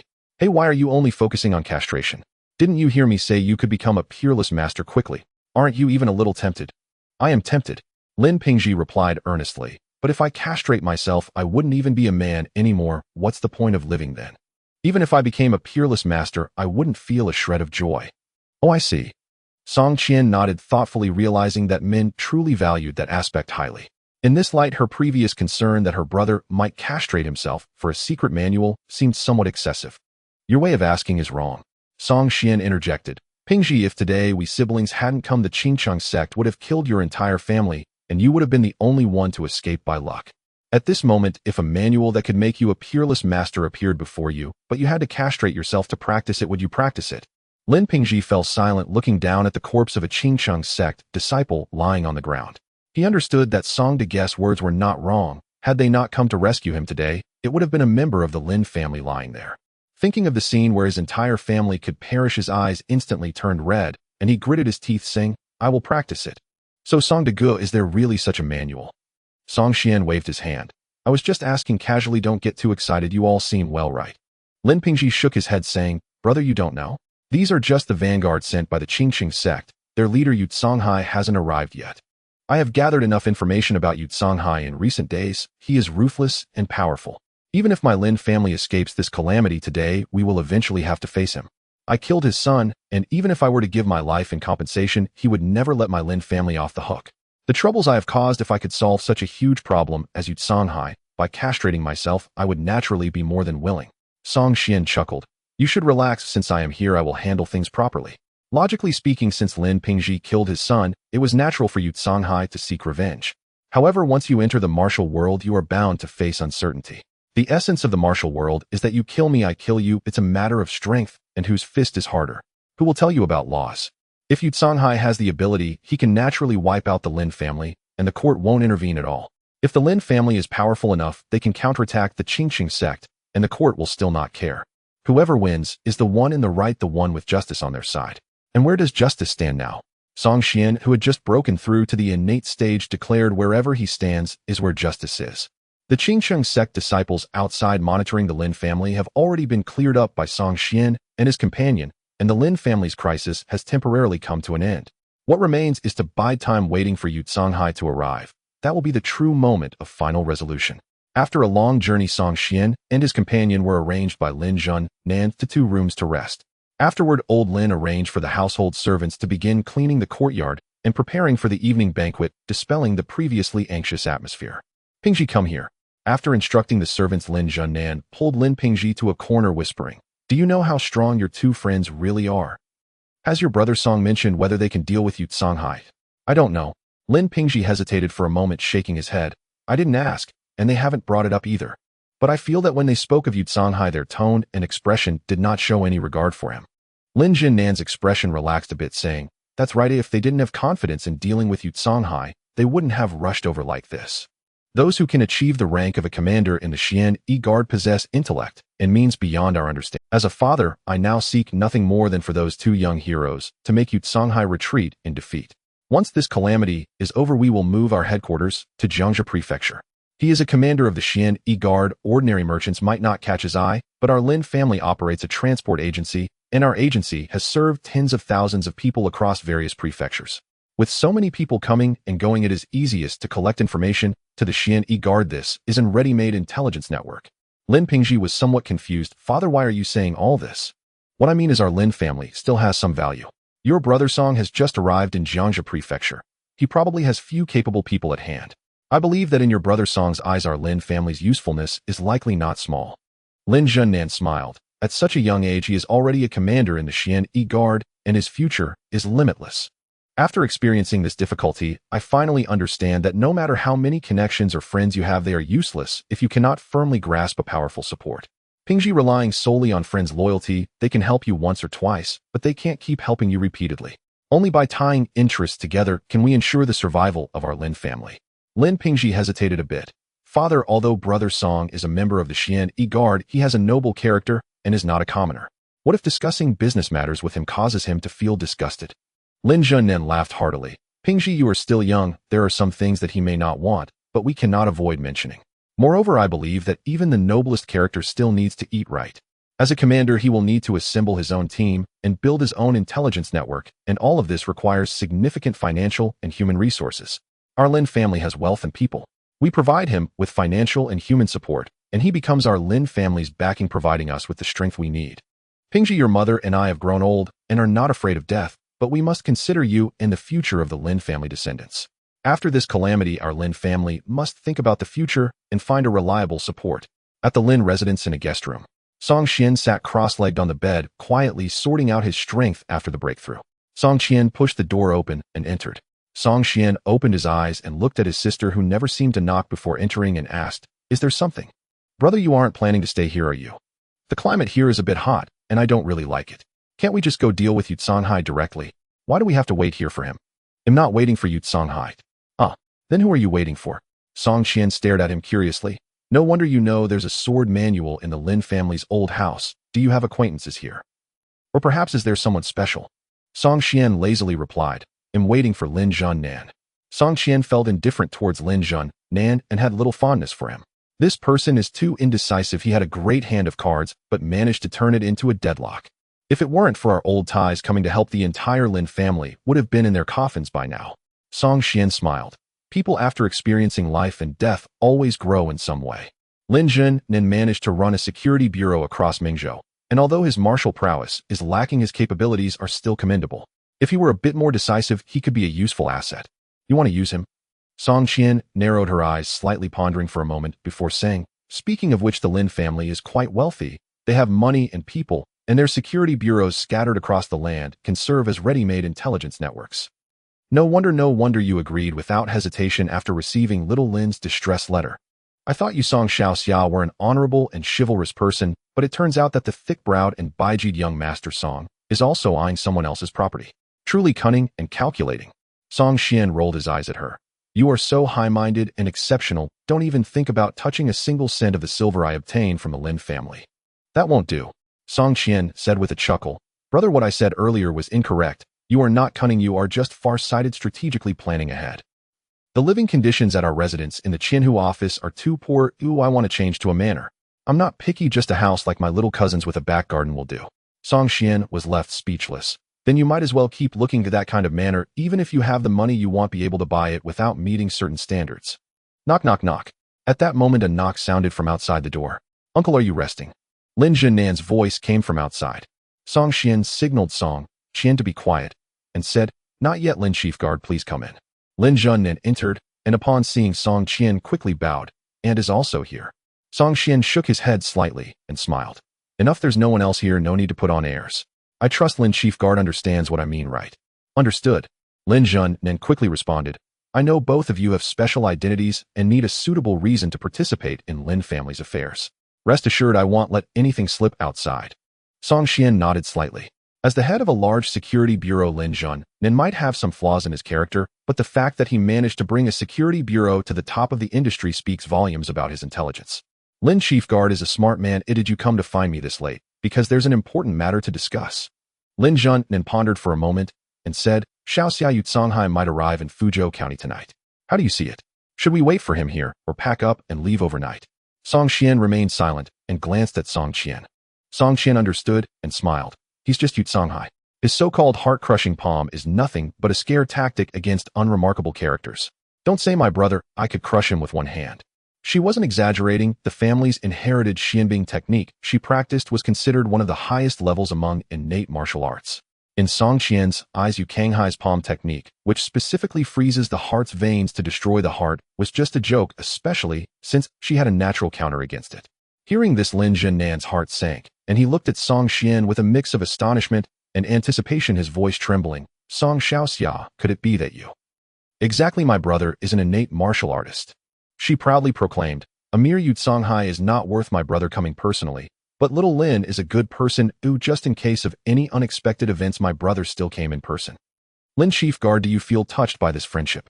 Song Qian was just short of directly asking him whether he felt moved, and if so, shouldn't he show some sincerity? Lin Zhennan was a smart man and understood the implications of Song Qian's words. He took a deep breath and bowed deeply.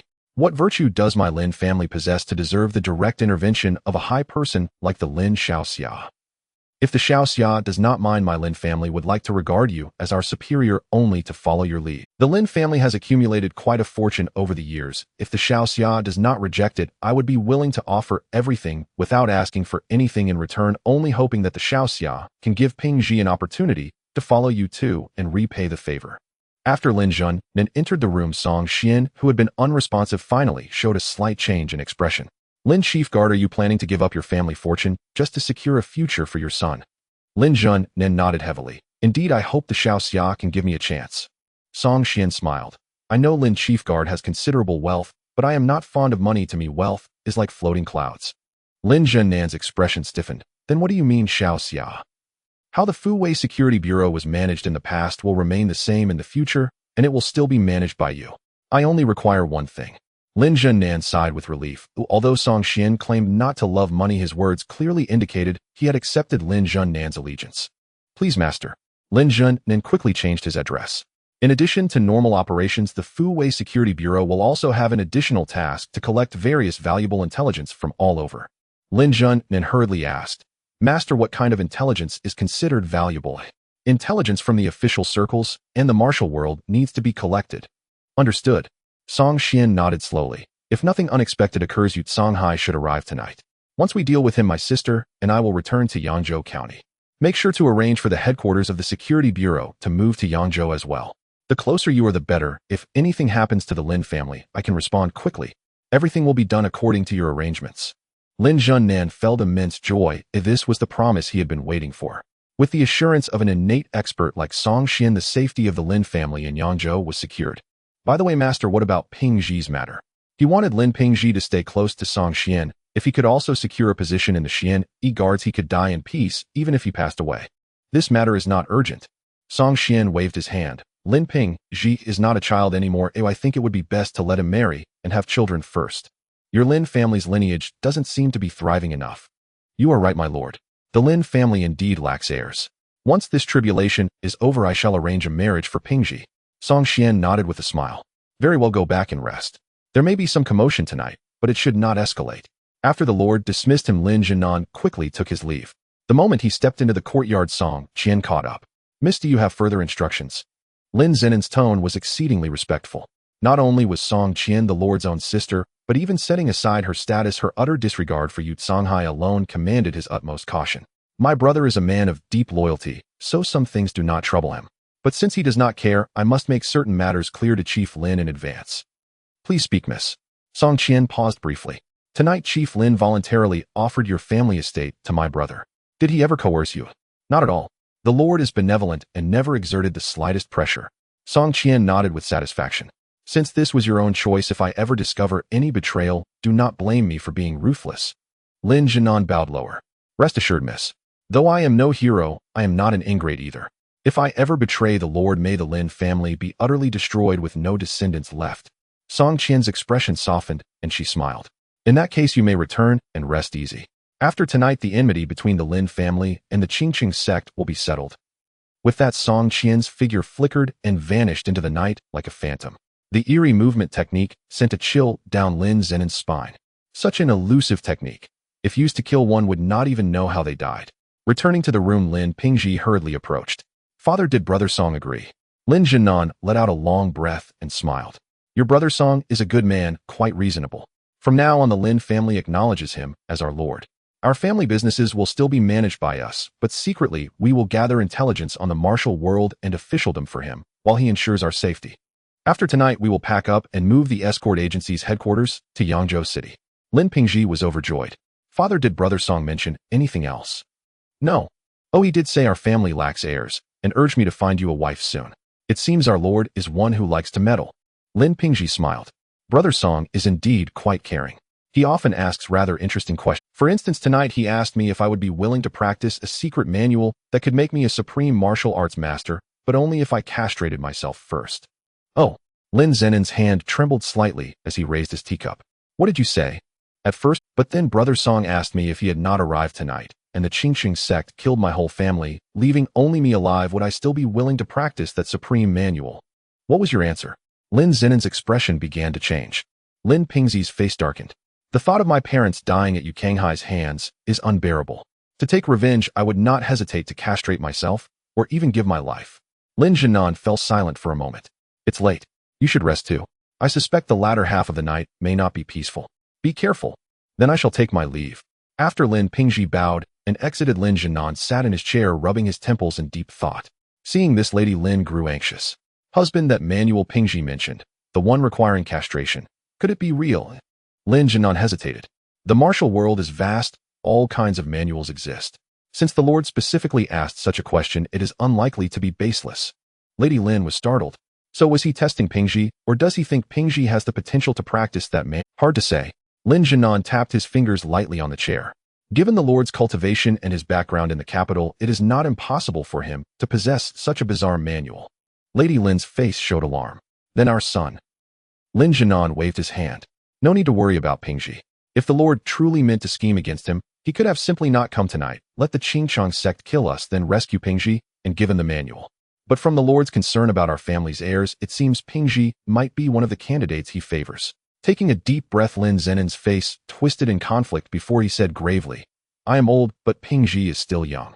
There is no need for him to bear such suffering.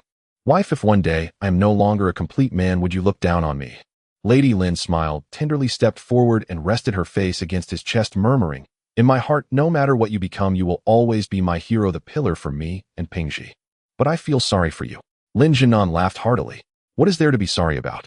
For Pingxi's sake, I would gladly give my life. Besides, this is all just our speculation. Perhaps the Lord was merely making casual conversation and never intended to pass on the manual so easily. At Song Xian's resting place, Song Qian wiped her sword with a smile. I eavesdropped just now. Song Xian ceased his inner energy circulation and opened his eyes. What did you hear? Lin Zhenan is quite sharp. He guessed your intention to have Lin Pingxi practice the sunflower manual. Song Xian was somewhat surprised. How did old Lin react? Song Qian chuckled. Old Lin thinks you lack powerful experts, so you plan to groom that boy Lin Pingxi. For his son, old Lin seems ready to castrate himself. Song Xian shook his head with a smile.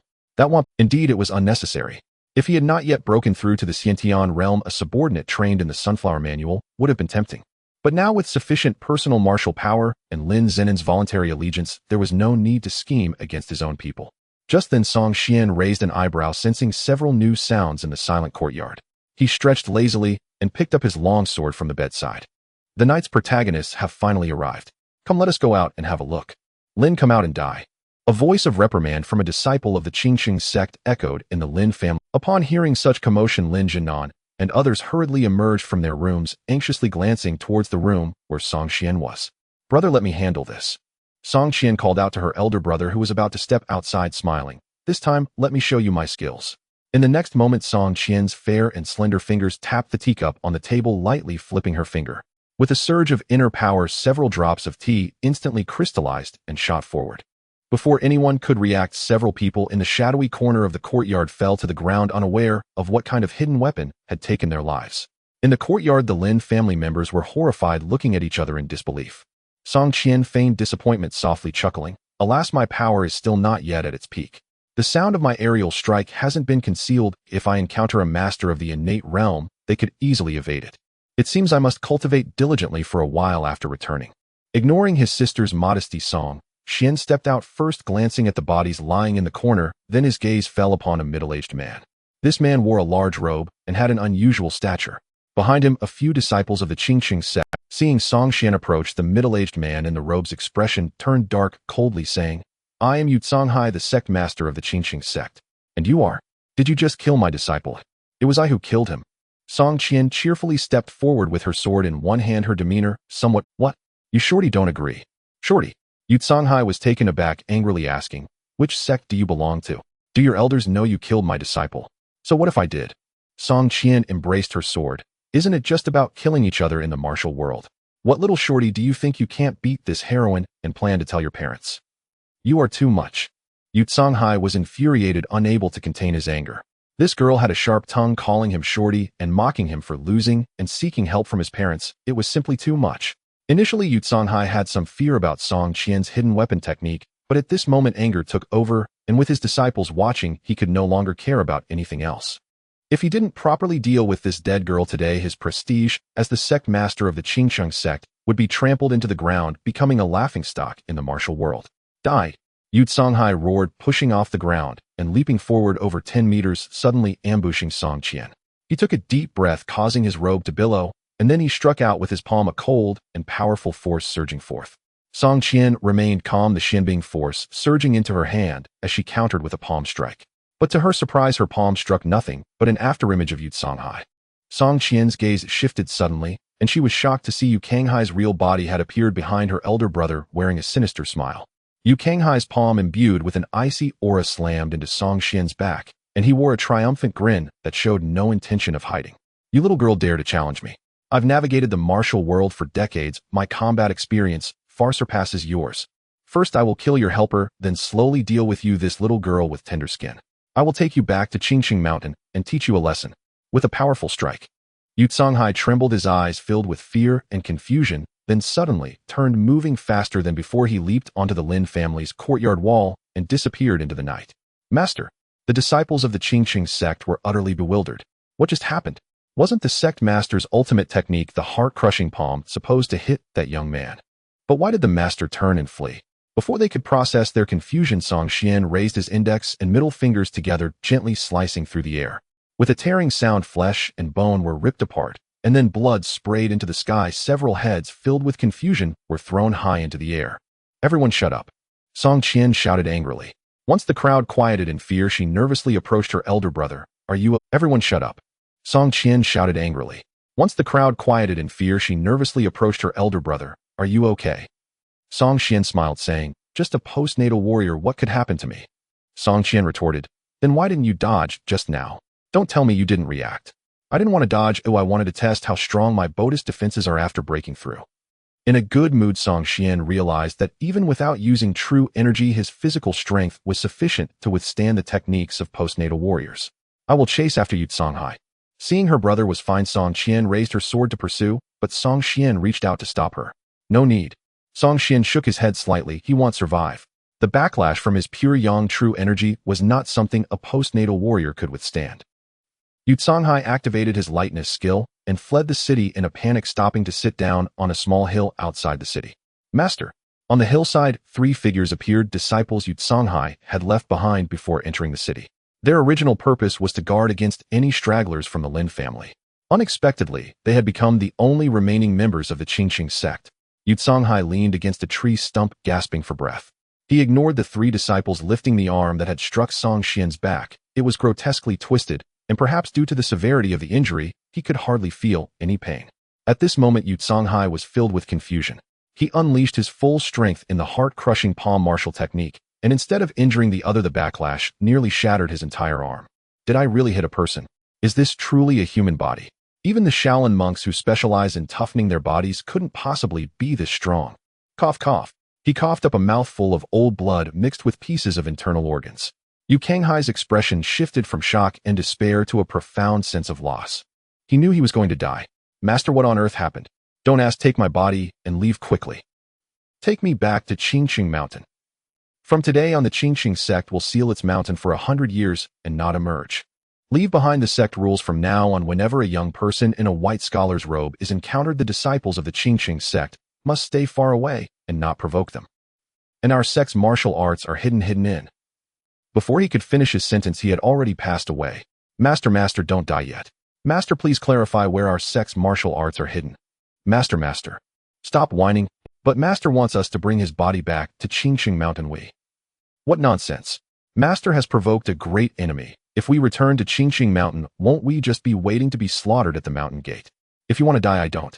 I'll wait for me, senior brother. Let's run together. Song Qian was naturally unaware that the Qingxing sect had disbanded. However, he knew that with even the sect leader Yu Songhai dead, any remaining members of the Qingxing sect, no matter how insignificant, would no longer have the ability to stir up any trouble. At this moment, he was reprimanding Song Qian. Are you still arrogant now? No. Song Qian lowered her head. I underestimated Yu Songhai. I thought my Xianbing technique could restrain him and didn't take him seriously. I didn't expect his lightness skill to be so impressive. Song Xian snorted. Even if his cultivation is a bit lower, he is still the sect leader with the inheritance of a sect. A lower cultivation doesn't mean his martial arts are inferior. If you continue to be as careless as today and look down on everyone, you will inevitably suffer a great loss.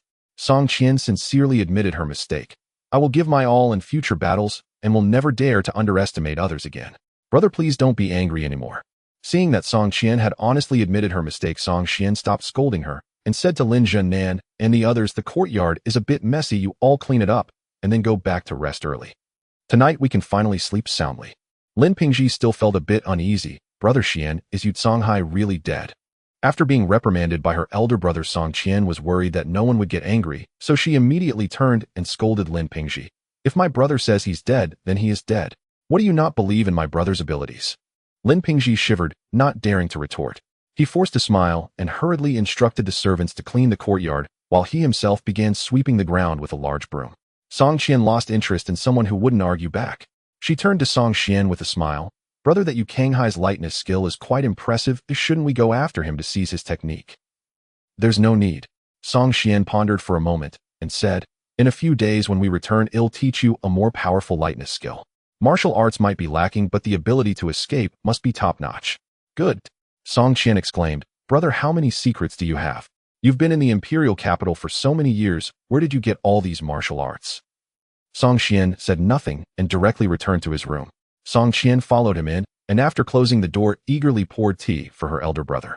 Song Qian said solemnly, for martial artists like us, martial arts are the foundation of our existence. Unless necessary, one should not easily disclose them to others. As long as it is martial arts, there will always be weaknesses.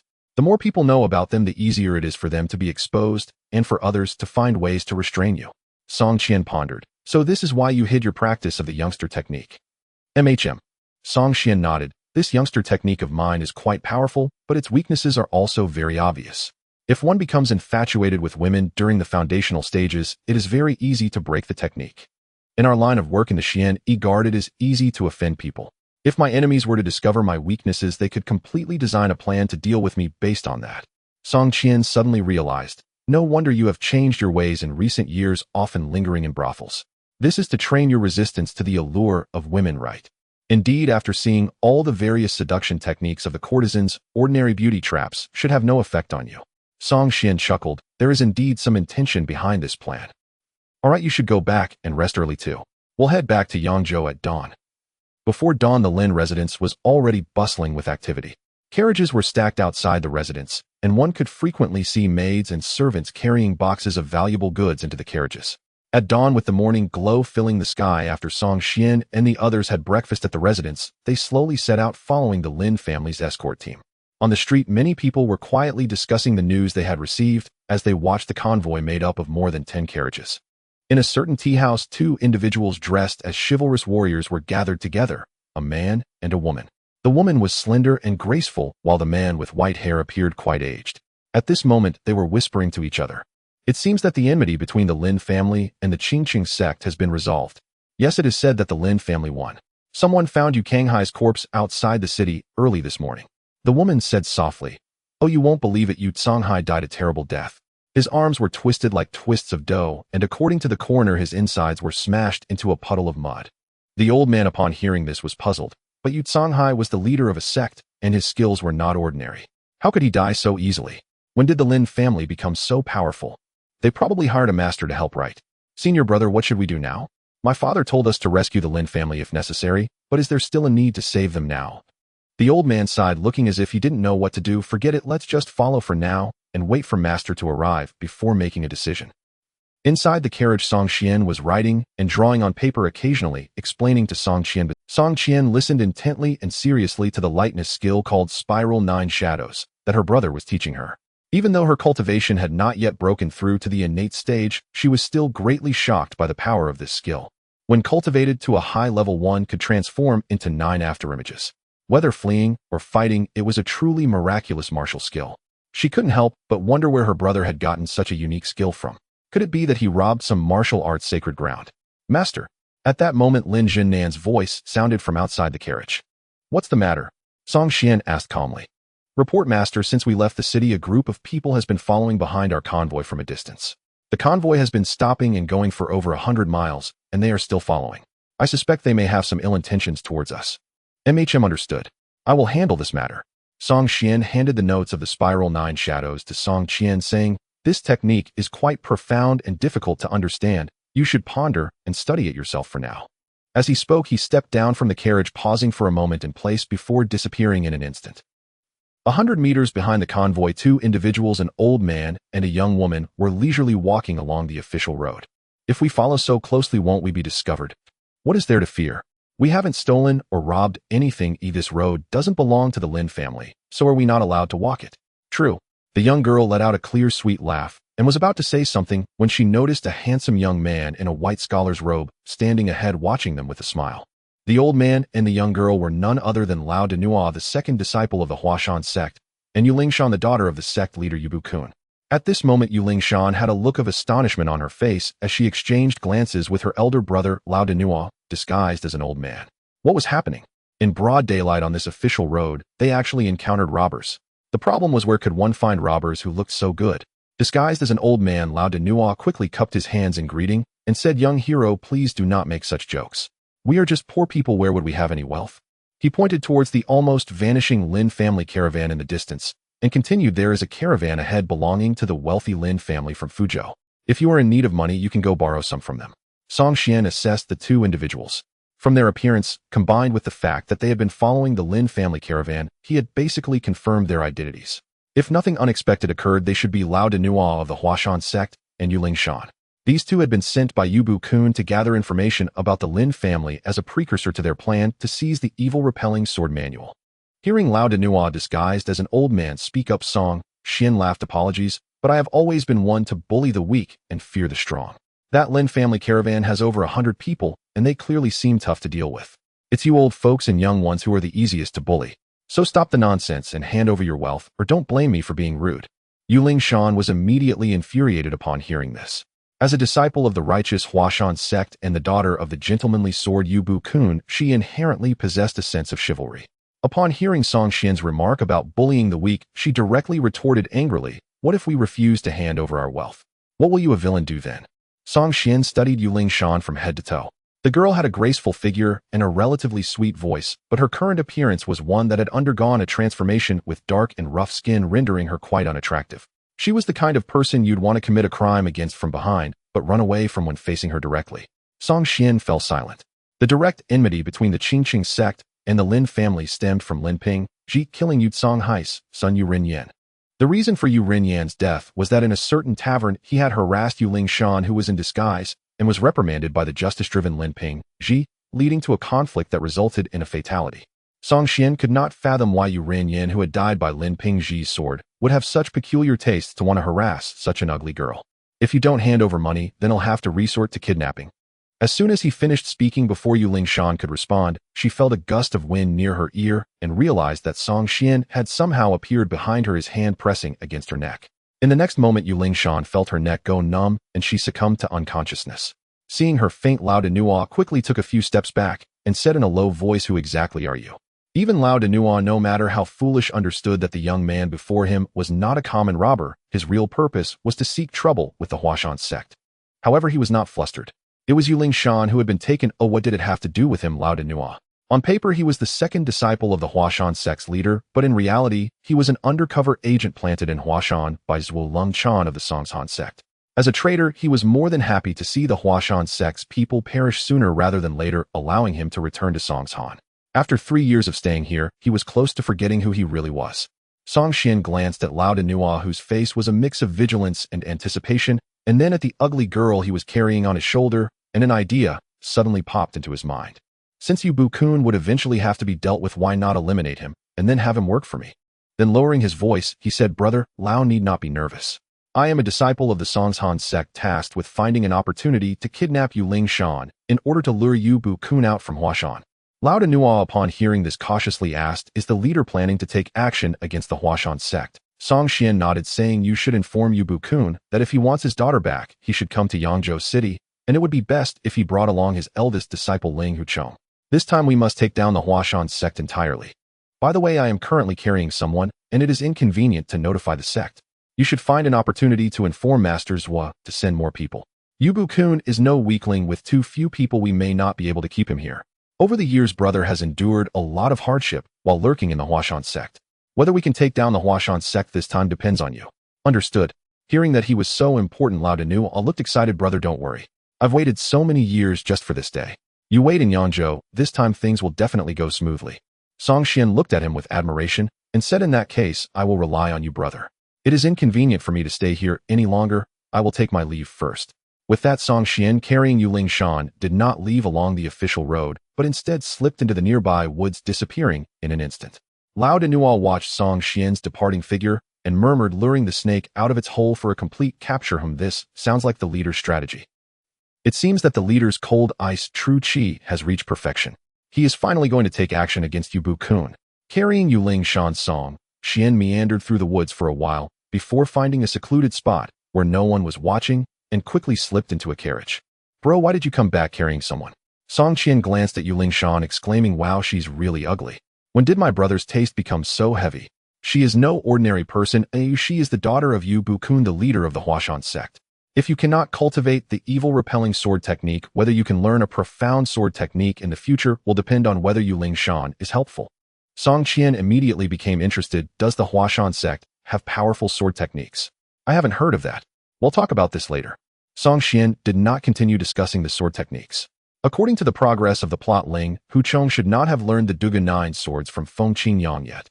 It seemed that he would still have to wait a while to get the Duga 9 swords from Ling Huchong through Yuling Shan.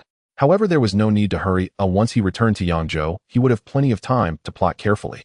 The gentlemanly sword Yubu-kun is said to be quite refined in appearance. How can his daughter be so ugly? Seeing that her brother no longer spoke of the sword technique, Song Qian turned her attention back to Yuling Shan's appearance. Being in the carriage with such an ugly girl made her feel that the entire carriage was soiled. Song Qian shot her a glance and said, I told you to learn more about the ways of the martial world, yet you still don't take it seriously. Can't you tell that she is in disguise?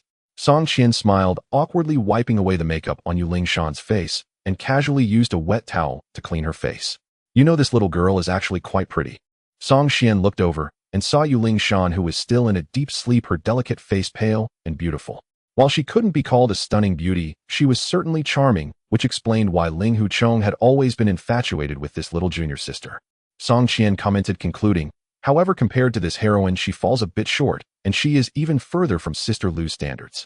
In Song Qian's mind, her sister Lu, the current deputy master of the Yihua Palace, Yao Yue, was the true paragon of beauty in the mortal realm.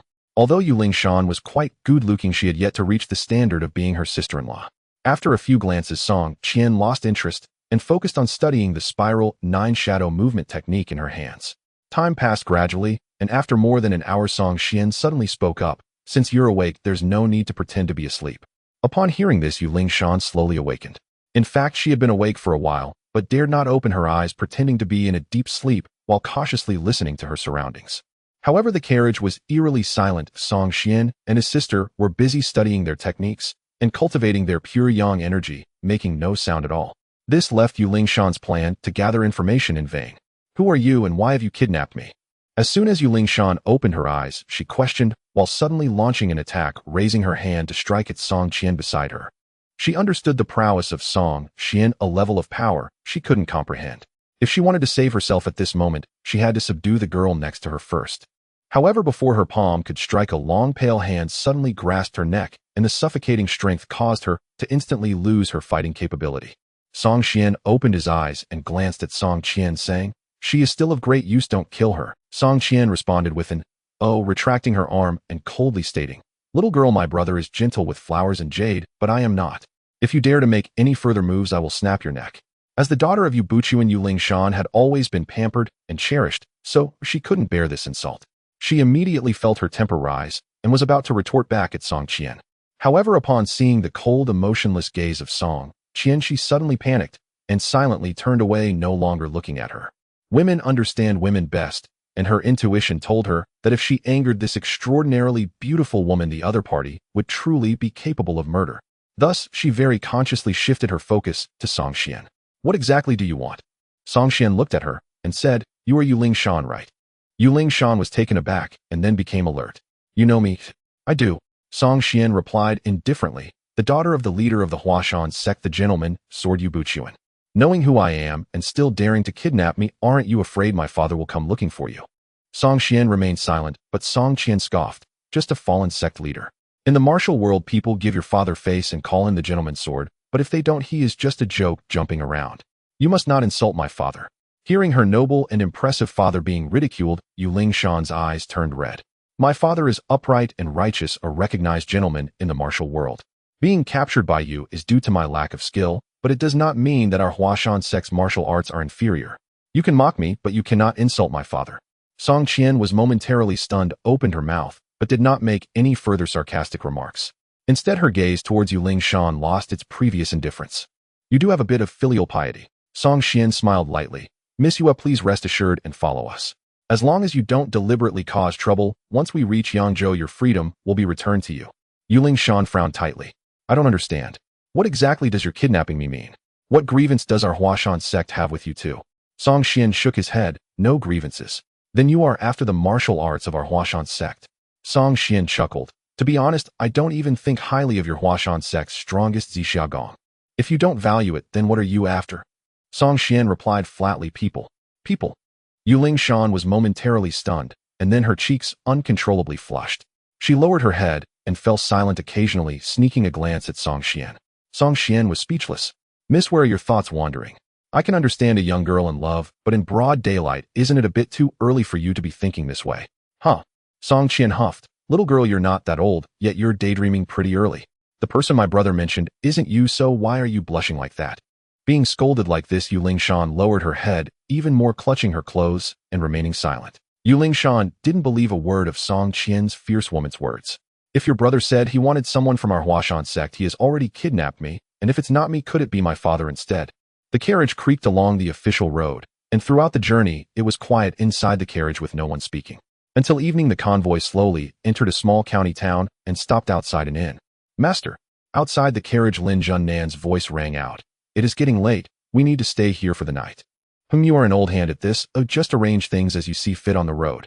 Then please wait a moment, master, while I arrange a guest room for you. Lin Junnan's voice faded away. Yuling Shan finally couldn't help but ask, who exactly are you? Why does Lin Zongbiao of the Fu Wei escort refer to you as master? As she spoke, she seemed to understand something, her face showing disbelief. This morning someone found Yu Kanghai's body outside the Fuzhou county town. Could it be that you killed him? Song Qian stared at her with an amused expression. Miss Yue, you must understand your situation. As a hostage, knowing too much won't do you any good. Hearing the word hostage, Yuling Shan's face turned dark with anger. With your impressive martial arts, you should not be an ordinary person in the martial world, right?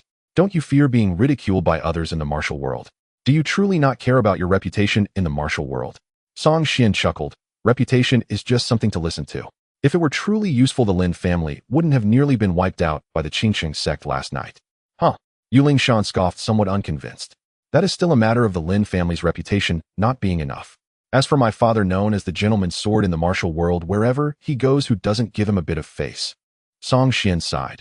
You only see your father having a good reputation in the martial world, but do not know that he is burdened by the title of gentleman's sword. He must act as a gentleman in front of others, and behind the scenes he has to calculate various matters to revitalize the Huashan sect. It is exhausting. Yuling Shan did not understand. So why did you kidnap me? Song Qian laughed heartily. It's for no other reason than to meet your father. Yuling Shan's heart skipped a beat. They had kidnapped her daughter and now wanted to meet her father. This was... Before she could think too much, Song Qian continued. I can't stand the suffering of the world. Your father is living too hard, and this young hero is prepared to have a good talk with him to relieve some of his pressure. As they walked along, the convoy moved at a leisurely pace. In Yuling Shan's eyes, this man named Song was deliberately stalling for time, waiting for her father to come and redeem her. Having traveled with the Song siblings for quite some time, Yuling Shan had lost her initial wariness. At each stop, she could even casually step out of the carriage and stroll around. The Song siblings did not stop her, and Yuling Shan had no intention of running away. She knew well that the two were exceptionally powerful and that escaping was futile. In fact, she had no intention of escaping at all. During these days in the carriage, the fierce woman Song Qian occasionally asked her brother about martial arts questions, and Song Qian's casual answers always carried an air of profound mystery. Over time, Yuling Shan herself felt that her understanding of martial arts had improved. There is a saying that true teachings can be conveyed in a sentence, while false teachings may fill volumes. Some martial arts conundrums that had troubled her for a long time left even her father speechless, yet, with just a few words from Song Xian, everything became clear. Gradually, Yu Lingshan's confidence in her father's ability to rescue her began to wane. Though her heart hesitated to admit it, she increasingly felt that her father was indeed inferior in martial prowess to the person before her. She couldn't understand why, despite looking only a few years older than herself, this person possessed such form. One day, the convoy rested by a small river 10 miles outside of Yangzhou City, where many members of the Lin family convoy were frolicking by the water's edge. Song Qian rarely stopped contemplating the spiral 9 shadows, and instead stood by the river, gazing at the shimmering surface lost in thought. Yu Lingshan, having fashioned a wooden fork from a stick she found busily, tried to catch fish with Lin Pingji, while Song Qian leaned against the carriage, arms crossed over his sword, observing the scenery. Calculating the time, if Yu Bu-kun did not delay on the way, he should have already reached Yangzhou. This location, sparsely populated, was suitable for martial artists to engage in battle. If Yu Bu-kun wished to rescue his daughter, this was his last chance to strike. Otherwise, once they entered Yangzhou City, not only would there be city guards, but also salt soldiers from the Salt House, and the Xian Guard's office was located there as well. No matter how arrogant Yu Bu-kun was, he would not dare to engage in combat within the city. Just as Song Xian pondered when Yu Bu-kun would take action, boom. A sudden explosion echoed across the water's surface as a figure burst forth, leaping onto the shore, a flash of sword light aimed straight at Song Xian. Junior sister, run. He'll hold off this scoundrel. A young man around 25 or 26 with a rebellious air in his demeanor was attacking with a piercing thrust aimed at Song Xian's chest. Senior brother, no. Yu Lingshan's wooden fork froze in place, and upon recognizing the person leaping out of the water, she was immediately alarmed and shouted. She had gradually come to understand just how strong this villain named Song was. He was a greater evil than her father. Would her senior brother's rash attack on him not spell disaster? Indeed, as soon as she finished speaking, there was a crack, and the sound of a long sword snapping filled the air. Then she saw her senior brother Ling Huchong fall into the river like a kite with a severed string. As soon as Ling Huchong fell, another figure shot up from the river, catching him midair, then pressing a palm against the water's surface, flipping backward to retreat over 10 feet, cautiously staring at Song Xian. Did you kill my senior brother? Yu Lingshan's face turned pale as she glared at Song Xian in anger. He's not dead. Song Xian's tone was calm, devoid of any mortal concerns, as he looked steadily at the elegant middle-aged man standing on the water's surface.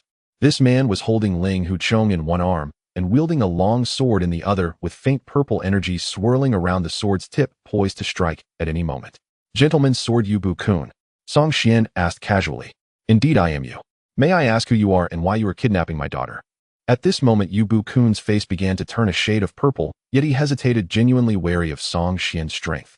His original plan was to have his eldest disciple Ling Huchong engage the opponent while he seized the opportunity to rescue his daughter. Who would have thought that his highly regarded disciple would be sent flying without even lasting a single exchange? What was most frightening was that even Yu Bu-kun himself had not clearly seen how Chong Er was defeated. The young man in the white scholar's robe before him was unexpectedly powerful. Song Xian did not answer, but instead smiled slightly. In the next moment, he vanished from his position. Yu Bu-kun's heart raced as he instinctively retreated, sweeping his long sword backward with a horizontal slash through the air. He had not noticed Song Xian's whereabouts, but his years of experience in the martial world prompted him to instinctively take the most appropriate action. When the enemy disappears regardless of anything else, just slash backward. He had not noticed Song Xian's whereabouts, but his years of experience in the martial world prompted him to instinctively take the most appropriate action. When the enemy disappears regardless of anything else, just slash back. Behind him, Song Xian's figure had appeared at some point, pinching the sword tightly between two fingers, rendering Yu Bu-kun unable to move it no matter how he tried. At this moment, Song Xian's expression was somewhat peculiar as he stared curiously at Yu Bu-kun, whose complexion was growing increasingly purple and whose forehead was already beginning to sweat. How did you notice my presence behind you? He already knew Yu Bu-kun's strength roughly at the limit of the acquired stage. There shouldn't be many who could rival him among acquired martial artists, but he had not yet stepped into the innate realm. Song Xian could not comprehend how, with his innate cultivation and the master-level lightness skill of the Spiral 9 Shadows, it should be difficult for even most innate martial artists to perceive his presence. How had Yu Bu-kun managed to achieve this? Yu Bu-kun was feeling increasingly anxious, his eyes scanning the surroundings while he calculated how to escape. Upon hearing Song Xian's question, he casually replied, "If I answer you, will you let us leave?" Song Xian released his grip, nodded, and smiled. Of course. Yu Bu-kun was taken aback. Song Xian's reaction was somewhat beyond his expectations. To be honest, in all his years roaming the martial world, it was his first time encountering such an odd person. You abducted my daughter, injured my disciple, and casually crushed my swordsmanship, yet you turned around and smiled amiably to converse with me. What exactly does this young man intend to play at? Could it be that he felt his skills were perfected and came specifically to toy with me? Upon thinking this, he became sorrowful. How far his Huashan sect had fallen from its former glory. Hiyubu-kun was unworthy of his ancestors from the Huashan sect. I have a serious stomach ailment and need to be hospitalized for a few days. For the next few days, I will only be able to update one chapter a day. I apologize for the inconvenience. Hey old you, are you playing face-changing here? Seeing Yu Buchuan silent for a long time, his expression shifting, continuously uncertain of his thoughts, Song Xian frowned slightly and urged impatiently. If I answer, will you truly let us leave? Yu Buchuan came to his senses and asked again. Song Xian, who had been watching the show from the shore, interjected. You old fellow, my brother is a man of his word. If he says he'll let you go, he'll let you go. Do you think your few lives could tarnish his reputation? Song Xian's words were harsh, but strangely Yu Buchuan felt more at ease. He cupped his hands and asked, May I ask your name, young hero? Song Xian. The young hero wasted no words. Pointing at Song Qian, he said, Her name is Song Qian. Now can you tell me how you knew I would be behind you? This was his primary concern. Could the Spiral 9 Shadows movement technique have a flaw? If even a Hodian martial artist could detect it, wouldn't it spell disaster when facing Xiantian experts? Yu Buchuan pondered for a moment and said solemnly, To be honest, I couldn't perceive your whereabouts at all. Your movement technique is the most remarkable I've ever seen. Song Xian frowned. Then why did you strike backward with your sword? Instinct. Yu Buchuan smiled, stroking his beard. Instinct. Yes, instinct. Yu Buchuan continued with a smile. I've roamed the martial world for decades, engaged in countless battles. This is a physical instinct developed through extensive combat. I've also fought masters of exceptional agility. When their movements become elusive and I lose track of them, 9 times out of 10 they appear behind me. So over time I developed this instinct. When I lose the target regardless of anything else, I simply strike backward with my sword. Most of the time it works wonders. I see. Song Xian nodded in understanding. In terms of raw power, he far surpassed Yu Buchuan, but in worldly experience and combat instinct, he was still green compared to this veteran who had navigated the martial world for decades. Thank you for the insight. Song Xian smiled, then called out to Yu Lingshan, who stood dumbfounded by the river, holding a wooden fork. You're free. You can leave now. Huh. Yu Lingshan blinked, then dazed dropped the fork and muttered about him being a liar. She had demanded a hostage, and now he just let her go without asking for anything. Kidnapped on a whim, released on a whim. Was this man insane? Thank you, young hero. Seeing that Song Xian truly intended to let them go, Yu Buchuan breathed a silent sigh of relief. In truth, he was deeply intimidated by this young man. He knew well that with his own strength, if the other party had truly decided not to let them leave, he would have been utterly. Song Xian walked across the water's surface until he reached the center of the river, then said calmly, Chief, may I have a private word? Very well. Without any hesitation, Yu Buchuan followed. Standing on the rippling water, Song Xian smiled. Allow me to introduce myself. I am Song Xian from the Black Guard of the capital, currently serving as the regional commander of Jiangxia Prefecture. I've only recently taken up this post and lack capable subordinates. Would Chief you be interested in working for me? Upon hearing Song Xian's identity as a member of the Black Guard, Yu Buchan's expression changed. He quickly waved his hand and said, So you are a man of the imperial court. My respects. Though he spoke of respect, his eyes were filled with wariness. You should know, young hero, that I am the leader of the Huashan sect. There are many matters to attend to within the sect, and I truly cannot spare the time to serve you. Song Xian chuckled. I am aware of your sect's situation. Apart from you and your wife, the number of legitimate disciples can be counted on 2 hands. To be blunt, the entire Huashan sect has no disciples of any notable caliber. Without you, Yu Buchuan, it wouldn't even qualify as a sect. You say you are busy, Chief Yue, but what exactly keeps you so occupied? Yu Buchan's expression soured, but he knew Song Xian spoke the truth. The decline of Huashan's sect left him with little face. Since you remained silent, let me speak. You sent your disciple and daughter to Fuzhou Prefecture for the Lin family's evil-dispelling sword manual, didn't you? Yu Buchuan instinctively wanted to deny it, but upon seeing Song Xian's sardonic smile, he paused, and then slowly nodded. You are a perceptive man, young hero. I won't lie to you. I am indeed interested in the Lin family's evil-dispelling sword manual. With the matter laid bare, Yu Buchuan no longer concealed his intentions. Somewhat embarrassed, he said, The Lin family's 72 evil-dispelling sword techniques once swept the martial world with extraordinary prowess, but later generations failed to master them. I am genuinely curious. Song Xian smiled. There's no need for embarrassment. It's not just you. Yu Songhai felt the same. Even I am no exception. Yu Buchuan was startled. Even a Xiantian master like you would be interested in a sword technique. Song Xian nodded. It is after all a sword technique that once caused a sensation in the martial world. Even if I don't practice it, there's no harm in taking a look, is there? And what did you think after seeing it? Breathtaking. It is a peerless sword technique. A glimmer of longing appeared in Yu Buchan's eyes. Despite always emphasizing to his disciples that she was paramount and sword techniques merely supplementary, never to reverse the order. That was merely a teaching rhetoric. A sword technique without internal energy support was nothing but an ornament. But Yu Buchuan himself was not lacking in internal energy. The power cultivated through the purple cloud art had nearly reached its peak. Unable to break through to the Xiantian realm, he desperately desired a formidable sword technique to enhance his strength.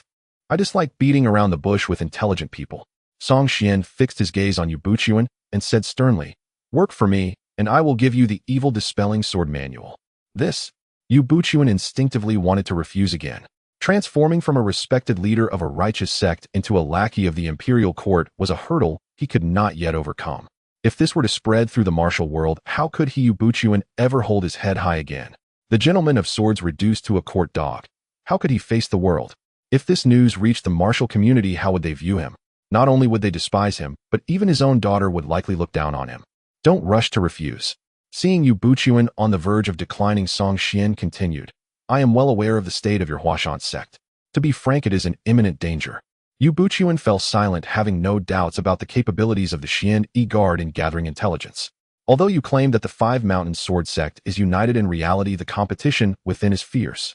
I can tell you with certainty that Zhuo Lengchan of the Songshan sect has already cultivated the icy true qi and entered the innate realm. Yu Zhongman, you should be more than aware of Zhuo Lengchan's ambition to swallow the other sects. Now that he has made a breakthrough in his cultivation, he will certainly take action. Do you think the Huashan sect can remain uninvolved? To put it bluntly, given the current state of the Huashan sect with only a few members, Zhuo Lengchan probably wouldn't even need to lift a finger. His 13 bodyguards alone could wipe out the Huashan sect. Those who know when to yield are the true heroes. It is time for you to carefully consider finding a strong ally for yourself and the Huashan sect. After speaking, Song Xian turned and walked towards the shore. You can leave now. When you have thought it through, come find me at the Xian Guard's headquarters in Yangzhou City. As the sound of carriages and horses gradually faded away, Yu Buchuan stood on the shore, watching the retreating convoy momentarily silent. Father, what exactly did he say to you? Yu Lingshan asked, curiously wondering why the villain had bound her and then inexplicably released her. What could he have possibly discussed with her father that left him so troubled?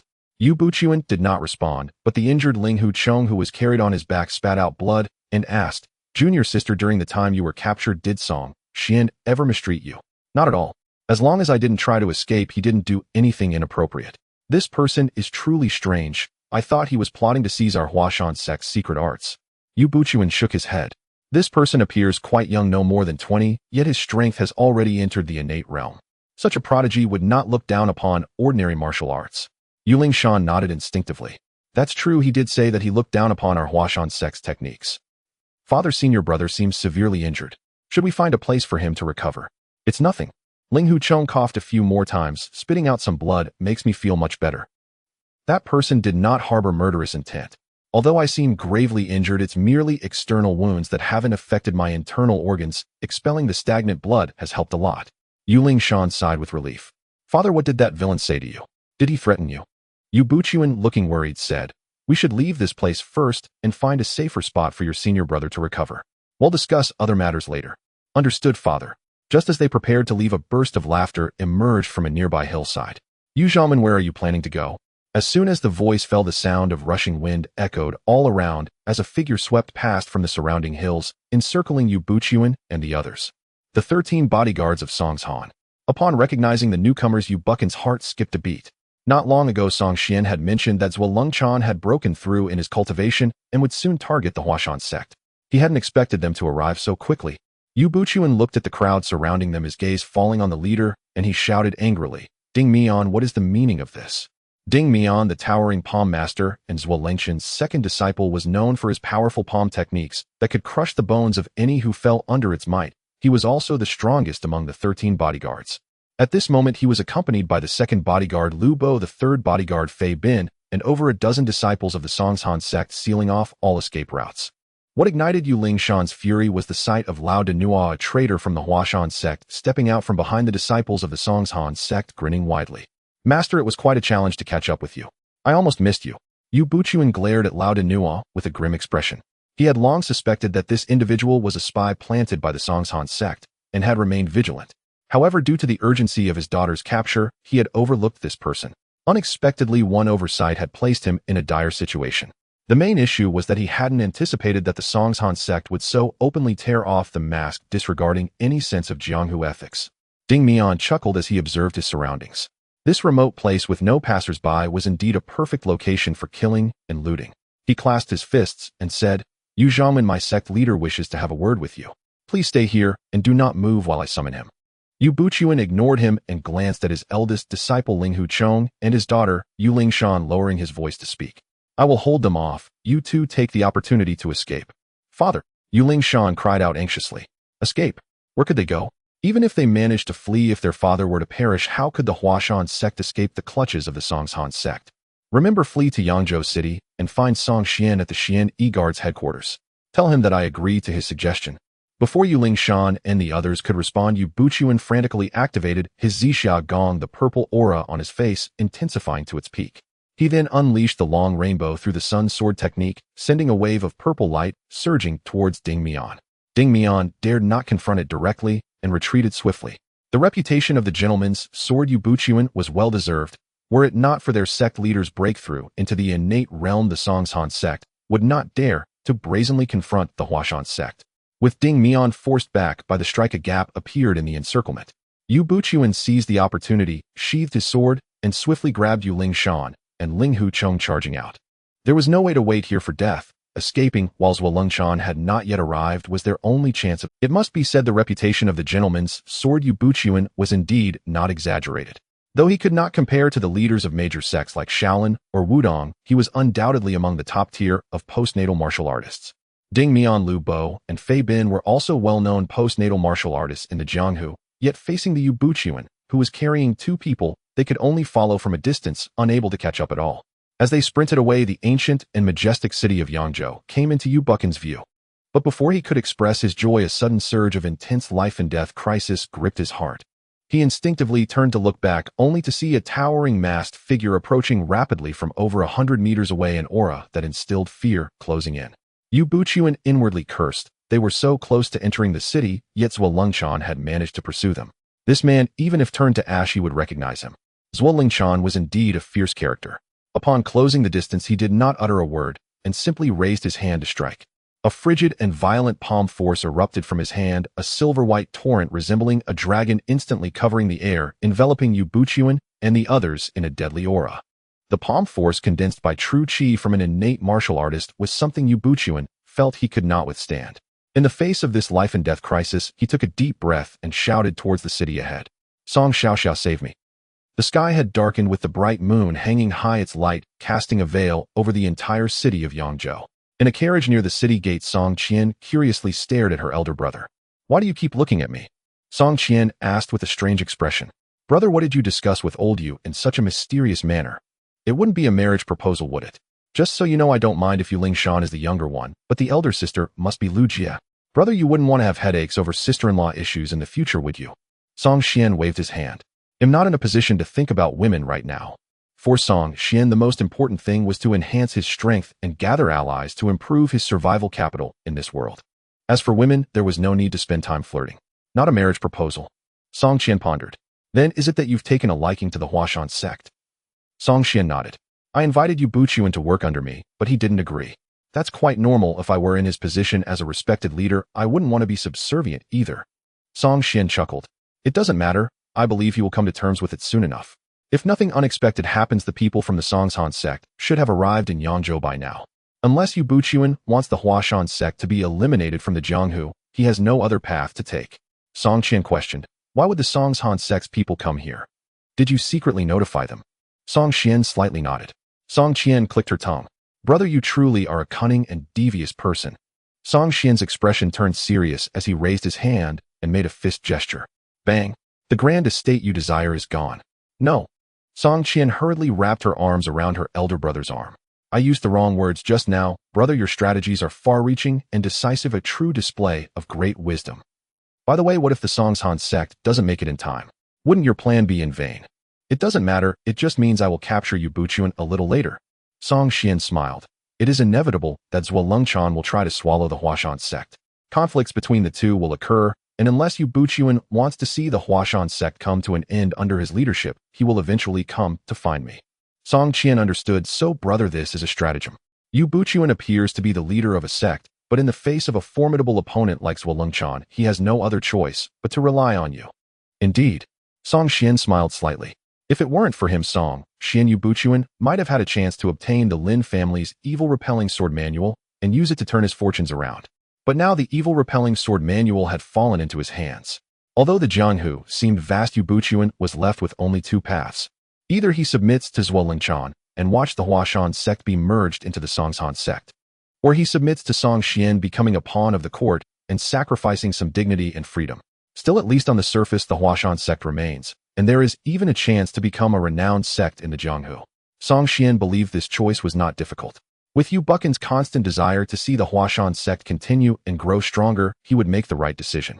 At that moment, a loud and thick voice filled with urgency and anxiety echoed throughout half of Yangzhou City. Young hero Song, help. The voice came quite suddenly, but as soon as Song Xian heard it, his figure transformed into a shadow and vanished from the carriage. Clang! The long sword was drawn, the divine sword sang, and the crimson sword light illuminated the night sky, fierce and swift as the sword energy cascaded like the Milky Way spreading across the vast sky. This sword strike was like a crimson rainbow. Its might was so great that even innate martial artists would. The sword energy swept across, causing the ground outside the city gate, usually firm and solid due to frequent commercial traffic, to buzz and tremble under the sharp and unmatched sword energy, scattering dust and debris. Crack, crack, crack. At the same time, the hard ground echoed with continuous cracking sounds resembling a spider web fracturing inch by inch. At the city gate, many pedestrians were fleeing in panic, screams rising and falling. Not good. Zhuo thought to himself, realizing that the sword energy surging from the city was truly a rare sight. Such terrifying sword energy could only belong to a seasoned innate martial artist who had refined the flower of qi. At this moment, Zhuo face, concealed beneath a mask, was filled with gravity. He cursed his luck internally, wondering who could have thought that such a peerless swordsman was hidden at the city gate of Yangzhou. Boom. In the sky, the crimson sword light descended like divine thunder, bearing the intent of judgment to punish the wicked. It was like the brilliant sun rising, illuminating the dark shadows of the world, bringing with it a light as swift as the wind and lightning, crashing towards Zhuo icy palm strike aimed at Yu Buchuan. With a tearing sound as if fabric was being ripped apart or snow melting away, Zhuo icy palm strike, infused with true qi, crumbled layer by layer upon impact, revealing a clear disparity in the level of true qi refinement. After the sword energy tore through the icy palm strike, the sword light showed no signs of hesitation and rushed towards Zhuo. In Zhuo view, the myriad of bursting sword lights rapidly converged, turning into a minuscule cold light that shot towards his brow, aiming to bloom a tragic and exquisite blood flower. Clang! The sound of metal clashing resonated in the night sky. In the face of a life-and-death crisis, Zhuo exerted all his strength to barely block the long sword in front of his brow, then frantically began retreating. Bang! The sword energy surged forth, and at the same time the treasured sword of the Songshan sect, passed down for generations, emitted a cracking sound. Simultaneously, his left hand, which was gripping the sword, fractured, as if the flesh and bones were like sand on the seashore, scattering everywhere with a wave. Zhuo let out a piercing scream. Failing to kill Yu Buchuan, he instead lost an arm, marking this day as the greatest calamity of his life. In the past, he had fought against the leader of the Sun and Moon Divine sect, Ren Mohang, without experiencing such a disastrous defeat. This wasn't even a defeat, it was a complete and utter crushing. Who exactly was the powerful figure within Yangzhou City, emitting such awe-inspiring sword energy? In the Mingzhou continent, there were only a few swordsmen with such strength. Could it be Yi Guqing, the lord of Baiyan City, known as the Sword Sage in the Jianghu? Or was it Shimin Shui Shui, who had been challenging veteran innate martial artists, recently gradually earning the title of Sword God? But no matter who it was, they were certainly not someone Zhuo could provoke. Realizing this, his retreat accelerated frantically, urging his lightness skill to flee into the distance, fearing that the unknown sword master would pursue him. Brother, he runs like a dog. On the city wall, watching Zhuo flee in embarrassment, Song Qian let out a clear and melodious laugh. On this day in Yangzhou City, many people both inside and outside the city witnessed a red sword-shaped rainbow light soaring into the sky from the city walls. The terrifying sword light roared through the air like thunder and lightning, accompanied by a piercing shriek that sent chills down spine, striking down a hapless individual and shattering his arm. Blood splattered in droplets across the void, as if narrating the brutal scene that had just unfolded. For ordinary citizens, martial artists were not unfamiliar, but they had never witnessed such a scene of sword energy slicing through the air. Those who saw this moment gasped for breath, many standing slack-jawed and unable to process the sight before them. It was reminiscent of the time when Song Xian unleashed a sword energy that created a large pit in his yard, leaving Lin Deyu stunned for long moments before she could regain her senses. Only after the roaring sword energy dissipated completely and the masked Zhuan had fled did someone finally shout, "Sword immortal! A sword immortal has arrived in Yangzhou City." Although the Great Zhou had a flourishing martial culture, the vast majority of people were still ordinary. They did not understand the hierarchical divisions among martial artists and had no knowledge of what it meant to be innate. In their understanding, anyone capable of unleashing a breathtaking sword strike could only be a sword immortal. Ordinary folks shouted about the arrival of a sword immortal, wondering where he could be. Within the city, martial artists who sensed that sword energy were more incredulous. The masked figure outside the city is definitely an innate martial artist. The palm force he unleashed carried a wave of true chi that cannot be mistaken. An innate-level masked killer was shattered by a single sword strike, having his arms severed. Who among the combatants within the city possesses such skill? It's difficult to gauge his cultivation level, but he is at least innate, likely one of the top-tier existences among them. To think that such a strong presence resides in Yangzhou City, this place truly conceals dragons and crouching tigers. Luckily, we haven't stirred up trouble. This person seems somewhat familiar. He resembles the newly appointed Xian Yi Guard commander. Many martial artists felt a jolt at this revelation, secretly relieved. The saying that heroes violate the law is no joke. Yangzhou City has many wealthy merchants among the martial artists roaming the city who hasn't entertained thoughts of robbing the rich to help the poor. What to do when there's no silver while traversing the rivers and lakes? Just take some from the rich households. For martial practitioners, taking silver isn't considered theft, it's called acting heroically. Dare to refuse. Then fight. Beat them into submission. Yet after witnessing the fate of the masked martial artist outside the city, many martial artists resolved to leave the area as soon as possible. Even an innate martial artist was dealt with by the Xian Yi Guard commander at the city gate. If they were unlucky while robbing the rich to help the poor and got discovered by that individual, wouldn't they be cut down by a flurry of swords? In the southeastern region of Yangzhou City, at the Duke Huai's residence in the back garden, an elderly man in a loose python robe was listening to music while watching the dance of the courtesans when suddenly he lifted his head and gazed towards the city gates. "This commotion is rather significant," he said, turning to the captain of his guards. "Send someone out to see what is." A moment later, the guard captain returned and whispered a few words into his ear. The elderly man frowned upon hearing it. The Xian Yi Guard has such a formidable figure here. What is the capital trying to achieve? After pondering for a moment, he shook his head nonchalantly. "What does it matter? I am not staging a rebellion. I am merely gathering some medicinal herbs for longevity. Can the Xian Yi Guard really provoke me?" Stretching his back, the old man laughed. "Continue playing music, continue dancing."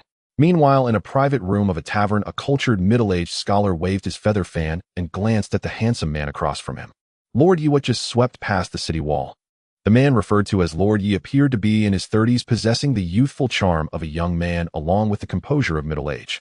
At this moment, he gazed at the red sword light passing in the distance, his eyes gradually revealing a deep interest. "It has been a long time since I have seen such powerful sword energy." The middle-aged scholar's brows slightly furrowed. For Lord Yi to regard this with such importance, it indicates that the person wielding the sword energy possesses considerable strength. If you were to engage him, would you have a chance of winning?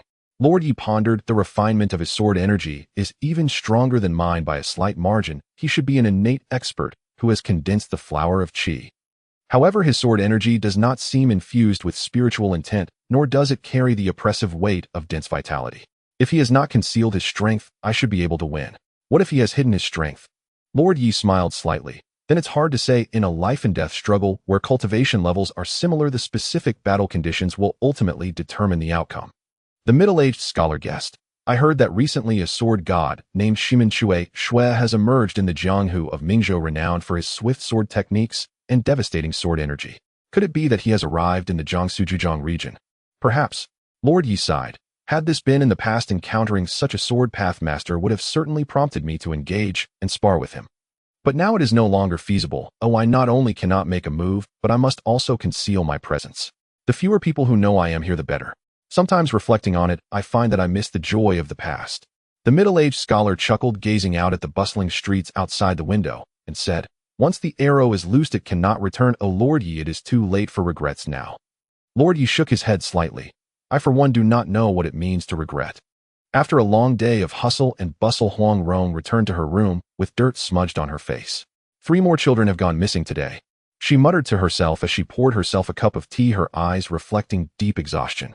There are fewer and fewer little beggars in the city. The waters of Yangzhou County are too deep. Should I continue investigating, or should I leave quickly? She felt a rising panic. Initially, it was the disappearance of a few little beggars she had played with, and out of loyalty, she wanted to uncover the truth. But the more she investigated, the more terrified she became, feeling as though she was gradually plunging into an abyss. One misstep, and even with her remarkable lightness of foot, she could still fall victim to the unfathomable depths of Yangzhou City. I can no longer stay in this place, I must leave early tomorrow. Just as she resolved to leave, a sharp screech suddenly pierced the air from outside the window. Looking out, she saw a red long rainbow, soaring like a dragon, disappearing into the vast skies beyond the city gates. Huang Rong was taken aback, instinctively taking a deep breath. What kind of place is Yangzhou City? That sword energy just now was likely on par with my father's strength, right? Muttering a few words, Huang Rong began to pack her things, feeling that she could not stay in this wretched place for another moment. Yet in the next moment, she paused slightly, a look of reminiscence crossing her face. That sword energy felt a bit familiar, didn't it? Instinctively, a scene flashed in her mind. The cold-faced man who had once ruined her unique martial art outside the imperial city, where a red sword energy nearly sent her away. The sword energy she had just seen was also red, and aside from being larger, thicker, and faster, it seemed no way could that cold-faced deity have come to Yangzhou after traveling tens of thousands of miles. The thought of that peculiar man who was always fixated on others' martial arts strengthened Huang Rong's resolve to leave this place. However, as she finished packing her luggage and prepared to exit the guest room, hesitation appeared on her face. If she left just like this, the little beggars she had met in Yangzhou would surely be left without a way to survive. Grinding her teeth, she placed her luggage back in its original spot, her expression shifting multiple times. To exchange dozens of taels of silver for a unique martial art is simply too good to be true. Having made up her mind, she took a deep breath and stepped out of the door. Although that guy had a terrible temperament and a face as cold as ice, his character was still fairly reliable. Considering the last transaction where he had undoubtedly gained the advantage, I should be able to ask him to help find a few people without being turned down, right? If worst comes to worst, he might refuse. But when lives are at stake, one must at least try. Within the entire Yangzhou city, if anyone had truly grasped the essence of Song Xian's sword, it was undoubtedly the gentlemanly sword Xuan. The red sword, light resembling a crimson dragon, had nearly brushed past him, the scorching heat. A sensation he felt even with the protection of his Zixia internal energy left him with an impression of being nearly drained. Landing atop the city wall, he set down Yuling Shan and Ling Hucheng, staring blankly at Song Xian's sword, then at the calm expression of Song Xian. To be honest, had he not witnessed it with his own eyes, he simply could not connect that unbelievable sword energy with the young man before him. He was simply too young, looking no more than 20, yet had already reached such an outrageous level. What had he been, let alone obliterating the innate with a single sword and smiling proud wanderer back? Then just seeing his junior sister Ning Zhongzi would have likely made him blush for a long time.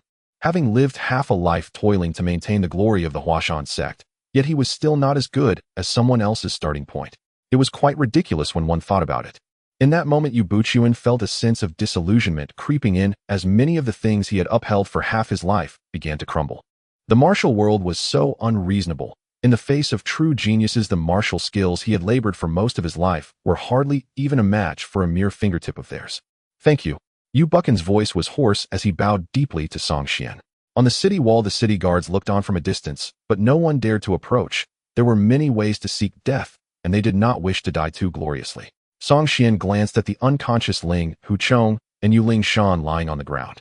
These two had been knocked out by the shockwave generated by the rapid passage of the sword energy, and it was likely that they would not wake up for a while. Looking at the extremely complex expression on Buchan's face, Song Xian said calmly, "This is not a place for conversation. Master Yue, please follow me."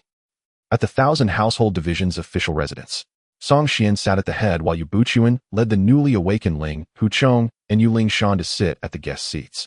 Song Xian casually sat to one side and shouted outside, "Bring tea." Soon 2 officials dressed in black robes with 100 households tokens at their waists, wearing smiling faces, entered with tea sets. After filling everyone's cup, Song Xian nodded and said, "Such trivial matters can be handled by the subordinates. There's no need for you to do it yourselves." The 200 households were taken aback, saying, We are grateful to you for giving us the chance to live and have always wanted to do something for you. Even if it's just pouring tea, we would be satisfied. Song Xian smiled slightly. Your goodwill is enough. I have something to discuss with the guests. You may withdraw. Understood. After the 200 households withdrew, Yu Buchan's expression turned serious as he said, Young Hero Song, are you the 1,000 household of this division? No, I only hold the position of 100 household, also serving as the Xiaoyu pacification envoy. Then, Yu Buchuan hesitated for a moment. This should be the 1,000 households' official residence, right? Is it appropriate for us to sit here? What is inappropriate about it? Song Qian said nonchalantly. That 1,000 household Fong who plotted against my brother has already been imprisoned by him. He has long since met his end. This 1,000 household division is now my brother's territory. I see. Yu Buchan's mouth revealed a smile, but it was rather unnatural, even trembling slightly. This Song Xian was truly a formidable character. Not only was his strength outrageous, but his methods were also terrifying. His direct superior was killed without a hint of hesitation. Having received his life-saving grace, if he dared to be ungrateful today, he might not leave the 1,000 household division of Jiangsu and Zhujiang alive. However, Yuling Shan could not think of any of this at this moment. She was happily staring at Song Xian. You the sword energy before I fainted, was it you who struck it to save us? Song Xian replied with an affirmative sound. Hearing this, Yuling Shan's heart filled with joy. This great villain, although unpredictable in his actions, was truly reliable and trustworthy in critical moments. But in the next moment, she began to feel troubled. How could she repay a life-saving grace? What should she and her father do in the future? Given the current situation of the Huashan sect, there were hardly any strong figures within, and with Zhuo Lengchan watching covetously from outside, even if they wanted to repay the kindness, they might not qualify. At this moment, Yu Buchuan suddenly stood up, walked to the center of the hall, and said earnestly, During our escape, I mentioned to Ling Shan and Chong Er, if they could escape, they should come to you for help. Let me tell you, I agreed to the proposal you mentioned to you. Saying this, he bowed deeply. Yu Buchuan of the Huashan sect is willing to pledge allegiance to you. Whatever you command, I will follow to the death. Song Xian stood up, a smile on his face. Yu Buchan's allegiance did not surprise him. Because aside from this path, you had no other way to survive. As long as Zhuo Lengchan was alive, the Huashan sect would never find peace. In the face of insufficient strength, Yu Buchuan had to seek a backing for the continuation of the Huashan sect. But at that moment, Ling Huchong, who had yet to fully recover from his injuries, suddenly stood up, staring at Yu Buchuan in disbelief. Master, I disagree. You are the renowned, gentlemanly sword in the martial world, the leader of a sect. How could you become a dog of the court? If this matter gets out, won't the heroes of the martial world laugh at us to death? Distracted by the foolishness of Ling Huchong, Yu Buchuan fell silent, staring incredulously at this prized disciple of his. Song Xian chuckled lightly. How do you feel, Master Yu? Yu Buchuan sighed heavily, disappointment evident on his face, somewhat disappointed, a bit disheartened. Yuling Shan, puzzled, said, Father, even if senior brother's words are harsh, he is still considering your reputation. Don't you think saying disheartened is a bit too severe? Song Qian laughed out loud, looking at Yu Buchuan. Old Yue, your teaching skills are indeed lacking. These two seem to be growing up, yet they are getting more naive by the day. Yu Buchuan fell silent, because he could not refute Song Qian's words. Just look at the Song's siblings, each more formidable than the last. Then compare them to his own elder disciple, whom he had nurtured as a son, and his bewildered daughter, both of whom seemed utterly foolish.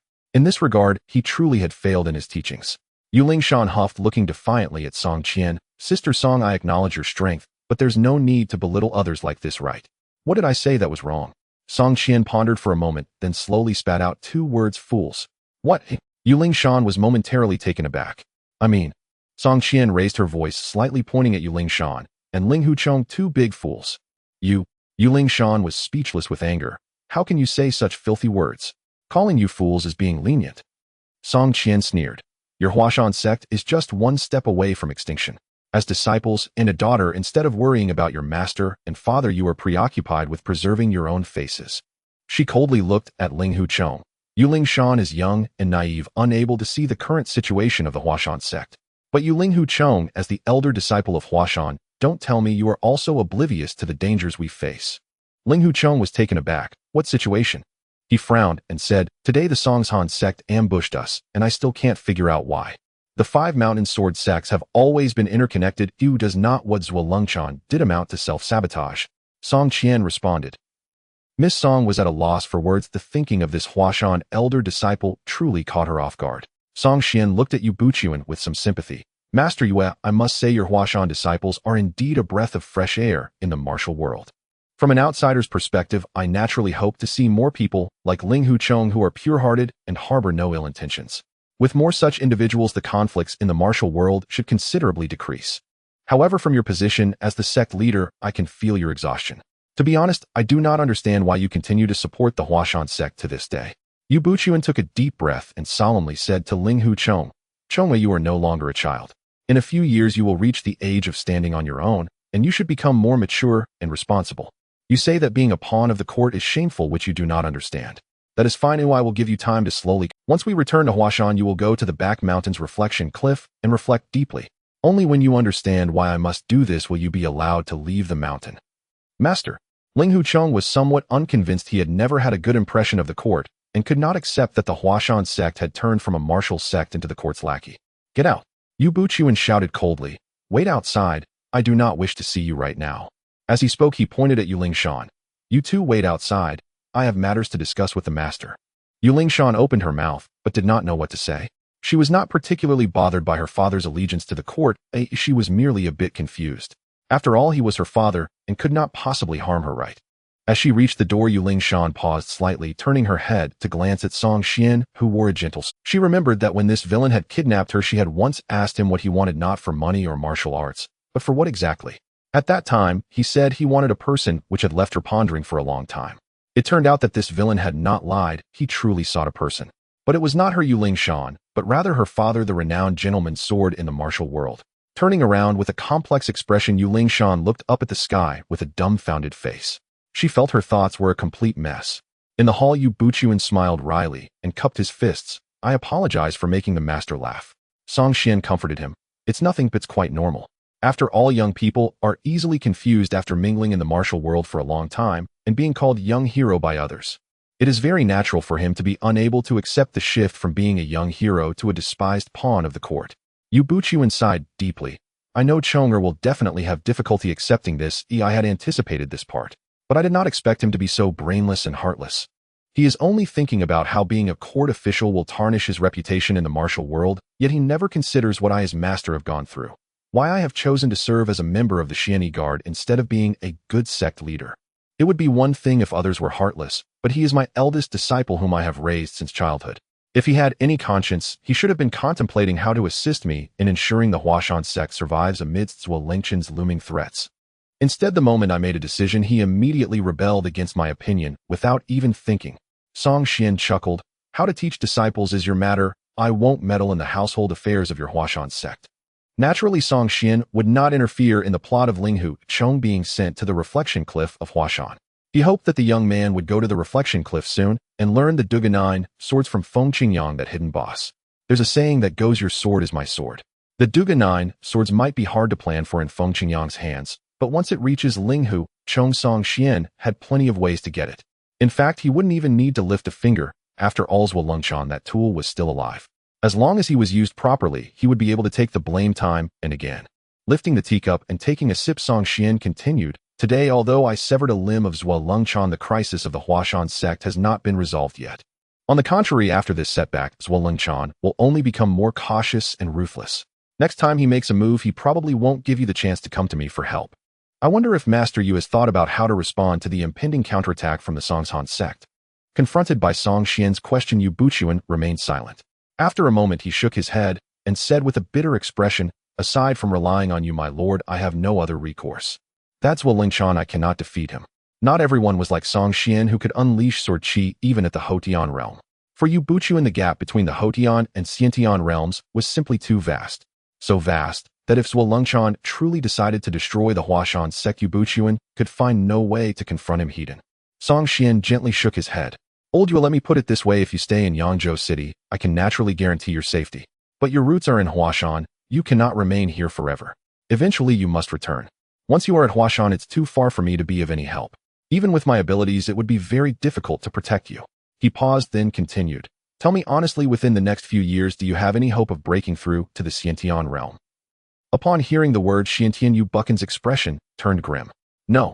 I have been stuck at the peak of the Houtian realm for many years, and I see no hope of breaking through to Xiantian. Song Xian was somewhat surprised. Logically, your Huashan sect's purple mist art is of considerable rank and is an orthodox Taoist technique. Your aptitude isn't bad either. Having cultivated to your age, you should be close to a breakthrough, shouldn't you? In the Great Zhou dynasty, martial arts flourished, but for ordinary people practicing martial arts remained an extremely difficult endeavor.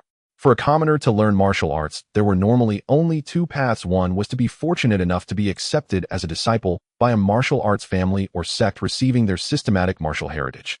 Without a complete martial arts manual relying solely on self-exploration, at most tempered the muscles and bones, it was impossible to cultivate inner qi. The other way was to join the imperial army. The army had formations and martial arts suitable for soldiers, but these usually only allowed one to reach the mortal limit. Unless one rendered military service, it was difficult to obtain a technique that could cultivate inner qi. Yu Buchuan managed to join the Huashan sect and eventually become its leader. While his talent might not compare to the most brilliant prodigies, it could not be called poor. With the orthodox inner cultivation method of the Huashan sect and the resources of the sect to support him after decades of arduous training, he couldn't even find a glimmer of hope for breaking through to Xiantian. This was somewhat unusual. Speaking of this, Yu Buchan's face rarely flushed with embarrassment. Well, my lord, there is something you don't know. The purple mist art is an orthodox Taoist technique. Taoist arts in their initial stages are about refining essence into qi to build the foundation, a type of virgin skill. In the past, the Huashan sect suffered a great upheaval. The senior experts of the sect were either dead or scattered. I was thrust into the role of leading the Huashan sect like a duck being driven onto a perch. My master died early, and there were no elders in the sect to guide me, so I wasn't aware that cultivating the purple mist art required abstaining from women. Consequently, in my youth, my essence and qi were severely depleted. Song Xian uttered an oath, feeling a degree of understanding for old Yu. After all, Ning Zhongzi in her youth was a renowned beauty in the martial world. Whoever married such a beautiful wife would probably find it hard to get out of bed every day.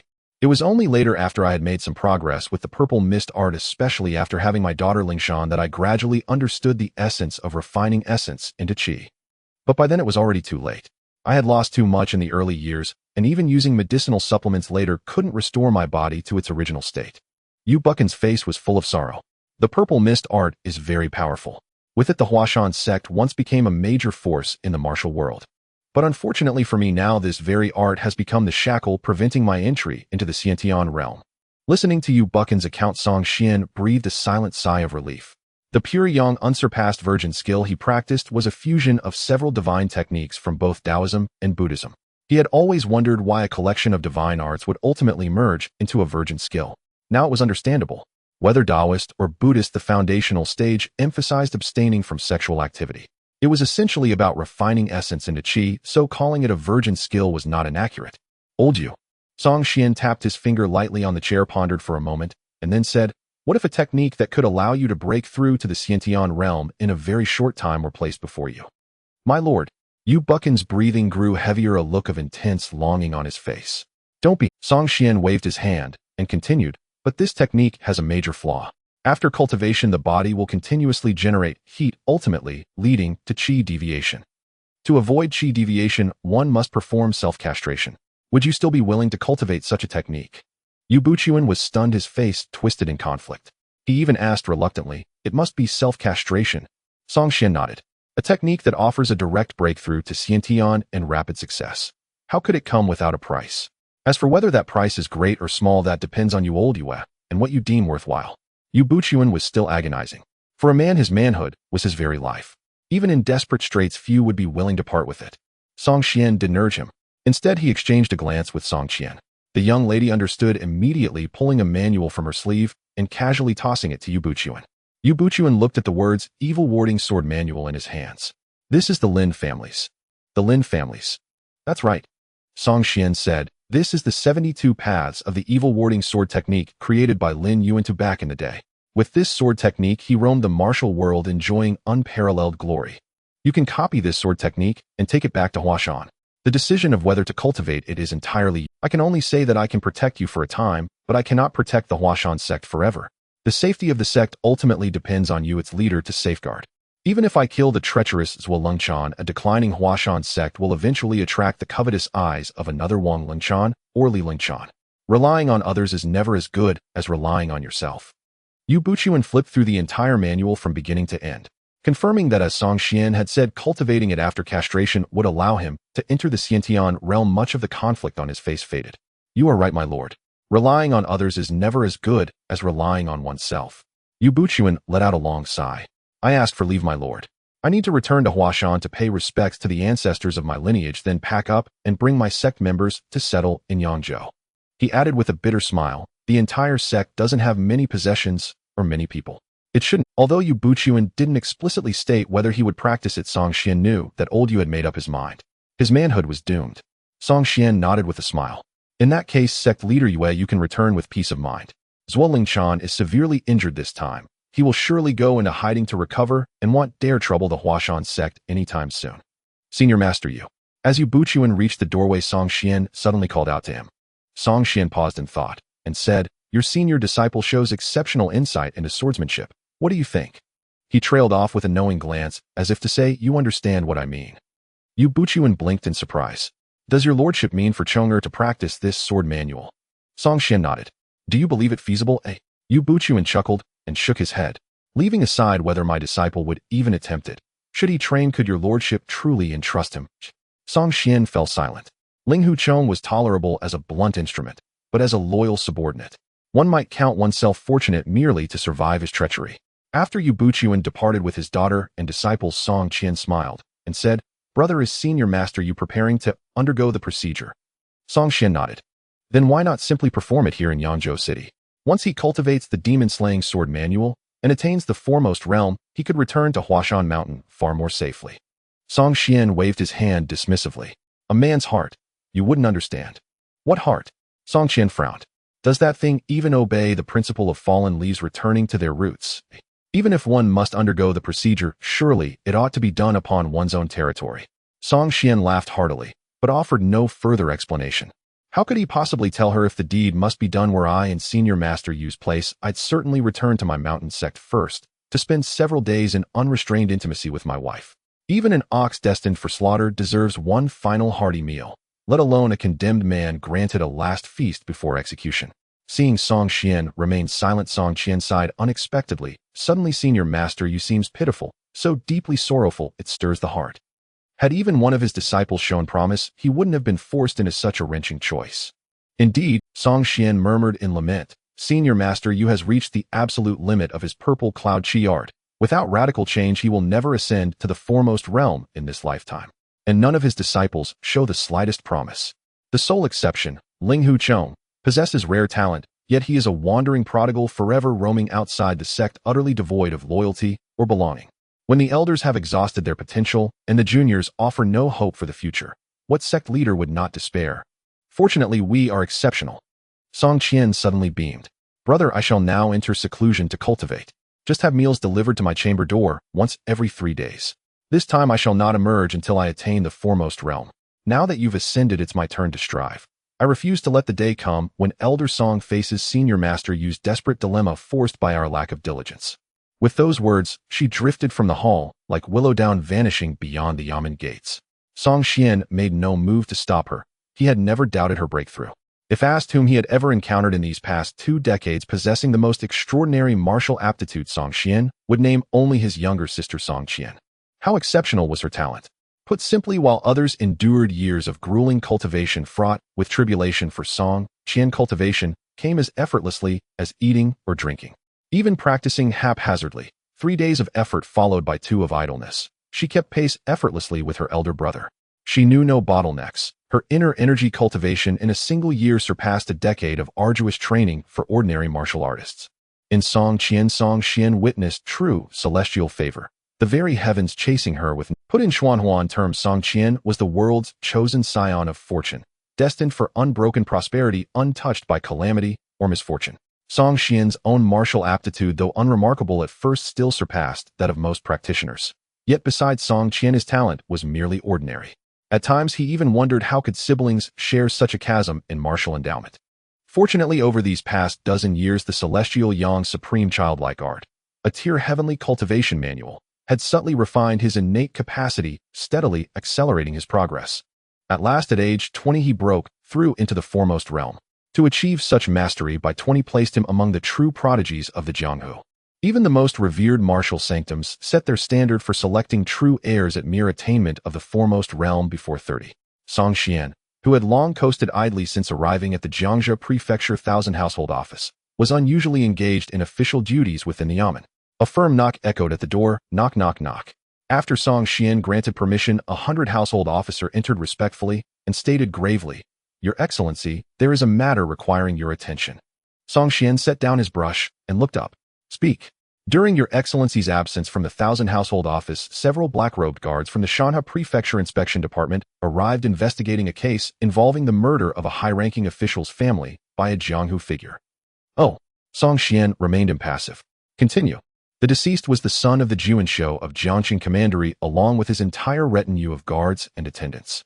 The Jiangxing authorities concluded the crime bore Jianghu involvement and transferred the case to the Shanha Prefecture 1,000 household office. The 100 household officer hesitated. According to them, during the period surrounding the deaths, the Fuwei escort, the 100 household officer hesitated. According to them, during the period surrounding the deaths, the Fuwei escort agency's vessel docked at the harbor. Thus, they suspect the Lin family's involvement. Song Xian hummed softly, recalling the wedding banquet in Jiangxing Commandery, where he had toasted the newlyweds with auspicious blessings. The entire bridal family had perished, but pressed for time, he had only dealt with the Juanshou's son and his entourage, leaving the Juanshou himself untouched. He had vowed to eradicate the Juanshou's entire household, and though he hadn't yet cleared away that trash, the Juanshou had already taken reckless action. Song Xian chuckled dryly. They likely implicated more than just the Lin family, perhaps even suggested my own involvement. The 100 household officer hurriedly replied. They spoke no outright accusation, but their implication was unmistakable. Those men now wait outside the yamen. Shall Your Excellency receive them? By all means, let us meet them. Song Xian gave a low, mirthless laugh. I wish to see precisely what scheme they intend. Most likely they simply sense our office lacks 1,000 household commander and seek to extract advantage. The 100 household officer, seemingly accustomed to such affairs, added, Your Excellency knows well the inspection department wields immense authority across prefectural offices, and factional rivalries among the 1,000 household offices run deep. Wherever people gather, there is Jianghu. Even within the imperial court. Summon them in. Let us see whether they possess genuine evidence, or merely seek pretext to provoke. 2 black-robed guards arrived from Shanha Prefecture, clad in standard black robes bearing small banner tokens at their waists, denoting the lowest rank among second-class black-robed guards. The moment they stepped inside, Song Xian's smile vanished, his gaze turning cold and detached as he fixed them with unwavering scrutiny. Though they wore small banner tokens and suppressed their aura, Song Xian's perception pierced through their concealment. Their concealed foremost realm chi pulses remained unmistakable. Sending these 2. Clearly the Shanha Prefecture 1,000 household office meant to challenge his authority. Initially nonchalant, as if dismissing the office entirely, their expressions shifted abruptly upon entering the hall, as if stunned to discover its master was also a foremost realm expert. After a brief hesitation, they clasped fists and bowed deeply from afar. Black-robed guard Xiaoqi Lu Shower, paying respects to Your Excellency Song. Black-robed guard Xiaoqi Hua Mansion, paying respects to Your Excellency Song. Song Xian sat upright in his grand armchair, voice icy and commanding. I disdain those who hide their names and intentions. Speak your true names and your true purpose. Otherwise you shall never leave Yangzhou City. 2 Xuani guards, each bearing a small flag token at their waist, exchanged glances, their eyes shimmering with subtle light. Lord Song, you jest. We are merely here to investigate a case. If you do not welcome us, we can leave at once. The one who spoke, a man around 30 with 2 neatly groomed whiskers that matched his eyebrows, looked as if he had 4 eyebrows when viewed from a distance.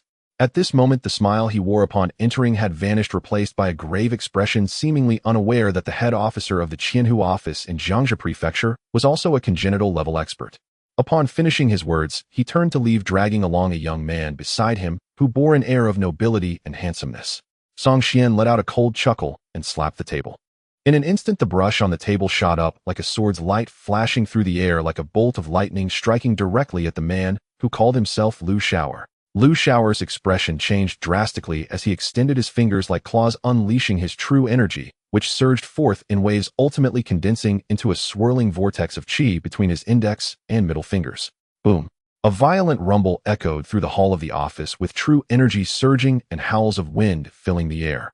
At the entrance, the wooden door shattered under the shockwave of the clash of innate true energy, splintering into pieces that rained down upon the pillars outside, leaving them riddled with holes. Between Lu Shower's index and middle fingers, a brush glowing with a red iridescence was firmly clamped, its tip vibrating slightly. He casually tossed the brush to the ground, his right hand, which had just held the brush, now resting behind his back as he raised his left hand to wipe the cold sweat from his brow. My lord, this is unnecessary. Before he could finish speaking, a sword light suddenly shot out from the top of the hall, sweeping through the air along with some wooden fragments that had yet to touch the ground, engulfing the two of them. Lu Xiao's face was filled with apprehension. With a swift motion, he stepped into the courtyard, his palms striking out like iron, lifting a large cauldron in the yard and hurling it toward the incoming sword light. Splitting apart like torn cloth, the large cauldron, which was taller than a man and still had incense burning, was suddenly cleaved in two by the sword light. The sword light burst forth like a torrential storm, but in the next moment the sound of sword cries erupted, and the explosive light condensed instantaneously into a single point of cold brilliance. The sword energy, which had initially swept through the entire courtyard, was now concentrated into a single point infused with killing intent. Anyone could tell that if it were to explode, its power could pierce the heavens and shatter stones. Lu Xiao stood still, a vortex of true energy beginning to gather in his left hand. At this moment, he was locked onto by the incoming sword energy with no means to evade.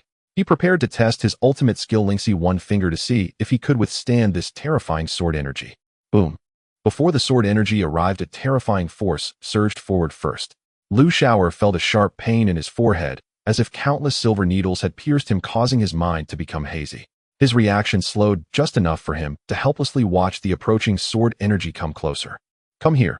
In the blink of an eye, a familiar voice rang out beside him.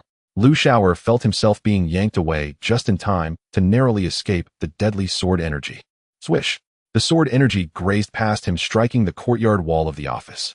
With a tearing sound, a perfectly smooth cut was instantly made in the thick wall made of bluestone. Lu Xiao turned his head to glance, a chilling sense of dread rising within him. Just moments ago, had his friend not pulled him back, he would surely have been cleaved in two. This is quite interesting. Song Xian's figure flickered and appeared at the entrance of the hall, holding a sword in one hand, his expression indifferent as he stared at the two. In the territory of Mingzhou, there are only so many innate martial artists in the martial world. How could one be reduced to a small flag bearer in the Xuan guards? Now speak. You two impersonating Xuan guards, what is your purpose? The two across from him fell silent for a moment. The man with the neatly groomed whiskers resembling his eyebrows was the first to clasp his fists in greeting. I am Lu Xiaofeng, known in the martial world as Lu Xiaoji or Lu Sandan. I have come to pay my respects to Lord Song. Beside Lu Xiaofeng, the elegant and handsome man with a folding fan clasped his hands towards Song Xian. I am Hongmeng Dao. I apologize for the abrupt intrusion, Lord Song. Song Xian appraised the two of them up and down, showing little surprise at their identities. After all, their appearances were too distinctive. Lu Xiaofeng's uniquely recognizable whiskers were rare in the martial world, and with him was a powerful blind man, making it easy for one to guess their identities. Song Xian's gaze swept around the office, and he waved his hand at the Xuan guard officials who had gathered upon hearing the commotion. There is nothing to see here. Go back to your duties. By the way, find a few people to clean up the courtyard. He then spoke to Lu Xiaofeng and the others in a casual tone. Come in and have a chat. Inside the hall, Song Xian sat confidently in the Grand Master's chair. Lu Xiaofeng and Hongmeng Dao sat in the guest seats, observing as two Xuan guards personally served tea and poured water, gaining a direct understanding of Song Xian's power. Not only did he appear to possess terrifying strength, but his methods of commanding subordinates were also exceptionally high. Otherwise, how could a dignified 100 households be willing to perform such menial tasks? You two are not actually Xuan guards, are you? Song Xian spoke casually, glancing at the two, who still seemed somewhat reserved. No. Lu Xiaofeng, who was more carefree after recovering from the brush with death, now wore a smile on his face. Though still somewhat wary, he had no issues engaging in normal conversation. In front of a true person, I won't speak falsely. This Xuan guard uniform we wear was taken from someone else. Oh. Song Xian immediately became intrigued. Let me guess, you two impersonating Xuan guards have come here, thinking you have something on me, looking to blackmail me. Upon hearing this, Lu Xiaofeng's eyes flashed with surprise, followed by a sheepish smile. We did have such thoughts, but did not expect you to be unexpectedly powerful. This has indeed caught us off guard. Now do tell what evidence you have found against me. Song Xian shifted to a more comfortable sitting position, asking casually. Lu Xiaofeng pondered over his words and replied, I have always been someone who likes to meddle in affairs.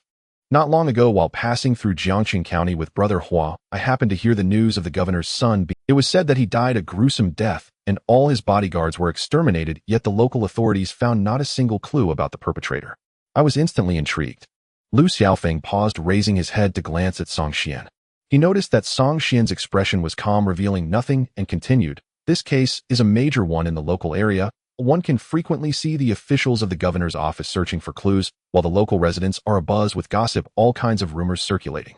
As for me, I usually have nothing much going on, but I enjoy being in the thick of things. When encountering a difficult case, I can't help but want to get involved. Because there were no traces left by the perpetrator at the crime scene, or rather there were traces, but they were washed away by a torrential rain overnight, leaving nothing to investigate. Then Brother Hua and I switched our approach and began searching for the individuals from the martial world who entered Jiangxing County during that time. Song Xian chuckled. So you two tracked me down. Could it be that you found some evidence? Not at all. Lu Xiaofeng shook his head.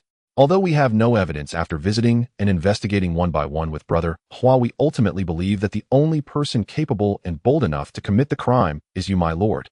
Song Xian chuckled as he sipped his tea, saying, So after all this time you are still relying on guesswork? Indeed, it is based on guesswork. Lu Xiaofeng replied. I have investigated several murder cases involving martial experts, but a case as clean and expertly executed as this one is truly rare. Furthermore, considering your identity as a member of the Xian Yi Guard, committing murder and erasing traces should be precisely your specialty, right? Song Xian replied blandly. So you think you have grasped my weaknesses, intending to coerce this official into giving you some benefits? Originally, that was not my intent. The Xian Yi Guard and corrupt officials are like dogs fighting each other, cough cough. We are quite pleased to see that. Perhaps due to being intimidated by Song Xian's earlier sword intent, Lu Xiaofeng was exceedingly candid at this moment, saying whatever came to mind. However, later through some friends I investigated your background and learned that you were appointed here from the imperial capital, which gave me some ideas. He pointed to Hongmeng Dao, saying, This is my best friend in this life, someone I have known since childhood. But he lost his sight due to a serious illness when he was young, and despite seeking numerous divine doctors over the years, none have been able to help. Upon learning that you hail from the Xian Yi Guard of the imperial capital and that you belong to a hereditary family of the Xian Yi Guard, I had a bold idea. Song Xian replied indifferently. Are you trying to extort a small alchemical pill from me? Lu Xiaofeng looked up in surprise. My lord, you are truly remarkable. You guessed it right. Do I indeed have this thought? The small alchemical pill is a sacred medicine circulating in the martial world, primarily controlled by families of the Xian Yi Guard, making it hard to obtain. Lu Xiaofeng sighed, saying, In the past, many martial experts sought small alchemical pills through assassination and kidnapping, taking some pills from the hereditary Xian Yi Guards. However, afterward, the Xian Yi Guard's retaliation was far too bloody and brutal. The law enforcement officials disregarded any evidence, mercilessly slaughtering all local martial families and sects with a first-rate Xian Yi Guard. After a few such instances, no one in the martial world dared to seize the small alchemical pill through force. At this point, Lu Xiaofeng glanced at Song Xian again, noticing that the Lord wore a storytelling expression, and continued, If force won't do, then we must rely on wits. It is rare to encounter an outspoken descendant of the hereditary Xian Yi Guard, and it seems we have caught a few of your weaknesses, so I wanted to give it a try to see if I could take this opportunity to obtain a small alchemical pill from you. Try? Song Xian laughed. So you two stole 2 sets of Xian Yi Guard uniforms to try your luck here. Indeed, we came to try our luck, just wanting to intimidate a bit. If you truly are the murderer of the governor's son in Jiangxing County with this leverage, even if you hand over the small alchemical pill, you wouldn't dare to speak of it. What if I am not the murderer? Then there would be no loss. Lu Xiaofeng sighed, saying, We found out that you are barely 20 years old and believe you are at most a postnatal martial artist. Given Brother Hua's and my abilities, we could leave at any time. Who would have thought, despite your youthful appearance, your strength is so extraordinarily formidable? Lu Xiaofeng and Hongmeng Dao exchanged glances, then Lu Xiaofeng pondered. If I am not mistaken, Lord Song, you have already condensed the Qi flower and the divine flower on the path of martial arts, right? That sword intent just now contained a mental attack, causing me a splitting headache and a dazed feeling. Had it not been for Brother Hua's timely intervention, I would have likely perished on the spot. Song Xian smiled without confirming or denying it. To be honest, since advancing to the innate realm, he himself was unclear about what level he currently held in the martial world. At this stage, whether it was the relatively weaker Zhuo Longchan among innate martial artists, or someone like Lu Xiaofeng, who had long been famous in the martial world, neither were his match. The pure yang infinite youth technique, a celestial-level internal skill, is incredibly powerful. As a technique born from the fusion of multiple top-tier internal skills, every breakthrough in Song Xian's realm leads to a transformative enhancement in his vitality and spirit. And this enhancement, as it seems now, is tantamount to crushing his opponents within the same realm. Dare I ask, are all the Xian Yi Guard families in the imperial capital as terrifying as you, my lord? Lu Xiaofeng and Hongmeng Dao were genuinely shocked today. They initially thought it was just a young Xian Yi Guard coming to intimidate them, and if they could seize some leverage to obtain a small alchemical pill, it would be a great gain. Even if they couldn't find leverage, they could easily leave. With their experience as established innate martial artists, how could a mere 1,000-person unit without any innate martial artists be a challenge? Yet who would have thought that this supposedly easy trip to Jiangsu and Zhejiang would be more perilous than venturing into a dragon's den or a tiger's lair? Lu Xiaofeng understood very well that the young lord sitting in the master's chair, if he truly harbored murderous intent, even if they were skilled in lightness skills, one of them would inevitably perish today. Song Xian vaguely hummed. The waters in the capital are too deep and the competitive pressure is too great. I do not wish to engage in intrigue with a group of prodigies over there, which is why I voluntarily transferred here for some peace and quiet. Upon hearing this, Lu Xiaofeng and the others were filled with astonishment. Is this too exaggerated? A top innate expert who has already condensed the chi flower and divine flower at 20 years old actually refers to others as prodigies. Just how terrifying are the prodigies that Lord Song speaks of? They cannot possibly be martial masters at 20 or 30 years of age, right? That would be too absurd. Even if one started cultivating from the womb, being able to advance to the innate realm in their 20s is already a martial genius, and there are hardly a few in the entire martial world. As for someone in their 20s being a martial master, Lu Xiaofeng would never believe that, even if he were beaten to death. Nonetheless, one thing is certain: those families of Xian guards in the capital are indeed frightening enough to make one's scalp tingle. Song Xian was naturally trying to deceive the two. The situation in the imperial capital was indeed complex, but it was not as exaggerated as he claimed. There were indeed some young prodigies in the imperial capital, but to be honest, since he ascended to the innate stage, there had not been a single young genius who could make him feel threatened. My lord, we have explained the situation thoroughly.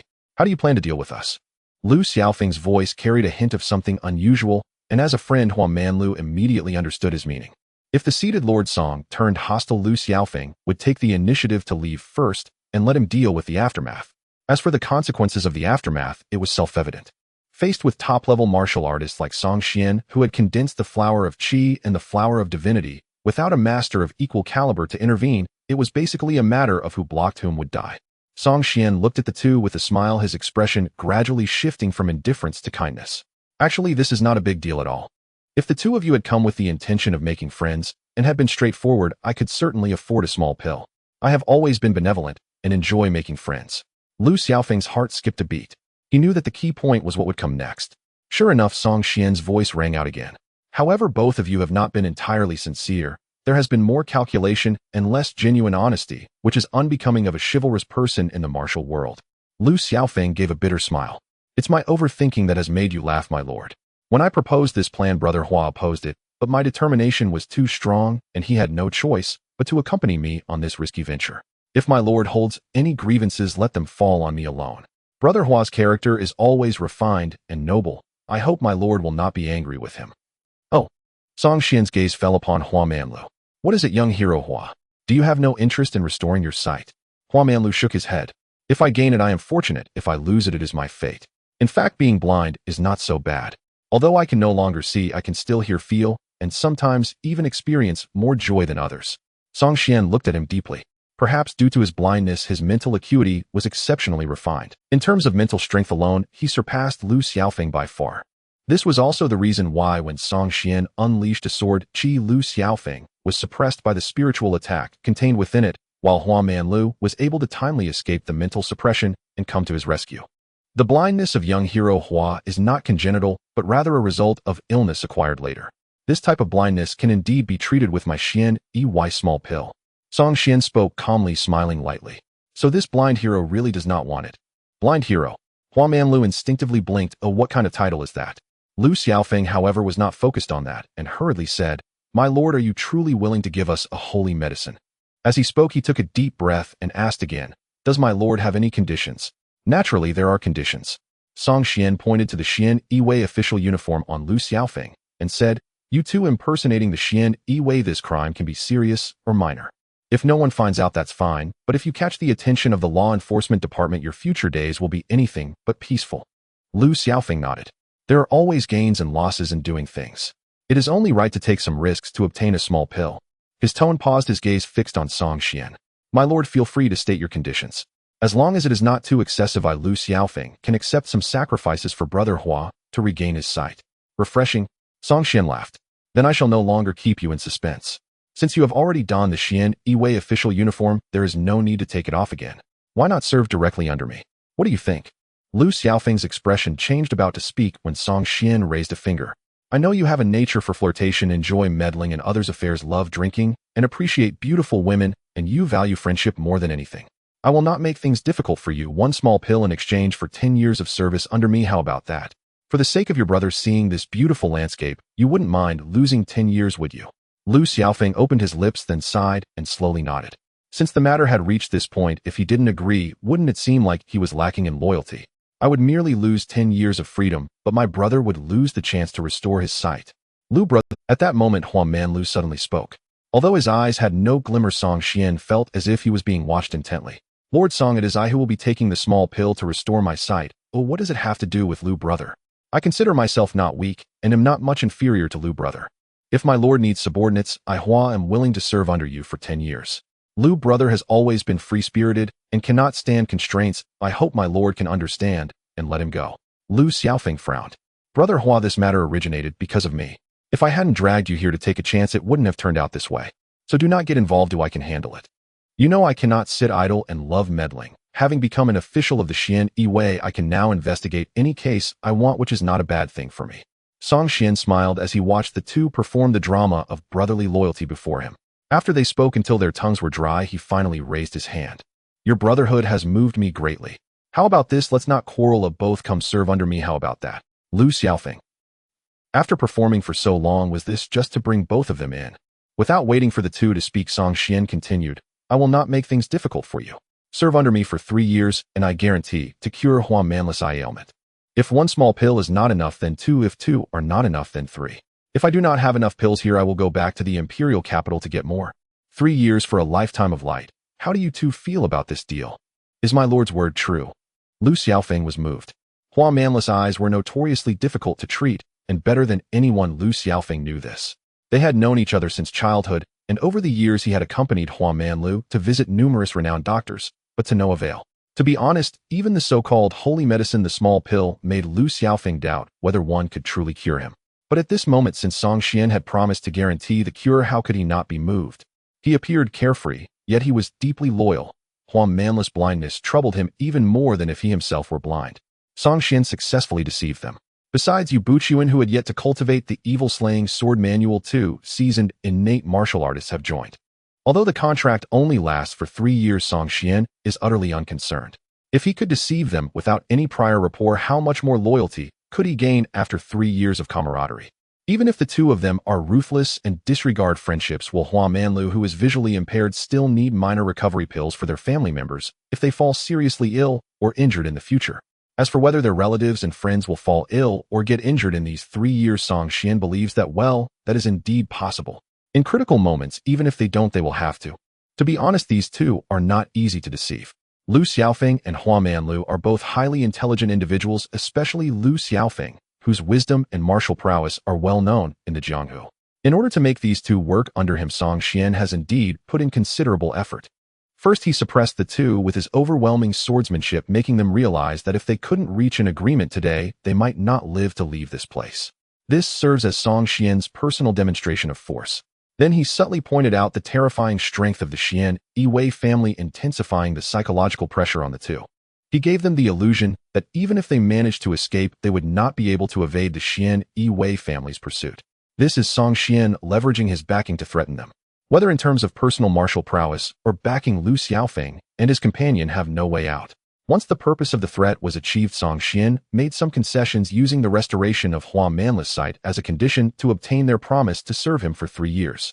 Lu Xiaofeng, being a person who values loyalty, could not help but compromise and accept Song Xian's proposal under such a mix of kindness and coercion. Perhaps the two are somewhat reluctant in their hearts, but Song Xian does not care. Regardless of their true feelings, as long as they do their job honestly, all he wants is their ability, not their hearts. 3 years later, Song Xian has plenty of ways to make them stay for another 3 years. 3 years upon 3 years, he would ensure that they root themselves deeply within the Xian Yi, making it impossible for them to leave. Lu Xiaofeng and Hua Manlu, who were directly promoted by Song Xian to the position of chief officers, were guided by a junior officer of the Xian Yi to a small courtyard. Gentlemen, under the orders of the pacification envoy, this will be your residence from now on. The junior officer wore a flattering smile. The room has been cleaned and the furniture has been arranged. You can rest assured here. Lu Xiaofeng nodded and took out a piece of silver from his sleeve. Thank you for your trouble. You are too kind. The junior officer hurriedly shook his head as if the silver was a venomous snake, not daring to look at it more than once, and quickly left the premises. It seems our Lord Song is quite adept at managing people, Hongmeng Dao remarked. How could he not be? Lu Xiaofeng sighed. After years in the Jianghu, we've seen all sorts of characters. Yet here we are caught in the Xian Yi system by his soft and hard tactics. At first I didn't feel anything, but the more I think about it, the more I feel that this Lord Song is quite cunning, leading us unknowingly into his trap. Hongmeng Dao walked into the courtyard and said helplessly, if nothing goes wrong, he must be the one who killed the son of the governor of Jiang City. But he left me here while killing the son, probably to bait us. He might be fishing for people in the officialdom, yet he ended up hooking us first. Perhaps this is fate. Lu Xiaofeng casually plucked a piece of grass and put it in his mouth, while he is fishing who told us to recklessly throw ourselves into the net. Although I feel somewhat uncomfortable, if it only takes 3 years to restore your sight, it is a deal worth making. The only concern is whether he would back out of the promise after the fact. I pondered and found that I truly have no way to deal with him. No need for that. Hongmeng Dao shook his head. At just 20 he has already condensed the essence flower and the chi flower. Such a peerless genius, as long as he doesn't die, will undoubtedly become the second martial arts master in Mingzhou. A person of such caliber with a firm belief and a strong heart, would he easily go back on his word for a minor recovery pill? That is true. Lu Xiaofeng nodded. After all, he is destined to be a martial arts master in the future, so he must care about his reputation. A minor recovery pill may be a holy medicine to us, but he might not lack it at all. For something he does not lack, he surely wouldn't be willing to lose face over it, right? Saying this, he stretched lazily, standing under the willow tree in the courtyard, glancing around to ensure no one was watching, and whispered, Brother, Hua, tell me honestly, between our recent acquaintance, Shimin Shui and Song Xian, who is more terrifying? Hongmeng Dao pondered for a moment and said, Shimin Shui is serious and humorless, obsessed with swords, taking lives in the blink of an eye, viewing killing as an art. For him, the sword path is his life. Last time we met, his ruthless swordsmanship had progressed further. If we consider only the power of his sword energy, Song Xian and he should be evenly matched. So you think their strengths are about the same? No. Hongmeng Dao shook his head. I think Song Xian is more formidable. Though I cannot see, my other senses are more acute. Shimin Shui is indeed powerful, but I can instinctively sense the danger from him.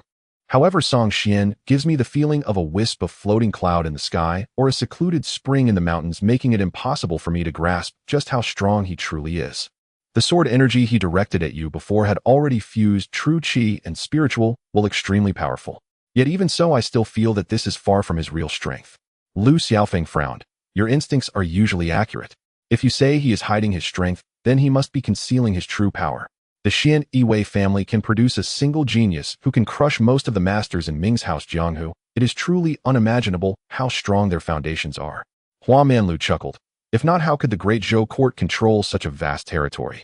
Yet even with the terrifying existence of the Xian Yi, the Great Zhou's domain is still too large to fully manage. After 300 years, many forces have already drifted away from the court. As night fell, the cool moonlight spilled into a courtyard. Song Xian sat cross-legged on his bed, quietly engaging in his practice. This was a habit Song Xian had developed over the past 20 years. Whenever he had time, he would devote it to cultivation. The pure young limitless child technique was extremely time-consuming before reaching the realm of martial arts divine spirit. Fortunately, this technique was of a sufficiently high level. Meditating and cultivating for one night would leave him in a better mental state than sleep. Thus, Song Xian had developed the habit of replacing sleep with meditation. Unless in special circumstances, Song Xian usually stayed awake at night. The path of martial arts was like rowing upstream. If one did not progress, they would regress. To walk further on the path of martial arts, one must possess not only talent and opportunity, but also perseverance. All three are indispensable. Except for someone like Song Qian, who seemed to be favored by the heavens. Even if that girl lacked perseverance, Song Qian never doubted her future achievements. The pure yang true energy flowed through his meridians like running water. With each cycle, the total amount of true energy would increase, and its purity would also improve. Moreover, as the true energy flowed continuously, refining his flesh and bones, Song Xian could clearly feel his physical strength gradually rising, a sensation of vigorous vitality, as if he possessed the strength of a dragon or elephant, which intoxicated him. Since advancing to the innate realm, every time he practiced, a picture of the Taiji yin-yang diagram would appear in his mind. Contemplating that diagram for a night would significantly enhance his mental power. This was the benefit of a celestial level technique. With just one technique, true energy, physical body, and spirit could all be comprehensively cultivated, especially after advancing to the innate realm. This overall improvement became increasingly evident. The way of heaven is to diminish the excessive and supplement the insufficient. Thus the void triumphs over the solid, and and the insufficient triumphs over the excessive. After completing 36 cycles of practice song, Xuan opened his eyes and exhaled softly, silently reciting the opening lines of the technique. The more he cultivated, the more he felt that the pure young, limitless child technique was profound and vast. Song Xuan had a sense that although this technique appeared to be a martial arts technique, its essence was fundamentally grounded in martial arts, and it was likely to transcend the boundaries of martial arts in the future. As Song Xuan immersed himself in his practice outside the courtyard, a shadow as dark as ink floated in silently through the night. This person possessed exceptional lightness of foot. Without making a sound, they glided to the outside of the room where Song Xuan resided and punctured a small hole in the gauze window. Afterward, he held his breath and listened outside for a moment, and sensing that the person inside was unaware of anything, he took out a bamboo tube from his sleeve and prepared to blow into the small hole. Thin wisps of blue smoke poured from the bamboo tube, but as the smoke was just beginning to billow out, this person felt a strong wind rushing towards him. Then with a creaking sound, the door opened, revealing Song Xuan in a white long robe, standing at the entrance looking at the black-clad person frozen in place with astonishment in their eyes. "Are you not sleeping in the middle of the night? Don't you have work tomorrow?" The black-clad person said nothing, and with a flick of their toes their body retreated like a ghost several feet, and they quickly produced a pill and stuffed it into their mouth. Just now the wind had blown some of the smoke they had blown into the room into their lungs, making their movements sluggish. "Huh!" A cold laugh thundered in the black-clad person's ears, and in a moment of shock a chopstick shot in like a streak of light from the window, piercing into their chest with a soft thud. The black-clad person grunted in pain, ignoring the hurt, and leaped directly onto the courtyard wall. However, just as they prepared to leap down from the wall and escape, they felt their bodies sink, not knowing when a long and powerful hand had landed on the top of their head. "Do you believe that if you move again your head will relocate?"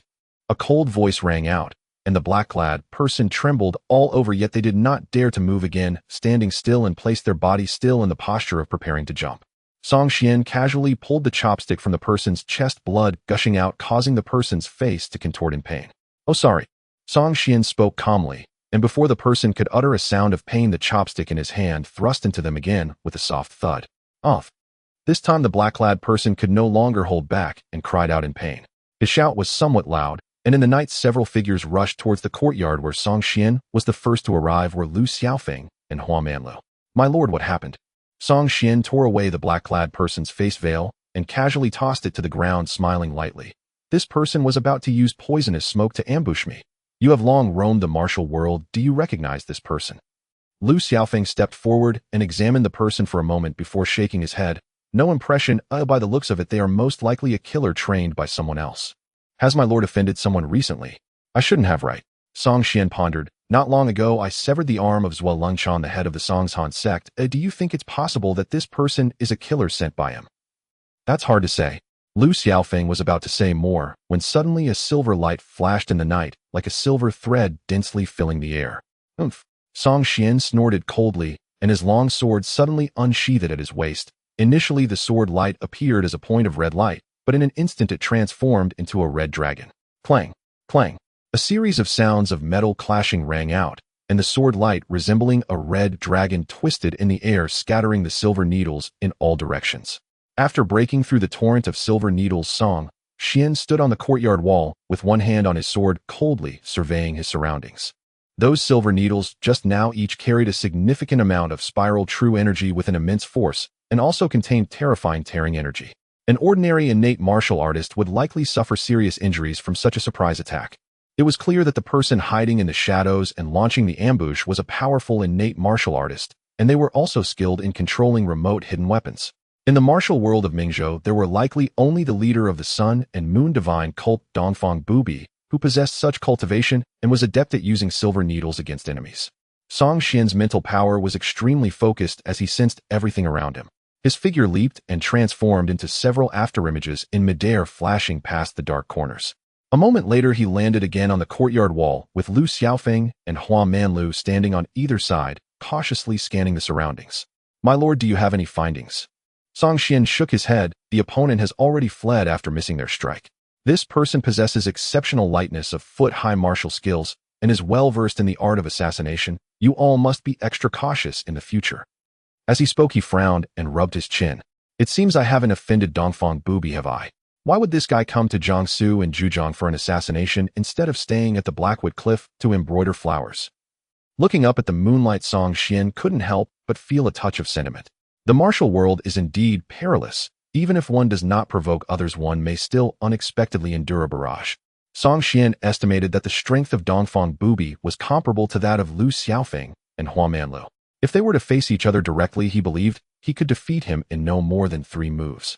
However, although the opponent's martial arts were inferior to his own, the lethality unleashed by the silver needles and hidden weapons allowed him to withstand Song Xian's sword strike and then escape effortlessly.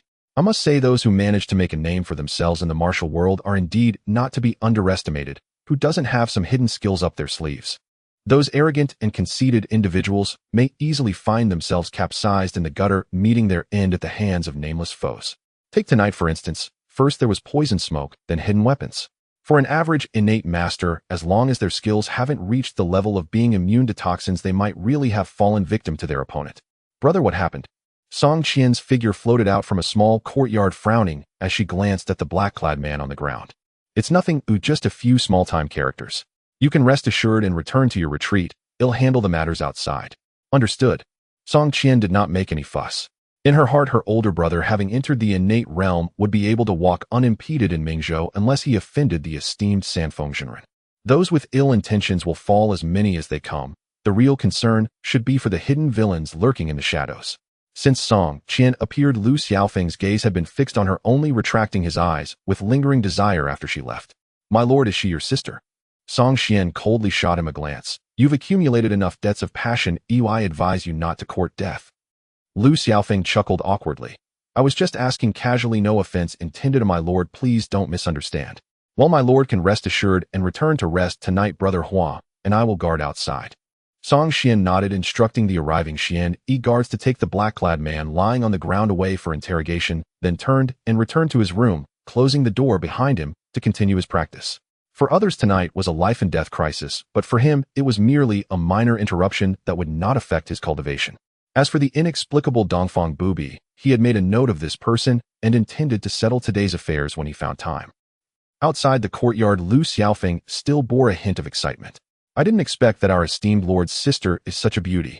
His excitement was reminiscent of male students discussing beautiful women in a university dorm after lights. Hua Manlu calmly remarked, I can't see her face, but my lord is right. Your debts of passion are indeed quite numerous. It's best not to court death again. Old Hua, even you say this.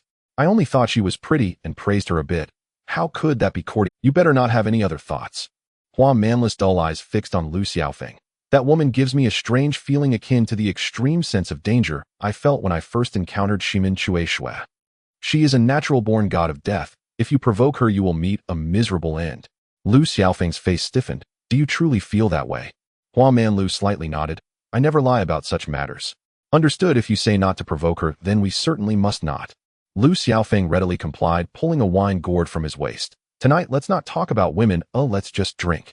That should be fine, right? Drinking is fine. Hua Manlu's expression eased a bit as he took the gourd and took a sip. Our esteemed lord really doesn't seem like the kind to suffer losses. After such a ruckus tonight, our lord is likely to take significant action tomorrow. Drink less, don't delay tomorrow's important matters. Lu Xiaofeng waved his hand. Understood, blind hero. Hua Manlu's mouth twitched a few times, but he did not speak further, feeling the cool breeze of the night as he quietly drank his wine. In a manor in the southern part of the city, several people were seated around a stone table, seemingly waiting for something. Suddenly, a man in brocade clothing spoke plainly. The leader of the eastern sect has returned. As soon as the words fell, a shadow leaped over the wall into the courtyard, but upon landing, the individual let out a muffled groan, clutching the right side of his chest. Oh, is brother Dongfang injured? A man dressed as a scholar hurried forward, only to see the black-clad man remove his black scarf, revealing a heavily made-up face that was difficult to discern as male or female. It's nothing. Dongfang Bubi pulled out a silver needle from his chest and said in a deep voice, I was wounded in the lungs and will need a few days to recover. The brocade-clad man sitting on the stone bench chuckled coldly. Dongfang, I told you long ago that you couldn't provoke that person. Do you believe it now? Dongfang Bubi tore a piece of cloth from his garment and wrapped it around his chest wound, his voice weary. What Lord Yi said is true. I was indeed overconfident, wanting to test that person's capabilities, which led to today's defeat. What did you discover? Lord Yi took a sip of tea and inquired. Dongfang Bubi assessed Lord Yi for a moment, then after some thought said, It's hard to say about other aspects, but at least in the sword path, he should not be inferior to you. The silver needles I shot out were not only completely blocked by him, but many even returned to hit me. His sword technique is so powerful that if I were to get close, I would have no means to retaliate. Yi Guqing nodded. It seems that when he severed Zhuo Lengchen's arm with a single sword that day, he still retained his strength. I have long said that we should stay hidden and do our own thing without the need to provoke that person. Now that you've caused such a ruckus, that person is likely not to let it go easily. With a cold chuckle, he continued, "What a misfortune that accomplishes nothing." This statement directly provoked Dongfang Bubi. Yi Guqing, anyone can speak sarcastically. If you have the ability, go take the head of that surname song. What skill is it to mock a mere woman here? Hearing the other party refer to herself as a mere woman and seeing her heavily made-up androgynous appearance, Yi Guqing couldn't help but let out a sigh. I must have been incredibly unlucky to have found such a thing to cooperate with. He ignored Dongfang Bubi and looked towards a middle-aged scholar beside him. Mr. Lu, what is the attitude of the leader of the Ming sect? Is he willing to join forces with us for great matters? The middle-aged scholar shook his head slightly. It's still under discussion, and there are currently no results. Then put in more effort. Yi Guqing said earnestly. The leader of the Ming sect, Zhang Wuji, has a close relationship with Sanfeng Jinren of Wudong. If we can gain Lord Zhang's support, then our grand plan will be secure. In the early morning, Song Xian, who had finished a night of cultivation, entered the study to begin writing a work report. Being an official does not mean one has nothing to do. Even if one has done nothing, the report sent to the capital must be written to reflect a busy schedule. He noted down some of the recent work done by the 1,000 households of Jiangsu and Zhujiang, such as capturing a few offenders from the underworld this month, solving several long unsolved cases, and uncovering a number of corrupt officials. Of course, Song Xian had done none of these things, but that did not affect the 100 households below him wanting to improve themselves and seek work. Writing a casual report to the capital was sufficient, as he had the support of old Zhao from the capital inspection office. The report was merely a formality. After finishing these, Song Xian took out a blank report and began to write seriously. This time he documented the usage of the little return pill and the great return pill, specifying how many he had received from the capital, how many had been used, and on whom they were used. Any falsification discovered by the adjudication office would result in the revocation of the benefits exclusively granted to the families of the imperial capital's Xianyi guards. Song Xian recorded this matter with great seriousness, as he could not afford to be careless. As he spent more time within the Xianyi guard system and rose through the ranks, he became increasingly aware of certain secrets within the court. To put it bluntly, the Xianyi guards have dominated the martial artists of the underworld for 300 years, primarily due to the existence of these two types of pills. This is the fundamental reason why the Xianyi guards can maintain their advantage over the long term, which is why the distribution and usage of these two pills are strictly regulated. According to the rules of the Xianyi guards, the pills received by the Xianyi guard families can only be used by direct family members and are not allowed to be circulated or sold. If discovered, the consequences would be severe. Of course, rules are dead. While people are alive, typically the headquarters of the Xianyi guards in the capital would not be too strict. Occasionally, it is permissible to give 1 or 2 pills to friends and relatives, but this must be clearly documented, and a written application must be submitted and approved before it can be given to outsiders. In emergencies like Lin Ruhai being poisoned and on the brink of death, it is acceptable to prioritize administering the pills for saving lives, but one must provide a detailed account afterward and await verification from the adjudication office. The verification results will be reported to the Great Zhou Taizu. Yes, the Great Zhou Taizu Ji Wuming, who unified the 9 provinces and suppressed the fate of the Great Zhou dynasty for 300 years with supreme martial power, is still alive. The pills that the Xianyi guard families receive periodically are produced and distributed from the royal dojo of the Great Zhou Taizu. The quantity of pills is limited and the allocations are restricted. Only the Xianyi guard families qualify to receive them, along with the royal family and the first-class Xianyi guards. Even the emperor receives a limited annual allocation, and any additional requests must be made to the Great Zhou Taizu. Unless the reasons are compelling, additional requests cannot be fulfilled. Due to the extreme rarity of these two types of pills, there is typically a shortage even for family use, so it is rare for anyone to give pills to others. This is also why Lin Ruhai was deeply moved after learning that Song Xian saved him with the little return pill. Even though the emperor valued him greatly, he could not bear to bestow a single little return pill during Lin Ruhai's illness. In contrast, Song Xian, a distant relative who had only shared 5 connections, was so generous that it was hard not to be touched. After recording the usage of the little return pill and the great return pill, Song Xian additionally wrote an application to bestow a little return pill to his friend Hongmeng Dao Lord. It must be a friend. If he only wrote subordinate, the chances of passing the review would be slim. After hesitating, Song Xian added the phrase, "who has a bond of life and death," in front of friend, thus greatly increasing the chances of approval. Exchanging a single pill for two veteran innate martial artists as subordinates seemed quite worthwhile to Song Xian. At least in his current situation where he lacked manpower, he must hold on to Lu Xiaofeng and Hongmeng Dao tightly. After finishing these tasks, the sky had already brightened. Song Xian placed the 3 reports into an envelope, opened the door, and walked out. Outside the courtyard, Lu Xiaofeng and Hongmeng Dao, reeking of alcohol, leaned against the wall, yawning. Upon seeing Song Xian emerge, Lu Xiaofeng cheerfully asked, "Do you have any plans for today?" Song Xian nodded and said, "Convey my orders to gather personnel. Today, I will launch a special operation to combat crime in Yangzhou City." Combat crime?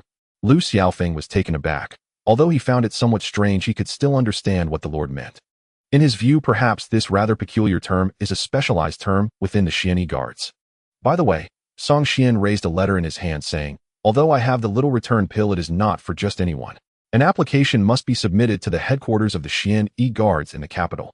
The application form has been prepared and will be sent to the capital today. Soon someone from the capital will come to verify the situation secretly. Only after passing the review can I give you the little return pill." Lu Xiaofeng was stunned, and even Hongmeng Dao, who was used to being indifferent, was taken aback at this moment. Is what the Lord said true? He had thought that only those who had served in the Xianyi guards for 3 years might receive the little return pill, but he didn't expect that Lord Song would handle things so openly, starting to take action on the matter agreed upon yesterday. "I always keep my word. You all should work diligently next. If you're deemed untrustworthy by the reviewers from the capital due to any misconduct, things will get difficult." Lu Xiaofeng replied earnestly, "Rest assured, my lord. We will follow your orders without question as long as they do not go against our principles. If anyone asks about our relationship, remember to say we are friends." Upon finishing, Song Xian added, "Remember, we are friends who have shared life and death. So interact as friends. If anyone asks about our relationship, remember to say we are friends." Upon finishing, Song Xian added, "Remember, we are friends who have shared life and death. Friends who have shared life and death." Lu Xiaofeng's expression was somewhat odd. "My lord, although I know this phrasing makes it easier to pass the review in the capital, calling it life and death is too exaggerated, isn't it?" "Where's the exaggeration?" Song Xian replied earnestly, "Last night we were ambushed by assassins, and we worked together to repel them. Doesn't that count as a bond of life and death?" Lu Xiaofeng fell silent for a moment, then nodded seriously. "Indeed, it is a bond of life and death. It is the life of that black-clothed assassin." Dead.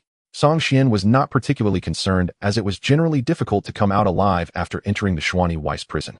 It seems that the assassin didn't reveal any useful information, did he? Lu Xiaofeng shook his head. "This morning someone from the prison came over. They didn't dare to disturb you, my lord, and simply briefed me on the situation. According to them, the assassin was merely a hired hand and was unaware of who the mastermind behind it was." Song Xian was not surprised. In the profession of assassins, even in the current feudal era, they still thrived in the shadows of society, just as they did in the future legal society. As long as there is a demand, there will always be someone willing to take money to eliminate trouble for others. After breakfast, Song Xian arrived at the training ground of the Qinhu office. As long as there is a demand, there will always be someone willing to take money to eliminate trouble for others. After breakfast, Song Xian arrived at the training ground of the Qinhu office. Upon seeing Song Xian approach, 100 men quickly stepped forward to salute. "My lord, apart from some cavalrymen on missions, most of our troops at the Qinhu office are assembled." Song Xian, mounted on his warhorse, said in a deep voice, "I have only recently arrived in Yangzhou, yet I have already faced multiple assassination attempts. I am very dissatisfied with the security of this city. From today onwards, I will initiate a special operation to eradicate crime in Yangzhou for a period of— You are all local figures in Yangzhou. You should know better than I who the villains are and which rats hide in the gutters." With a gaze filled with authority, Song Xian scanned the crowd and coldly stated, "I do not keep useless people under my command. If you cannot present a satisfactory report to me in half a month, you will bear the consequences." With that, he waved his sleeve. Set off. Boom. The thunderous sound of iron hooves pounding the ground resonated, shaking the earth as squads of Xuanyi Wei cavalry led by their respective hundredmen scattered like wild horses towards Yangzhou. Everyone was not foolish. After the local protector was attacked by assassins last night, they surely harbored a grudge and were bent on killing a few people to vent their anger. Lu Xiaofeng and Hongmeng Dao flanked Song Xian, while behind them a dozen silent cavalrymen awaited Song Xian's next command. Song Xian waved his large sleeve. "Let's go out and take a look. I've been here for a while, but haven't had a chance to explore Yangzhou in detail." Lu Xiaofeng naturally had no objections. He was a restless person who preferred to roam outside daily. "Brother, you're not taking me to play." At that moment, a graceful figure rushed over with incredible speed and reached Song Xian's side in the blink of an eye. "Have you broken through?" Song Qian looked up and down at Song Qian, sensing that his sister seemed to carry a unique aura. Yes. Song Qian smiled and said, "It was easy, just like how you broke through while practicing your sword. I just practiced and broke through too." Song Qian merely responded with a grunt, his expression rather complicated. With a sister like Song Qian who was favored by the heavens, it was hard to suppress such a talented girl without some sort of external aid. "Young master, come in and play." In the Huazhong alley with the willow trees swaying and red sleeves fluttering, Song Qian found himself on a street filled with laughter. Ordinary folk, upon seeing the Xuan Wei attire of Song Qian and the others, mostly felt fear and trepidation. However, the courtesans were unfazed, and many beautiful girls, upon seeing Song Qian's face, began tossing handkerchiefs from the upper floors. "Come up and play, young master, no charge. Come to me, I won't ask for money, and I'll even pay you, offering all the silver I've saved over the years just for one night of warmth. Look at me, young master.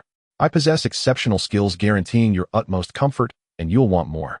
This scene, filled with handkerchiefs tossed by the courtesans, made even a resolute person like Song Qian glance a few extra times. "Is it pretty?" Song Qian leaned close to him, grinning mischievously. "You can only look and not touch. Isn't that frustrating?" Song Qian rolled his eyes at her, too lazy to respond. Yet Song Qian continued enthusiastically, "Brother, you used to linger in such places. You must have seen through these people long ago, right? Let me tell you, these women are not good people. They are just after your body. You must not be bewitched by them and ruin your cultivation." I know. Song Qian replied, somewhat speechless. "You weren't this talkative before. I used to think you were heartbroken and didn't dare say much. But now I must keep an eye on you for Sister Yaoyu." Song Qian ignored her and continued to survey the surroundings. Generally speaking, places like these where courtesans gather are the most well-informed. The news of Dongfang Bubi arriving in Yangzhou hasn't reached the Xuan Wei yet. He planned to take a chance here and see if he could hear any rumors. While there was no news of Dongfang Bubi, he noticed some so-called scholars reveling in the brothels. Perhaps hearing the commotion, they gathered on the upper floors, chatting openly, without any reservations. "Is this the new Xuan Wei local protector? He looks quite young, with delicate skin and a pretty face, even more handsome than the rabbit lord in my residence. Humph, a bunch of disaster-bringing lackeys. When I become an official, I will petition the emperor to strictly restrain these uncouth warriors." "Well said, brother. It is we the scholars who govern the nation, yet we are ruled by these martial men. It's truly absurd." These scholars showed no signs of concealing their voices. Naturally, Song Qian and the others heard them clearly. Standing tall, Song Qian stroked the hilt of his sword, casting a puzzled glance at Lu Xiaofeng and the others behind him. Are the scholars in Yangzhou always this bold? In the imperial capital, the Xuan Wei walks with authority. I didn't expect that here in Mingzhou the scholars seemed to have little fear of the Xuan Wei. This was not a good sign. When the local populace starts to lose respect for the imperial court, it signifies a gradual decline in the court's control over the region. And when the decline reaches a certain point, it marks the beginning of division. Behind Song Qian, an officer of Xuan Wei wearing the command token whispered, "My lord, this place is too far from the imperial capital." Moreover, the previous Qinhu had been closely aligned with the powerful clans of Jiangsu and Zhujiang. At times, the Xuan Wei even acted on behalf of these affluent families. Over time, the people here lost much of their respect for the Xuan Wei. In the eyes of those great families, the Qinhu was merely a dog they had fed. "I see." After listening to the report from the chief envoy, Song Qian said lightly, "Since they lack reverence, then let us instill some fear in them." "Understood." The chief envoy cupped his fists in salute, then waved his hand towards the subordinates behind him. In the next moment, more than 10 Xian guards dismounted, lightly touching the ground, to leap up to the second floor. Soon 7 or 8 scholars who had been gossiping and mocking Song Qian were tied up by the Xian guards. "What are you doing? You dogs raised by the court, do you know who we are? Without our taxes, you wouldn't even be able to afford a meal. Are you trying to bite the hand that feeds you now? Murder! Murder!" The Xian guards are taking lives without mercy. Although these people were bound, none of them softened, with some even pointing at Song Qian's nose and cursing vehemently. Even someone like Song Qian, the Xian guard commander, was disregarded, highlighting just how arrogant these noble youths had become in Yangzhou city. "Isn't it good to just live well? Why must you seek death?" Song Qian walked up to a man in his 30s who had been the most vocal in his insults, claiming her brother was a mere rabbit. With no extra words, Song Qian's slender hand directly pressed down on the man's head. A crack echoed as his neck was snapped. After breaking the man's neck, Song Qian seemed to remain unsatisfied. With a sudden force, she yanked the head, which bore a look of terror and disbelief, clean off. Holding the head that was dripping with blood in one hand, Song Qian wore a frosty expression, coldly gazing at the other scholars pinned to the ground. "Speak. How do you wish to die?" A man dressed in a scholar's robe, his eyes filled with disbelief, shook his head in terror. He is the legitimate son of the Qian family with a degree. How dare you? How dare you? Ah! Before he could finish, Song Qian smashed his crown with her palm, snorting coldly. I not only dare to kill him, but I also dare to kill you. You trash only live to inflate prices. Song Qian stood silently by watching this scene unfold. At a critical moment, it was still his younger sister who was most reliable. As for Lu Xiaofeng and Hua Manli, the two heroes, their expressions were quite complex. It was clear they wanted to perform well in front of him, but due to their principles they found it difficult to act against these ordinary people without martial skills, leaving them somewhat conflicted. Song Qian looked at Lu Xiaofeng and asked, Brother Lu, do you think this is too cruel? Lu Xiaofeng shook his head. My lord, do not think me narrow-minded. I understand better than you the nature of these noble scions. They are so domineering before you, one can only imagine what evil they commit in their daily lives, causing turmoil in the region. Song Qian nodded slightly and instructed his Xian guards, kill them all. With these words, the sound of long knives being drawn echoed, followed by blood staining the streets, as the throats of all 7 or 8 scholars were slit, causing them to fall to the ground. Song Qian's expression was cold, not even glancing at the dead. In his campaign against crime, he aimed not only to rid the streets of thugs, but to also eliminate those noble families who appeared glamorous on the surface, yet engaged in unspeakable activities behind the scenes. The deaths of these few were just the beginning. At that moment, someone shouted, Make way, the Shuezheng de Run is coming. As this voice fell, an old man with graying hair and a slightly hunched figure quickly emerged from a brothel, accompanied by more than 10 scholars. The old man appeared quite imposing, who, although aged, his steps were steady as he was surrounded, making his way to stand opposite Song Qian, staring at him with a pained expression. Did you kill all these people? Yes, it was I who killed them. And who are you? Are you certain you want to involve yourself? I am the Shuezheng of the Guozi Academy, responsible for the educational affairs of Jiangsu and Zhujiang. These students are the seeds of scholars in our great Zhou, the future talents for governing the country. To have them killed in the streets by you, do I not have the right to intervene? The Shuezheng, a 6th-rank official in charge of the educational affairs of Jiangsu and Zhujiang, held a respected position among scholars, and it was no wonder this old man had the audacity to speak up. As soon as this old man spoke, the surrounding scholars began to plead and complain. Shuezheng de Rin, you must stand up for us. Yes, Brother Zhou was just named a Jinshi last year, a future candidate for the highest examination, and he was killed over a simple argument. Has our dynasty sunk so low? We scholars govern the world, yet we are oppressed by martial men. The Son of Heaven has no virtue. Gentlemen, be cautious with your words. The old Shuezheng's expression changed as he quickly raised his hand to stop them. But it was already too late. Song Qian glanced at him with a smile that was not quite a smile, then raised his hand and issued an order. Bring this rebel who slanders the Son of Heaven and defames the court. In the next moment, 2 Xian guards stepped forward, dragging out a terrified scholar who was shaking and crying for help. Shuezheng de Rin, save me. Shuezheng de Rin, please save me. Just moments ago he had been so bold, and now he was filled with terror. To boast is one thing, to have your entire family cremated is no mere jest in this era. The old Shuezheng took a deep breath and looked at Song Qian, speaking in a deep voice.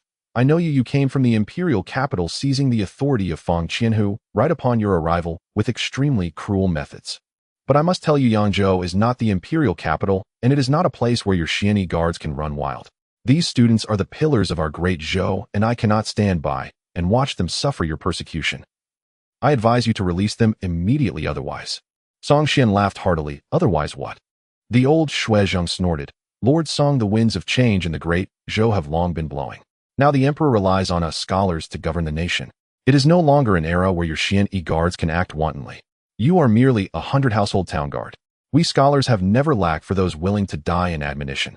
Do you believe that if you do not provide me with a satisfactory explanation today, a large number of civil officials will impeach you in the court tomorrow?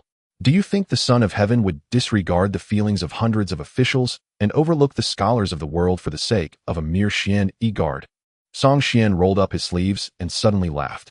No wonder the scholars of Jiangsu and Zhujiang have no reverence for the Xian guards. It turns out you have long lost your respect for the Son of Heaven and the court. If it has already begun to rot from the root, then this official shall have no more reservations.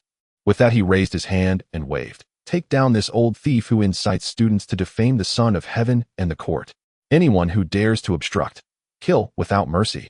Seeing himself captured by the Xian guards, the old scholar wore a shocked expression, pointing at Song Qian and trembling all over, saying, You martial artist, how dare you? Don't you fear the court's officials rebuking you? Rebuke. Song Qian scoffed, for that was exactly what he wanted from them. To put it simply, they were the emperor's claws and fangs, existing ultimately to solidify the emperor's position, and their job was to offend people. Being rebuked was nothing but normal. For the emperor, it wasn't that he feared offending people and being rebuked, rather it was that he feared not offending anyone, and instead getting too close to local officials and wealthy families. The reason Song Xian dared to kill Commander Fong was that he was well aware the upper echelons of the Xianyi guards, and even the emperor, were already dissatisfied with Commander Fong, who had mingled with local wealthy powers. "Brother, is this old man going to be killed directly?" Song Qian whispered, having long been displeased with this old man who scolded her brother. However, this person was after all a government official, so if he were to be killed, a suitable reason must be found.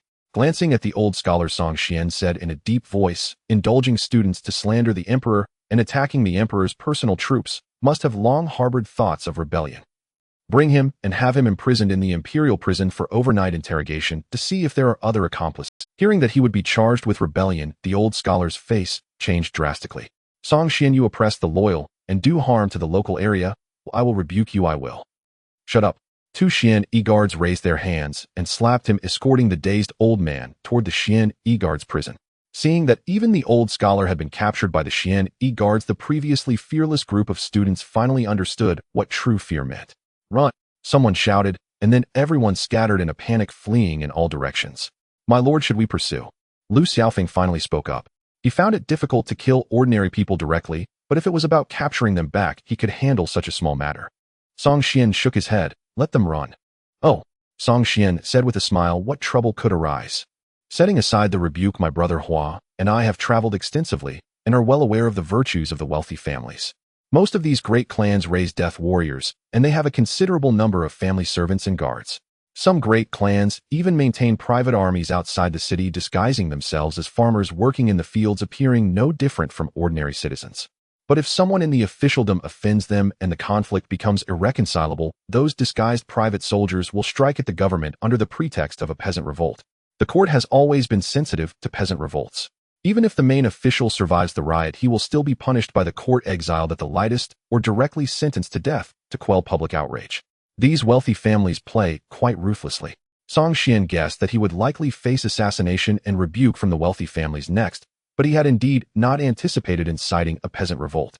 How does the court generally deal with revolting peasants? The Great Zhou court has always pursued a policy of suppression and balance against the rivers and lakes, but it is quite lenient towards ordinary citizens. Even if a civil disturbance occurs, it usually only punishes the instigator and does not affect too many people. It is precisely because of this that local tyrants have become increasingly brazen. You should prepare well for this time you have seriously offended them. Once measures like luring, rebuking, and assassination fail, a peasant revolt will likely occur. Song Xian slightly nodded, not particularly concerned. The civil officials governing a region fear civil unrest, but Song Xian is a military official and moreover a member of the Xian guards whose duty is to kill. He truly does not worry much about civil unrest or revolts. At worst, he would kill them all. Cleanse from top to bottom. Let's go back and discuss the subsequent plans. It's also a good time to see how the other commanders are progressing. Riding on horseback as they left Yin Lu Alley, Song Xian turned to look at a direction at the street corner. There a slender woman dressed as a beggar flashed past the corner. That figure looked somewhat familiar. Song Xian pondered for a moment. It seemed to resemble Huang Rong, whom he had encountered outside the imperial capital. What a coincidence could it be? He muttered to himself, then shook his head slightly, not continuing to concern himself with the matter. For him at this stage, gathering forces to increase his strength was what he needed to focus on. As for women, they had never been his priority. Young Master Song rode forward, unaware that behind him 2 Xian guards were exchanging glances. "Guard, that little beggar just now had a slender figure. She must be a woman, right?" Guard B, "No doubt about it, she is a woman." Guard, "All along I thought the Lord was not interested in women. It turns out he has a unique taste. We didn't hit the mark." Guard B, "The opportunity for promotion and wealth has arrived." Guard A, "Anyone whom the Lord takes notice of, even if just a little beggar, is surely not an ordinary person. Let's be prudent. After we return, gather more people and bring the right equipment. We absolutely cannot make mistakes." Song Xian did not return directly to the command post, but let his subordinates go back first, taking Song Qian to Lin Rahai's residence. Cousin. Lin Daiyu, who had received the news, excitedly welcomed them at the entrance of the inner courtyard. Her watery eyes resembling autumn waters blinked at Song Xian and his sister, making them feel amused. "Wow, Xiao, you let cousin see how much you've grown." Song Qian smiled and welcomed her, pulling Lin Daiyu into the courtyard, her hands unconsciously beginning to touch her little cousin. Hey cousin, where are you touching? Soon the courtyard echoed with Lin Dai's shy and annoyed scolding voice. Huh. Song Qian laughed heartily. Not bad, not bad. You've grown stronger, a potential to bear sons. It seems the skills I taught you haven't been neglected. Your physique is much more solid than before, no longer that frail willow-like appearance. Let's go, your cousin has matters to discuss with your father. We'll chat in the inner chambers, and I'll teach you some techniques for refining qi and breath regulation. Your martial arts talent is not poor. In a few years you could also become a master. Hey cousin, don't pull me. Lin Dai's somewhat helpless voice came from within. Cousin, father is waiting for you in the study. I'll accompany cousin for a while. If I neglect anything, please don't blame me. In Lin Ruhai's study, Song Qian and Lin Ruhai sat across from each other, leisurely sipping tea. You've made quite a stir today, or I've heard about it in the salt office. Lin Ruhai blew gently on his teacup and continued. It seems you have already organized the Xuan Guard. Are you planning to target the prominent families in Yangzhou City? Song Qian nodded. Although it hasn't been explicitly stated, I suspect that my transfer here is meant to deal with the powerful families of Jiangsu and Zhujiang. The emperor may tolerate the greed and lust of his subordinates, but he will never allow anyone to undermine his authority. The powerful families here have even infiltrated the Xuan Guard, which has already provoked the emperor's wrath. Lin Ruhai nodded. So how do you plan to proceed? Will you clean them all out, or will you catch the big fish while letting the small fry go? I haven't decided yet. Song Qian chuckled. That's why I came to consult you, my esteemed uncle, to hear your opinion. Killing them all isn't realistic. Lin Ruhai took a sip of tea and said, if you were to do so, the court and the people would be in an uproar. Even if the emperor protects you, you would have to take off your Xuan Guard uniform. So what do you mean, uncle?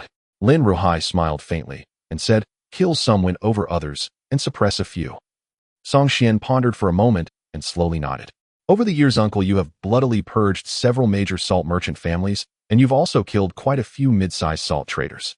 Have those hidden enemies ever used the method of inciting the common people against you? Lin Ruhai shook his head. In these years they have used money, women, and assassination, but they have never dared to incite the common people, as you mentioned. Though this method is powerful, it cannot be used lightly. The emperor is wise. How could he not understand the intricacies of it? Once or twice might be tolerated, but too many times would lead to death. Song Qian gazed up at the starry sky and slowly spoke. The Jiang family is a prominent clan in the Jiangzhou region with many guards and several However, you. Lin Ruhai paused. I am unsure of your martial prowess, but I suspect it is formidable. Moreover, with the small Huandong poisons would have little effect on you. If the court's impeachment cannot touch you, then, when the common people rise up, how do you plan to respond? Song Qian downed the tea in his cup and slowly uttered a word, kill. Lin Ruhai replied, the structure of the Jiangsu and Zhujiang government must be reshuffled, and it must be replaced with those who are friendly to you. This process will inevitably involve bloodshed. You can do as you please. When the time comes, my salt soldiers will enter the city to assist you in quelling the rebellion. Song Qian smiled. With your word, uncle, I am at ease. His purpose for coming today was to secure the military support of the salt office. Although the Xuan Guard in the 1,000 households is strong, there are only a few hundred of them. When chaos erupts in the city, this manpower is insufficient to control all of Yangzhou. The importance of Lin Ruhai, who commands an independent military force, becomes apparent. When do you plan to act? Song Qian pondered and replied, in half a month. I will send out the Xuan Guard from the 1,000 households and initiate a half-month campaign to eradicate evil. Those powerful families will definitely not be able to move. First, we must eliminate the local underworld forces. Half a month is enough time for the prominent families in Yangzhou to choose sides. Killing some, winning over others, and suppressing a few is Lin Ruhai's strategy, which Song Qian found quite agreeable. He set a half-month deadline. During this time, those willing to stand with him and proactively seek allegiance are the ones worth winning over. Those who actively oppose him will naturally need to be cleansed. As for the remaining families who maintain a watchful stance, they will be the ones to be suppressed in the future. It seems you already have a plan in mind. Then go ahead and execute it. Lin Ruhai grew increasingly satisfied with Song Qian. Whether it was his appearance, character, martial skills, or tactics, he was a top talent of this era, capable and unhurried, able to heed the opinions of others. His future prospects are limitless. With such a congenial junior by his side, he would have support when he entered the cabinet in the future. By the way, the city guards of Yangzhou are a variable, just in case you need to prepare in advance and control the leaders of the garrison. No need for them to participate in the suppression, they just need to remain neutral and not get involved. Song Qian quickly nodded. Uncle, thank you for the reminder. I will arrange this. As he spoke, he got up to leave. Stay for dinner before heading back. Lin Ruhai smiled and invited. Yuer is unfamiliar with this place and has no one to talk to. You are of similar age, so it would be good for you to chat together. Song Xian pondered for a moment and then nodded in agreement. All right. After dinner, the sky was completely dark. After bidding farewell to Lin Ruhai and his daughter Song Xian, and his sister rode on their green-maned horse leisurely wandering the streets. Brother, our little cousin, seems to have some unusual feelings for you. Looking up at the stars in the sky, Song Qian suddenly spoke softly. Oh, is that all you have to say? Song Qian was somewhat dissatisfied with her brother's response. What else should I say? Song Qian stretched lazily. Lu Xiaolu also seems to have some feelings for you. Would you be willing to marry him? Song Qian shook her head. I have always regarded him as a younger brother. Then that settles it. Matters of love should depend on fate. I have always believed in going with the flow. Whatever happens will happen naturally. Not forcing or suppressing. Liking is liking and disliking is disliking. I will never feel obligated to accept or make promises just because someone likes me. Song Qian was contemplative. It seems that you indeed do not like those who are too young and currently have no thoughts about our little cousin. This statement was quite normal, but after Song Qian finished speaking, she subconsciously looked down at her chest, causing Song Qian's mouth to twitch slightly. So what Song Ernie meant by not liking those who are too young was this. Brother, I am hungry. Let's go eat, Song Qian exclaimed, causing Song Qian's mind to momentarily lag. Did we not just eat at Lin's residence? I was too busy talking with Daiyu and hardly ate anything. You saw how well-behaved my cousin was. I felt too shy to eat heartily. No wonder I didn't fill up. True. Up ahead is Tianranju. Come on, I'll treat you to a feast. Let's eat freely. That night at the banquet, Song Qian was rarely ladylike, her eating manner graceful and elegant, yet she truly did not eat much. For a foodie like her, this was quite a hardship. They arrived at Tianranju, and Song Qian paused for a moment. Ascending the natural dwelling, they reached the second floor, where Song Qian and the others took their seats in the center. With a loud bang, Song Qian boldly slammed her sword onto the table. In an instant, the scattered guests in the corners of the second floor exchanged furtive glances. Miss, is there anything you need? The waiter approached with a bow and a smile. Song Qian casually pulled out a silver ingot from her sleeve and said cheerfully, bring out the best wine and dishes. Certainly, please wait a moment, young heroes. With that, the waiter dashed downstairs while meaningful gazes turned toward them from around the second floor. Song Qian, oblivious to his surroundings, poured himself a cup of tea, then raised it to his lips. Upon seeing this, the expectant eyes around him grew eager, filled with anticipation for him to take a sip. However, Song Qian paused slightly with the cup in hand and looked at Song Qian, saying, by the way, it seems you forgot to tell the waiter that you don't eat cilantro. All right. Song Qian slammed the table and shouted, waiter, come here. The waiter rushed back up, his eyes flickering. Young hero, is there anything else you require? Tell the chef that this lady does not eat cilantro. All right, I'll go inform him right away. The waiter sighed in relief and hurried downstairs. Song Qian smiled, bringing the teacup to his lips in a gesture of about to drink. The gazes around him turned once more, some individuals even displaying an urgent eagerness for him to drink. But suddenly Song Qian stopped, placed the teacup on the table, and shouted, waiter, come here. Upon seeing this, the surrounding guests exchanged subtle glances, some of them seemingly unable to contain themselves from standing up, yet they were restrained by their companions, who shook their heads subtly to signal against recklessness. Guess, do you have any further instructions? The waiter's smile had vanished, replaced by helplessness as he glanced at the teacup in Song Qian's hand, internally grumbling. I've never seen such a difficult person to serve. You've been lifting that cup of tea for ages. Can you actually drink? This tea is cold. Bring us a new pot. Certainly, please wait. He secretly sighed in relief. Although feeling quite helpless, he still carried the teapot downstairs. As he descended, his gaze inadvertently met that of a certain guest, and he slightly nodded. Moments later, the waiter hurried back with a pot of tea, saying, young hero, I've brought you a new hot pot. Let me pour you a cup to taste our tea. Song Qian nodded, and as the waiter filled his cup, he brought it to his nose to smell. Young hero, how is it? The waiter asked nervously. Is this Longjing tea? Yes, it is high-quality Westlake Longjing. Would you like to try it? Song Qian chuckled. I never drink Longjing. I only drink Da Hong Pao from Wui Mountain. Bring me another pot. The waiter stood frozen in place, and anger began to rise on his face. At this moment, even he, slow to catch on, understood that the method he and his companions used to poison the tea had long been seen through. For half a day, these siblings had been toying with him. You dare make me drink? The waiter lunged forward. The sound of cracking bones echoed as he grabbed the teapot from the table, intending to pour it down Song Qian's throat. But in the next instant, he clutched his throat in terror as blood streamed through his fingers. A chopstick had pierced through his throat without him noticing. Since you love tea so much, let me fulfill your wish before you die. Holding the teapot, Song Qian poured all the hot tea into the waiter's mouth until the latter's eyes rolled back, then casually tossed him aside. You wretched scum, so malicious at such a young age. Today I, son, shall rid the martial world of you. A middle-aged man among the onlookers shouted angrily, drawing his long knife and pointing it at Song Xian, embodying the image of a chivalrous hero out to eliminate evil. Song Xian glanced at him and chuckled lightly. "Wretched scum, what are you laughing at?" The middle-aged man barked angrily, his long knife slicing through the air with terrifying energy. Yet Song Xian remained seated, not moving an inch, lightly tapping his finger on the water stain on the table before raising his hand to flick his fingers. With a flick of his finger, the tea water condensed into a small sword, shooting straight out. In a flash, it pierced through the middle-aged man's throat, the terrifying force sending him flying. "Son, brother!" The man at his table yelled, drawing his long sword and rushing at Song Xian. The scene of his friend's tragic death made him forget fear momentarily. "You have quite the courage." Song Xian chuckled, reaching out to grasp the long sword in the man's hand, who trembled, unable to react, only to see the sword tip suddenly twist and stab directly into his chest. "True Chi, you are."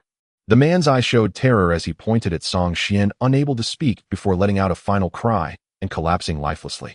The 5 guests at the other 3 tables gasped in shock. One of them panickingly shouted, "The information is wrong. The target is an innate martial artist run."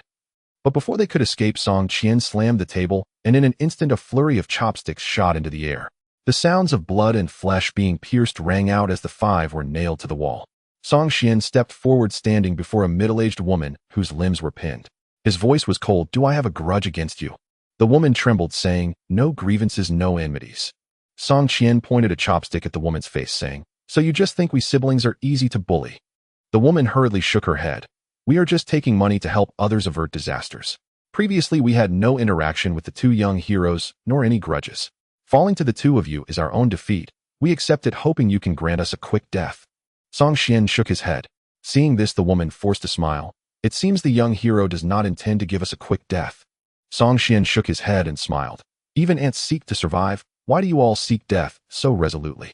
Saying this, he waved his sleeve and the chopsticks embedded in their bodies shot out. "I am kind-hearted and dislike killing. You may leave."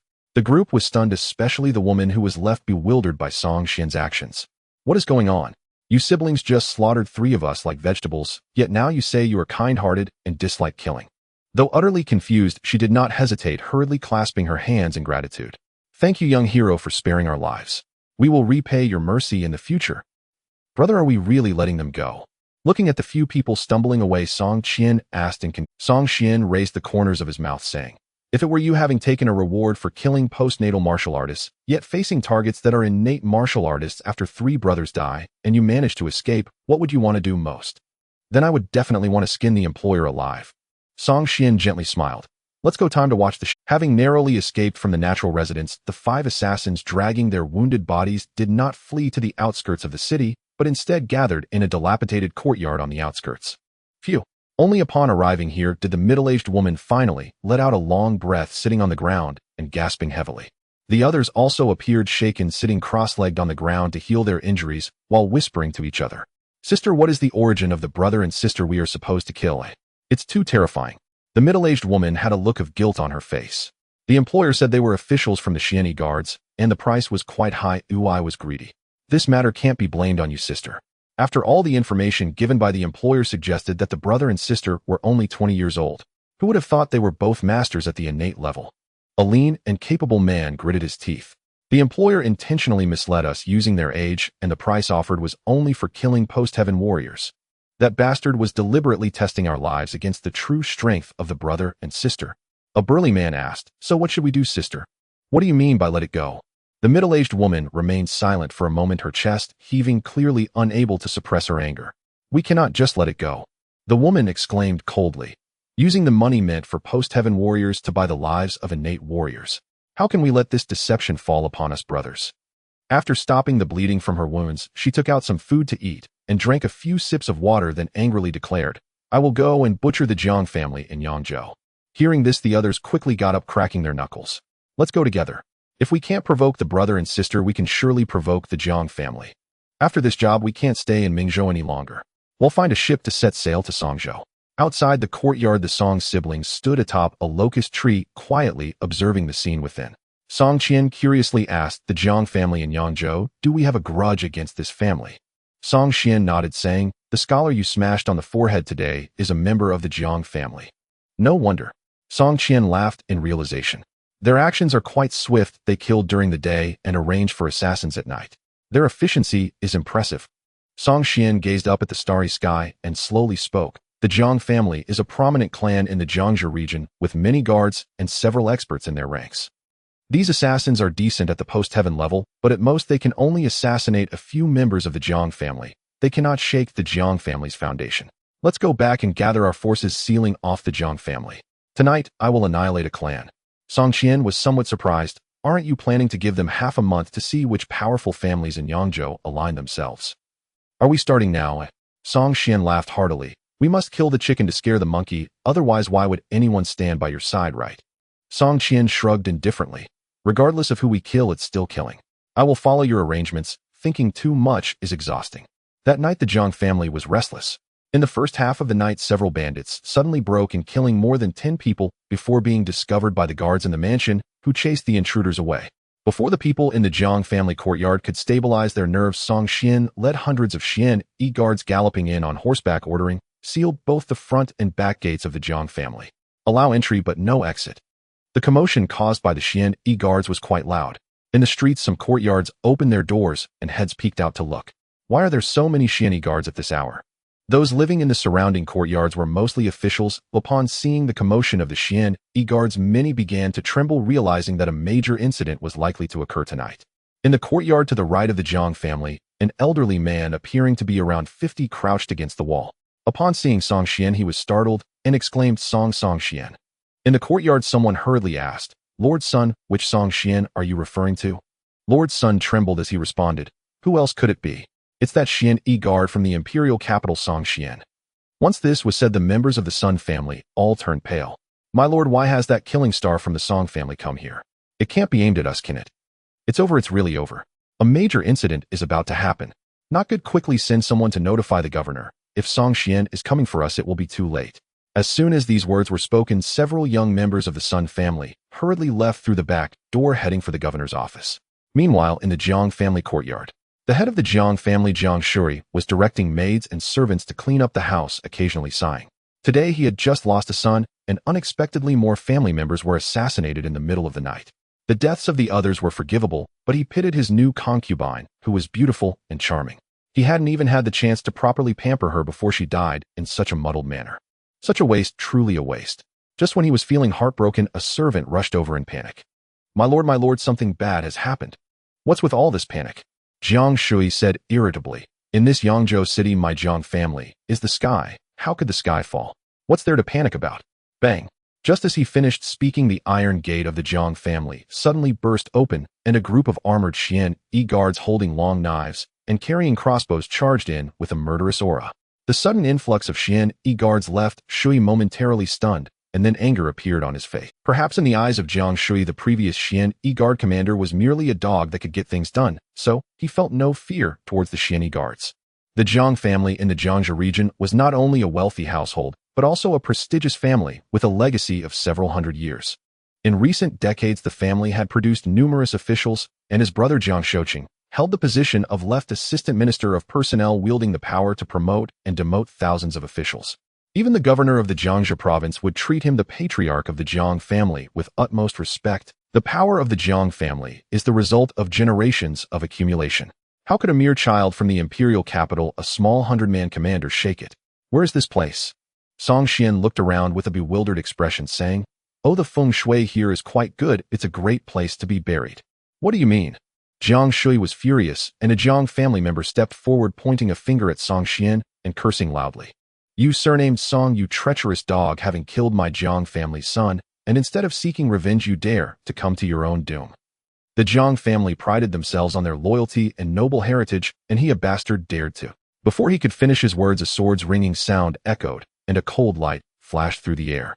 The members of the Jiang family felt as though they were seeing things, looking towards Song Xian and the others.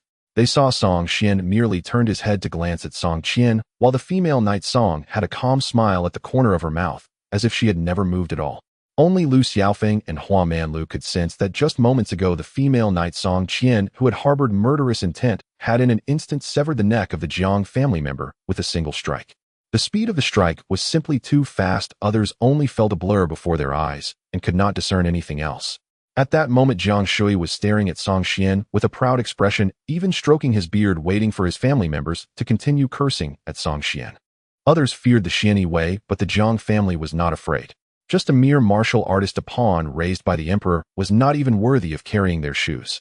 But in the next moment his expression stiffened as he saw a large head suddenly fly up, followed by a splash of crimson liquid drenching him thoroughly. Jiang Shui instinctively wiped his face, looking at the blood on his hand momentarily in disbelief before letting out a terrified scream. "Ah!" In front of him the headless corpse thudded onto Jiang Shui, and this series of stimuli caused the Jiang family patriarch to stagger backward, screaming incessantly, completely losing the arrogance he had as the head of a noble family. "Waste!" Song Qian sneered coldly. "With such courage you dare to oppose the Xian Wei. I thought you were bold and reckless, but it turns out you are just an ignorant fool." Having flattered the former Qianhu Fong Tong for so long, the noble families of Jiang and Zhe had long forgotten the terror of the Xian Wei's cavalry. "The governor has arrived." At that moment a voice of greeting came from outside the Jiang family's gate. Song Qian turned to look and saw an energetic old man exuding nobility hurriedly approaching. "Song Town Protector, what's with all this fuss in the middle of the night?" As the governor of Jiang and Zhe, if we were to compare this to the administrative divisions of Huaxiao before Song Qian's time, he would certainly be akin to a governor overseeing the administrative powers of multiple provinces. A third-rank civil official, his power was significant. He was likely someone of note in the emperor's eyes. When such a local dignitary appeared, the Jiang family members were all overjoyed, as if they had found their backbone, and they began to voice their grievances, denouncing Song Qian's brutal actions. But Song Qian merely cast a casual glance at him, nodding slightly. "So it's Governor Su." The night was deep and the chill in this place was heavy. "I suggest the governor return home to rest early. At your age it's best not to meddle in the affairs of the young." Governor Su was taken aback. Song Qian's words were quite direct, devoid of any polite exchanges typical in official circles, clearly indicating that this place was too deep for him to handle, and he should hurry and leave. Governor Su narrowed his eyes, glanced at the headless corpse on the ground, and then scrutinized Song Qian for a moment. He was somewhat uncertain about what this young man intended to do. Was he going to annihilate the Jiang family? The Jiang family was not a small household. They had been operating in this region for hundreds of years with a complex web of relationships. Even in the imperial court, there were many high officials closely related to the Jiang family. If he truly acted against the Jiang family, it would inevitably cause an uproar. The emperor would likely have a headache over it, and the subsequent retaliation from the Jiang family would surely be beyond the capacity of a mere Xian Wei captain to bear. But looking at Song Qian's composed demeanor, could it be that someone was backing him to deal with the Jiang family? Was it the higher-ups of the Xian Wei from the imperial capital, or the emperor's intention? In recent decades, the court's grip on the states had significantly weakened. Clearly, Jiang and Zhe was a very wealthy area, yet the court hardly collected any taxes. They could only rely on Lin Ruhai to kill a batch of salt merchants every few years to give the court a financial boost. But relying solely on such methods could not solve the fundamental issue, though as long as the noble families in Jiang and Zhe remained, normal tax revenues could not be restored. Could it be that His Majesty had completely lost patience with the noble families in Jiang and Zhe and was planning to take action? As this thought crossed his mind, Governor Su felt a headache coming on and immediately beckoned to a middle-aged man who appeared to be a guard beside him. "Quick, help me back to the manor, my headache is acting up again."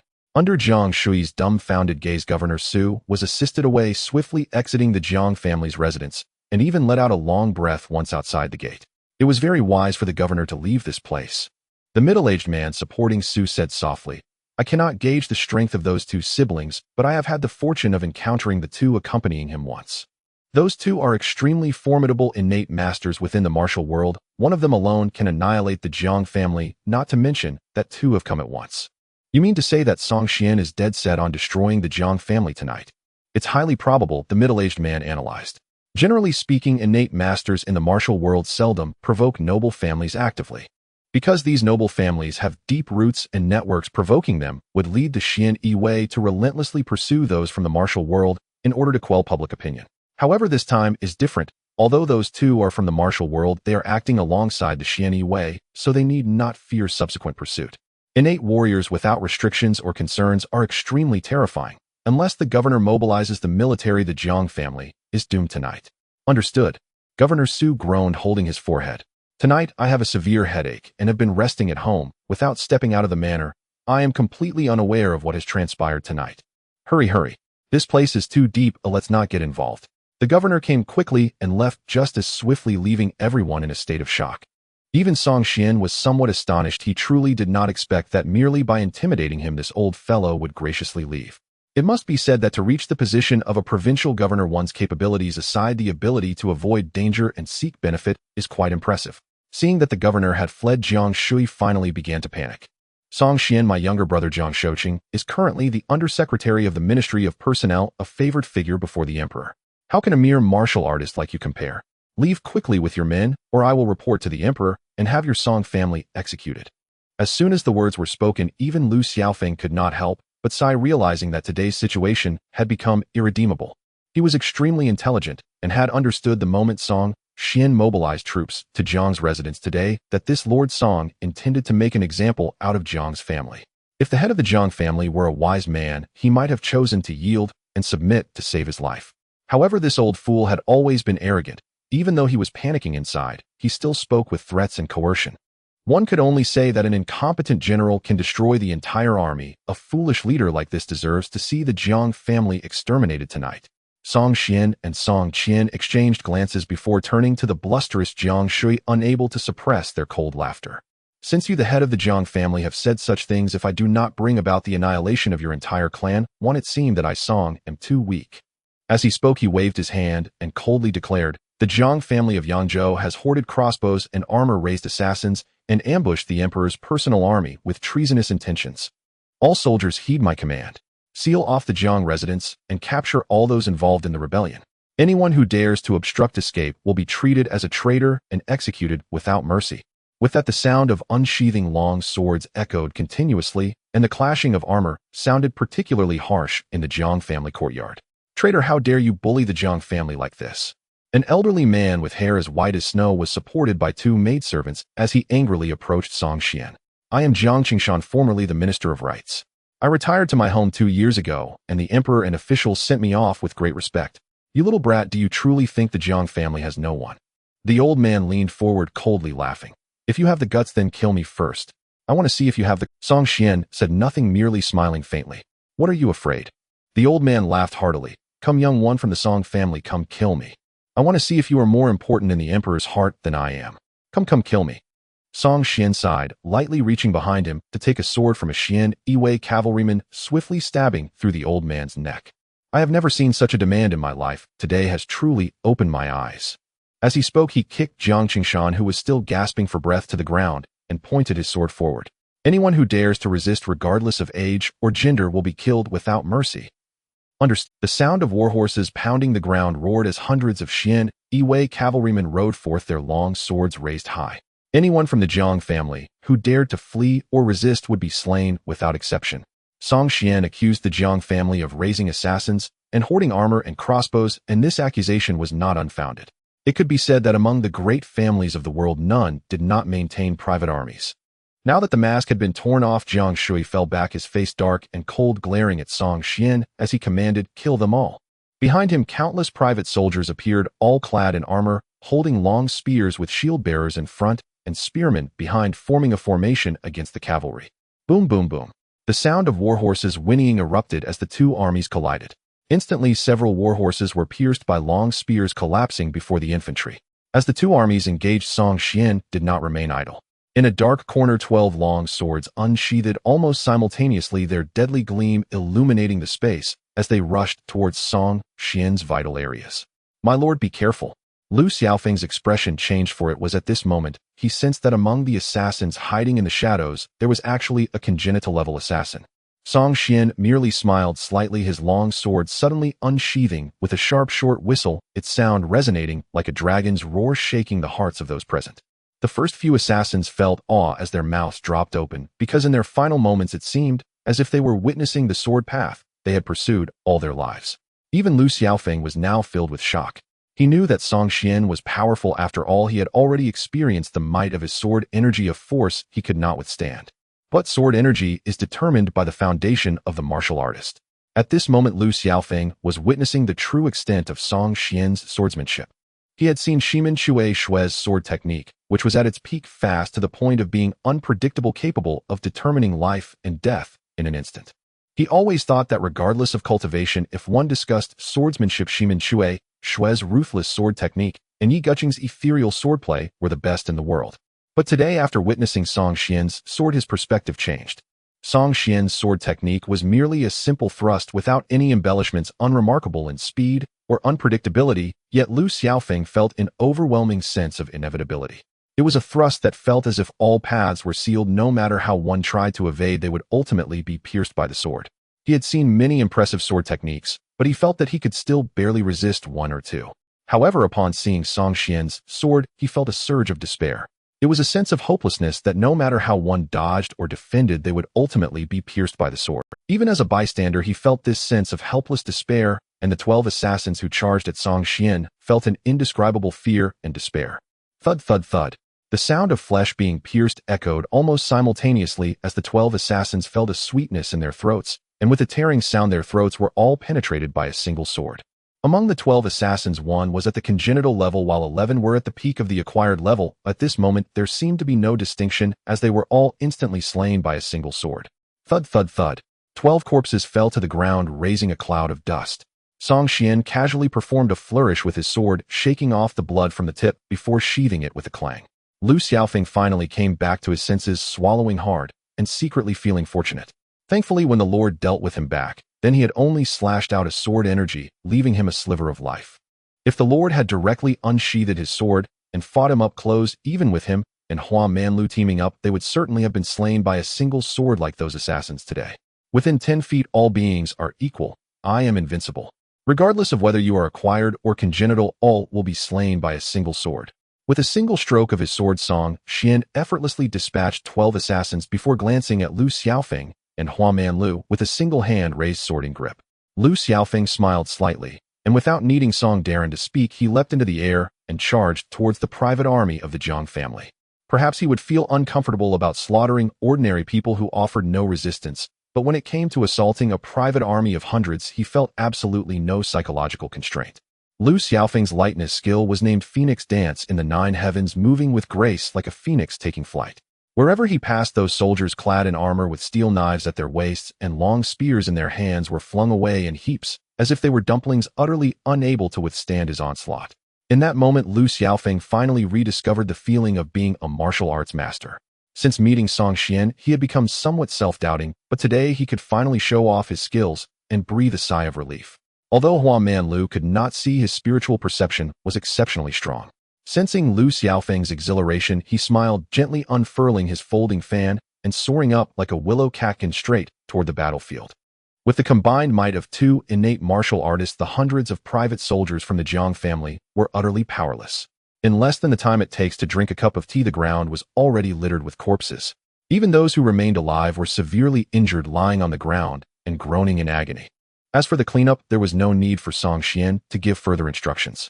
The Xian guards and their cavalry, under the command of the captains, began to systematically charge towards the various residences of the Jiang family.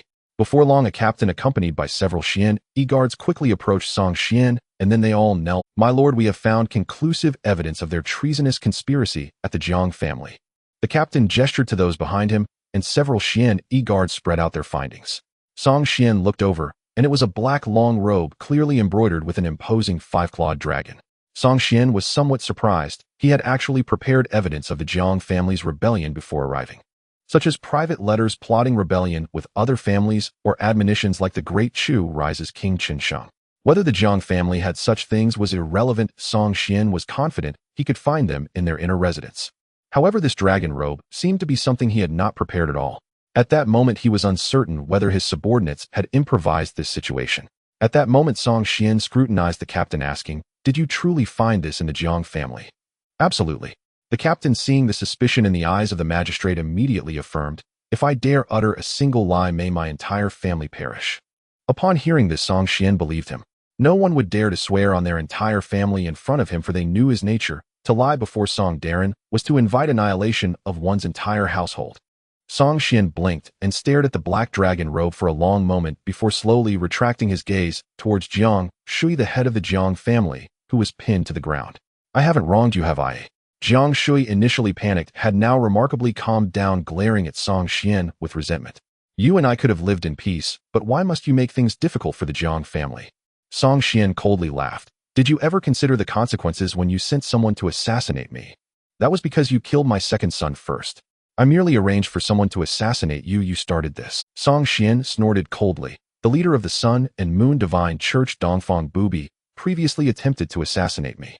Don't tell me you prestigious families had no part in it. What Sun and Moon Divine Church? Jiang Shui was taken aback. I hired killers from the Qingyi building. Oh, when did I get involved with the Sun and Moon Divine Church? Wasn't Dongfang Bubi hired by you? I don't even know who Dongfang Bubi is. Jiang Shui was nearly in tears, spitting out a mouthful of blood. Now he finally understood that the Jiang family's current disaster was likely a setup for someone else. Not knowing is fine. Song Xian chuckled. In any case, your Jiang family harbors treasonous intentions, and being exterminated is no injustice. As for who the mastermind is, I don't care at all. Whether it's you or someone else, it could also be another family. I just need to wipe out one after another, and none will escape. Jiang Shui glared at him with hatred. You villain. Even if my Jiang family perishes, I will drag you down with us. You think my Jiang family only has this little strength in this Jiangzhou region? Saying this, he took a deep breath and shouted towards the sky. My son, aren't you going to make a move? As soon as he finished speaking, a tremendous explosion echoed from deep within the Jiang family courtyard, seemingly from the direction of the back garden. Song Xian leaped into the air, standing atop a pavilion, gazing into the distance.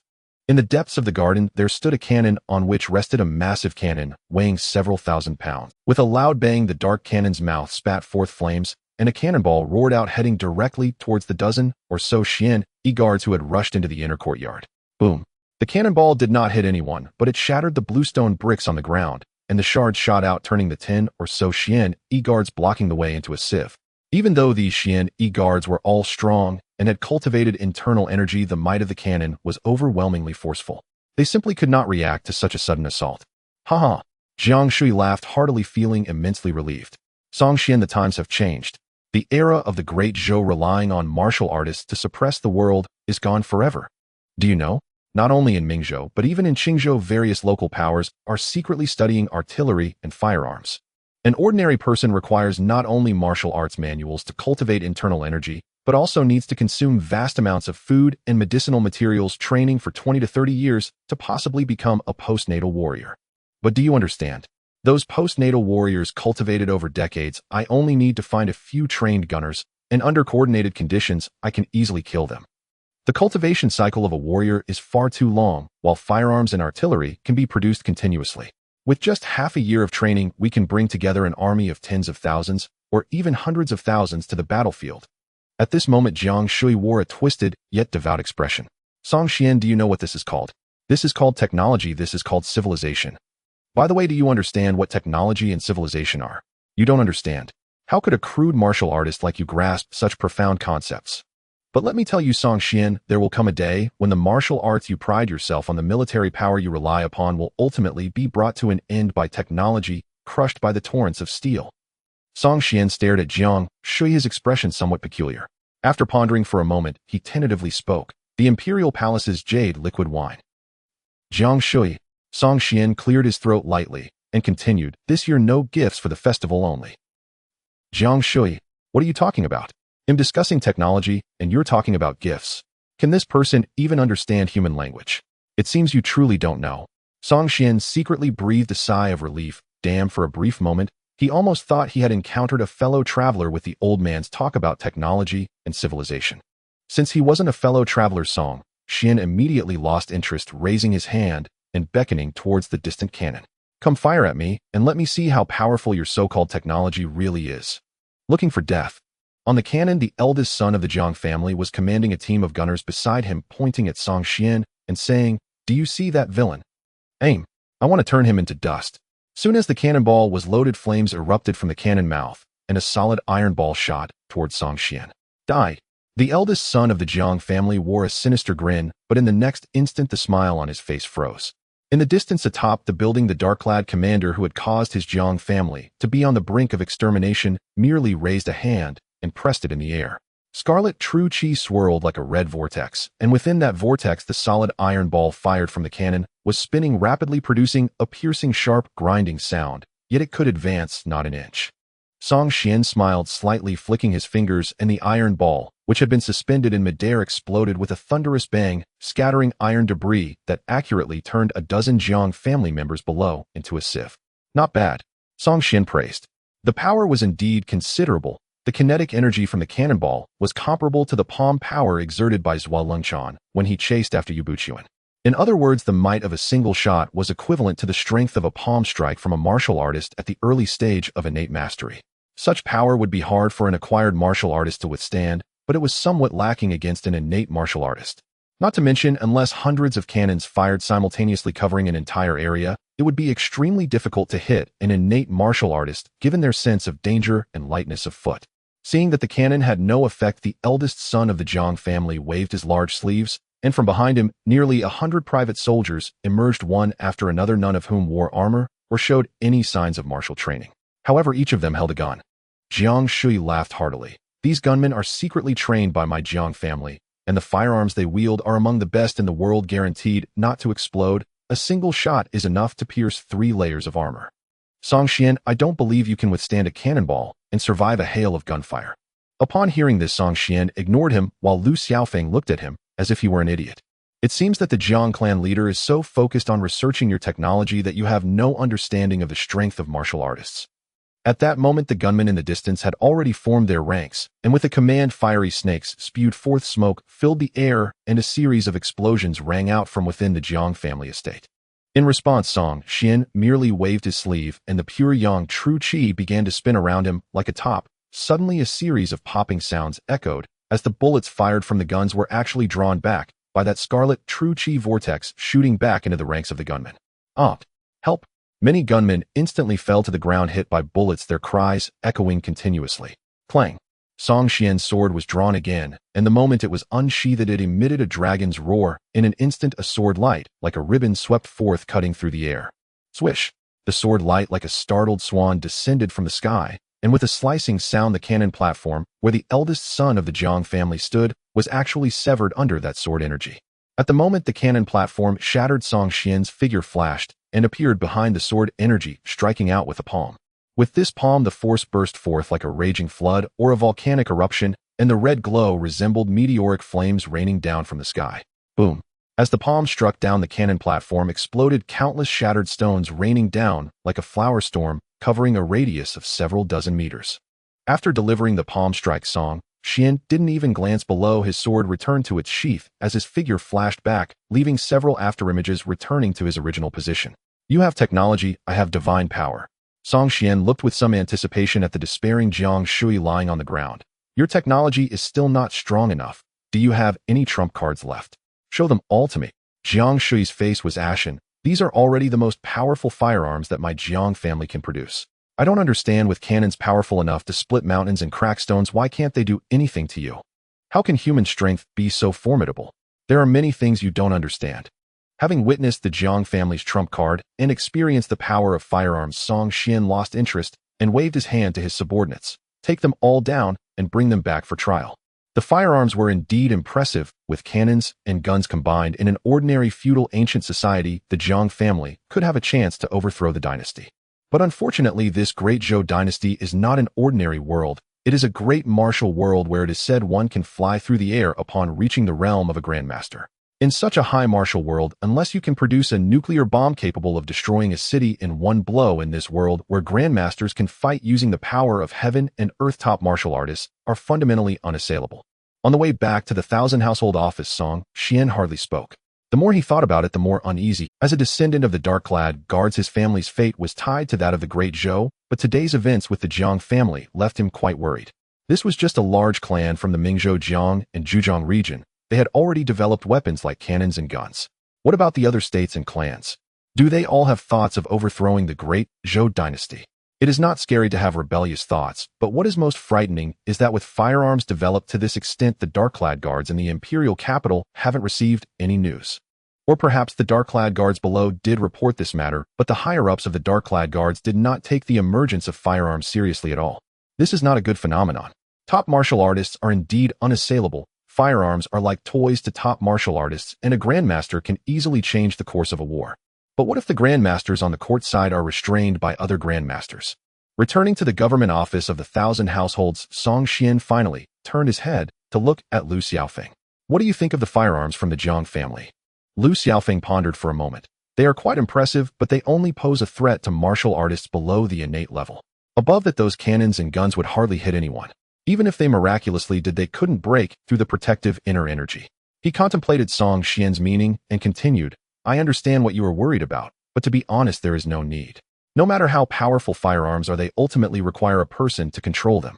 For more capable martial artists, there is no need to confront firearms directly, they just need to eliminate the person controlling the firearms. Hearing this, Song Xian understood why he hadn't heard any news about firearms in the imperial capital. If even someone like Lu Xiaofeng, a person from the Jianghu, looks down on them, how could the Xian Guard, who possesses the world's strongest military power, take them seriously? The Xian Guard was not unaware of the emergence of such powerful weapons, but they probably never took them to heart. When the higher-ups of the Xian Guard truly felt the need to intervene, they only needed to dispatch a few first-class Xian Guards to squash any troubles. For the past 300 years of the Great Zhou, this has always been how they handled matters. Hua Manlu, who had rarely spoken, also shared his perspective. Sir, external forces are ultimately just that. External forces. The power one masters oneself is what truly matters. Song Xian smiled and nodded slightly, acknowledging his point. In the dark confines of the Xian Guard's prison, the air was thick and murky. After dealing with the Jiang family, Song Xian went directly to the prison, as there were some matters he needed to interrogate personally. Unless he clarified where this so-called technology and civilization came from, he feared he wouldn't be able to meditate in peace tonight. In the interrogation room, Song Xian sat in the Grandmaster's chair, quietly observing the Xian Guard's interrogators heating branding irons over a blazing fire. Sir, everything is ready. Shall we begin the interrogation? A Xian Guard knelt on one knee and whispered an inquiry. Song Xian waved his hand. You all go out first. I need to speak with him alone. Understood. The others quickly exited the room, leaving Song Xian, who sat in the chair, and Jiang Shui bound to a pillar. Song Xian picked up the glowing branding iron blue on it and smiled. Where shall we start, Elder Jiang? At the chest or on the face? Jiang Shui swallowed hard, his face a mask of terror and unease. Song Xian, sir, we had no enmity with the Jiang family originally. Must you go to such extremes? Song Xian stepped forward, bringing the branding iron close to Jiang Shui's face. You know what I want to ask? Just say it, and I will give you a quick end. Is it about the firearms? What else could it be? Am I supposed to ask you how many concubines you have? Jiang Shui fell silent for a moment. I don't know much about the firearms. These were all developed by my eldest son during his studies abroad 10 years ago. I see. Song Xian responded with a non-committal smile, pressing the scalding red branding iron against his face. Then came a series of blood-curdling screams. Useless waste. Tossing the branding iron to the ground, Song Xian walked to the cell where Jiang Shui's eldest son was imprisoned. As soon as he entered the cell, the seemingly weary eldest son of the Jiang family fixed his unwavering gaze on him. My weak and incompetent father has pushed everything onto me, hasn't he? Exactly, Song Xian said with a cheerful smile, looking at the nearly 30-year-old man. Your name is Jiang Chen, right? I prefer talking to intelligent people, and you seem much smarter than your useless father. Jiang Chen forced a smile. What kind of intelligent person am I? If I were truly intelligent, I would have left the Jiang family long ago. If it weren't for my ignorant and arrogant father sending people to assassinate you, the Jiang family would not have faced today's calamity. Song Xian raised his hand, summoning a chair that flew across the room to land in front of him. He sat with his legs crossed, smiling lightly. I have no interest in the grievances between you and your father. Now tell me, how did you come by those firearms? And where did your incompetent father get those terms like technology and civilization? Jiang Chun fell silent for a moment before slowly speaking. The Great Zhou is a nation established by martial prowess. As a citizen of the Great Zhou, my childhood dream was to cultivate martial arts and become a chivalrous hero. But unfortunately, I achieved little in martial arts growing up. I sought guidance from many renowned masters, but they all concluded that I lacked the talent for martial arts. With no future in martial arts, I could only pursue literature and follow the path of the imperial examination. When I failed the imperial examination for the first time at the age of 20, I left home with my retainers to clear my mind. After wandering for an unknown number of miles, I arrived in the northern region of Mingzhou. In the eyes of most people from Mingzhou, the northern region is a wild and uncivilized place.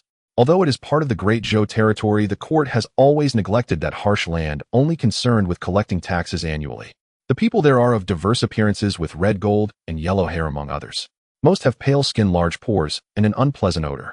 When I first encountered them, the smell made me retch. Speaking of this, Jiang Chen couldn't help but smile. These white ethnic groups have a different bodily structure compared to normal citizens of the Great Zhou. Their meridians are incomplete, making it impossible for them to cultivate martial arts. Therefore, the court has always been at ease with them. A group that cannot cultivate martial arts can be easily suppressed by sending out a few martial artists, even if they rebel. I spent some time enjoying the scenery in the northern region, and after interacting with the locals for a while, I discovered that although they cannot practice martial arts, they possess their own unique strengths. Perhaps because they cannot cultivate martial arts, they invest more energy into researching external forces. Gunpowder has long existed in the Great Zhou, but it was only used for fireworks. However, when it reached the northern region, those so-called barbarians used it to create cannons and guns. In addition, they also developed theories such as physics, chemistry, and astronomy. The scientific and civilizational terms of concern to use originated from there. I stayed there for many years, met many people, and learned a lot. The firearms and cannons you see in the Jiang family are the techniques I learned from there. After returning to the Jiang family, I utilized the family's resources and manpower. In just a few years, I was able to form a firearms team. My father was greatly excited upon seeing the power of these firearms, believing that the Jiang family was destined for greatness. When it comes to his father, Jiang Xuan is left utterly speechless. I have advised him more than once to keep a low profile to develop power quietly without drawing the attention of the court. But unfortunately, ever since he witnessed the power of firearms, my father's ambition has only grown, and he has mentioned more than once in front of me about wanting to create an army of 100,000 gunmen to overthrow the Dezhou court. Jiang Chen sighed. I suppose it is still my limited experience. Although the Jiang family is a prominent clan, I have yet to see a true master of martial arts. My father has repeatedly instilled the ideology of rebellion and regime change in my ears, and gradually even I began to believe it. After all, in my view, human strength has its limits while the power of firearms knows no bounds. I do not believe that human force can withstand the barrage of bullets. Until I met the master, I truly understood what it meant to sit in a well and view the sky, and how naive and ridiculous it was. Jiang Chen's expression turned somewhat despondent, his heart feeling as dead as ash, a visage of faith crumbling and life losing its allure. The science I believed in, the civilized nation I aspired to create, and the firearms I held such high hopes for turned out to be as useless as toys in the hands of martial artists. That feeling of shattered ideals is truly despairing. Having understood the origins of firearms and the reasons behind them, Song Xian felt much more relaxed. My lord. Seeing Song Xian stand up, Jiang Chen seemed to think of something and looked at him eagerly, saying, "Have you ever considered becoming an emperor? While firearms may not be effective against martial arts masters, they are an unstoppable weapon on the battlefield. With your extraordinary martial prowess, my lord, you need not worry about being ambushed or assassinated by other martial artists. Combined with an army of firearms, you could definitely storm the imperial capital and change the dynasty." Song Xian chuckled. "You are too naive. Since your answer has somewhat satisfied me, I will make it quick for you." With that, he raised his hand and pointed. Jiang Chen's expression froze in shock as his pupils began to dilate, and a finger-sized hole appeared in his forehead. Relying on firearms to change the dynasty. It might be possible in a world of low to medium martial arts, but in this high martial world where grandmasters can soar through the skies, firearms are nothing but a joke. Unless, of course, Song Xian also becomes a grandmaster. Yet if he were to step into the realm of grandmasters, he could easily dominate the entire martial world alone. Why would he need firearms to change the dynasty? With absolute power, who sits on the throne is merely a matter of his word. Stepping out of the imperial prison, Song Xian said to the highly respectful 100 household behind him, "Interrogate him overnight, and make sure Jiang Shui reveals which families are colluding with the Jiang family." The 100 household quietly asked, "My lord, which families do you think could be accomplices?" Song Xian looked at him meaningfully. "What do you think, Chen Baihu?" Chen Baihu paused for a moment, then hurriedly said, "I think we can have Jiang Shui implicate all the prominent clans in Jiangzhou. If at that time which family dares to disobey, our Xian Guard can deal with them under the charge of treason. What does my lord think?" Song Xian slightly turned, looking him over from top to bottom, and smiled faintly. "Old Chun, I didn't expect you to have such a dark heart." Chen Baihu felt a surge of panic, preparing to kneel and plead for forgiveness, but seeing Song Xian smiling and waving his hand, he said, "I will rest now. Oh, as for what I just mentioned, do it as you said."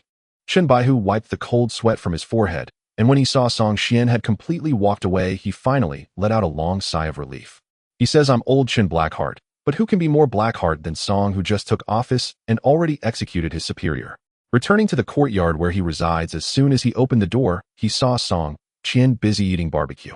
Seeing her brother return, she cut a piece of golden roasted leg of lamb and smiled as she handed it over. "You must be hungry after a busy night. This freshly made whole roasted lamb is best enjoyed hot. I am indeed a bit hungry." Song Xian took the leg of lamb sitting on a stone bench and began to eat heartily without any reservations. "Here to Hong Pao from Wui Mountain." Song Qian pushed a cup of tea in front of him. Song Xian smiled. "I am not someone who only drinks to Hong Pao, as I played with that shopkeeper earlier. It doesn't matter, our family has money now. You can drink whatever you want." Song Qian said grandly. The Jiang family's fortune is more than enough for you to drink Da Hong Pao for years. Song Xian looked around, and seeing no one whispered, I hope no one saw us. Rest assured we are no longer what we used to be. With my current skills, my movements are definitely clean and swift, and I will leave no traces. Even if I do leave traces, it doesn't matter. Song Xian took a sip of tea and said, after we finish eating, make sure to distribute some to the others, and don't indulge yourself. I know I'm not stupid. Song Xian nodded with a smile, no longer saying much.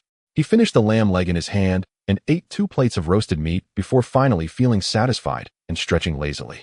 The night has grown late. You should also rest early. Yes, it's time to rest. Song Qian stood up, pointing to the room where Song Xian stayed, smiling playfully. They say one gets up after being well fed. Brother, can you tell me about the woman tied up in your room? Oh. Song Xian was taken aback. He had been too focused on eating with Song Qian, and in his relaxed state, he hadn't sensed the surroundings too carefully. At this moment, with Song Qian's reminder, he indeed sensed a woman's breathing coming from his room. With a hint of confusion, Song Xian opened the door and immediately saw a girl dressed like a beggar, her mouth stuffed with a handkerchief, her body bound by chains, lying weakly on the bed. Upon hearing the door open, the girl immediately struggled, making muffled sounds, and one could clearly sense the anger and fear within. It's you. Song Xian was somewhat surprised. This beggar-like girl was the one he had coincidentally seen on the street during the day, who bore a resemblance to Huang Rong. He didn't expect that it really was Huang Rong. Just a day after meeting her, she was bound and sent to him at night. After a moment of thought, he understood the reason. It seems that he had glanced at her a few more times, leading his subordinates to mistakenly think he was interested in this type of girl. Hence, they secretly brought Huang Rong over. Raising his hand, he removed the handkerchief from Huang Rong's mouth. Before she could start cursing, Song Xian spoke first. What are you doing lying on my bed in the dead of night? Are you trying to assassinate me? Huang Rong, who was about to curse, suddenly froze, staring at Song Xian in disbelief. For a moment, the usually sharp-tongued her was rendered speechless. Did this bastard named Song just speak like a human? What did you just say? Huang Rong felt as though she had misheard, glancing at the iron chains binding her, her tone tinged with anger. When have you ever seen an assassin who ties themselves up to carry out an assassination? Oh, that may not be the case. Song Qian chuckled. What if you are feigning weakness on purpose? Brother, let me tell you, there are many tricks in the martial world, so be careful not to fall for their schemes. I have heard that some women like to pretend to be in danger, waiting for gallant heroes to rescue them, and then they take advantage of the situation to bind themselves in debt of gratitude. I think this woman is very cunning, as she is most likely playing tricks on you. What you say seems to make sense. Song Xian, suppressing his laughter, looked at Huang Rong. Hey little girl, you wouldn't regret giving me that secret manual and then feign weakness to plot against me, would you? Upon hearing this, Huang Rong's tears streamed down her face. You villain! It was clearly you who sent someone to bind me, yet you still dare to insult me with such words. You clearly said that we would be even between us. Why have you done this? Oh. Song Qian blinked with curiosity. Brother, do you know her? When did you meet?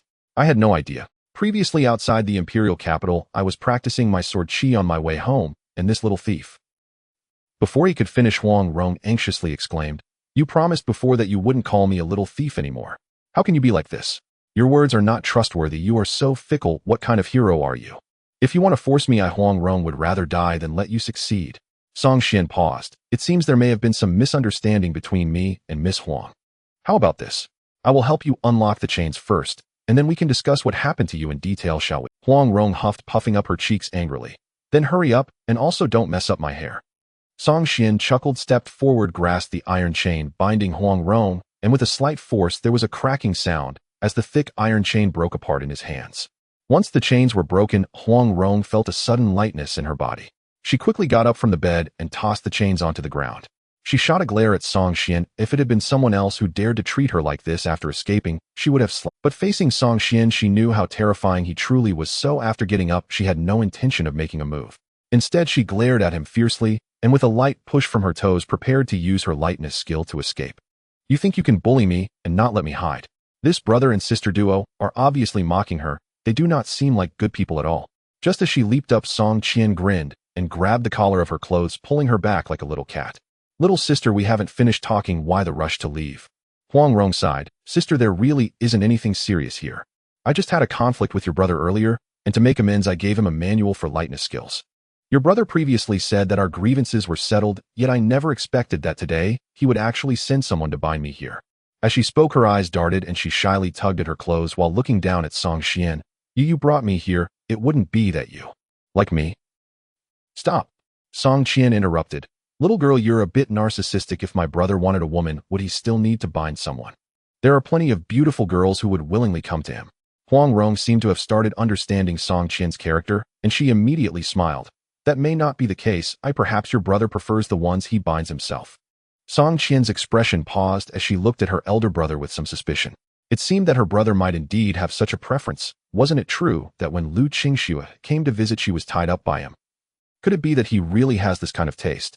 Seeing Song Qian's expression, Huang Rong felt a panic inside. Oh no, she had only spoken casually. Could it be that she hit the nail on the head? If that villain with the surname Song really has such a terrifying hobby, then tonight she would truly be in trouble. What are you two talking about? Song Qian was quite speechless. He knew that Huang Rong was an intelligent and witty girl, but he did not expect her mind to turn so quickly, leading Song Qian astray in just a few words. Now tell me, how were you captured? Young Master Song, you are being unreasonable. Huang Rong's expression was somewhat displeased. Was it not you who sent the Xian guards to capture me? Don't try to fool me with words. Song Qian chuckled lightly. I know very well how skilled you are in lightness skills, but if you wanted to run away, even an ordinary, innate martial artist wouldn't be able to catch you. How could my subordinates possibly keep up with you? No matter how good my lightness skills are, how could they withstand the meticulous plotting of your subordinates? Huang Rong snorted. First, they put sleeping powder in the food I was eating. When I sensed something was off, 4 specially made iron nets fell from all directions. In my moment of carelessness, I ended up in your trap. I see. Song Qian nodded thoughtfully, then turned to educate Song Qian. See, the martial world is treacherous. Even if one possesses great skill, a careless mistake can lead to disaster. Huang Rong's expression was somewhat displeased. So you brought me here just to teach your sister about the dangers of the martial world. I have said it was a misunderstanding. Song Qian replied. Today I saw you on the street and found you somewhat familiar, so I took a few extra glances. My subordinates must have thought I liked girls of your beggar type, so they took it upon themselves to bring you here. Is that true? Huang Rong blinked, pondering, still somewhat disbelieving. Really? Then I can leave now. Huang Rong pointed at the door and asked. Now that the misunderstanding has been cleared up, Miss Huang can naturally leave. Song Qian waved his hand, indicating she could depart. Huang Rong cautiously approached the door, seeing that the brother and sister truly had no intention of capturing her again. She felt much more at ease. However, she turned back and walked over again. You kidnapped me for no reason. Now you say I can leave just like that. It's so dangerous for a weak girl like me to go out alone in the middle of the night. What if I get kidnapped again? Song Qian muttered. Brother, see, I told you this was a trap. Well, I suspect this girl intentionally got herself kidnapped to get close to you. Song Qian's smile faded, and sitting in his chair he said calmly, Miss Huang, let's speak plainly. What do you— In light of the previous manual, if it is within my ability, I don't mind helping you out as a gesture of goodwill on behalf of my subordinates. Can you keep your word? Hearing Song Qian's promise, Huang Rong could hardly contain her joy. Previously, after witnessing the sword energy that was cut down on the city wall, she had her doubts about whether the notorious Song Qian had also come to Yangzhou, and she wanted to seek his help. Although some misunderstandings had arisen due to a series of unfortunate events, being promised assistance by Song Qian made her feel that being captured this time was worth it. Song Qian's expression was somewhat strange. Her gaze scrutinized Huang Rong's chest, as she had always thought her elder brother preferred larger figures, but now it seemed otherwise.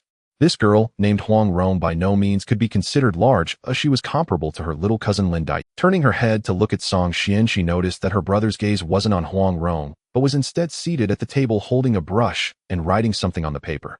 While writing, Song Qian spoke, Miss Huang, let me clarify first that I am quite busy. If your matter is convenient, I can help, but if it requires a long journey, I won't be able to assist. No need for a long journey. Huang Rong quickly replied, when I first arrived in Yangzhou, I made a few friends in the city, but recently when I returned after running some errands, I found that they had all gone missing.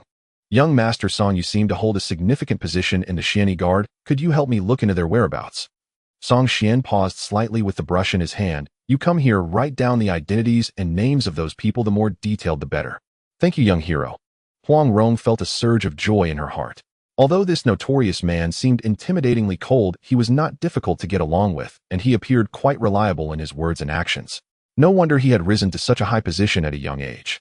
With a beaming smile, Huang Rong sat beside Song Qian, not writing directly, but first spreading out the paper and turning her head to recall the appearances of her friends.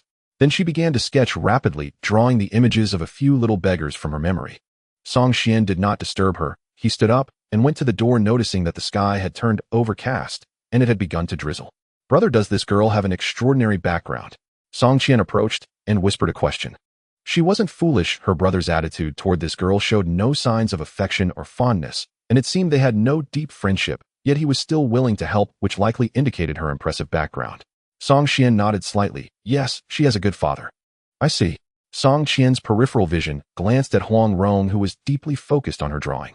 This girl was not very old, but her martial skills were formidable. Moreover, her brother said her lightness skill was remarkable, likely indicating she came from a martial arts family. Half an hour later, Huang Rong put down the brush and stretched young Master Song. Can you take a look and see if the... Song Qian stepped forward to take a look and saw lifelike images springing to life on the paper. He couldn't help but nod in approval, saying, I didn't expect you to be so skilled in painting. With these images, it will be much easier. He casually flipped through the pages, and upon reaching the last piece of Qian paper, his expression paused in surprise as he looked closely. At the top of the paper, there was a formidable martial skill written, and as he read through it, Song Qian instinctively raised his hand to practice it in the room. He extended his fingers, and strands of cold air swirled around as true energy continuously flowed through his fingertips, creating a formidable claw-like phantom. With the appearance of this phantom, a new innate level martial art, Unyielding Divine Claw, appeared in Song Qian's attribute panel under the martial skills section. You're amazing. Huang Rong's delicate and lively face displayed disbelief. I spent a long time learning this martial art. Even my father took half a year to master it completely. You were able to grasp the essence just by reading it once. Song Qian chuckled. This was the result of cultivating spirit chi and essence together for 20 years with a solid foundation in pure yang ultimate boy skill.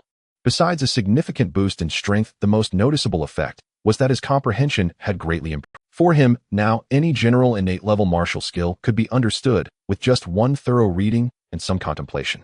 He raised his hand to grasp, and the phantom of the Unyielding Divine Claw in the void vanished like sparks of fire disappearing into the air. Song Qian turned to Huang Rong. I told you I would help you. You didn't need to bring out such a powerful martial skill. Huang Rong shook her head, saying, You're a good person, but I don't like being in debt to others. You help me find my friends, and I'll exchange this martial skill with you. That way we are even and owe nothing to each other. All right. Song Qian naturally didn't care about being even or not. It was a good deal to get a decent martial skill just for finding a few people, and he couldn't wish for anything more. Rolling up the Qian paper containing the Unyielding Divine Claw secret manual, Song Qian casually handed it to Song Qian. This claw skill is excellent. If you're interested, you can practice it. Having more skills for self-protection is never a bad thing. Song Qian smiled as she accepted it, casting a somewhat provoking glance at Huang Rong. See, I have an older brother, do you? Huang Rong's face displayed an expression of disbelief, which soon turned into one of envy. During her travels in the martial world, she had become accustomed to the warmth and coldness of human relationships. It was common to see brothers turning against each other or fathers and sons clashing, let alone a high-level martial skill like the Unyielding Divine Claw. Even her father, who had many martial skills, was very guarded toward his disciples aside from her own daughter. There was no intention of passing down the martial arts from the Unyielding manual to the other disciples. You two siblings have a really good relationship. Huang Rong genuinely felt envious. She had no siblings since childhood, and after her mother's death, her relationship with her father had been rocky, often leading to arguments. If only she could have an older brother to protect her, she wouldn't have had to run away from home after fighting with her father. Song Qian smiled proudly, and then very considerately held the drawings that Huang Rong had made, saying, I will arrange for the people below to start acting. If luck is on our side, perhaps we can find the people you are looking for in the next few days. Although this martial skill was given to her by her brother, Song Qian had a good impression of Huang Rong and didn't mind helping her find a few people. Watching Song Qian leave, only Song Qian and Huang Rong remained in the room. Upon seeing Song Qian's tall and handsome figure, Huang Rong's heart inexplicably quickened. If Miss Huang is tired, you can stay in the west chamber for the night. Song Qian sat at the desk, picking up the brush to continue writing the work log. After all, the matter of rebellion had to be reported to the capital. I am not tired. I already lay on your bed for half the night. As she spoke, her face flushed slightly, and she placed her hands behind her back, trying to appear as natural as possible. I don't have much to do. How about I help you grind the ink? Song Qian casually replied, that works too. That night, in the Xiao family of Yangzhou City, the patriarch of the Xiao family, Xuan, wore a weary expression. Yangzhou City is the capital of Jiangsu and Zhejiang, home to 8 prominent families, of which the Xiao family is one. These 8 families had existed long before the establishment of the Great Zhou, initially not considered noble families. However, when Emperor Zhou launched his campaign against Mingzhou, these 8 families aligned themselves correctly and gradually developed into the subsequent 8 great families. They had believed that as long as the Great Zhou remained, the 8 great families of Yangzhou would endure forever. This notion was held not just by the members of these families, but even recognized by the common folk of Jiangsu and Zhejiang, who acknowledged their lofty status. Until today, the previously silent commander of the Xian Guard suddenly launched an attack, jolting everyone awake. The reason their families had persisted until now was not due to their strength, but rather because those in power had never intended to move against them. And now that Xian Guard commander whom they had previously disregarded had become a knife at their throats. Everyone, let's discuss what we should do next. Rubbing his forehead, Xiao An's expression was grim as he looked at the other family heads in the hall, as well as the numerous officials present in Yangzhou City, and asked. To put it bluntly, aside from the prefect, whether it was the military leaders or the officials from various departments in the city, most were from the 8 great families. This was the confidence they had to treat the commander of the Xian Guard Feng Tong like a dog, but now the sudden arrival of Song Xian from the imperial capital had completely disrupted the situation in Yangzhou City. What else can we do? The Jiang family with hundreds of members has been imprisoned under a decree accused of treason. Song Xian has already drawn his sword. If we do not resist, we will eventually be killed by him. The patriarch of the Sun family wore a fierce expression, the veins on his forehead bulging. Among the scholars killed by Song Qian during the day, there was his son. He wanted to unite the other families to take action against Song Xian, but among the other patriarchs, some were still Son, brother, is it too early to draw conclusions?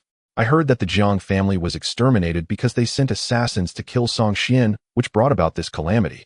Indeed, this may be a personal vendetta between Song Xian and the Jiang family. Why don't we observe the situation for a while? The patriarch of the Sun family snorted coldly. You are truly naive. After living a life of luxury for so long, you have lost all courage. Do you think that just one Jiang family can satisfy Song Xian? Another patriarch frowned and asked, what do you mean by this, son, brother? What do I mean? The patriarch of the Sun family chuckled. I have not been idle these days. I have sent people to collect all information regarding Song Xian. Do you know how a young man barely 20 years old rose from a newly appointed second-grade Xian Guard to become a 100-man commander and ultimately attained the position of commander? He achieved this by killing. This man, upon his first venture outside the imperial capital, exterminated the powerful Tian family in the northern region of Mingzhou, stepping over the corpses of over 1,000 members of the Ming family to catch the emperor's eye and reach his current rank as commander. The fact that a prestigious family with a legacy of over 100 years only allowed him to advance from the Xian Guard's general to a 100-man commander. Do you all think that if Song Xian wishes to ascend from a 100-man commander to a 1,000-man commander, how many great families would he need? Do you think one Jiang family is enough? Upon hearing this, the once hesitant patriarchs all turned ashen-faced. They feared not the seasoned bureaucrats nor the greedy and lecherous, but rather the ambitious young upstart freshly entering the field. Seeing the expressions of contemplation spread among the crowd, the patriarch of the Sun family continued, for someone like Song Xian, if you have resources and connections to help him rise, he will naturally be friendly towards you. But unfortunately, while we have immense influence in Jiangsu and Zhujiang, we cannot penetrate the entire Xian Guard system. Our only use to him is to provide heads to step upon as he climbs the ranks. The Jiang family has already been destroyed. I want to ask who among you wishes to become the next Jiang family and follow in their footsteps. Chen family patriarch Chen Yan's expression fluctuated. The Chen family was closely related to the Jiang family, and they had numerous marital ties. If the Jiang family is truly charged with treason, it would mean the execution of their entire clan. With the Jiang family finished, the next to face disaster would be the Chen family. Thinking of this, he could no longer sit still and stood up with a face full of righteous indignation. Everyone, Song Xian's power has already been established. I fear that we, the great families of Yangzhou, have long been on his radar. So what does Brother Chen mean? Chun Yin said solemnly, that person comes from the imperial capital and likely does not lack for silver. Sending money would be useless. As for women, with his current status, what kind of woman would he not have? Relying on wealth and beauty to win him. The patriarch of the Sun family frowned. If winning him over is not feasible, then we should unite and pool our money to hire the innate assassins of the Qingyi building. This is a method, but we can't rely solely on assassins. We must keep backup plans. What do you mean, brother? Chen Yan's gaze turned somewhat sinister. When the government oppresses the people, the Xian Guard will run rampant in Yangzhou City, harming the common folk. When the people can no longer endure, they will rise up against the officials. This is something you all should be familiar with, right? Upon hearing this, the expressions of everyone changed drastically. Brother Chen, must we take this step? Even the patriarch of the Shao family revealed a look of hesitation. This tactic may kill 1,000 enemies, while harming ourselves 800. Even if we manage to eliminate Song Xian during a riot, the ensuing wrath of the court would involve the entire officialdom of Yangzhou City. All the connections and resources we have accumulated over the years in Yangzhou would likely go up in smoke. Chen Yin sneered. You can't catch wolves without sacrificing the cubs. We have spent so much money and supported so many people in Yangzhou for this day. As long as our families do not fall, there will always be opportunities to reinsert ourselves into the officialdom. But if we fall, then what remains of our skin when the hair is gone? I trust you all understand this principle. As he spoke, he scanned the officials in the hall. Most of them hailed from various families, and one by one they stood up. Family interests outweigh all. We will certainly follow the patriarch's decision. In that case, the patriarch of the Xiao family stood up and said coldly, the commanding officer of Yangzhou's defenses is from my Xiao family. Since we are to act, let us do so decisively. When the time comes, I will order the Yangzhou defenders to enter the city under the pretense of quelling the people's riot. As long as they enter the city, the army will charge straight for the Xian Guard's headquarters. No matter how skilled Song Xian is, he will have no chance of survival under the army's arrows. Upon hearing this, the other patriarchs nodded in agreement. This is excellent. Since we are to act, let us also eliminate Lin Rahai. A single riot to resolve all troubles within Yangzhou is not a bad plan. Then it is settled. The patriarch of the Xiao family made the final decision. Brother Chun, contact the assassins from Qingyi building. Do not hold back on spending. To us, money is just a number. As for the other patriarchs, prepare in advance. If Song Xian dies at the hands of the assassins, that would be best. If the assassination fails, then we will immediately instigate a riot. This time we must ensure that Song Xian is completely buried in Yangzhou City. Early in the morning, Song Xian was training his men. The two dark-clad guards who had rashly taken Huang Rong away yesterday were reprimanded by Song Xian in front of her. After cold sweat began to appear on their faces, Song Xian waved his hand. This will not be tolerated again. If you dare to act on your own, in the future beware of your heads. Also, you need to pay attention to the people Miss Huang is looking for. Understood. The two let out a sigh of relief, hurriedly apologized to Huang Rong, and then carefully left the hall.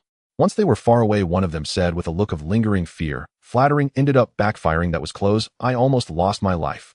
But the other didn't take it seriously. Who said it backfired? He smiled with some pride. With the master's temperament, if we really did something wrong, would he only give us a light reprimand? What do you mean? Hey, a graceful lady is the perfect match for a gentleman. At the master's age, he is in his prime, which is when he most needs a woman. How could anyone resist such a beautiful girl? Otherwise, why would the master send someone to find that girl? I understand now. The other guard clapped his hands and said, the master must not be satisfied with our direct method of kidnapping. It is too crude. In the future, we need to better understand the master's intentions. If we encounter such a situation again, we should try to create an opportunity for the master to be a hero saving a beauty. Haha, that's what I was thinking too. Brother Qian, with such awareness, your future is limitless. Likewise, Brother Zhao, you are also a remarkably astute person. Their voices were not loud, but with Song Xian's current cultivation, he still clearly heard the conversation of these two clever individuals.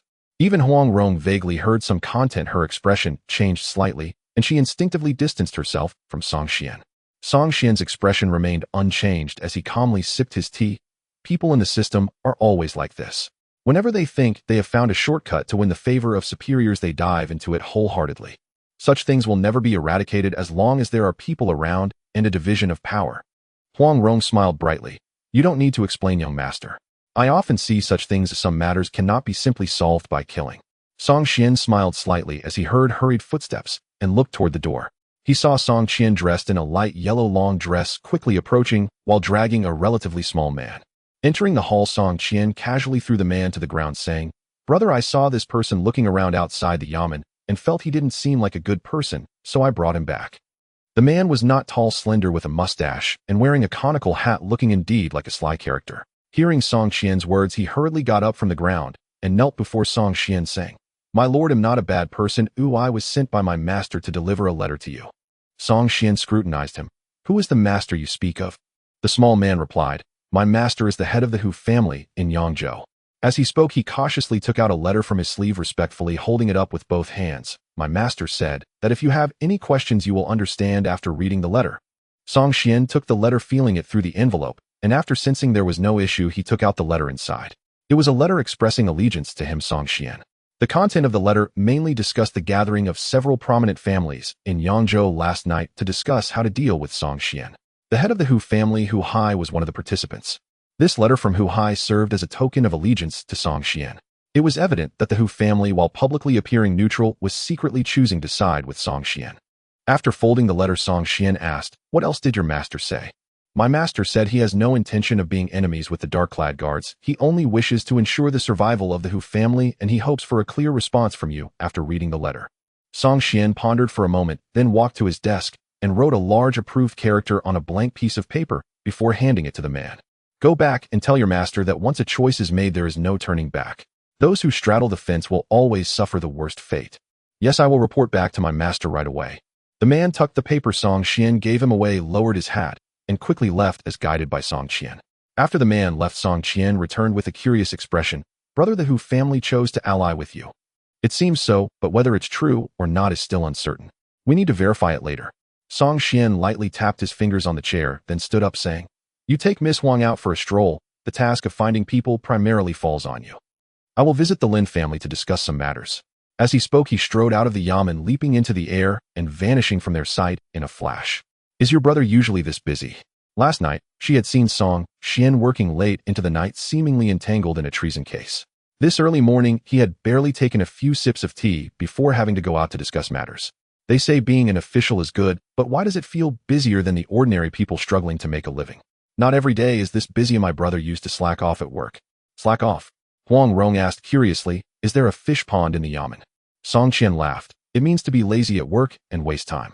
In the past in the capital, my brother and I would go to the yamen just to clock in and then sneak away. Really? Your superiors don't mind? Huang Rong asked with curiosity.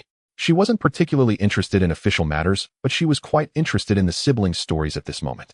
It's fine, we have connections.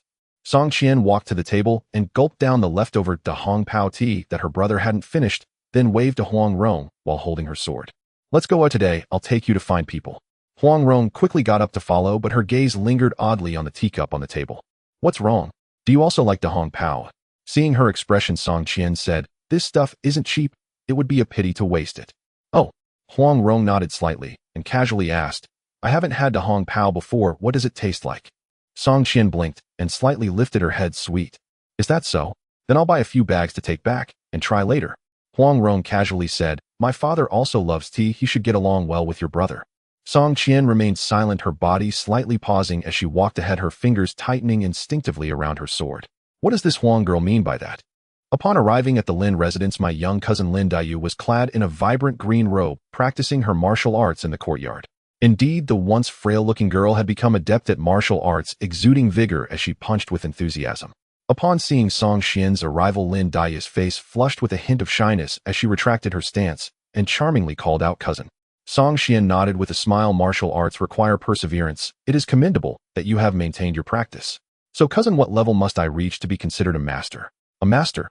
Song Qian pondered, casting his gaze around the courtyard until it landed on a weeping willow. The willow tree had stood for several decades, its trunk thick as a man's waist with lush green leaves swaying in the breeze, radiating vitality. Do you see that willow tree? Yes, I see it. What is special about that willow tree? Lin Daiyu inquired with curiosity. Go uproot it. Oh. Lin Daiyu gasped in disbelief, glancing from the willow tree to her cousin, sensing a hint of mischief in his gentle smile. When you can uproot that weeping willow with just your 2 hands, then you can barely be considered a minor master. Barely a minor master. Lin Daiyu muttered in confusion before letting out a dejected sigh. It seems I am still far from that goal. No need to rush, there is plenty of time. By the way, has uncle gone to the yamen, or is he at home? Is cousin looking for my father for something? Song Qian nodded. My father is in his study, cousin can go directly to him. By the way, since you came so early, you probably haven't eaten yet. I'll ask the kitchen to prepare some breakfast. All right. Song Qian, without hesitation, nodded and walked towards Lin Ruhai's study. He had come to this place several times and was quite familiar with it. Passing through the uniquely styled corridors reminiscent of the Jiangnan water towns, Song Qian gently knocked on the door of the study. Is that Song Qian? Uncle. Song Qian entered, surprised to see the much healthier-looking middle-aged man before him. Did uncle know I was coming? Lin Ruhai set down the book he was holding and smiled. When I heard you conducted a raid on the Jiang family last night, I guessed you would come today. I didn't expect you to arrive so early. You didn't rest much last night, did you? It's nothing at my level of cultivation. A few nights without rest is no issue. As he spoke, he took out the letter from the Hu family seeking his allegiance and said, Uncle, you have seen many people. Please help me assess whether Hu Hai is genuinely loyal or deliberately trying to mislead me. Lin Ruhai read the letter thoroughly and replied, the contents of this letter are quite detailed. If true, it clearly indicates a position taken. It doesn't seem to be fabricated. Some matters, when you cannot discern the truth and do not know how to judge another's sincerity, should not be assessed by their character, but rather from a perspective of benefit. Among these prominent families, the Hu family is the weakest one. In the Jiangsu-Zhejiang region, most businesses are beyond their reach. Aligning with the other families would yield no benefit for the Hu family and instead expose them to the risk of rebellion. However, supporting your side is different. If the other families fall, the Hu family would become the preeminent power in Jiangsu Zhejiang, with minimal risk and great profit. If you were the head of the Hu family, what would you choose? Song Xian pondered for a moment, a smile appearing on his face. With your words, uncle, I feel reassured. Lin Ruhai pointed to the letter and said, if Hu Hai speaks the truth, then the first challenge you will face is the innate level assassins from the Qingyi Tower. Are you prepared for that? If not, I have someone available on my side when the time comes. Without letting him finish, Song Xian shook his head and said, there's no need for uncle to worry about this. Unless the Shao family or others can invite a master of martial arts, all other assassins are nothing but mere chicken feed in my eyes. If they truly had the capability to invite a martial arts master, then even if I were to suffer a setback this time, I would accept it. Lin Ruhai chuckled at his words. It's not that exaggerated. What kind of existence is a martial arts master? Even though I don't know much about the martial world, I understand that they are figures whom even the court must be wary of and seek to win over. In the entire Mingzhou, the only known martial arts master is the immortal master Sanfeng. If the 8 prominent families of Yangzhou truly had the ability to invite him, their influence would extend far beyond Jiangsu Zhejiang. Song Xian laughed in agreement. To be honest, these prominent families are remarkably decisive in their actions. Just as I began to move, they started hiring assassins and even scheming for a mob uprising. To have maintained their foothold in Jiangsu Zhejiang for so many years, they surely possess some capability. Speaking of which, I truly did not expect them to act so audaciously. Lin Ruhai nodded. The Great Zhou has stood for 300 years without collapsing, relying solely on the nearly invincible martial prowess of the founding emperor to maintain order all this time. However, this approach has its pros and cons. While the founding emperor is present, all schemes and plots are mere jokes, but once he is gone, all the suppressed contradictions will erupt. The conflicts between the various classes, the tensions between local and central authority, interethnic conflicts, and the strife between the court and the martial world. In reality, after 300 years, these contradictions have reached a critically severe level, never having been resolved, all relying on the Xian, Guard, and military force established by the founding emperor to suppress them. As he spoke, Lin Ruhai's expression became serious. The founding emperor has not appeared publicly for 20 years. During this prolonged period, various regions in the 9 provinces have already begun to stir restlessly. Here in Mingzhou, the situation is somewhat better. Although tax collection is challenging, at least no one dares to openly rebel, and power remains largely in the hands of the court. As for other provinces such as Yuanzhou and Tongzhou, the situation is quite complicated, and the court is rapidly losing control over those areas. Is the situation already that severe? Song Xian's expression turned grave.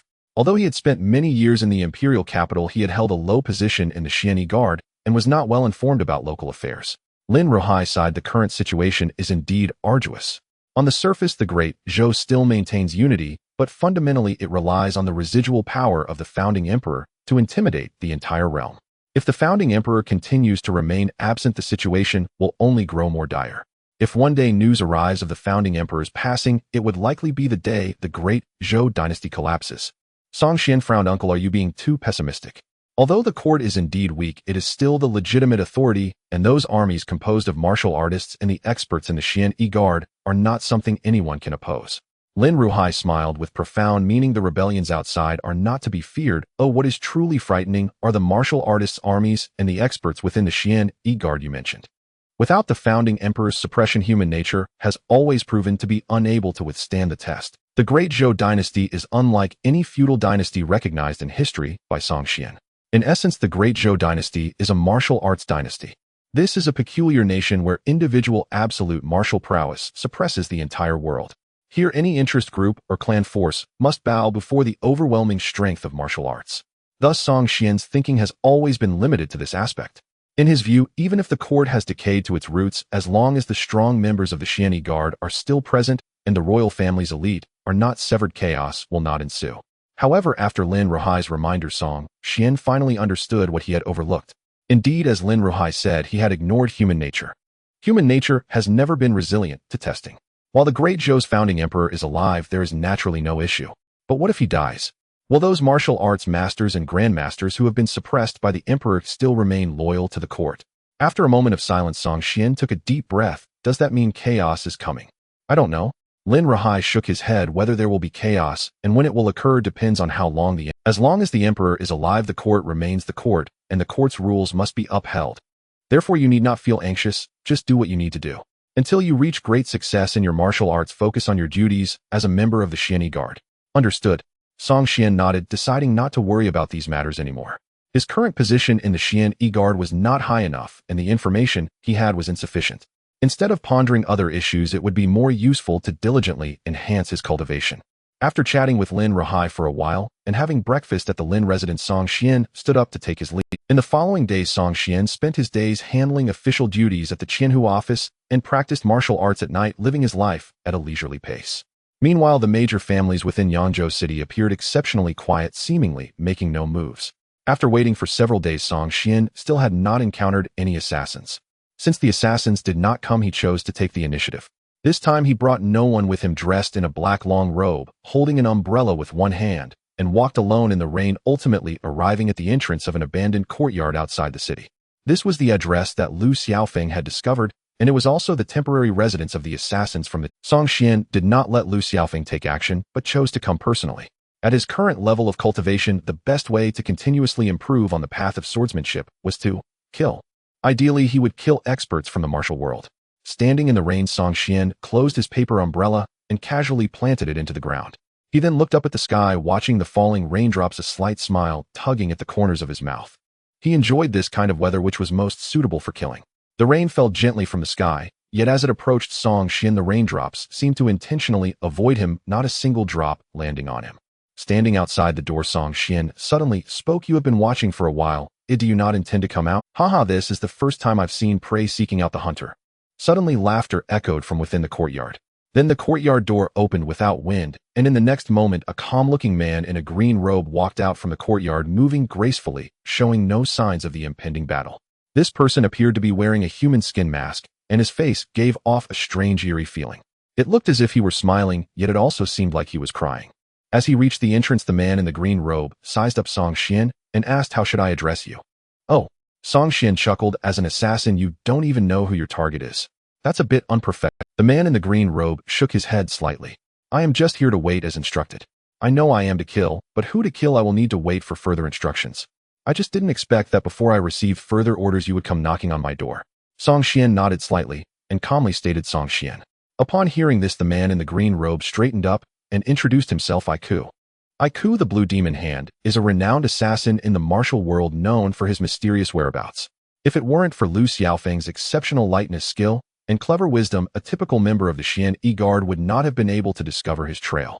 Now that names have been exchanged, it seems your time has come. With that, Iku's figure suddenly vanished from his original spot, and in an instant Song Xian felt a sharp, cold aura behind him. Behind Song Xian, Iku appeared like a streak of blue light, his wide sleeves swirling with energy, and the rain around him was instantly whipped into a violent frenzy.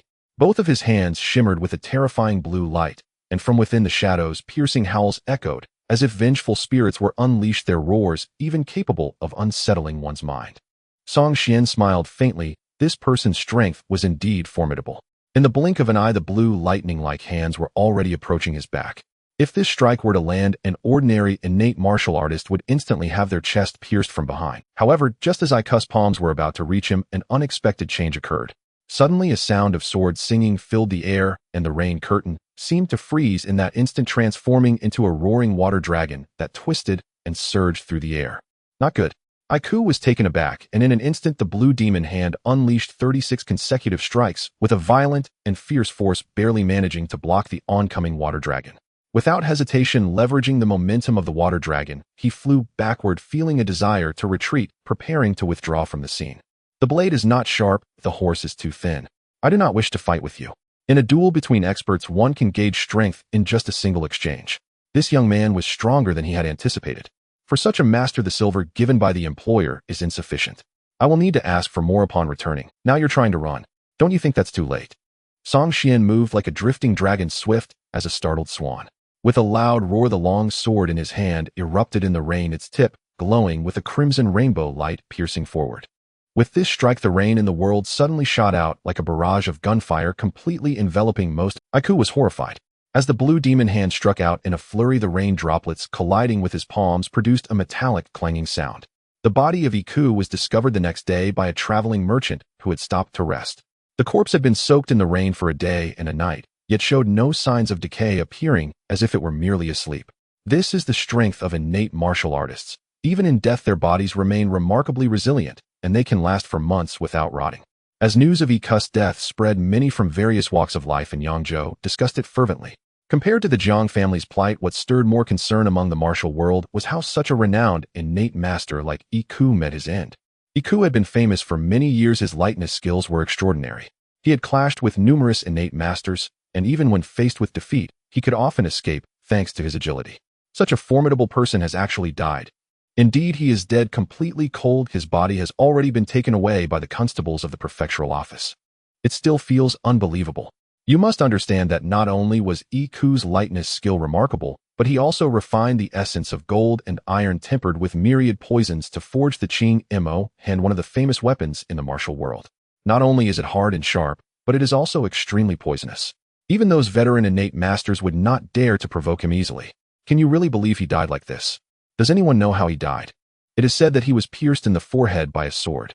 Judging by the condition of the body, Iku must have desperately activated the Qing Mo hand to defend, but still could not withstand it. The Qing Mo hand and his palm were pierced by the sword. What kind of sword could pierce the Qing Mo hand? Could it be that he provoked the sword Saint Yi Guqing? Not necessarily. Iku had offended many people. It is also possible that the hero Yin Nantian took action. His pure Yang Wujijian is a legendary weapon in the martial world and could definitely break the Qing Mo hand. Iku, this person would always weep over the corpses of those he killed. Now that he is dead, he can only weep for himself. Karma cycle's retribution never fails. When Song Xian returned to the Thousand House office, the rain had not yet stopped, but he showed no signs of having been drenched. He was in a good mood. Every battle with a master brought him deeper insights into the sword path. He was beginning to enjoy this world of blades and shadows more and more. My lord, has the trouble been dealt with? Lu Xiaofeng walked out from the adjacent room, casually asking. He was most aware of the power of Lord Song. Unless the Lord chose to show mercy, the other party had no chance of survival. Song Xian nodded slightly. You've heard of Iku, the Qing Mo hand, right? Oh, that's him. Lu Xiaofeng smiled. I only observed from a distance at that time. The figure was shrouded in a robe. I truly couldn't recognize him. This person is no ordinary man. He once fought with me. He couldn't break through my lynxy finger, but I also couldn't keep him. I didn't expect he would have bad luck this time and fall into your hands. Indeed, Song Xian replied. His lightness skill is truly remarkable, though it's hard for an ordinary person to catch him. Iku excelled in lightness, but unfortunately my sword is faster, and thus Iku is dead. My lord, with the assassin dead, the assassination plan is no longer viable. The families in Yangzhou will likely take further action. Song Xian nodded and instructed. You go and control the garrison leaders in Yangzhou. At critical moments, anyone who dares to disobey must be killed. Lu Xiaofeng took the order without any unnecessary words, directly rising to leave. Following the Lord, one must eventually commit murder. He hesitated to kill ordinary people, but felt no psychological pressure in killing potentially rebellious leaders. After Lu Xiaofeng left, Song Xian sat at his desk, not dealing with official matters, but entered a meditative state to cultivate. The affairs of the 8 great families were never a concern for him. No matter how strong they were not martial sects, and dealing with them was not difficult. He was waiting for them to incite a peasant revolt, giving him a justifiable excuse to root out the major. The Yangzhou prefectural office, publicly claiming that the prefect was not seeing anyone, was currently seated in a side room, gnawing on a chicken leg. A man dressed as a secretary quickly pushed the door in. Prefect, I've heard news. The Shao family is contacting the peasants outside the city, preparing for a revolt. The prefect chuckled upon hearing this, slapping his thigh in glee. As expected, the Jiang family's plight would elicit no response from the Shao family and others. A fight is great. It would be best if they fought to the death. Those aristocratic families are not good people, and the Xianyi guards are no saints either. It would be best if they both suffer to the point of mutual destruction. Then we civil officials will have our chance to rise. The prefect was quite excited. As a head of a prefecture and a third-rank official, he should have been in a position of power within his domain. Before taking office, this prefect Su thought so, but unfortunately upon arrival, he realized what local clan power truly meant. Here, any of his decisions could not be issued without the approval of the 8 great families, who otherwise his orders would not leave Yangzhou. That kind of suffocating feeling was incredibly vexing. As a prefect, he was even less comfortable than those county magistrates with real power. His once ambitious aspirations had gradually worn away over the years. But now Prefect Su saw hope. That reckless Song Xian wanted to use the 8 great families of Yangzhou as a stepping stone for advancement, and he too wanted to see the local aristocratic powers destroyed to regain control of the prefectural authority. At this moment, the most excited one was not Song Xian nor the aristocratic families planning the revolt, but rather this prefect. Seeing the Xian guards and the local aristocratic families about to clash, Prefect Su was delighted to watch the show, eager to fan the flames and prompt them to start fighting. "My lord, who do you think will win between these two sides?" the secretary whispered. "Should we prepare in advance?" "I think Song Xian has a greater chance of winning. Why don't we send him a signal to forge a good relationship?" "No, let's act as if we know nothing. We will not take sides with either. Song Xian is too bloodthirsty. After exterminating the 8 great families, he will surely cause a major uproar in the imperial court. Those aristocratic families are not weak in the court. It will surely lead to a situation where officials are impeaching him. Whether the emperor will protect him is still uncertain. As an official born from a prestigious family, I belong to the Pure Stream faction. There's no need for me to get involved in such matters. You go arrange the protective work for the prefectural office."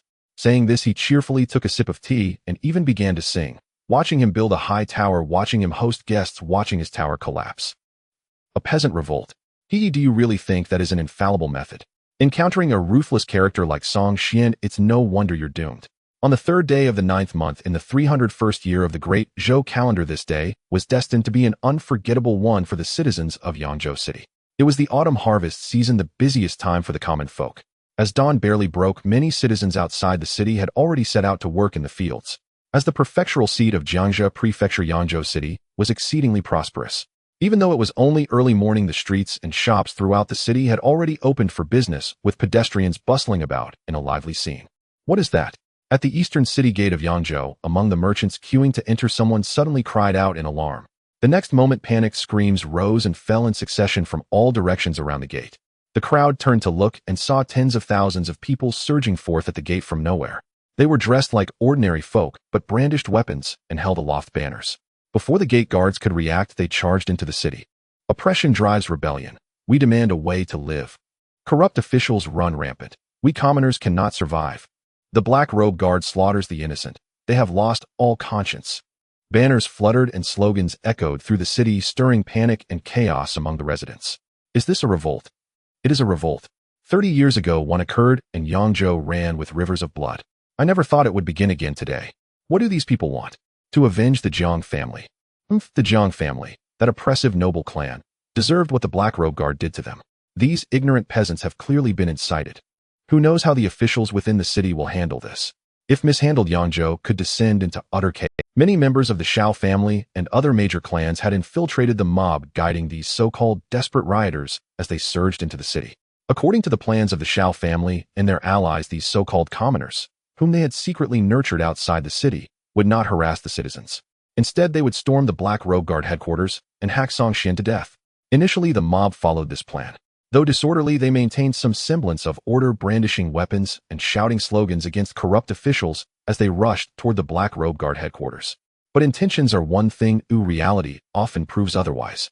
With such a large crowd, even the Shao family and others found it difficult to control. Behind the seemingly orderly vanguard of a few hundred, the main force began to descend into chaos. The rioters who poured into the city later, lacking effective control, began to break away from the group, acting in small bands and scattering throughout the city. The rioters who poured into the city later, lacking effective control, began to break away from the group, acting in but soon these rioters started looting goods from the streets. After all, when else would they get a chance to be rioters without taking something back? Once looting began, it spiraled out of control. With the first instigator, the rioters grew bolder. They smashed shops, robbed silver and grain, and when citizens resisted, they drew blades and killed them, setting fire to houses. In the end, they even openly assaulted women in the streets. The rioters were completely out of control. Nearly half of Yangzhou City had become a sea of sin, and local thugs and ruffians joined in imitating the rioters and spreading evil everywhere. At the Black Robe Guard headquarters, Song Xian sat in the seat of honor. Below him, a host of Black Robe Guard centurions and banner leaders awaited the command of the vice commissioner, their killing intent palpable. At that moment, a banner leader was reporting to Song Xian. When he finished, Song Xian slowly rose. "Are the troops assembled?" Several centurions quickly bowed. "Nearly 1,000 of our Black Robe Guard have assembled outside the city, ready to suppress the rebellion at your command. Additionally, the Salt garrison troops under Lin Rohai are fully prepared, awaiting your order to enter the city from the south gate and quell the chaos." Song Xian nodded. "I believe you all know who these so-called rioters are, so I need not elaborate. Now listen to me." The Black Robe Guard officials clasped their fists and knelt on one knee. "Please give the order, sir." Song Xian took a deep breath and spoke in a grave tone. "Order Centurion Zhou seal the east gate. Allow entry only, no exit. Order send word to the Salt garrison to enter the city and suppress the rebellion. Order Hua Manlu lead a centurion unit to blockade the Shao family and other clans. Let no one out. Order Song Qian lead the remaining Black Robe Guard cavalry to suppress the rebellion. As for all participants in this mutiny, whether rioters, thugs, ruffians, or others, no matter who, all shall be executed without mercy. The cold, ruthless voice echoed through the headquarters, its killing intent almost tangible. The Black Robe Guard officials shuddered involuntarily. With the vice commissioner's orders issued, the fate of thousands of rioters within the city was sealed. Even the fate of the Shao family and other major clans was likewise decreed. Suddenly, whistling arrows burst into the sky above the chaotic Yangzhou city, exploding like fireworks. But the rioters, intoxicated by the thrill of looting and killing, paid no attention. On a certain street, 2 rioters kicked open the door of a merchant's shop. These rioters, raised by the Shao family and other clans, were mostly strong, burly men. Many had practiced martial arts and possessed great strength, though they lacked inner energy. They were far beyond what ordinary citizens could withstand. The 2 rushed into the shop, cut down the trembling owner with a single blow, and dragged his daughter, a girl of 16, out into the street. I noticed the boss daughter the last time I entered the city. I've long wanted a taste of her. Waited so long, and now I finally have my chance. One of them laughed boisterously as he tore at the girl's clothes right there on the street. Alas, this fair. Men like us could never marry one in a lifetime. But now we can do whatever we want with these little beauties. The other urged him on, blade in hand. Hurry up. Once you're done, it's my turn. Then we've got business to attend to. I know. Just a quick release. Won't take long. They laughed without restraint while the girl whose clothes they were tearing wore a look of utter despair. Tears had long soaked her collar, yet she dared not make a sound. For on the street lay 7 or 8 corpses strewn about. Anyone who resisted had been killed with a single stroke. Just as the girl resigned herself to her fate, suddenly a sharp whistle cut through the air. One of the rioters had yet to realize what was happening when an arrow pierced his companion's chest. Then the thunderous sound of galloping hooves grew from afar, roaring down the street. The arrow that pierced through the air possessed immense power. After impaling the rebel's chest, it did not stop there, instead drawing forth a streak of blood as it pinned him to a distant pillar. The remaining rebel was momentarily stunned, then stiffly turned his head to look back. Not far away, a tiki guard clad in black iron armor, wielding a crossbow, rode in at full gallop. Behind the tiki guard, a massive wave of cavalry surged forth, resembling an endless black river, with a terrifying aura spreading out, instilling fear in all who beheld it. The rebel looked down at the long knife in his hand, swallowed hard, his face filled with terror. Without a moment's hesitation, he disregarded the beautiful girl beside him, turning to flee, for anyone who saw those ominously black-armored cavalry would feel no desire to resist. However, he had only taken a few steps when he heard the sound of a sword being unsheathed behind him. Then, with a flash of sword light, the rebel felt a coolness at his neck, and his head rolled to the ground. Thud, thud, thud. The sound of war horses pounding the ground echoed as Song Qian, clad in black battle armor and holding a bloodied longsword, wore a face of indifference. Relay my orders. All participants in the rebellion must be executed. With a flick of her sword, she shook off the blood from the tip, her voice softening slightly as she looked at the disheveled, trembling girl. The governor has decreed that the entire city is under martial law. Now return home immediately and do not leave until the martial law is lifted. Do you understand? The girl finally snapped back to her senses, tears streaming down her face as she carefully studied Song Qian, seemingly wanting to memorize her appearance. Then she knelt and bowed her head twice to Song Qian, wiped her tears, and returned to her shop. As she watched the girl close the door, the softness on Song Qian's face was replaced by coldness. Raising her longsword, she pointed towards the chaotic rebels on the street ahead. Leave no prisoners, not a single one. Kill. Clang. Behind her, the tiki guards drew their long knives in perfect unison, moving. Then the war horses charged forward, shaking the entire street with the pounding of their hoofs. Song Qian led the charge. As she passed, there was no need to channel her true energy. A simple sweep of her longsword brought down several heads. The tiki guards, under the command of their respective captains, formed several units like a long dragon, and under Song Qian's orders began to spread out, clearing the disorderly rebels. Soon within Yangzhou city, the sounds of slaughter, roaring, and pleas for mercy echoed continuously. Some daring citizens peeked through the cracks in their doors, only to see lines of black-armored cavalry galloping down the streets, sharp blades flashing intermittently. Seeing this, many citizens felt a mix of joy and tears, but at the same time a hint of worry crept in. While the rebels were terrifying, the chaotic soldiers were even more dreadful. Without effective management, the unrestrained soldiers would wreak even greater havoc on Yangzhou city than the rebels. Hopefully this rebellion will end soon. The longer it drags on, the greater the chance of military calamity. Meanwhile, the 3,000 elite salt soldiers summoned by Lin Ruhai also began to enter the city to quell the rebellion. These soldiers were primarily infantry, while the Tiki guards were responsible for the assault, and the salt soldiers were tasked with setting obstacles to block fleeing rebels. After an unknown amount of time, the sounds of slaughter gradually ceased, and cries of agony were hardly heard in the streets. Only the Tiki guards galloped through the streets, loudly shouting their slogans. The governor has decreed martial law. No one is allowed to leave the city. The governor orders that anyone found on the streets without permission shall be treated as a rebel and executed on the spot. Martial law. The entire city is under martial law. With martial law in effect, citizens were not allowed on the streets, yet some bold individuals climbed onto their courtyard walls, peering outside. They might have been better off not looking, for upon seeing the scene, they were instantly filled with terror. The streets were flowing with blood like a crimson river trickling towards the drainage ditches. The once bustling streets were devoid of pedestrians, with countless corpses scattered everywhere. Only groups of soldiers were seen hauling carts, tossing the bodies of the rebels into them. Those who were lucky were shot dead by crossbows and still had intact bodies, while the unfortunate ones had their heads severed, leaving only headless corpses. The most tragic were those rebels who, while fleeing, encountered a large group of Tiki guards trampled into the ground by countless warhorses, their bones turned to dust. This scene was akin to a hell on earth. Those with weaker constitutions witnessing such sights would surely faint from terror. Song Xian sat leisurely in the office of the 1,000 household command, sipping tea and handling official business. He had not even left the front door. In the evening, a Tiki guard commander hurried in, saying, "Report, my lord, the rebels in the city have been completely eradicated." Song Xian set down his teacup and inquired, "What about the casualties?" The salt soldiers suffered over 30 casualties, while our Tiki guards had basically no losses. Some brothers had their blades dulled from killing too many, leaving them exhausted. However, over 100 citizens were harmed by the rebels, with nearly 1,000 injured and more than 40 houses and shops burned down. Song Xian frowned slightly, saying, "The harm to the citizens is a bit excessive. This was unavoidable. There were too many rebels, and even if our brothers killed swiftly, some citizens would inevitably suffer." How many rebels were there? According to preliminary statistics, there were over 5,300, all of whom have been slain, leaving not a single survivor. Not enough. Song Xian replied coldly, 5,300 is far from sufficient. As he spoke, he stood up and said, "The Shao family, the Sun family, and other prominent families in Yangzhou colluded with the rebels to harm the citizens. They are equivalent to treason.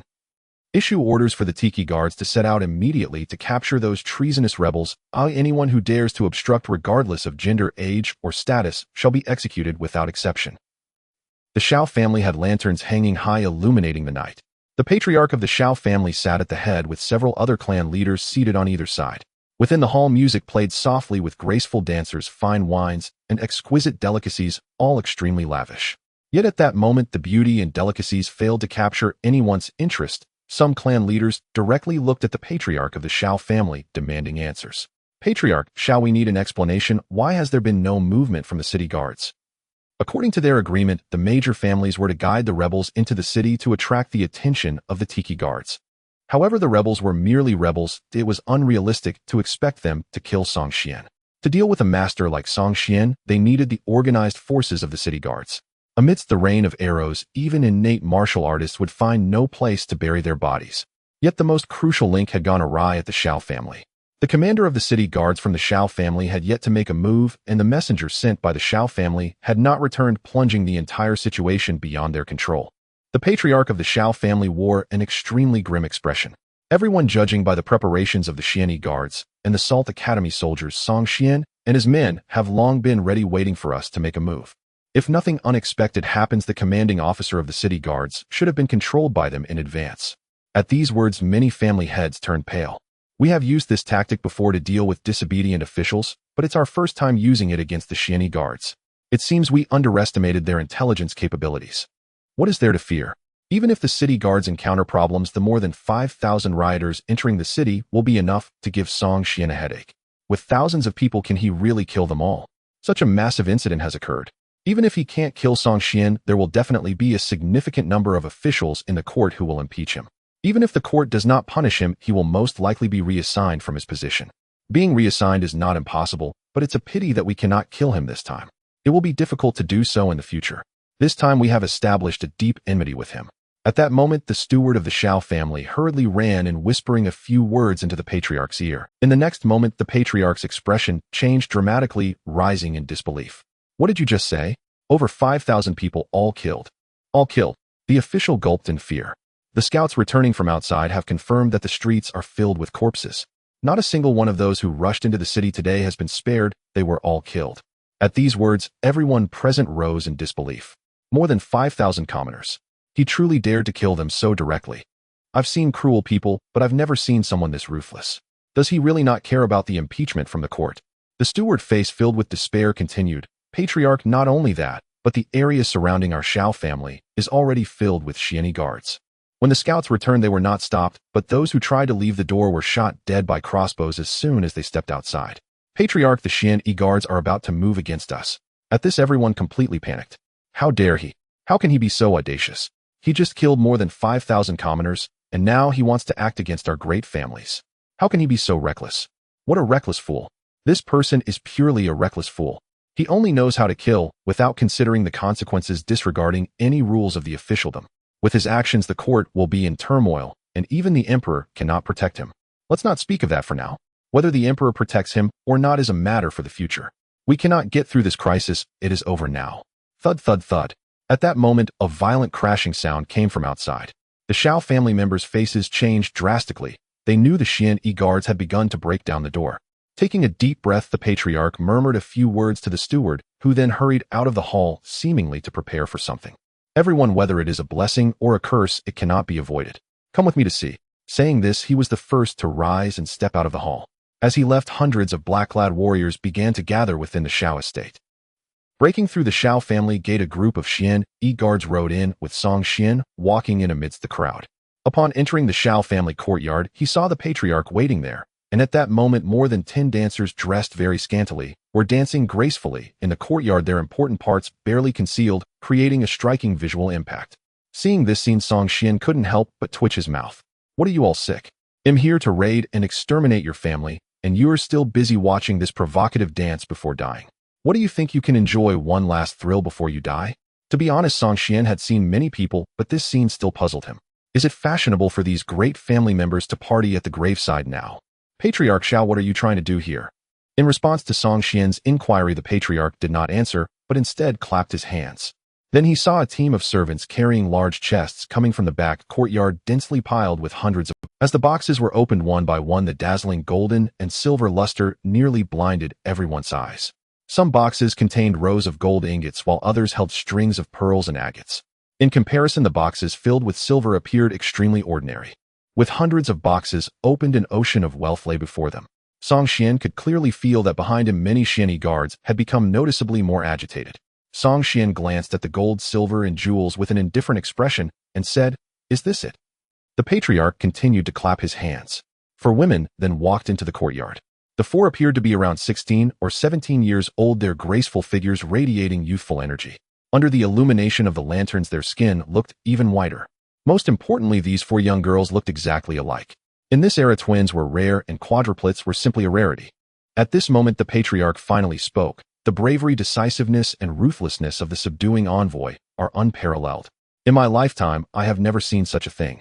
Saying this, he gave a long bow to Song Xian. It was my lack of vision that failed to recognize your talents, foolishly attempting to strike a stone with an egg. How laughable. Now that we have realized our mistakes, I hope you can give us a chance. As long as you speak, whether it is wealth or women, everything can be negotiated. Song Xian looked him up and down and said, "You are quite a character, able to bend and stretch." The patriarch's face lit up. "Does this mean you agree? But now my Xianyi guards have already killed thousands. Although they are rioters, the emperor will need a proper explanation from me." The patriarch's expression changed. "But now my Xianyi guards have already killed thousands. Although they are rioters, the emperor will need a proper explanation from me." The patriarch's expression changed. "What kind of explanation do you want?" Song Xian chuckled. "Apart from the Jiang family that has already been dealt with, the fortunes of the other families when converted must amount to several 100 million taels of silver, right? I believe that if I were to throw down several 100 million taels of silver, it would be as if I had destroyed a few families. The emperor could simply ignore the impeachment from the officials. Patriarch Shao, what do you think?" The patriarch fell silent for a moment and tentatively said, "Sir, did you not kill and exterminate families just for the sake of money? Why don't we simply skip the middleman? We few families can sell land, shops, and properties and gather 500 million taels of silver for you within a month. What do you think? Song Xian still shook his head. The patriarch took a deep breath. Sir, even if we had enmity before, what enmity cannot be resolved with 500 million taels of silver? Why must we let enmity stand in the way of money? Song Xian smiled. I have said before, had you surrendered earlier before inciting the mob to riot, there might have been a glimmer of hope for you. But now it is too late. A glint of menace flashed in his eyes as he slowly raised his hand, and the group of black-clad guards tightened their grips on their blades. They understood that the moment the town protector's hand fell would be the instant they unleashed their slaughter. Song Xian, have you truly gone mad? The clan leader of the Shao family panicked. Wang Guo, the deputy minister of war, is one of my Shao family's people, and many second and third rank officials in the court are old friends of my Shao family. How will you explain your wanton destruction of local clans to the court afterward? Can you afford such a price? Explain. Song Xian nodded. You are right, I indeed must give an explanation. But this explanation is not for the court, it is for the more than 100 commoners who were violated and killed in the city, and for the nearly 1,000 wounded civilians. I indeed owe them an explanation. At that moment his gaze turned exceptionally cold, and the murderous intent in his eyes was palpable. Song Xian was never a good person, he was the type who killed without batting an eye. Yet he had his own set of rules when it came to dealing with people. He knew better than anyone who should be killed and who should not. These noble clans viewed the commoners as mere weeds, and similarly Song Xian could see them as mere ants. Sensing her brother's murderous intent, Song Xian, clad in black armor and looking majestic, stepped forward, her voice carrying a chilling aura as it echoed through the Shao family's courtyard. Today we investigate the 6 major families of Yangzhou, the Shao Sun, Zhou, Lu Qi, and Wu clans for inciting the mob to attack the government with the intent to rebel. The evidence is conclusive, and I hereby order their arrest, confiscation of property, and no leniency for anyone. As these words fell, the clan leader of the Shao family felt darkness envelop him and collapsed to the ground, still not understanding as he lay there furiously shouting. Song Xian, are you insane? What does the death of those civilians have to do with you? They are just a bunch of worthless commoners. Because a few of them died, you want to target my several families. Do you really think of yourself as a just and noble lord? Song Xian stepped closer, and as he moved, those beside the clan leader retreated. Then Song Xian's foot pressed down on his neck. Is your Shao family's life worth more than the lives of the commoners? You do not care about their lives, and similarly, I do not care about yours. You ask me if I consider myself a just and noble lord.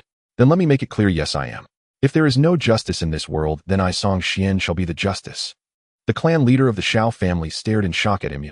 You, the ruler of the Great Zhou, is the son of heaven, yet you wish to be just and noble.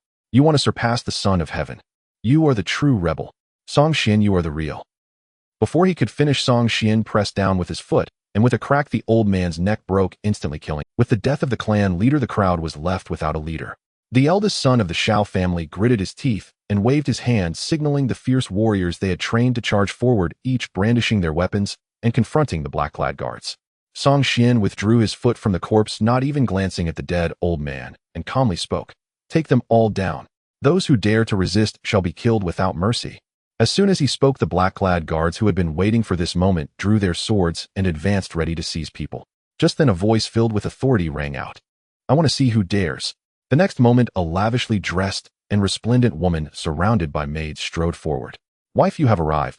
The eldest son of the Shao family exclaimed in surprise. You came just in time. Hurry, save my Shao family. Among the black-clad guards, some recognized the identity of the woman, each showing hesitant expressions.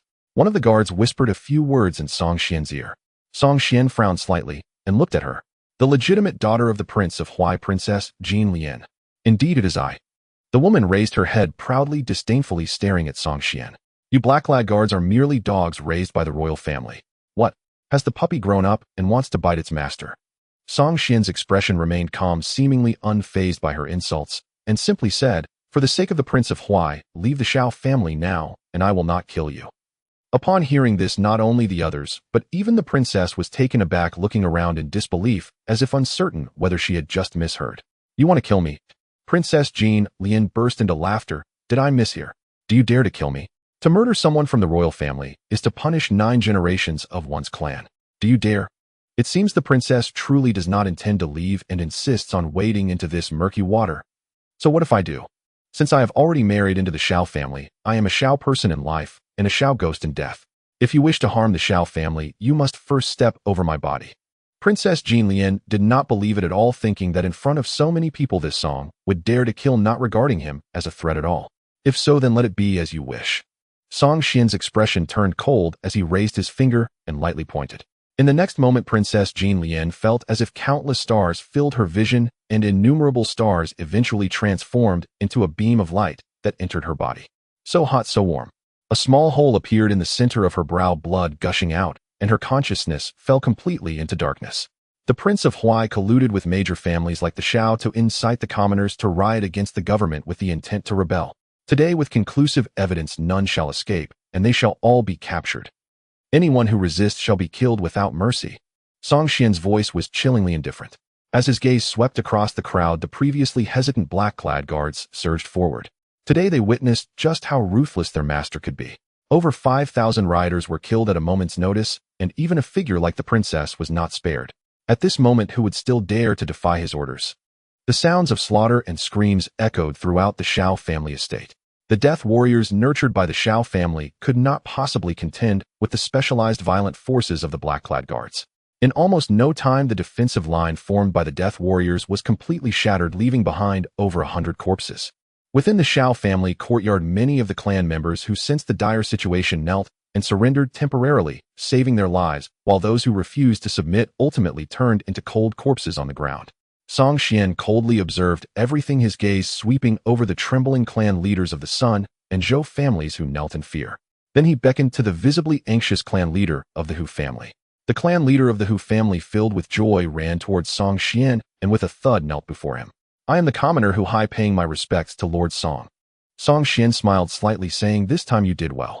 Hu Hai, with a fawning expression, replied, "It is an honor for Hu Hai to serve you, my lord. Those families that oppress the common people and harm the loyal, I Hu family am ashamed to be associated with." In that moment, the heads of the Zhou and Sun families stared dumbfounded, their eyes filled with disbelief. "Is there a traitor among us?" No wonder the mob just entered the city while the Xian Yi Guard and Salt Court soldiers began entering the city to quell the chaos on the other side. No wonder the commander of the city garrison has been silent, as if he were dead, not a single word coming back. After all this time, it turns out Hu Hai, this traitor, had already informed Song Xian of their plans. He had dug the pit, just waiting for them to jump in. "Hu Hai, you traitor. Our 8 great families have always been united. If we fall, what benefit is it to you? Fool, do you really think Song Xian will treat you well in the future? He dares to kill even the princess. Do you think he will care about a traitor like you? Clearly you could be a decent person, yet you choose to be a dog. Hu Hai, even if I become a ghost, I will not let this go." With fierce expressions, several clan heads looked at Hu Hai, wishing they could swallow him whole. Compared to the enemy like Song Xian, the traitor filled them with even more hatred. It was like 2 armies going to battle openly. Even if they lost, they could accept defeat if it was a fair fight. But in the end, they hadn't even begun to fight when Hu Hai, the traitor, disclosed all their plans. Losing to a villain like him, how could they not hate? After being scolded, Hu Hai initially looked a bit embarrassed, but the next moment, he suddenly stood up and started cursing at several clan heads. "You old dogs, I have tolerated you for a long time. You claim to be the 8 great families of Yangzhou, yet every time you feast, my Hu family can't even get a drop of soup. How can you still have the audacity to talk about unity? You want to rebel? Why should I follow you in your rebellion? Just because of the little scraps you give me, or because Zhou Baiyan comes to sleep with my wife every few days? Don't think I don't know about the good deeds you've been doing with that wench. I have always known you. I just pretended not to see, waiting for the opportunity to send all of you to hell. Fortunately, I awaited the arrival of the governor, the Great Lord of Yangzhou." Saying this, Hu Hai knelt beside Song Xian again, filled with admiration, continuously bowing. "Hu Hai, on behalf of the million citizens of Yangzhou, thanks to your grace, my lord, for restoring order and bringing our Yangzhou back to a clear sky." Song Xian coughed lightly. "While flattery is good, can you not be so ostentatious?" Besides Song Xian, the innate expert responsible for guarding Huamanlu even blinked his blind eyes, seemingly wanting to see where this person came from. As for Song Qian, who originally had a frosty expression, she found Hu Hai's plump figure much more pleasing to the eye. "This old fellow has quite an eye." He immediately recognized her brother's extraordinary nature. "Hey," she poked Hu Hai's somewhat plump body with her sword sheath. "Is your wife really having an affair with that Zhou fellow?" Hu Hai's expression was quite entertaining. He felt like crying and was a bit angry, but upon seeing Song Qian casually standing in front of Song Xian, he forced out a smile and nodded awkwardly. "Not just Zhou, that old man Xiao has also been around." Song Qian admired him and gave a thumbs up. Indeed, those who endure like this are formidable. They tolerate what others cannot, and after years of patience bring down all their opponents. Such individuals are truly ruthless. In the next moment, Song Qian soared into the air, standing atop a pavilion, surveying the entire situation of the Xiao family. Wherever there were people attempting to escape in the chaos, she casually unleashed a sword energy. The chill of winter swept over, and those struck by the sword energy were instantly frozen into ice sculptures. With sword raised and falling after several sword energies, whether clan members or ordinary maids and servants within the Xiao family all completely abandoned any thought of escape, kneeling on the ground waiting for the Xian guard to capture them. The next morning, the citywide curfew order from the governor was finally lifted. The citizens nervously stepped out of their homes, continuously surveying their surroundings. The streets were empty, the bodies long cleared away, but the dried blood had yet to be cleaned, and the air was still thick with the smell of blood. Everywhere the yamen runners were seen carrying buckets of water to clean the streets, and even the city guards were dispatched to wash the area. The commander of the city guard had been killed by Lu Xiaofeng. Now acting as commander was a young captain who pledged loyalty to Song Qian. Inside the Xian guards, yamen groups of people could be seen being escorted to the prison, crying out for their parents. These were the members of the Zhou Sun and other prominent families. Last night, with a command from Song Qian, all 8 great families in Yangzhou, except for the Hu family who had allied early, were indiscriminately raided by the Xian guard on charges of rebellion. Just from these few families, the direct and collateral members captured already amounted to over 1,000. As for the other branches, the numbers were likely even greater. The prison of the Xian guard was already overwhelmed. With no other choice, Song Qian had Hu Hai vacate a manor, hastily constructing cells to cram the prisoners. At this moment, Song Qian sat in his study, sorting through the evidence of the conspiracy from various families. Some were genuine, while others were coerced confessions obtained in prison. Song Qian needed to sift through these messy testimonies to select some that seemed reasonable and credible to write into a memorial to the emperor. Of course, the testimonies and evidence were secondary. Song Qian knew, without thinking, that what the emperor was most concerned about was not how many people died or how many families were destroyed, but how much silver was confiscated. Song Qian was also waiting for the Xian guard to finish the statistics. To avoid any surprises, he sent both Lu Xiaofeng and Hua Manlu to supervise the collection of valuables. Thud, thud, thud. Song Qian walked in, happily stepping in her special waterproof boots. As soon as she entered, she grabbed her brother's big red robe and gulped down some tea. Song Qian expressed some disdain, saying, "Can't you pour yourself a cup?" Song Qian replied nonchalantly, "I've been busy since last night and haven't even had a sip of water. You complain about me drinking your tea. Even the wealthiest landlord is not this stingy." Song Qian sighed. "So how is it? Is the Wang family prepared?" Song Qian nodded. "The salt soldiers and our Xian guard have surrounded the entire Wang mansion, just waiting for your order to act. Just wait a bit longer. What are we waiting for? Hurry up and deal with this swiftly. I have an appointment with Huang Rong to help her find someone after I'm done here." Waiting for the results of the silver statistics, Song Qian casually tapped his fingers on the desk and smiled. "How much silver do you think would make the emperor disregard the death of a prince, even arguing with the entire court?" Song Qian scratched her head. "Last time we dealt with the Tian family, the emperor argued with the court officials for many days over a few million taels of silver. He must be someone who loves money. I checked on the Prince of Huai. He has no fief. He is not a real powerful vassal prince. At most, he just has some guards in the royal mansion and manages some businesses. Killing such a leisurely prince shouldn't be a big problem, right?" Song Qian shook his head. "Just because he has no real power and poses no threat to the emperor or the court makes things complicated. If we kill him, the court will definitely be in an uproar. If he were a powerful prince with a fief, it would be easier to handle. The emperor would be eager for us to come up with a way to eliminate him." Song Qian tilted her head and thought, "That's true. If I were the emperor, I would definitely keep someone harmless around to maintain a good reputation." "So, brother, are we going to deal with the Prince of Huai or not?"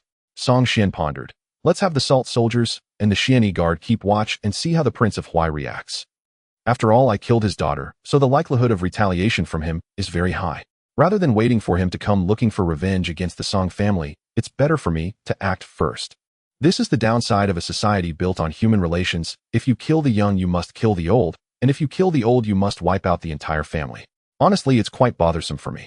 But there's no helping it. Who told his daughter to be so foolish? If that Princess Jean Lian had any brains at all, she wouldn't have gotten involved, and I wouldn't be so conflicted." Song Qian exclaimed, "Have you thought about what happens if a few 100 million taels of silver are sent to the emperor, and he takes the money, but doesn't act, refusing to protect you, instead using you to quell the anger of the officials and the noble families?" "I have thought about it," Song Qian replied seriously. "Firstly, even if the emperor wants to kill me to appease the various factions, he must first get through the Xian guard system. We are the emperor's personal troops, not mere assassins. We have eradicated local cancers for the court and brought the emperor billions of taels. Such a great achievement should not only be unrecognized, but also result in being abandoned. Just the Xian guard alone would be hard-pressed to agree to that. What if the emperor uses underhanded means to get the higher-ups of the Xian guard to agree? If that's the case, we would have to go on the run. Song Xian laughed heartily. I'm not a fool who would wait quietly for death. If it comes to that, we can hide in a remote mountain forest until I reach the realm of a martial grandmaster and then come out. Going on the run. Song Qian's eyes lit up, seeming somewhat yearning, but the next moment her brows furrowed. But what about our parents if we run away? They won't be in any danger. We are not rebelling, and the hereditary families of the Xian guard do not practice collective punishment. If the emperor really dared to do that, he would be standing against the entire hereditary family system of the Xian guard. Without the support of these families, he wouldn't be able to sit securely on the throne. Song Qian sighed in relief. I see, then there's nothing to worry about. Just decide whether to kill or spare the Prince of Huai. I'll go help Xiao Huangrong find someone who I heard she has already found some clues. Go ahead, but remember not to wander too far, Song Qian reminded. If you're going out of the city, bring along Lu Xiaofeng.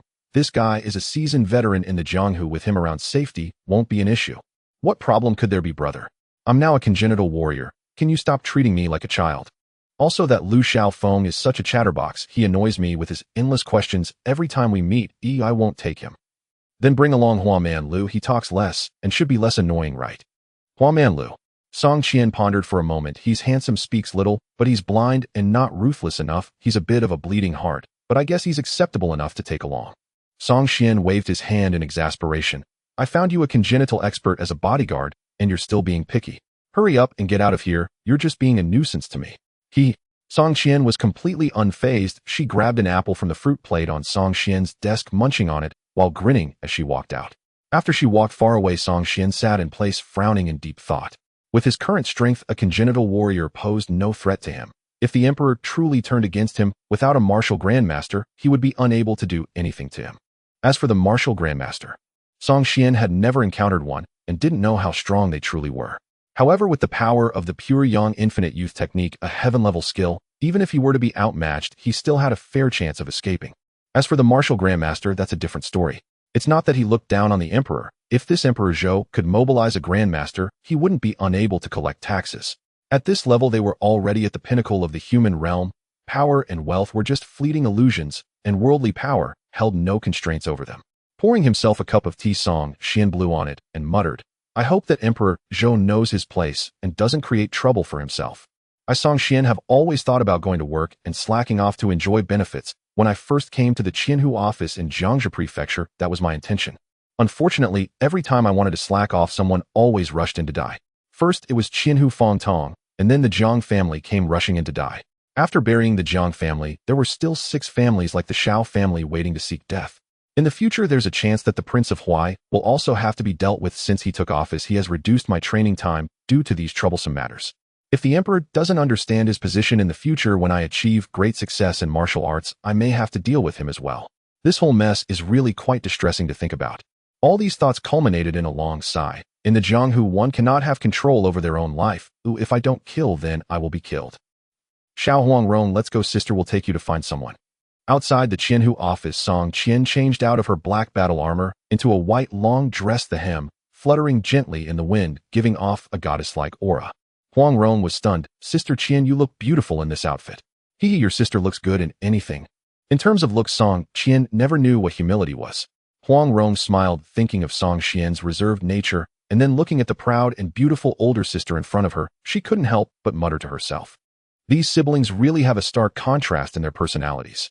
Now tell me about the clues you found, Song Qian said, wrapping her arm around Huangrong's shoulder.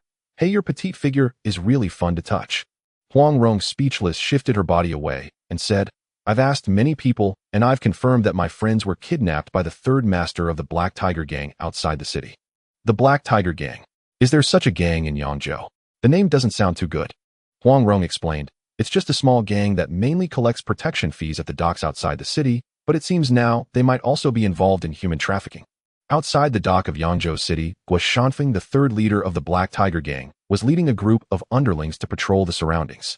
Just as he was yelling at the laborers working hard, everything suddenly went dark, and he felt as if he had flown into the air. When he opened his eyes again, he found himself in a dilapidated, desolate attic. This place was familiar to him, known as the Ghost Building in the Yangzhou area. Guo Shanfeng struggled for a moment only to realize that he was bound tightly with ropes. Even with his reputed strength of 1,000 pounds, he could not break free. At that moment, he felt a wave of panic, unsure of which deity he had offended. Logically speaking, he had done many bad deeds, but he only targeted the weak and bullied ordinary people without much ability. He had never provoked any formidable characters. As he continued to struggle, the scene before him shifted, and then two women and a man appeared. One of the women was as cold and beautiful as an elf in the snow, while the other was petite and cute, resembling a neighbor's young sister. As for the man, he was dressed in white, looking like a pretty boy standing to the side, gazing out the window with an indifferent. Seeing the three of them, especially the two stunningly beautiful women, Guo Shanfeng's fear dissipated somewhat, and he asked with a hint of anticipation, "Did the two young ladies bring me here for some special purpose?" Song Qian couldn't be bothered to respond to him. With a clang, her sword was drawn, its tip resting above his crotch. "Be honest, or I will castrate you and send you to the palace as a eunuch." Huang Rong chimed in, "If you don't confess, I have plenty of methods to deal with you." Guo Shanfeng was momentarily stunned, unable to react. Huang Rong coldly urged, "Are you going to confess or not?" Song Qian gave him a glance, then pulled out a small porcelain bottle from her pocket. "It seems we need to take some measures with you." Huang Rong glanced at it and asked, "What is this?" "Hey, it's a good thing I got from my brother, various poisons. Just right to test on this guy. Sisters, please spare me. I'm just following orders. I really don't know what the boss wants." Guo Shanfeng exclaimed. "What exactly do you want me to confess?" The two women were taken aback and exchanged glances. Song Qian asked, "Did you not tell him the reason earlier?" Huang Rong replied, "No, I thought you wanted him to confess right away as part of your Xian Guard's special interrogation method." Song Qian coughed lightly. Interrogation was traditionally her brother's strong suit, and she wasn't particularly skilled in that area. Of course, being unskilled was fine. She had never seen a pig run, but had heard of her brother's techniques during it. Kicking Guo Shanfeng, Song Qian coldly stated, "You've committed a serious offense. If you want to live, you better start from the beginning. Dare to tell a lie, and I will make you wish you were dead." Hearing that Song Qian was from the Xian Guard, Guo Shanfeng was already frightened out of his wits. Those from noble families may not fear the Xian Guard, but he as a small-time gang leader certainly did. "My lords, don't rush me. Let me think it through and start from the beginning. He began when I was 7. I stole the village chief's chamber pot." Song Qian's expression darkened further. "Are you mocking me, brave heroine?" "I wouldn't dare." Guo Shanfeng hesitated. "When I was 10, I secretly watched the widow next door bathe, and I continued until I was 18. Huang Rong couldn't watch any longer. She picked up a stone from the ground and said, "Are you messing with me? I'll kill you, you dog." "Wait." Guo Shanfeng quickly continued, "When I was 18, I was caught watching the widow bathe. Afraid the villagers would beat me, I left the village. Then I worked as a laborer at the dock. Later, after defeating several strong men in a dispute over work, I caught the attention of the Black Tiger Gang and became one of them. In the following years, relying on my daring nature, I gained the boss' favor and was promoted to the 3rd leader." Song Qian remained expressionless. Continue. Guo Shanfeng gradually caught on. These two women wanted him to confess to something he did for the boss of the Black Tiger. "After becoming the 3rd leader, the boss assigned me a secret task requiring me to capture a pair of young boys and girls every month who must be pure and untouched." Huang Rong asked eagerly, "What do you do with them?" Guo Shanfeng shook his head. "I don't know. I just hand them over to the boss, and he never explained what he wanted them for." "Sister, please let me go. I'm just following orders. I really don't know what the boss wants." Song Qian retracted her sword. "Where is your gang's base?" "There's a hunting ground 10 miles south of the city. That's where our gang is based." "Hunting ground." Song Qian recalled, feeling it was somewhat familiar. "Sister Qian, do you know that place?" Huang Rong quickly asked. "I remember now. That place seems to be where the Prince of Huai often goes hunting and having fun. A few days ago, when I was investigating the Prince of Huai, I saw that hunting ground. He seems to visit there for a few days every month." "Prince of Huai." Huang Rong's face paled. How could this matter involve a prince? If someone were truly captured by the Prince of Huai, how could they be rescued? However, Song Qian chuckled coldly. "If it really is the Prince of Huai, then it's much easier to handle. Just right, my brother won't have to worry." "What do you mean?" Huang Rong asked in confusion. Song Qian waved her hand. "Let's not worry about that for now. We should first go to the hunting ground and see what's going on." Saying this, she kicked Guo Shanfeng, "Hurry up and lead the way." Reaching the staircase, Song Qian turned to glance at the man who, despite being blind, was still gazing into the distance and couldn't help but curl her lip. "Old Hua, your mother is calling you home for dinner." Hua Manlu was taken aback, then smiled slightly, showing no annoyance, and followed with a folding fan in hand. The hunting ground owned by the Prince of Huai was vast and desolate, filled with wild beasts, and nearby, there were members of the Black Tiger Gang on guard, making it impossible for ordinary people to approach. Song Qian originally wanted to charge in directly, but Huang Rong was worried that a direct attack would involve her beggar friends. She was there to rescue someone, And if the people inside panicked and resorted to killing to silence witnesses, it would be troublesome. Thus she gave Guo Shanfeng a thorough beating.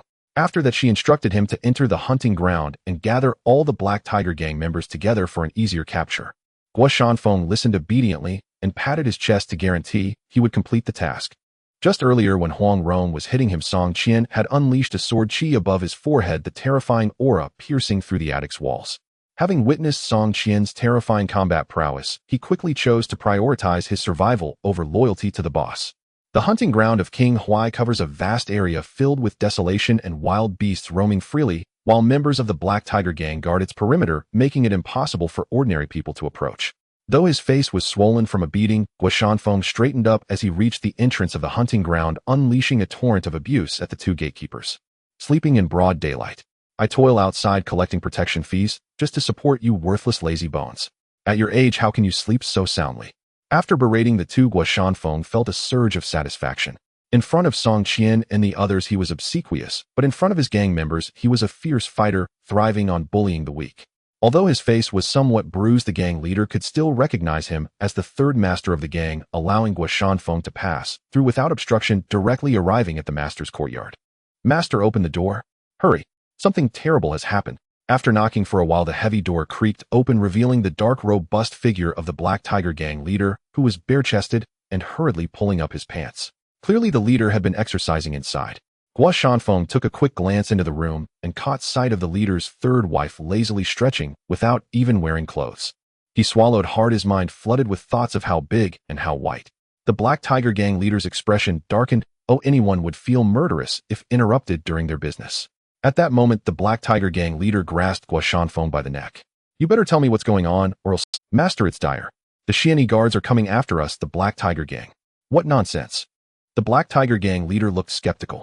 We aren't any sect. Why would the Xianyi guards pay attention to a small gang like us? Why would they come after us? Besides, this is King Huai's territory. No one knows our gang's base is here. How could the Xianyi guards— Master, it's true. Guo Shanfeng's voice was hoarse from being choked. I saw it with my own eyes while collecting protection fees. The Xianyi guards are gathering forces and have found our base. They're coming for us. The surrounding citizens were still applauding.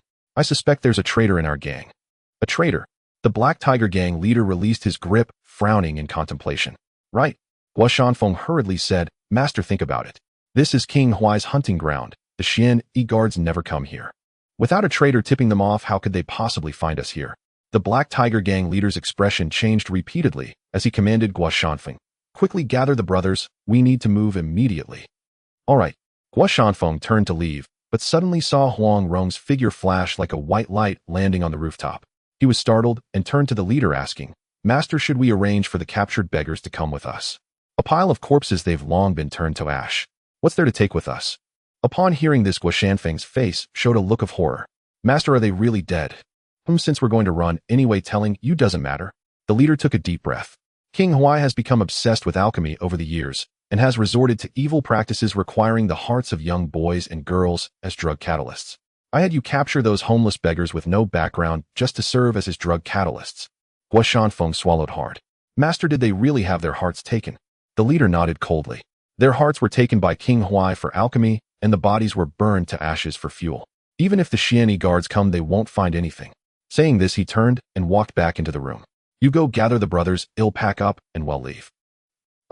Before the Black Tiger gang leader could finish his sentence, he looked down in disbelief at the knife tip protruding from his chest, a dagger that had pierced him from behind. Guo Shanfeng's voice echoed eerily. I told you there was a traitor. Master, I am that traitor. As he spoke, Guo Shanfeng pulled out the knife and stabbed repeatedly. He had to stab harder. Those three calamities were definitely after those beggars, but their own leader had already done the deed, leaving no trace behind. At this moment, if he didn't take some drastic actions to save himself, his life would certainly be in danger. Enough, he's already dead. Huang Rong's figure appeared in the courtyard, her face streaked with tears, her eyes burning with anger, nearly turning tangible. Guo Shanfeng trembled in fear, unable to move. He understood that the moment had come to decide whether he would live. Inside the hunting ground in the dormitory area of the Black Tiger gang, Song Qian kicked open a door while holding a long sword. Who's there? Your father. Song Qian replied coldly, then with a swift motion of her sword, she didn't even glance at the fallen figures on the ground as she closed the door and moved to the next room. Then the sound of throats being slit echoed once more. After Song Qian had killed all the Black Tiger gang members stationed there, she just happened to see Guo Shanfeng limping towards the exit with a broken leg. Clearly that leg was broken by Huang Rong. Not killing him. Song Qian instinctively reached for her sword. Huang Rong shook her head saying, I promised not to kill him, one must keep their word. In the yamen of the 1,000 households, Song Qian was recounting the events that transpired in the hunting ground to Song Qian. Huang Rong sat quietly beside her, listening in silence, her expression somewhat dejected. Having traveled the world, she had always enjoyed disguising herself as a beggar. When she first arrived in Yangzhou, she had been helped by a few small beggars. Although she didn't need it, she still cherished that bond. She had thought that with the help of the Xian Yi guards, rescuing them would be easy. Who would have thought that in the end, not even a corpse was left, all burned to ashes? After finishing her words, Song Qian sighed. Killing innocents and burning bodies to ashes, this king, Huai, is truly vicious. After saying this, Huang Rong silently stood up and bowed to Song Qian and Song Qian. Thank you both for your care these days. Given King Huai's status, the Xian Yi guards likely wouldn't be able to touch him. For the matters ahead, I'll handle them myself. Don't let my involvement cause trouble for you. Song Qian glanced at her and replied calmly, Do you want him dead? Yes. Huang Rong gritted her teeth, her face filled with fury. Song Qian slowly rose to his full height, his voice carrying an undeniable tone. Let's go, I'll take you to kill. The Grand Secretary has arrived. Outside the Prince Huai's mansion, the black-clad imperial guards who had besieged the estate respectfully parted to make way as Song Qian approached on horseback. Hearing the commotion outside, the grand gates of the Prince Huai's mansion swung open abruptly, and an elderly man emerged from within. The old man was gaunt, with sunken cheeks, clad in a dark yellow Taoist robe. In his left hand, he held a horsetail whisk, while his right formed a Taoist mudra. If not for his slight stoop, he would have cut the figure of a true enlightened master. So you are the Grand Secretary Song. Prince Huai bowed to Song Qian in greeting. Your Excellency and I have had no past grievances nor recent enmity. Why have you sent men to surround my residence? Song Qian's lips curled into a faint smirk. True, there was no enmity before. But yesterday I killed your daughter. Now don't you think the grudge has come knocking? Prince Huai flicked his whisk and said with an air of detachment, A married daughter is like spilled water. Since she wed into the Shao family, she belongs to them. What do her life or death matter to me? I am old and devoted solely to the Tao, long having retired from worldly affairs. Why must your Excellency trouble a decrepit old man like me? Song Qian let out a cold chuckle. Your Highness is truly heartless. I wonder, when you were digging out hearts to refine pills, did you ever feel the slightest pang of reluctance? Prince Huai's previously aloof expression shifted. What do you mean by that? Nothing much. I simply wish to tell you that it's time for your final journey. Prince Huai's face contorted, his eyes locked onto Song Qian. I thought you were taking out your anger on me because of my daughter. But after all this commotion, it turns out you are here to make trouble for me over some beggars and lowlifes. His gaze turned icy, tinged with bewilderment.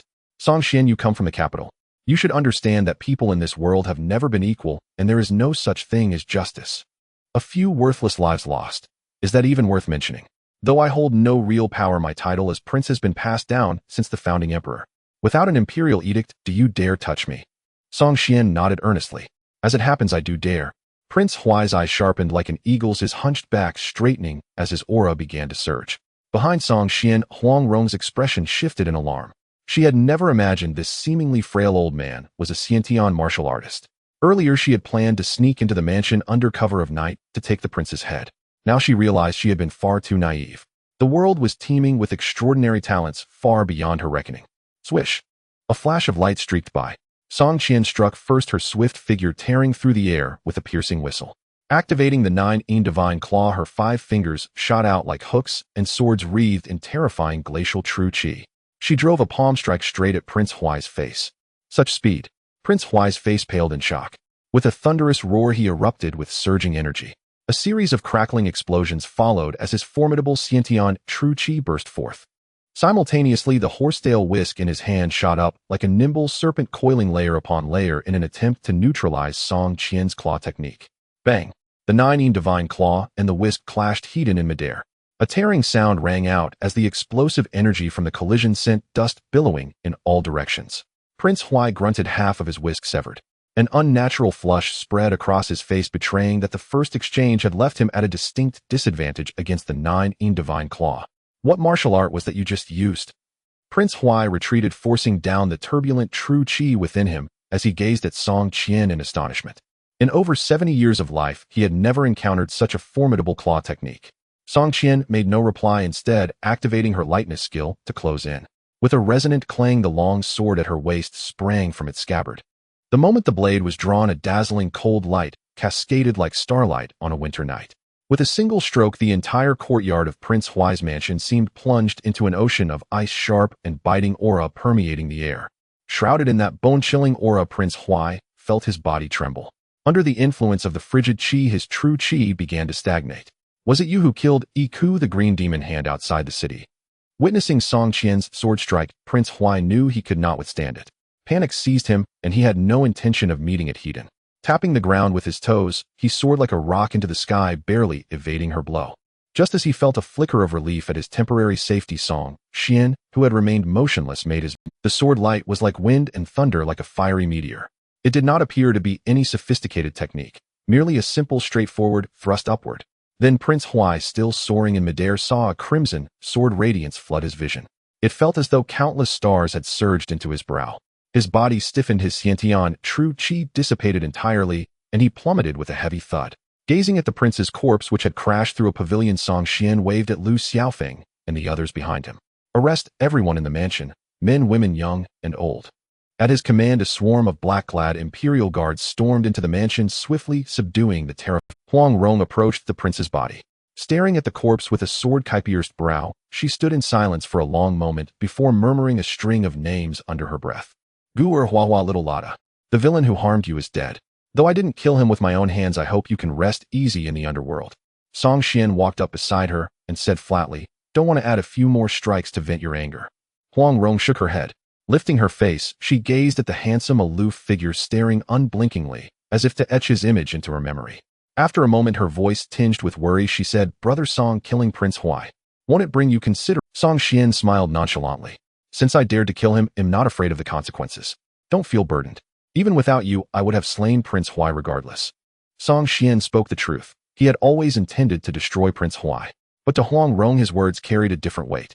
He's saying that on purpose, so I won't feel guilty, isn't he? At that thought, her heart trembled, and an indescribable emotion surged within her. Brother Song, do you think I? Huang Rong felt her voice quiver. In that moment, her heart felt as if it might leap into her throat. Seeing her nervousness, Song Qian laughed heartily. Are you about to say you feel useless? There's no need to be insecure. Your strength may be lacking, but you're still young. With your father's martial arts mastery, if you train diligently under him for a few years, your skills will improve in no time. Huang Rong's expression stiffened. The courage she had mustered dissolved in an instant, and the words she had wanted to say died on her lips.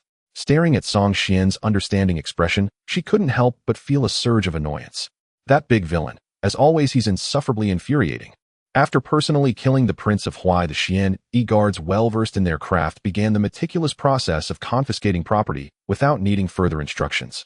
In the past few days of raiding and moving silver, they had reached a point where the mere sight of silver made them feel nauseous. My lord, there shouldn't be much left to do now, right? Lu Xiaofeng inquired. Song Qian nodded. You have worked hard these last few days. I will give you a few days off to rest well. Lu Xiaofeng smiled upon hearing this. My lord, you flatter me. It is merely my duty. Since there is nothing left to do, my brother Hua and I will go drink first. By the way, would you like to join us, my lord? Song Qian shook his head. Another time. There are still many matters to handle in the office. We will gather again once this busy period is over. Lu Xiaofeng did not press the invitation further. He knew that within a few days, 7 out of the 8 prominent families of Yangzhou had been wiped out by their lord, and even a prince had been dealt with. The subsequent tasks would undoubtedly be exceedingly complex. Leaving the Prince of Huai's mansion, they arrived at the drunken immortal tower. Lu Xiaofeng eagerly pulled out a silver ingot and slammed it on the table. Waiter, bring the wine. After calling out, he comfortably leaned back in his chair and said with a smile, in these past few days I've seen more dead bodies than in the 30 years I've roamed the rivers and lakes. Our lord is truly ruthless. As he spoke, he glanced at the calm-faced Hongmeng Dao. Brother Hua, you have always been kind-hearted and cannot bear to see the suffering of the world. Being with such a ruthless lord must be quite a conflict for you, right? Hongmeng Dao waved his hand and opened his folding fan with a flourish, smiling as he said, why should I feel conflicted? Our lord may indeed be ruthless, but he does not kill the innocent indiscriminately. I will ask you this, should the Shao family and the Prince of Huai have lived? Just then the waiter brought over 2 jars of wine. Lu Xiaofeng picked up one jar, took a sniff, and then tilted his head back, drinking several mouthfuls in quick succession. Refreshing. Burping loudly, Lu Xiaofeng laughed heartily. To be honest, those people truly deserve to die. The evil they committed warrants their demise 100 times over. But someone like our Lord who possesses the courage and means to stand against these noble families, and even the royal family, is likely unmatched in the world. In the next 3 years, working alongside such a person will surely be quite interesting. Hongmeng Dao sighed with some concern. Who knows what lies ahead? It is uncertain whether our Lord can survive the scrutiny of the court. Even though I'm not interested in politics, I know that the actions our Lord has taken have already stirred up a storm. Those powerful families will certainly not let this matter slide easily. Lu Xiaofeng shrugged. That goes beyond our capabilities. If it were among the rivers and lakes, my name, Lu Xiaofeng, might earn me some face among the martial artists. But court matters are beyond our reach. Whether our Lord can pass this hurdle will depend on the strength of his connections in the capital. Hongmeng Dao chuckled. Our Lord is not merely a reckless killer. I believe he has already anticipated the consequences. Perhaps our concerns are unwarranted. Come, let's drink. Lu Xiaofeng said boldly. Seeing those wicked people brought to justice brings me immense satisfaction. Hongmeng Dao nodded. Cheers. On the way back, Song Qian appeared disheartened and somewhat gloomy. What's wrong? Song Qian nodded gloomily. I couldn't kill the Prince of Huai despite 2 moves. Compared to you, farts, you did very well. Song Qian encouraged. How long has it been since you broke through to the innate realm? The seasoned Prince of Huai couldn't even last a few moves against you. It should be him who feels frustrated. Upon hearing this, Song Qian tilted her head and thought, that's true, huh? This heroine is indeed a genius. After I train for a while longer, I will be number 1 in the innate realm, and we can walk the martial world together. Song Qian's happiness was simple. With just a bit of guidance, she could cheer herself up, and no matter how troubling the matter, it would not affect her mood. Song Qian ignored the cheerful little girl and turned to Huang Rong, who had been silent and seemed to be lost in thought. Are you still mourning for your deceased friends, Miss Huang? Yes, a little. Huang Rong took a deep breath and said seriously, Brother Song, I apologize for disturbing you these days. I am preparing to return to Peach Blossom Island. It seems you have indeed been stimulated today. Song Qian pondered for a moment. But going back is good too. Practice diligently with your father for a few years. With your talents and family background, there is no reason you shouldn't break through to the innate realm. Huang Rong instinctively puffed out her cheeks. Why was this person so straightforward? He didn't even know to say something to keep her from leaving. Upon returning to the office, Song Qian had the kitchen prepare a lavish farewell dinner for Huang Rong. Song Qian felt a bit reluctant. Huang Rong was clever and quirky, perfectly complementing her carefree nature. They had enjoyed each other's company over these days, and now that her sister was leaving, she felt a little sad. Sharon, once you arrive at Peach Blossom Island, remember to write to me. Song Qian added, I have noticed that you have learned quite a bit these days. Let me advise you, a person's energy is limited. Mastering 1 or 2 martial arts is enough. Your main focus should be on cultivation. If you can calm down, you should be able to break through to the innate realm within 5 years at most. The martial world is vast, and there are many strong practitioners. I know your lightness skill is excellent, but if your cultivation doesn't improve, no matter how great your lightness skill is, it won't yield the desired effect. Hearing Song Qian's advice, Huang Rong's mood inexplicably brightened. This cold-faced man, usually so indifferent, surprisingly showed concern today. Brother Song, Sister Qian, after I break through to the innate realm in the future, will I still be able to find you? Of course. Song Qian replied cheerfully, the 2 of us sisters will roam the martial world and uphold justice together, but just thinking about it makes me so happy. Song Qian pondered for a moment. In a few more years, I estimate that I won't be in Mingzhou anymore. That's fine. Perhaps due to the alcohol, Huang Rong's cheeks were slightly flushed. With your tendency to go where the killing is, I should be able to find your address with just a little inquiry. Song Qian furrowed his brow slightly. You may have some misunderstanding about me. I have never liked fighting, nor am I particularly interested in killing. I only kill those who deserve it. I know, Brother Song, you are a good person, kind-hearted, and cannot bear to see the suffering of the world. Song Qian stopped talking and silently ate his rice. The next morning, Huang Rong packed her belongings and prepared to take her leave. After meeting with Song Qian and exchanging a few words of advice, he went to the Yamen to handle official business. Song Qian accompanied her all the way to the dock. The Fuwei escort agency had a shipment to escort to Songzhou, and Song Qian had arranged for someone to inform them the night before to bring an extra person along. Lin Jinan, of course, did not dare to slack off regarding the young lattice words and had early on arranged for personnel to wait at the dock. Qianjia. Seeing Song Qian's figure, Lin Pingji began to wave enthusiastically from afar. This is Lin Pingji, the young master of the Fuwei escort agency. Song Qian briefly introduced Huang Rong to the other party's identities, saying, the vast ocean can be quite dull. If you have any requests while on the ship, feel free to mention them to him. Huang Rong nodded in agreement. The 2 sisters stood by the shore whispering farewell words. As they spoke, Song Qian put her arm around Huang Rong's shoulder and said softly, "Isn't it disappointing that my brother didn't come to see you off?" "Not at all." Huang Rong proudly raised her head, saying, "Whether he comes or not has nothing to do with me." "Hey, stubborn little girl," Song Qian said with a knowing smile, "really no thoughts about my brother?" "None," Huang Rong replied somewhat angrily. "Qian Jia, if you keep talking nonsense, don't blame me for not writing to you when I go back." "All right." Song Qian stopped teasing her, helped her onto the ship, and watched as the massive vessel slowly sailed away from the dock, unable to suppress a sigh. Her brother is too outstanding, and the pressure on her as a younger sister is quite immense. Fortunately, little Huang Rong is somewhat shy and finds it hard to voice certain things. If all the women she meets in the future are as understanding as Huang Rong, it would be wonderful. This way there would be no conflict between sisters-in-law. 3 days had passed since the Huai Wang's residence was raided, and Song Qian was writing a memorial. He had torn up the previous memorial regarding the rebellion of the 7 prominent families in Yangzhou and needed to rewrite it. The idea of several local families rebelling seemed absurd, but if it involved a certain prince in the region, it would appear justified. Since ancient times, there have been numerous instances of princes rebelling. The Huai Wang colluding with local powerful families to plot rebellion seemed quite reasonable. Moreover, with the memorial from Lin Rahai, a third-rank official, the idea of the Huai Wang colluding with local rebels seemed even more plausible. Song Qian knew very well that within the city of Yangzhou, besides the Xian Yi Guard, there were undoubtedly spies from the emperor. With the Shao family's extermination and the Huai Wang's residence being raided, the news must have already spread yesterday, and it wouldn't be long before the emperor learned of it.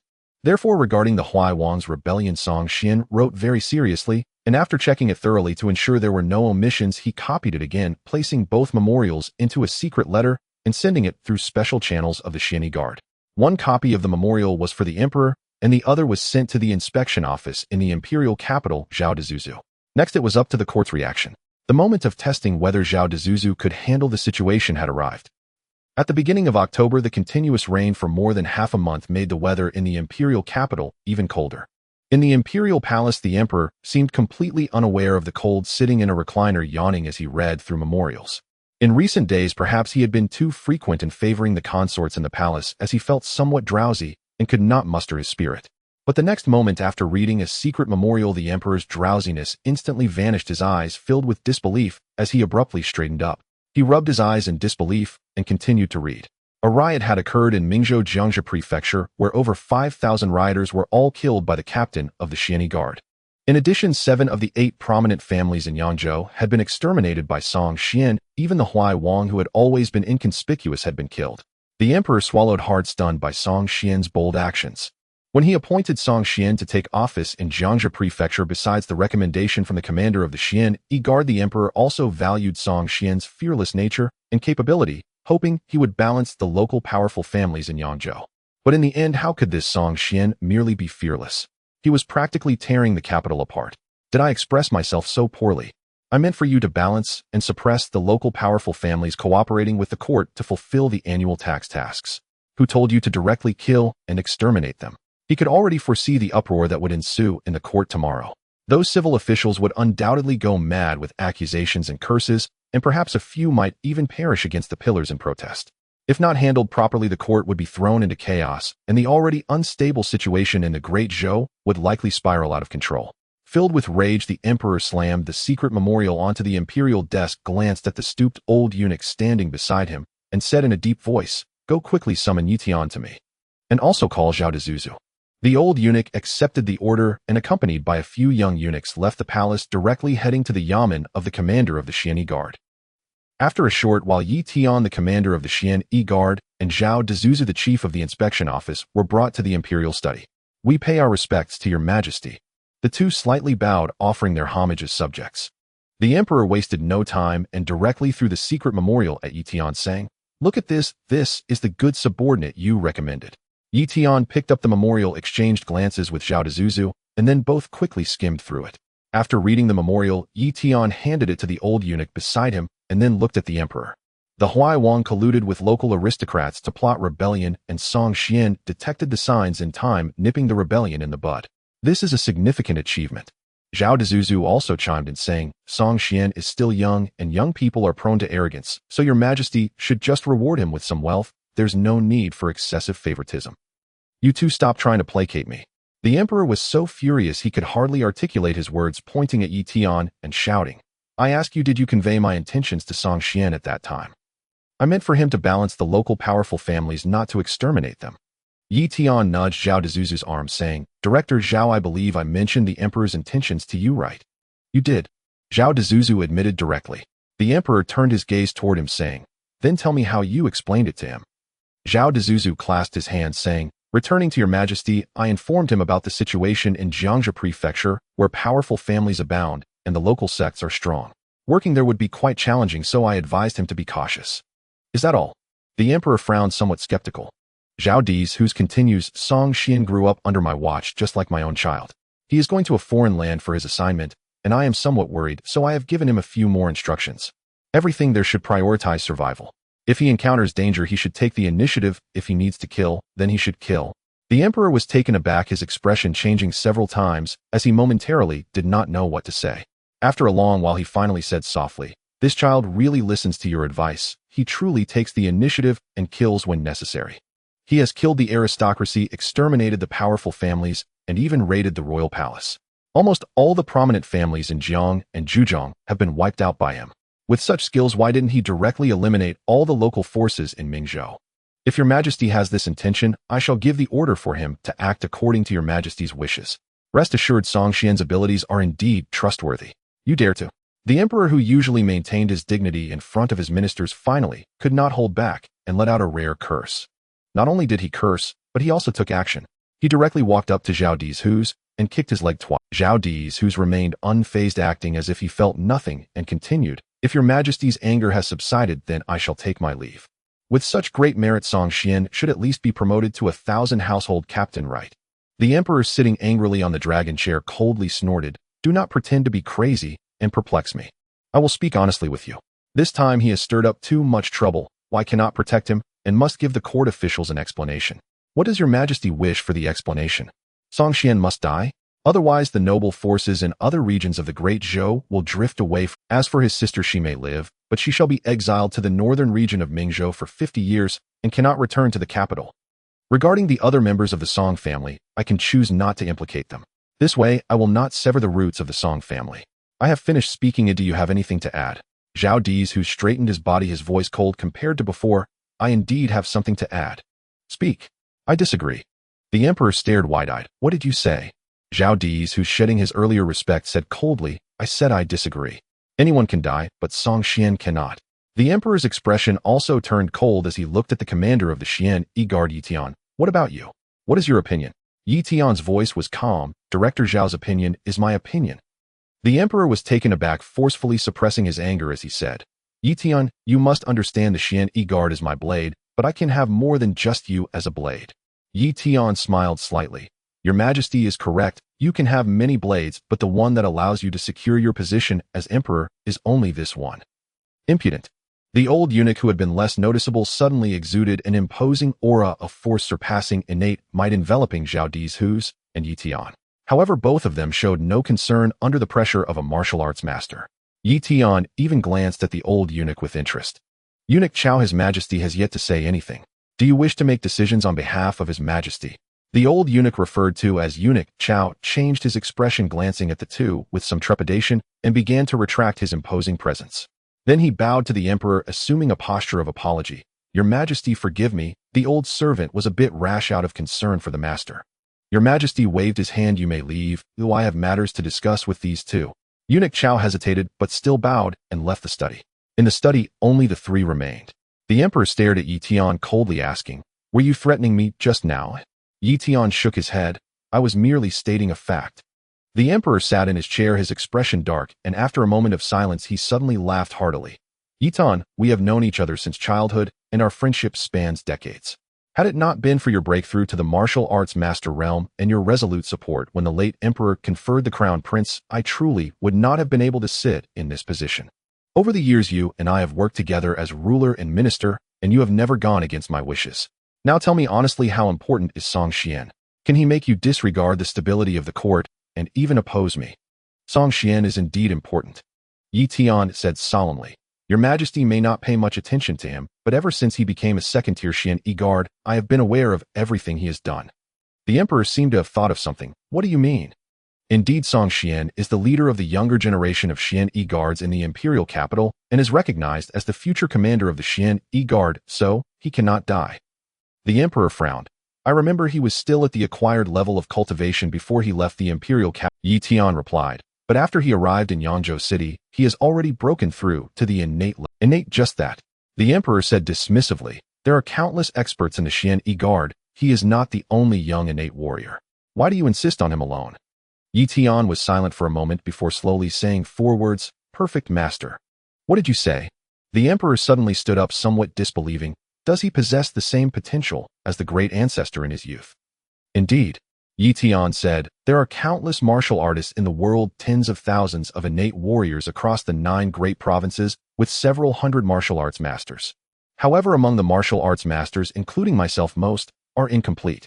Most martial arts masters, when at the innate level, lack sufficient accumulation, achieving only one of the 3 flowers of essence, qi and spirit, and must begin to comprehend the heavenly forces to enter the master realm. Those who can condense 2 flowers at the innate level are already extraordinary talents. When I broke through to the master realm, I fought against 3 masters and emerged victorious, ultimately sitting in the position of commander of the Xian guard, because I condensed the flower of qi and the flower of spirit at the innate level. Since the great ancestor, the only one confirmed to have condensed all 3 flowers at the innate level, is Zhang Sanfeng of the Wudong sect. No wonder. Do you mean that Song Xian has the potential to become the 3rd flawless master since Zhang Sanfeng? In response to the emperor's question, Yi Tian provided a clear answer. There are countless proud talents across the land of the 9 provinces, and perhaps there are other potential geniuses that I am unaware of, but within my Xian guard, Song Xian is the most likely to become a flawless master. Therefore, I reiterate, anyone can die, but Song Xian must not die. The emperor fell silent, lost. At that moment, a eunuch hurriedly approached from outside and handed a confidential letter to Chief Chao. After confirming that there was no danger in the envelope, Chief Chao respectfully presented the letter to the emperor. Your Majesty, a memorial from Song Xian. Oh, the emperor was slightly taken aback and then laughed. I want to see what he has written in this memorial. He opened the envelope and casually skimmed through the memorial. He only glanced at the claims about Prince Huai colluding with local aristocrats to rebel, inciting a riot among the common people, without paying much attention. In his view, it was merely a power struggle between Song Xian and the local noble families. After all, both Prince Huai and the high-ranking members of those families were dead, and the reasons could be written however Song Xian pleased. But upon reaching the last page, his eyes widened as he read the large characters above 1 billion taels. Only after confirming he wasn't mistaken did he let out a long sigh. Are the local noble families really that wealthy, surpassing even the treasury of the empire? Ever since the founding emperor had not shown himself for nearly 20 years, the court's tax revenue from the localities had decreased year by year. Last year's treasury revenue converted into silver was merely 200 million taels. 200 million taels sounds like a lot, but compared to the vast territory of the Dezhou, this silver is hardly sufficient, not nearly enough. Although he knew that Jiangsu and Zhujiang were the most prosperous places in Mingzhou and the wealth of the local aristocrats was certainly substantial, who would have thought it to be to such an extent?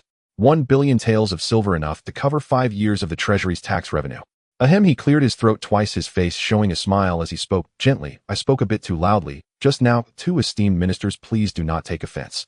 Zhao Dizhus did not respond, but continued to ask, so your majesty, how do you plan to deal with Song Xian? The emperor, with newfound confidence, replied, the Xian guard is the emperor's personal army, and no one else can meddle in their affairs. The pressure from the court I will shield you from. As for the arrangements concerning Song Xian, that is an internal matter for your Xian guard. You may handle it as you see fit. At this moment, the emperor's mind was filled with thoughts of how to spend 1 billion taels. As for how to arrange Song Xian and how he would be criticized by the civil officials tomorrow, he no longer cared. He was uninterested in the discontent of local powers or the matter of the flawless master. All he desired now was silver. Seeing the emperor's eyes begin to sparkle, Yi Tian and Zhao Dizhus exchanged glances, then bowed. If your majesty has no further business, we shall take our leave. The emperor nodded, busying himself with how to allocate the 1 billion taels without even lifting his head at their voices, casually waving his hand. You may leave. After leaving the palace, Yi Tian looked at Zhao Dizhus. Old Zhao, how do you plan to arrange for Song Xian? Zhao Dizhus smiled bitterly. This kid has been too aggressive. The trouble he has caused this time is indeed significant. In my opinion, we should first send someone to Jiangsu and Zhujiang to take over the position of the Qianhu. As for Song Xian and his sister, let them be suspended for a time. Once the storm settles, we can arrange for them to take on duties. After all, the emperor has already made concessions, and we must also make some gestures to give him face. Yi Tian agreed. Then let's proceed as you say. By the way, remember to keep them both from returning to the imperial capital for now, or let them avoid the limelight. This kid is quite capable. Who wouldn't be dazzled by 1 billion taels of silver? This time the emperor has tasted the sweetness. I estimate that within a year at most he will urge Song Xian to take a position elsewhere. Zhao Di's, who's nodded slightly frowning as he said, Old Yi, today you shouldn't have mentioned that Song Xian has the potential to become a flawless master. Given the emperor's suspicious nature, it's not a good thing for Song Xian. Yi Tian's side, we had no choice but to say it. Only in this way can we show our Xian Guard family's firm stance regarding Song Xian. The emperor is suspicious, but he values his position even more. It would not be in his interest to sever ties with Song Xian and us. Zhao Di's, who's contemplated for a moment, then nodded. That is indeed the case. However, with our strong stance before the emperor today, he may begin to harbor suspicion towards our Xian Guard. Let him be suspicious. Yi Tian was unconcerned. Song Xian is one of us. If our power comes from the loyalty of those beneath us, and their loyalty comes from our backing. If we cannot protect even our subordinates, how can we lead the team in the future? Moreover, emperors come and go, but the Xian Guard family remains steadfast. Unless the founding emperor personally moves to disband our Xian Guard, even the emperor cannot shake our foundation.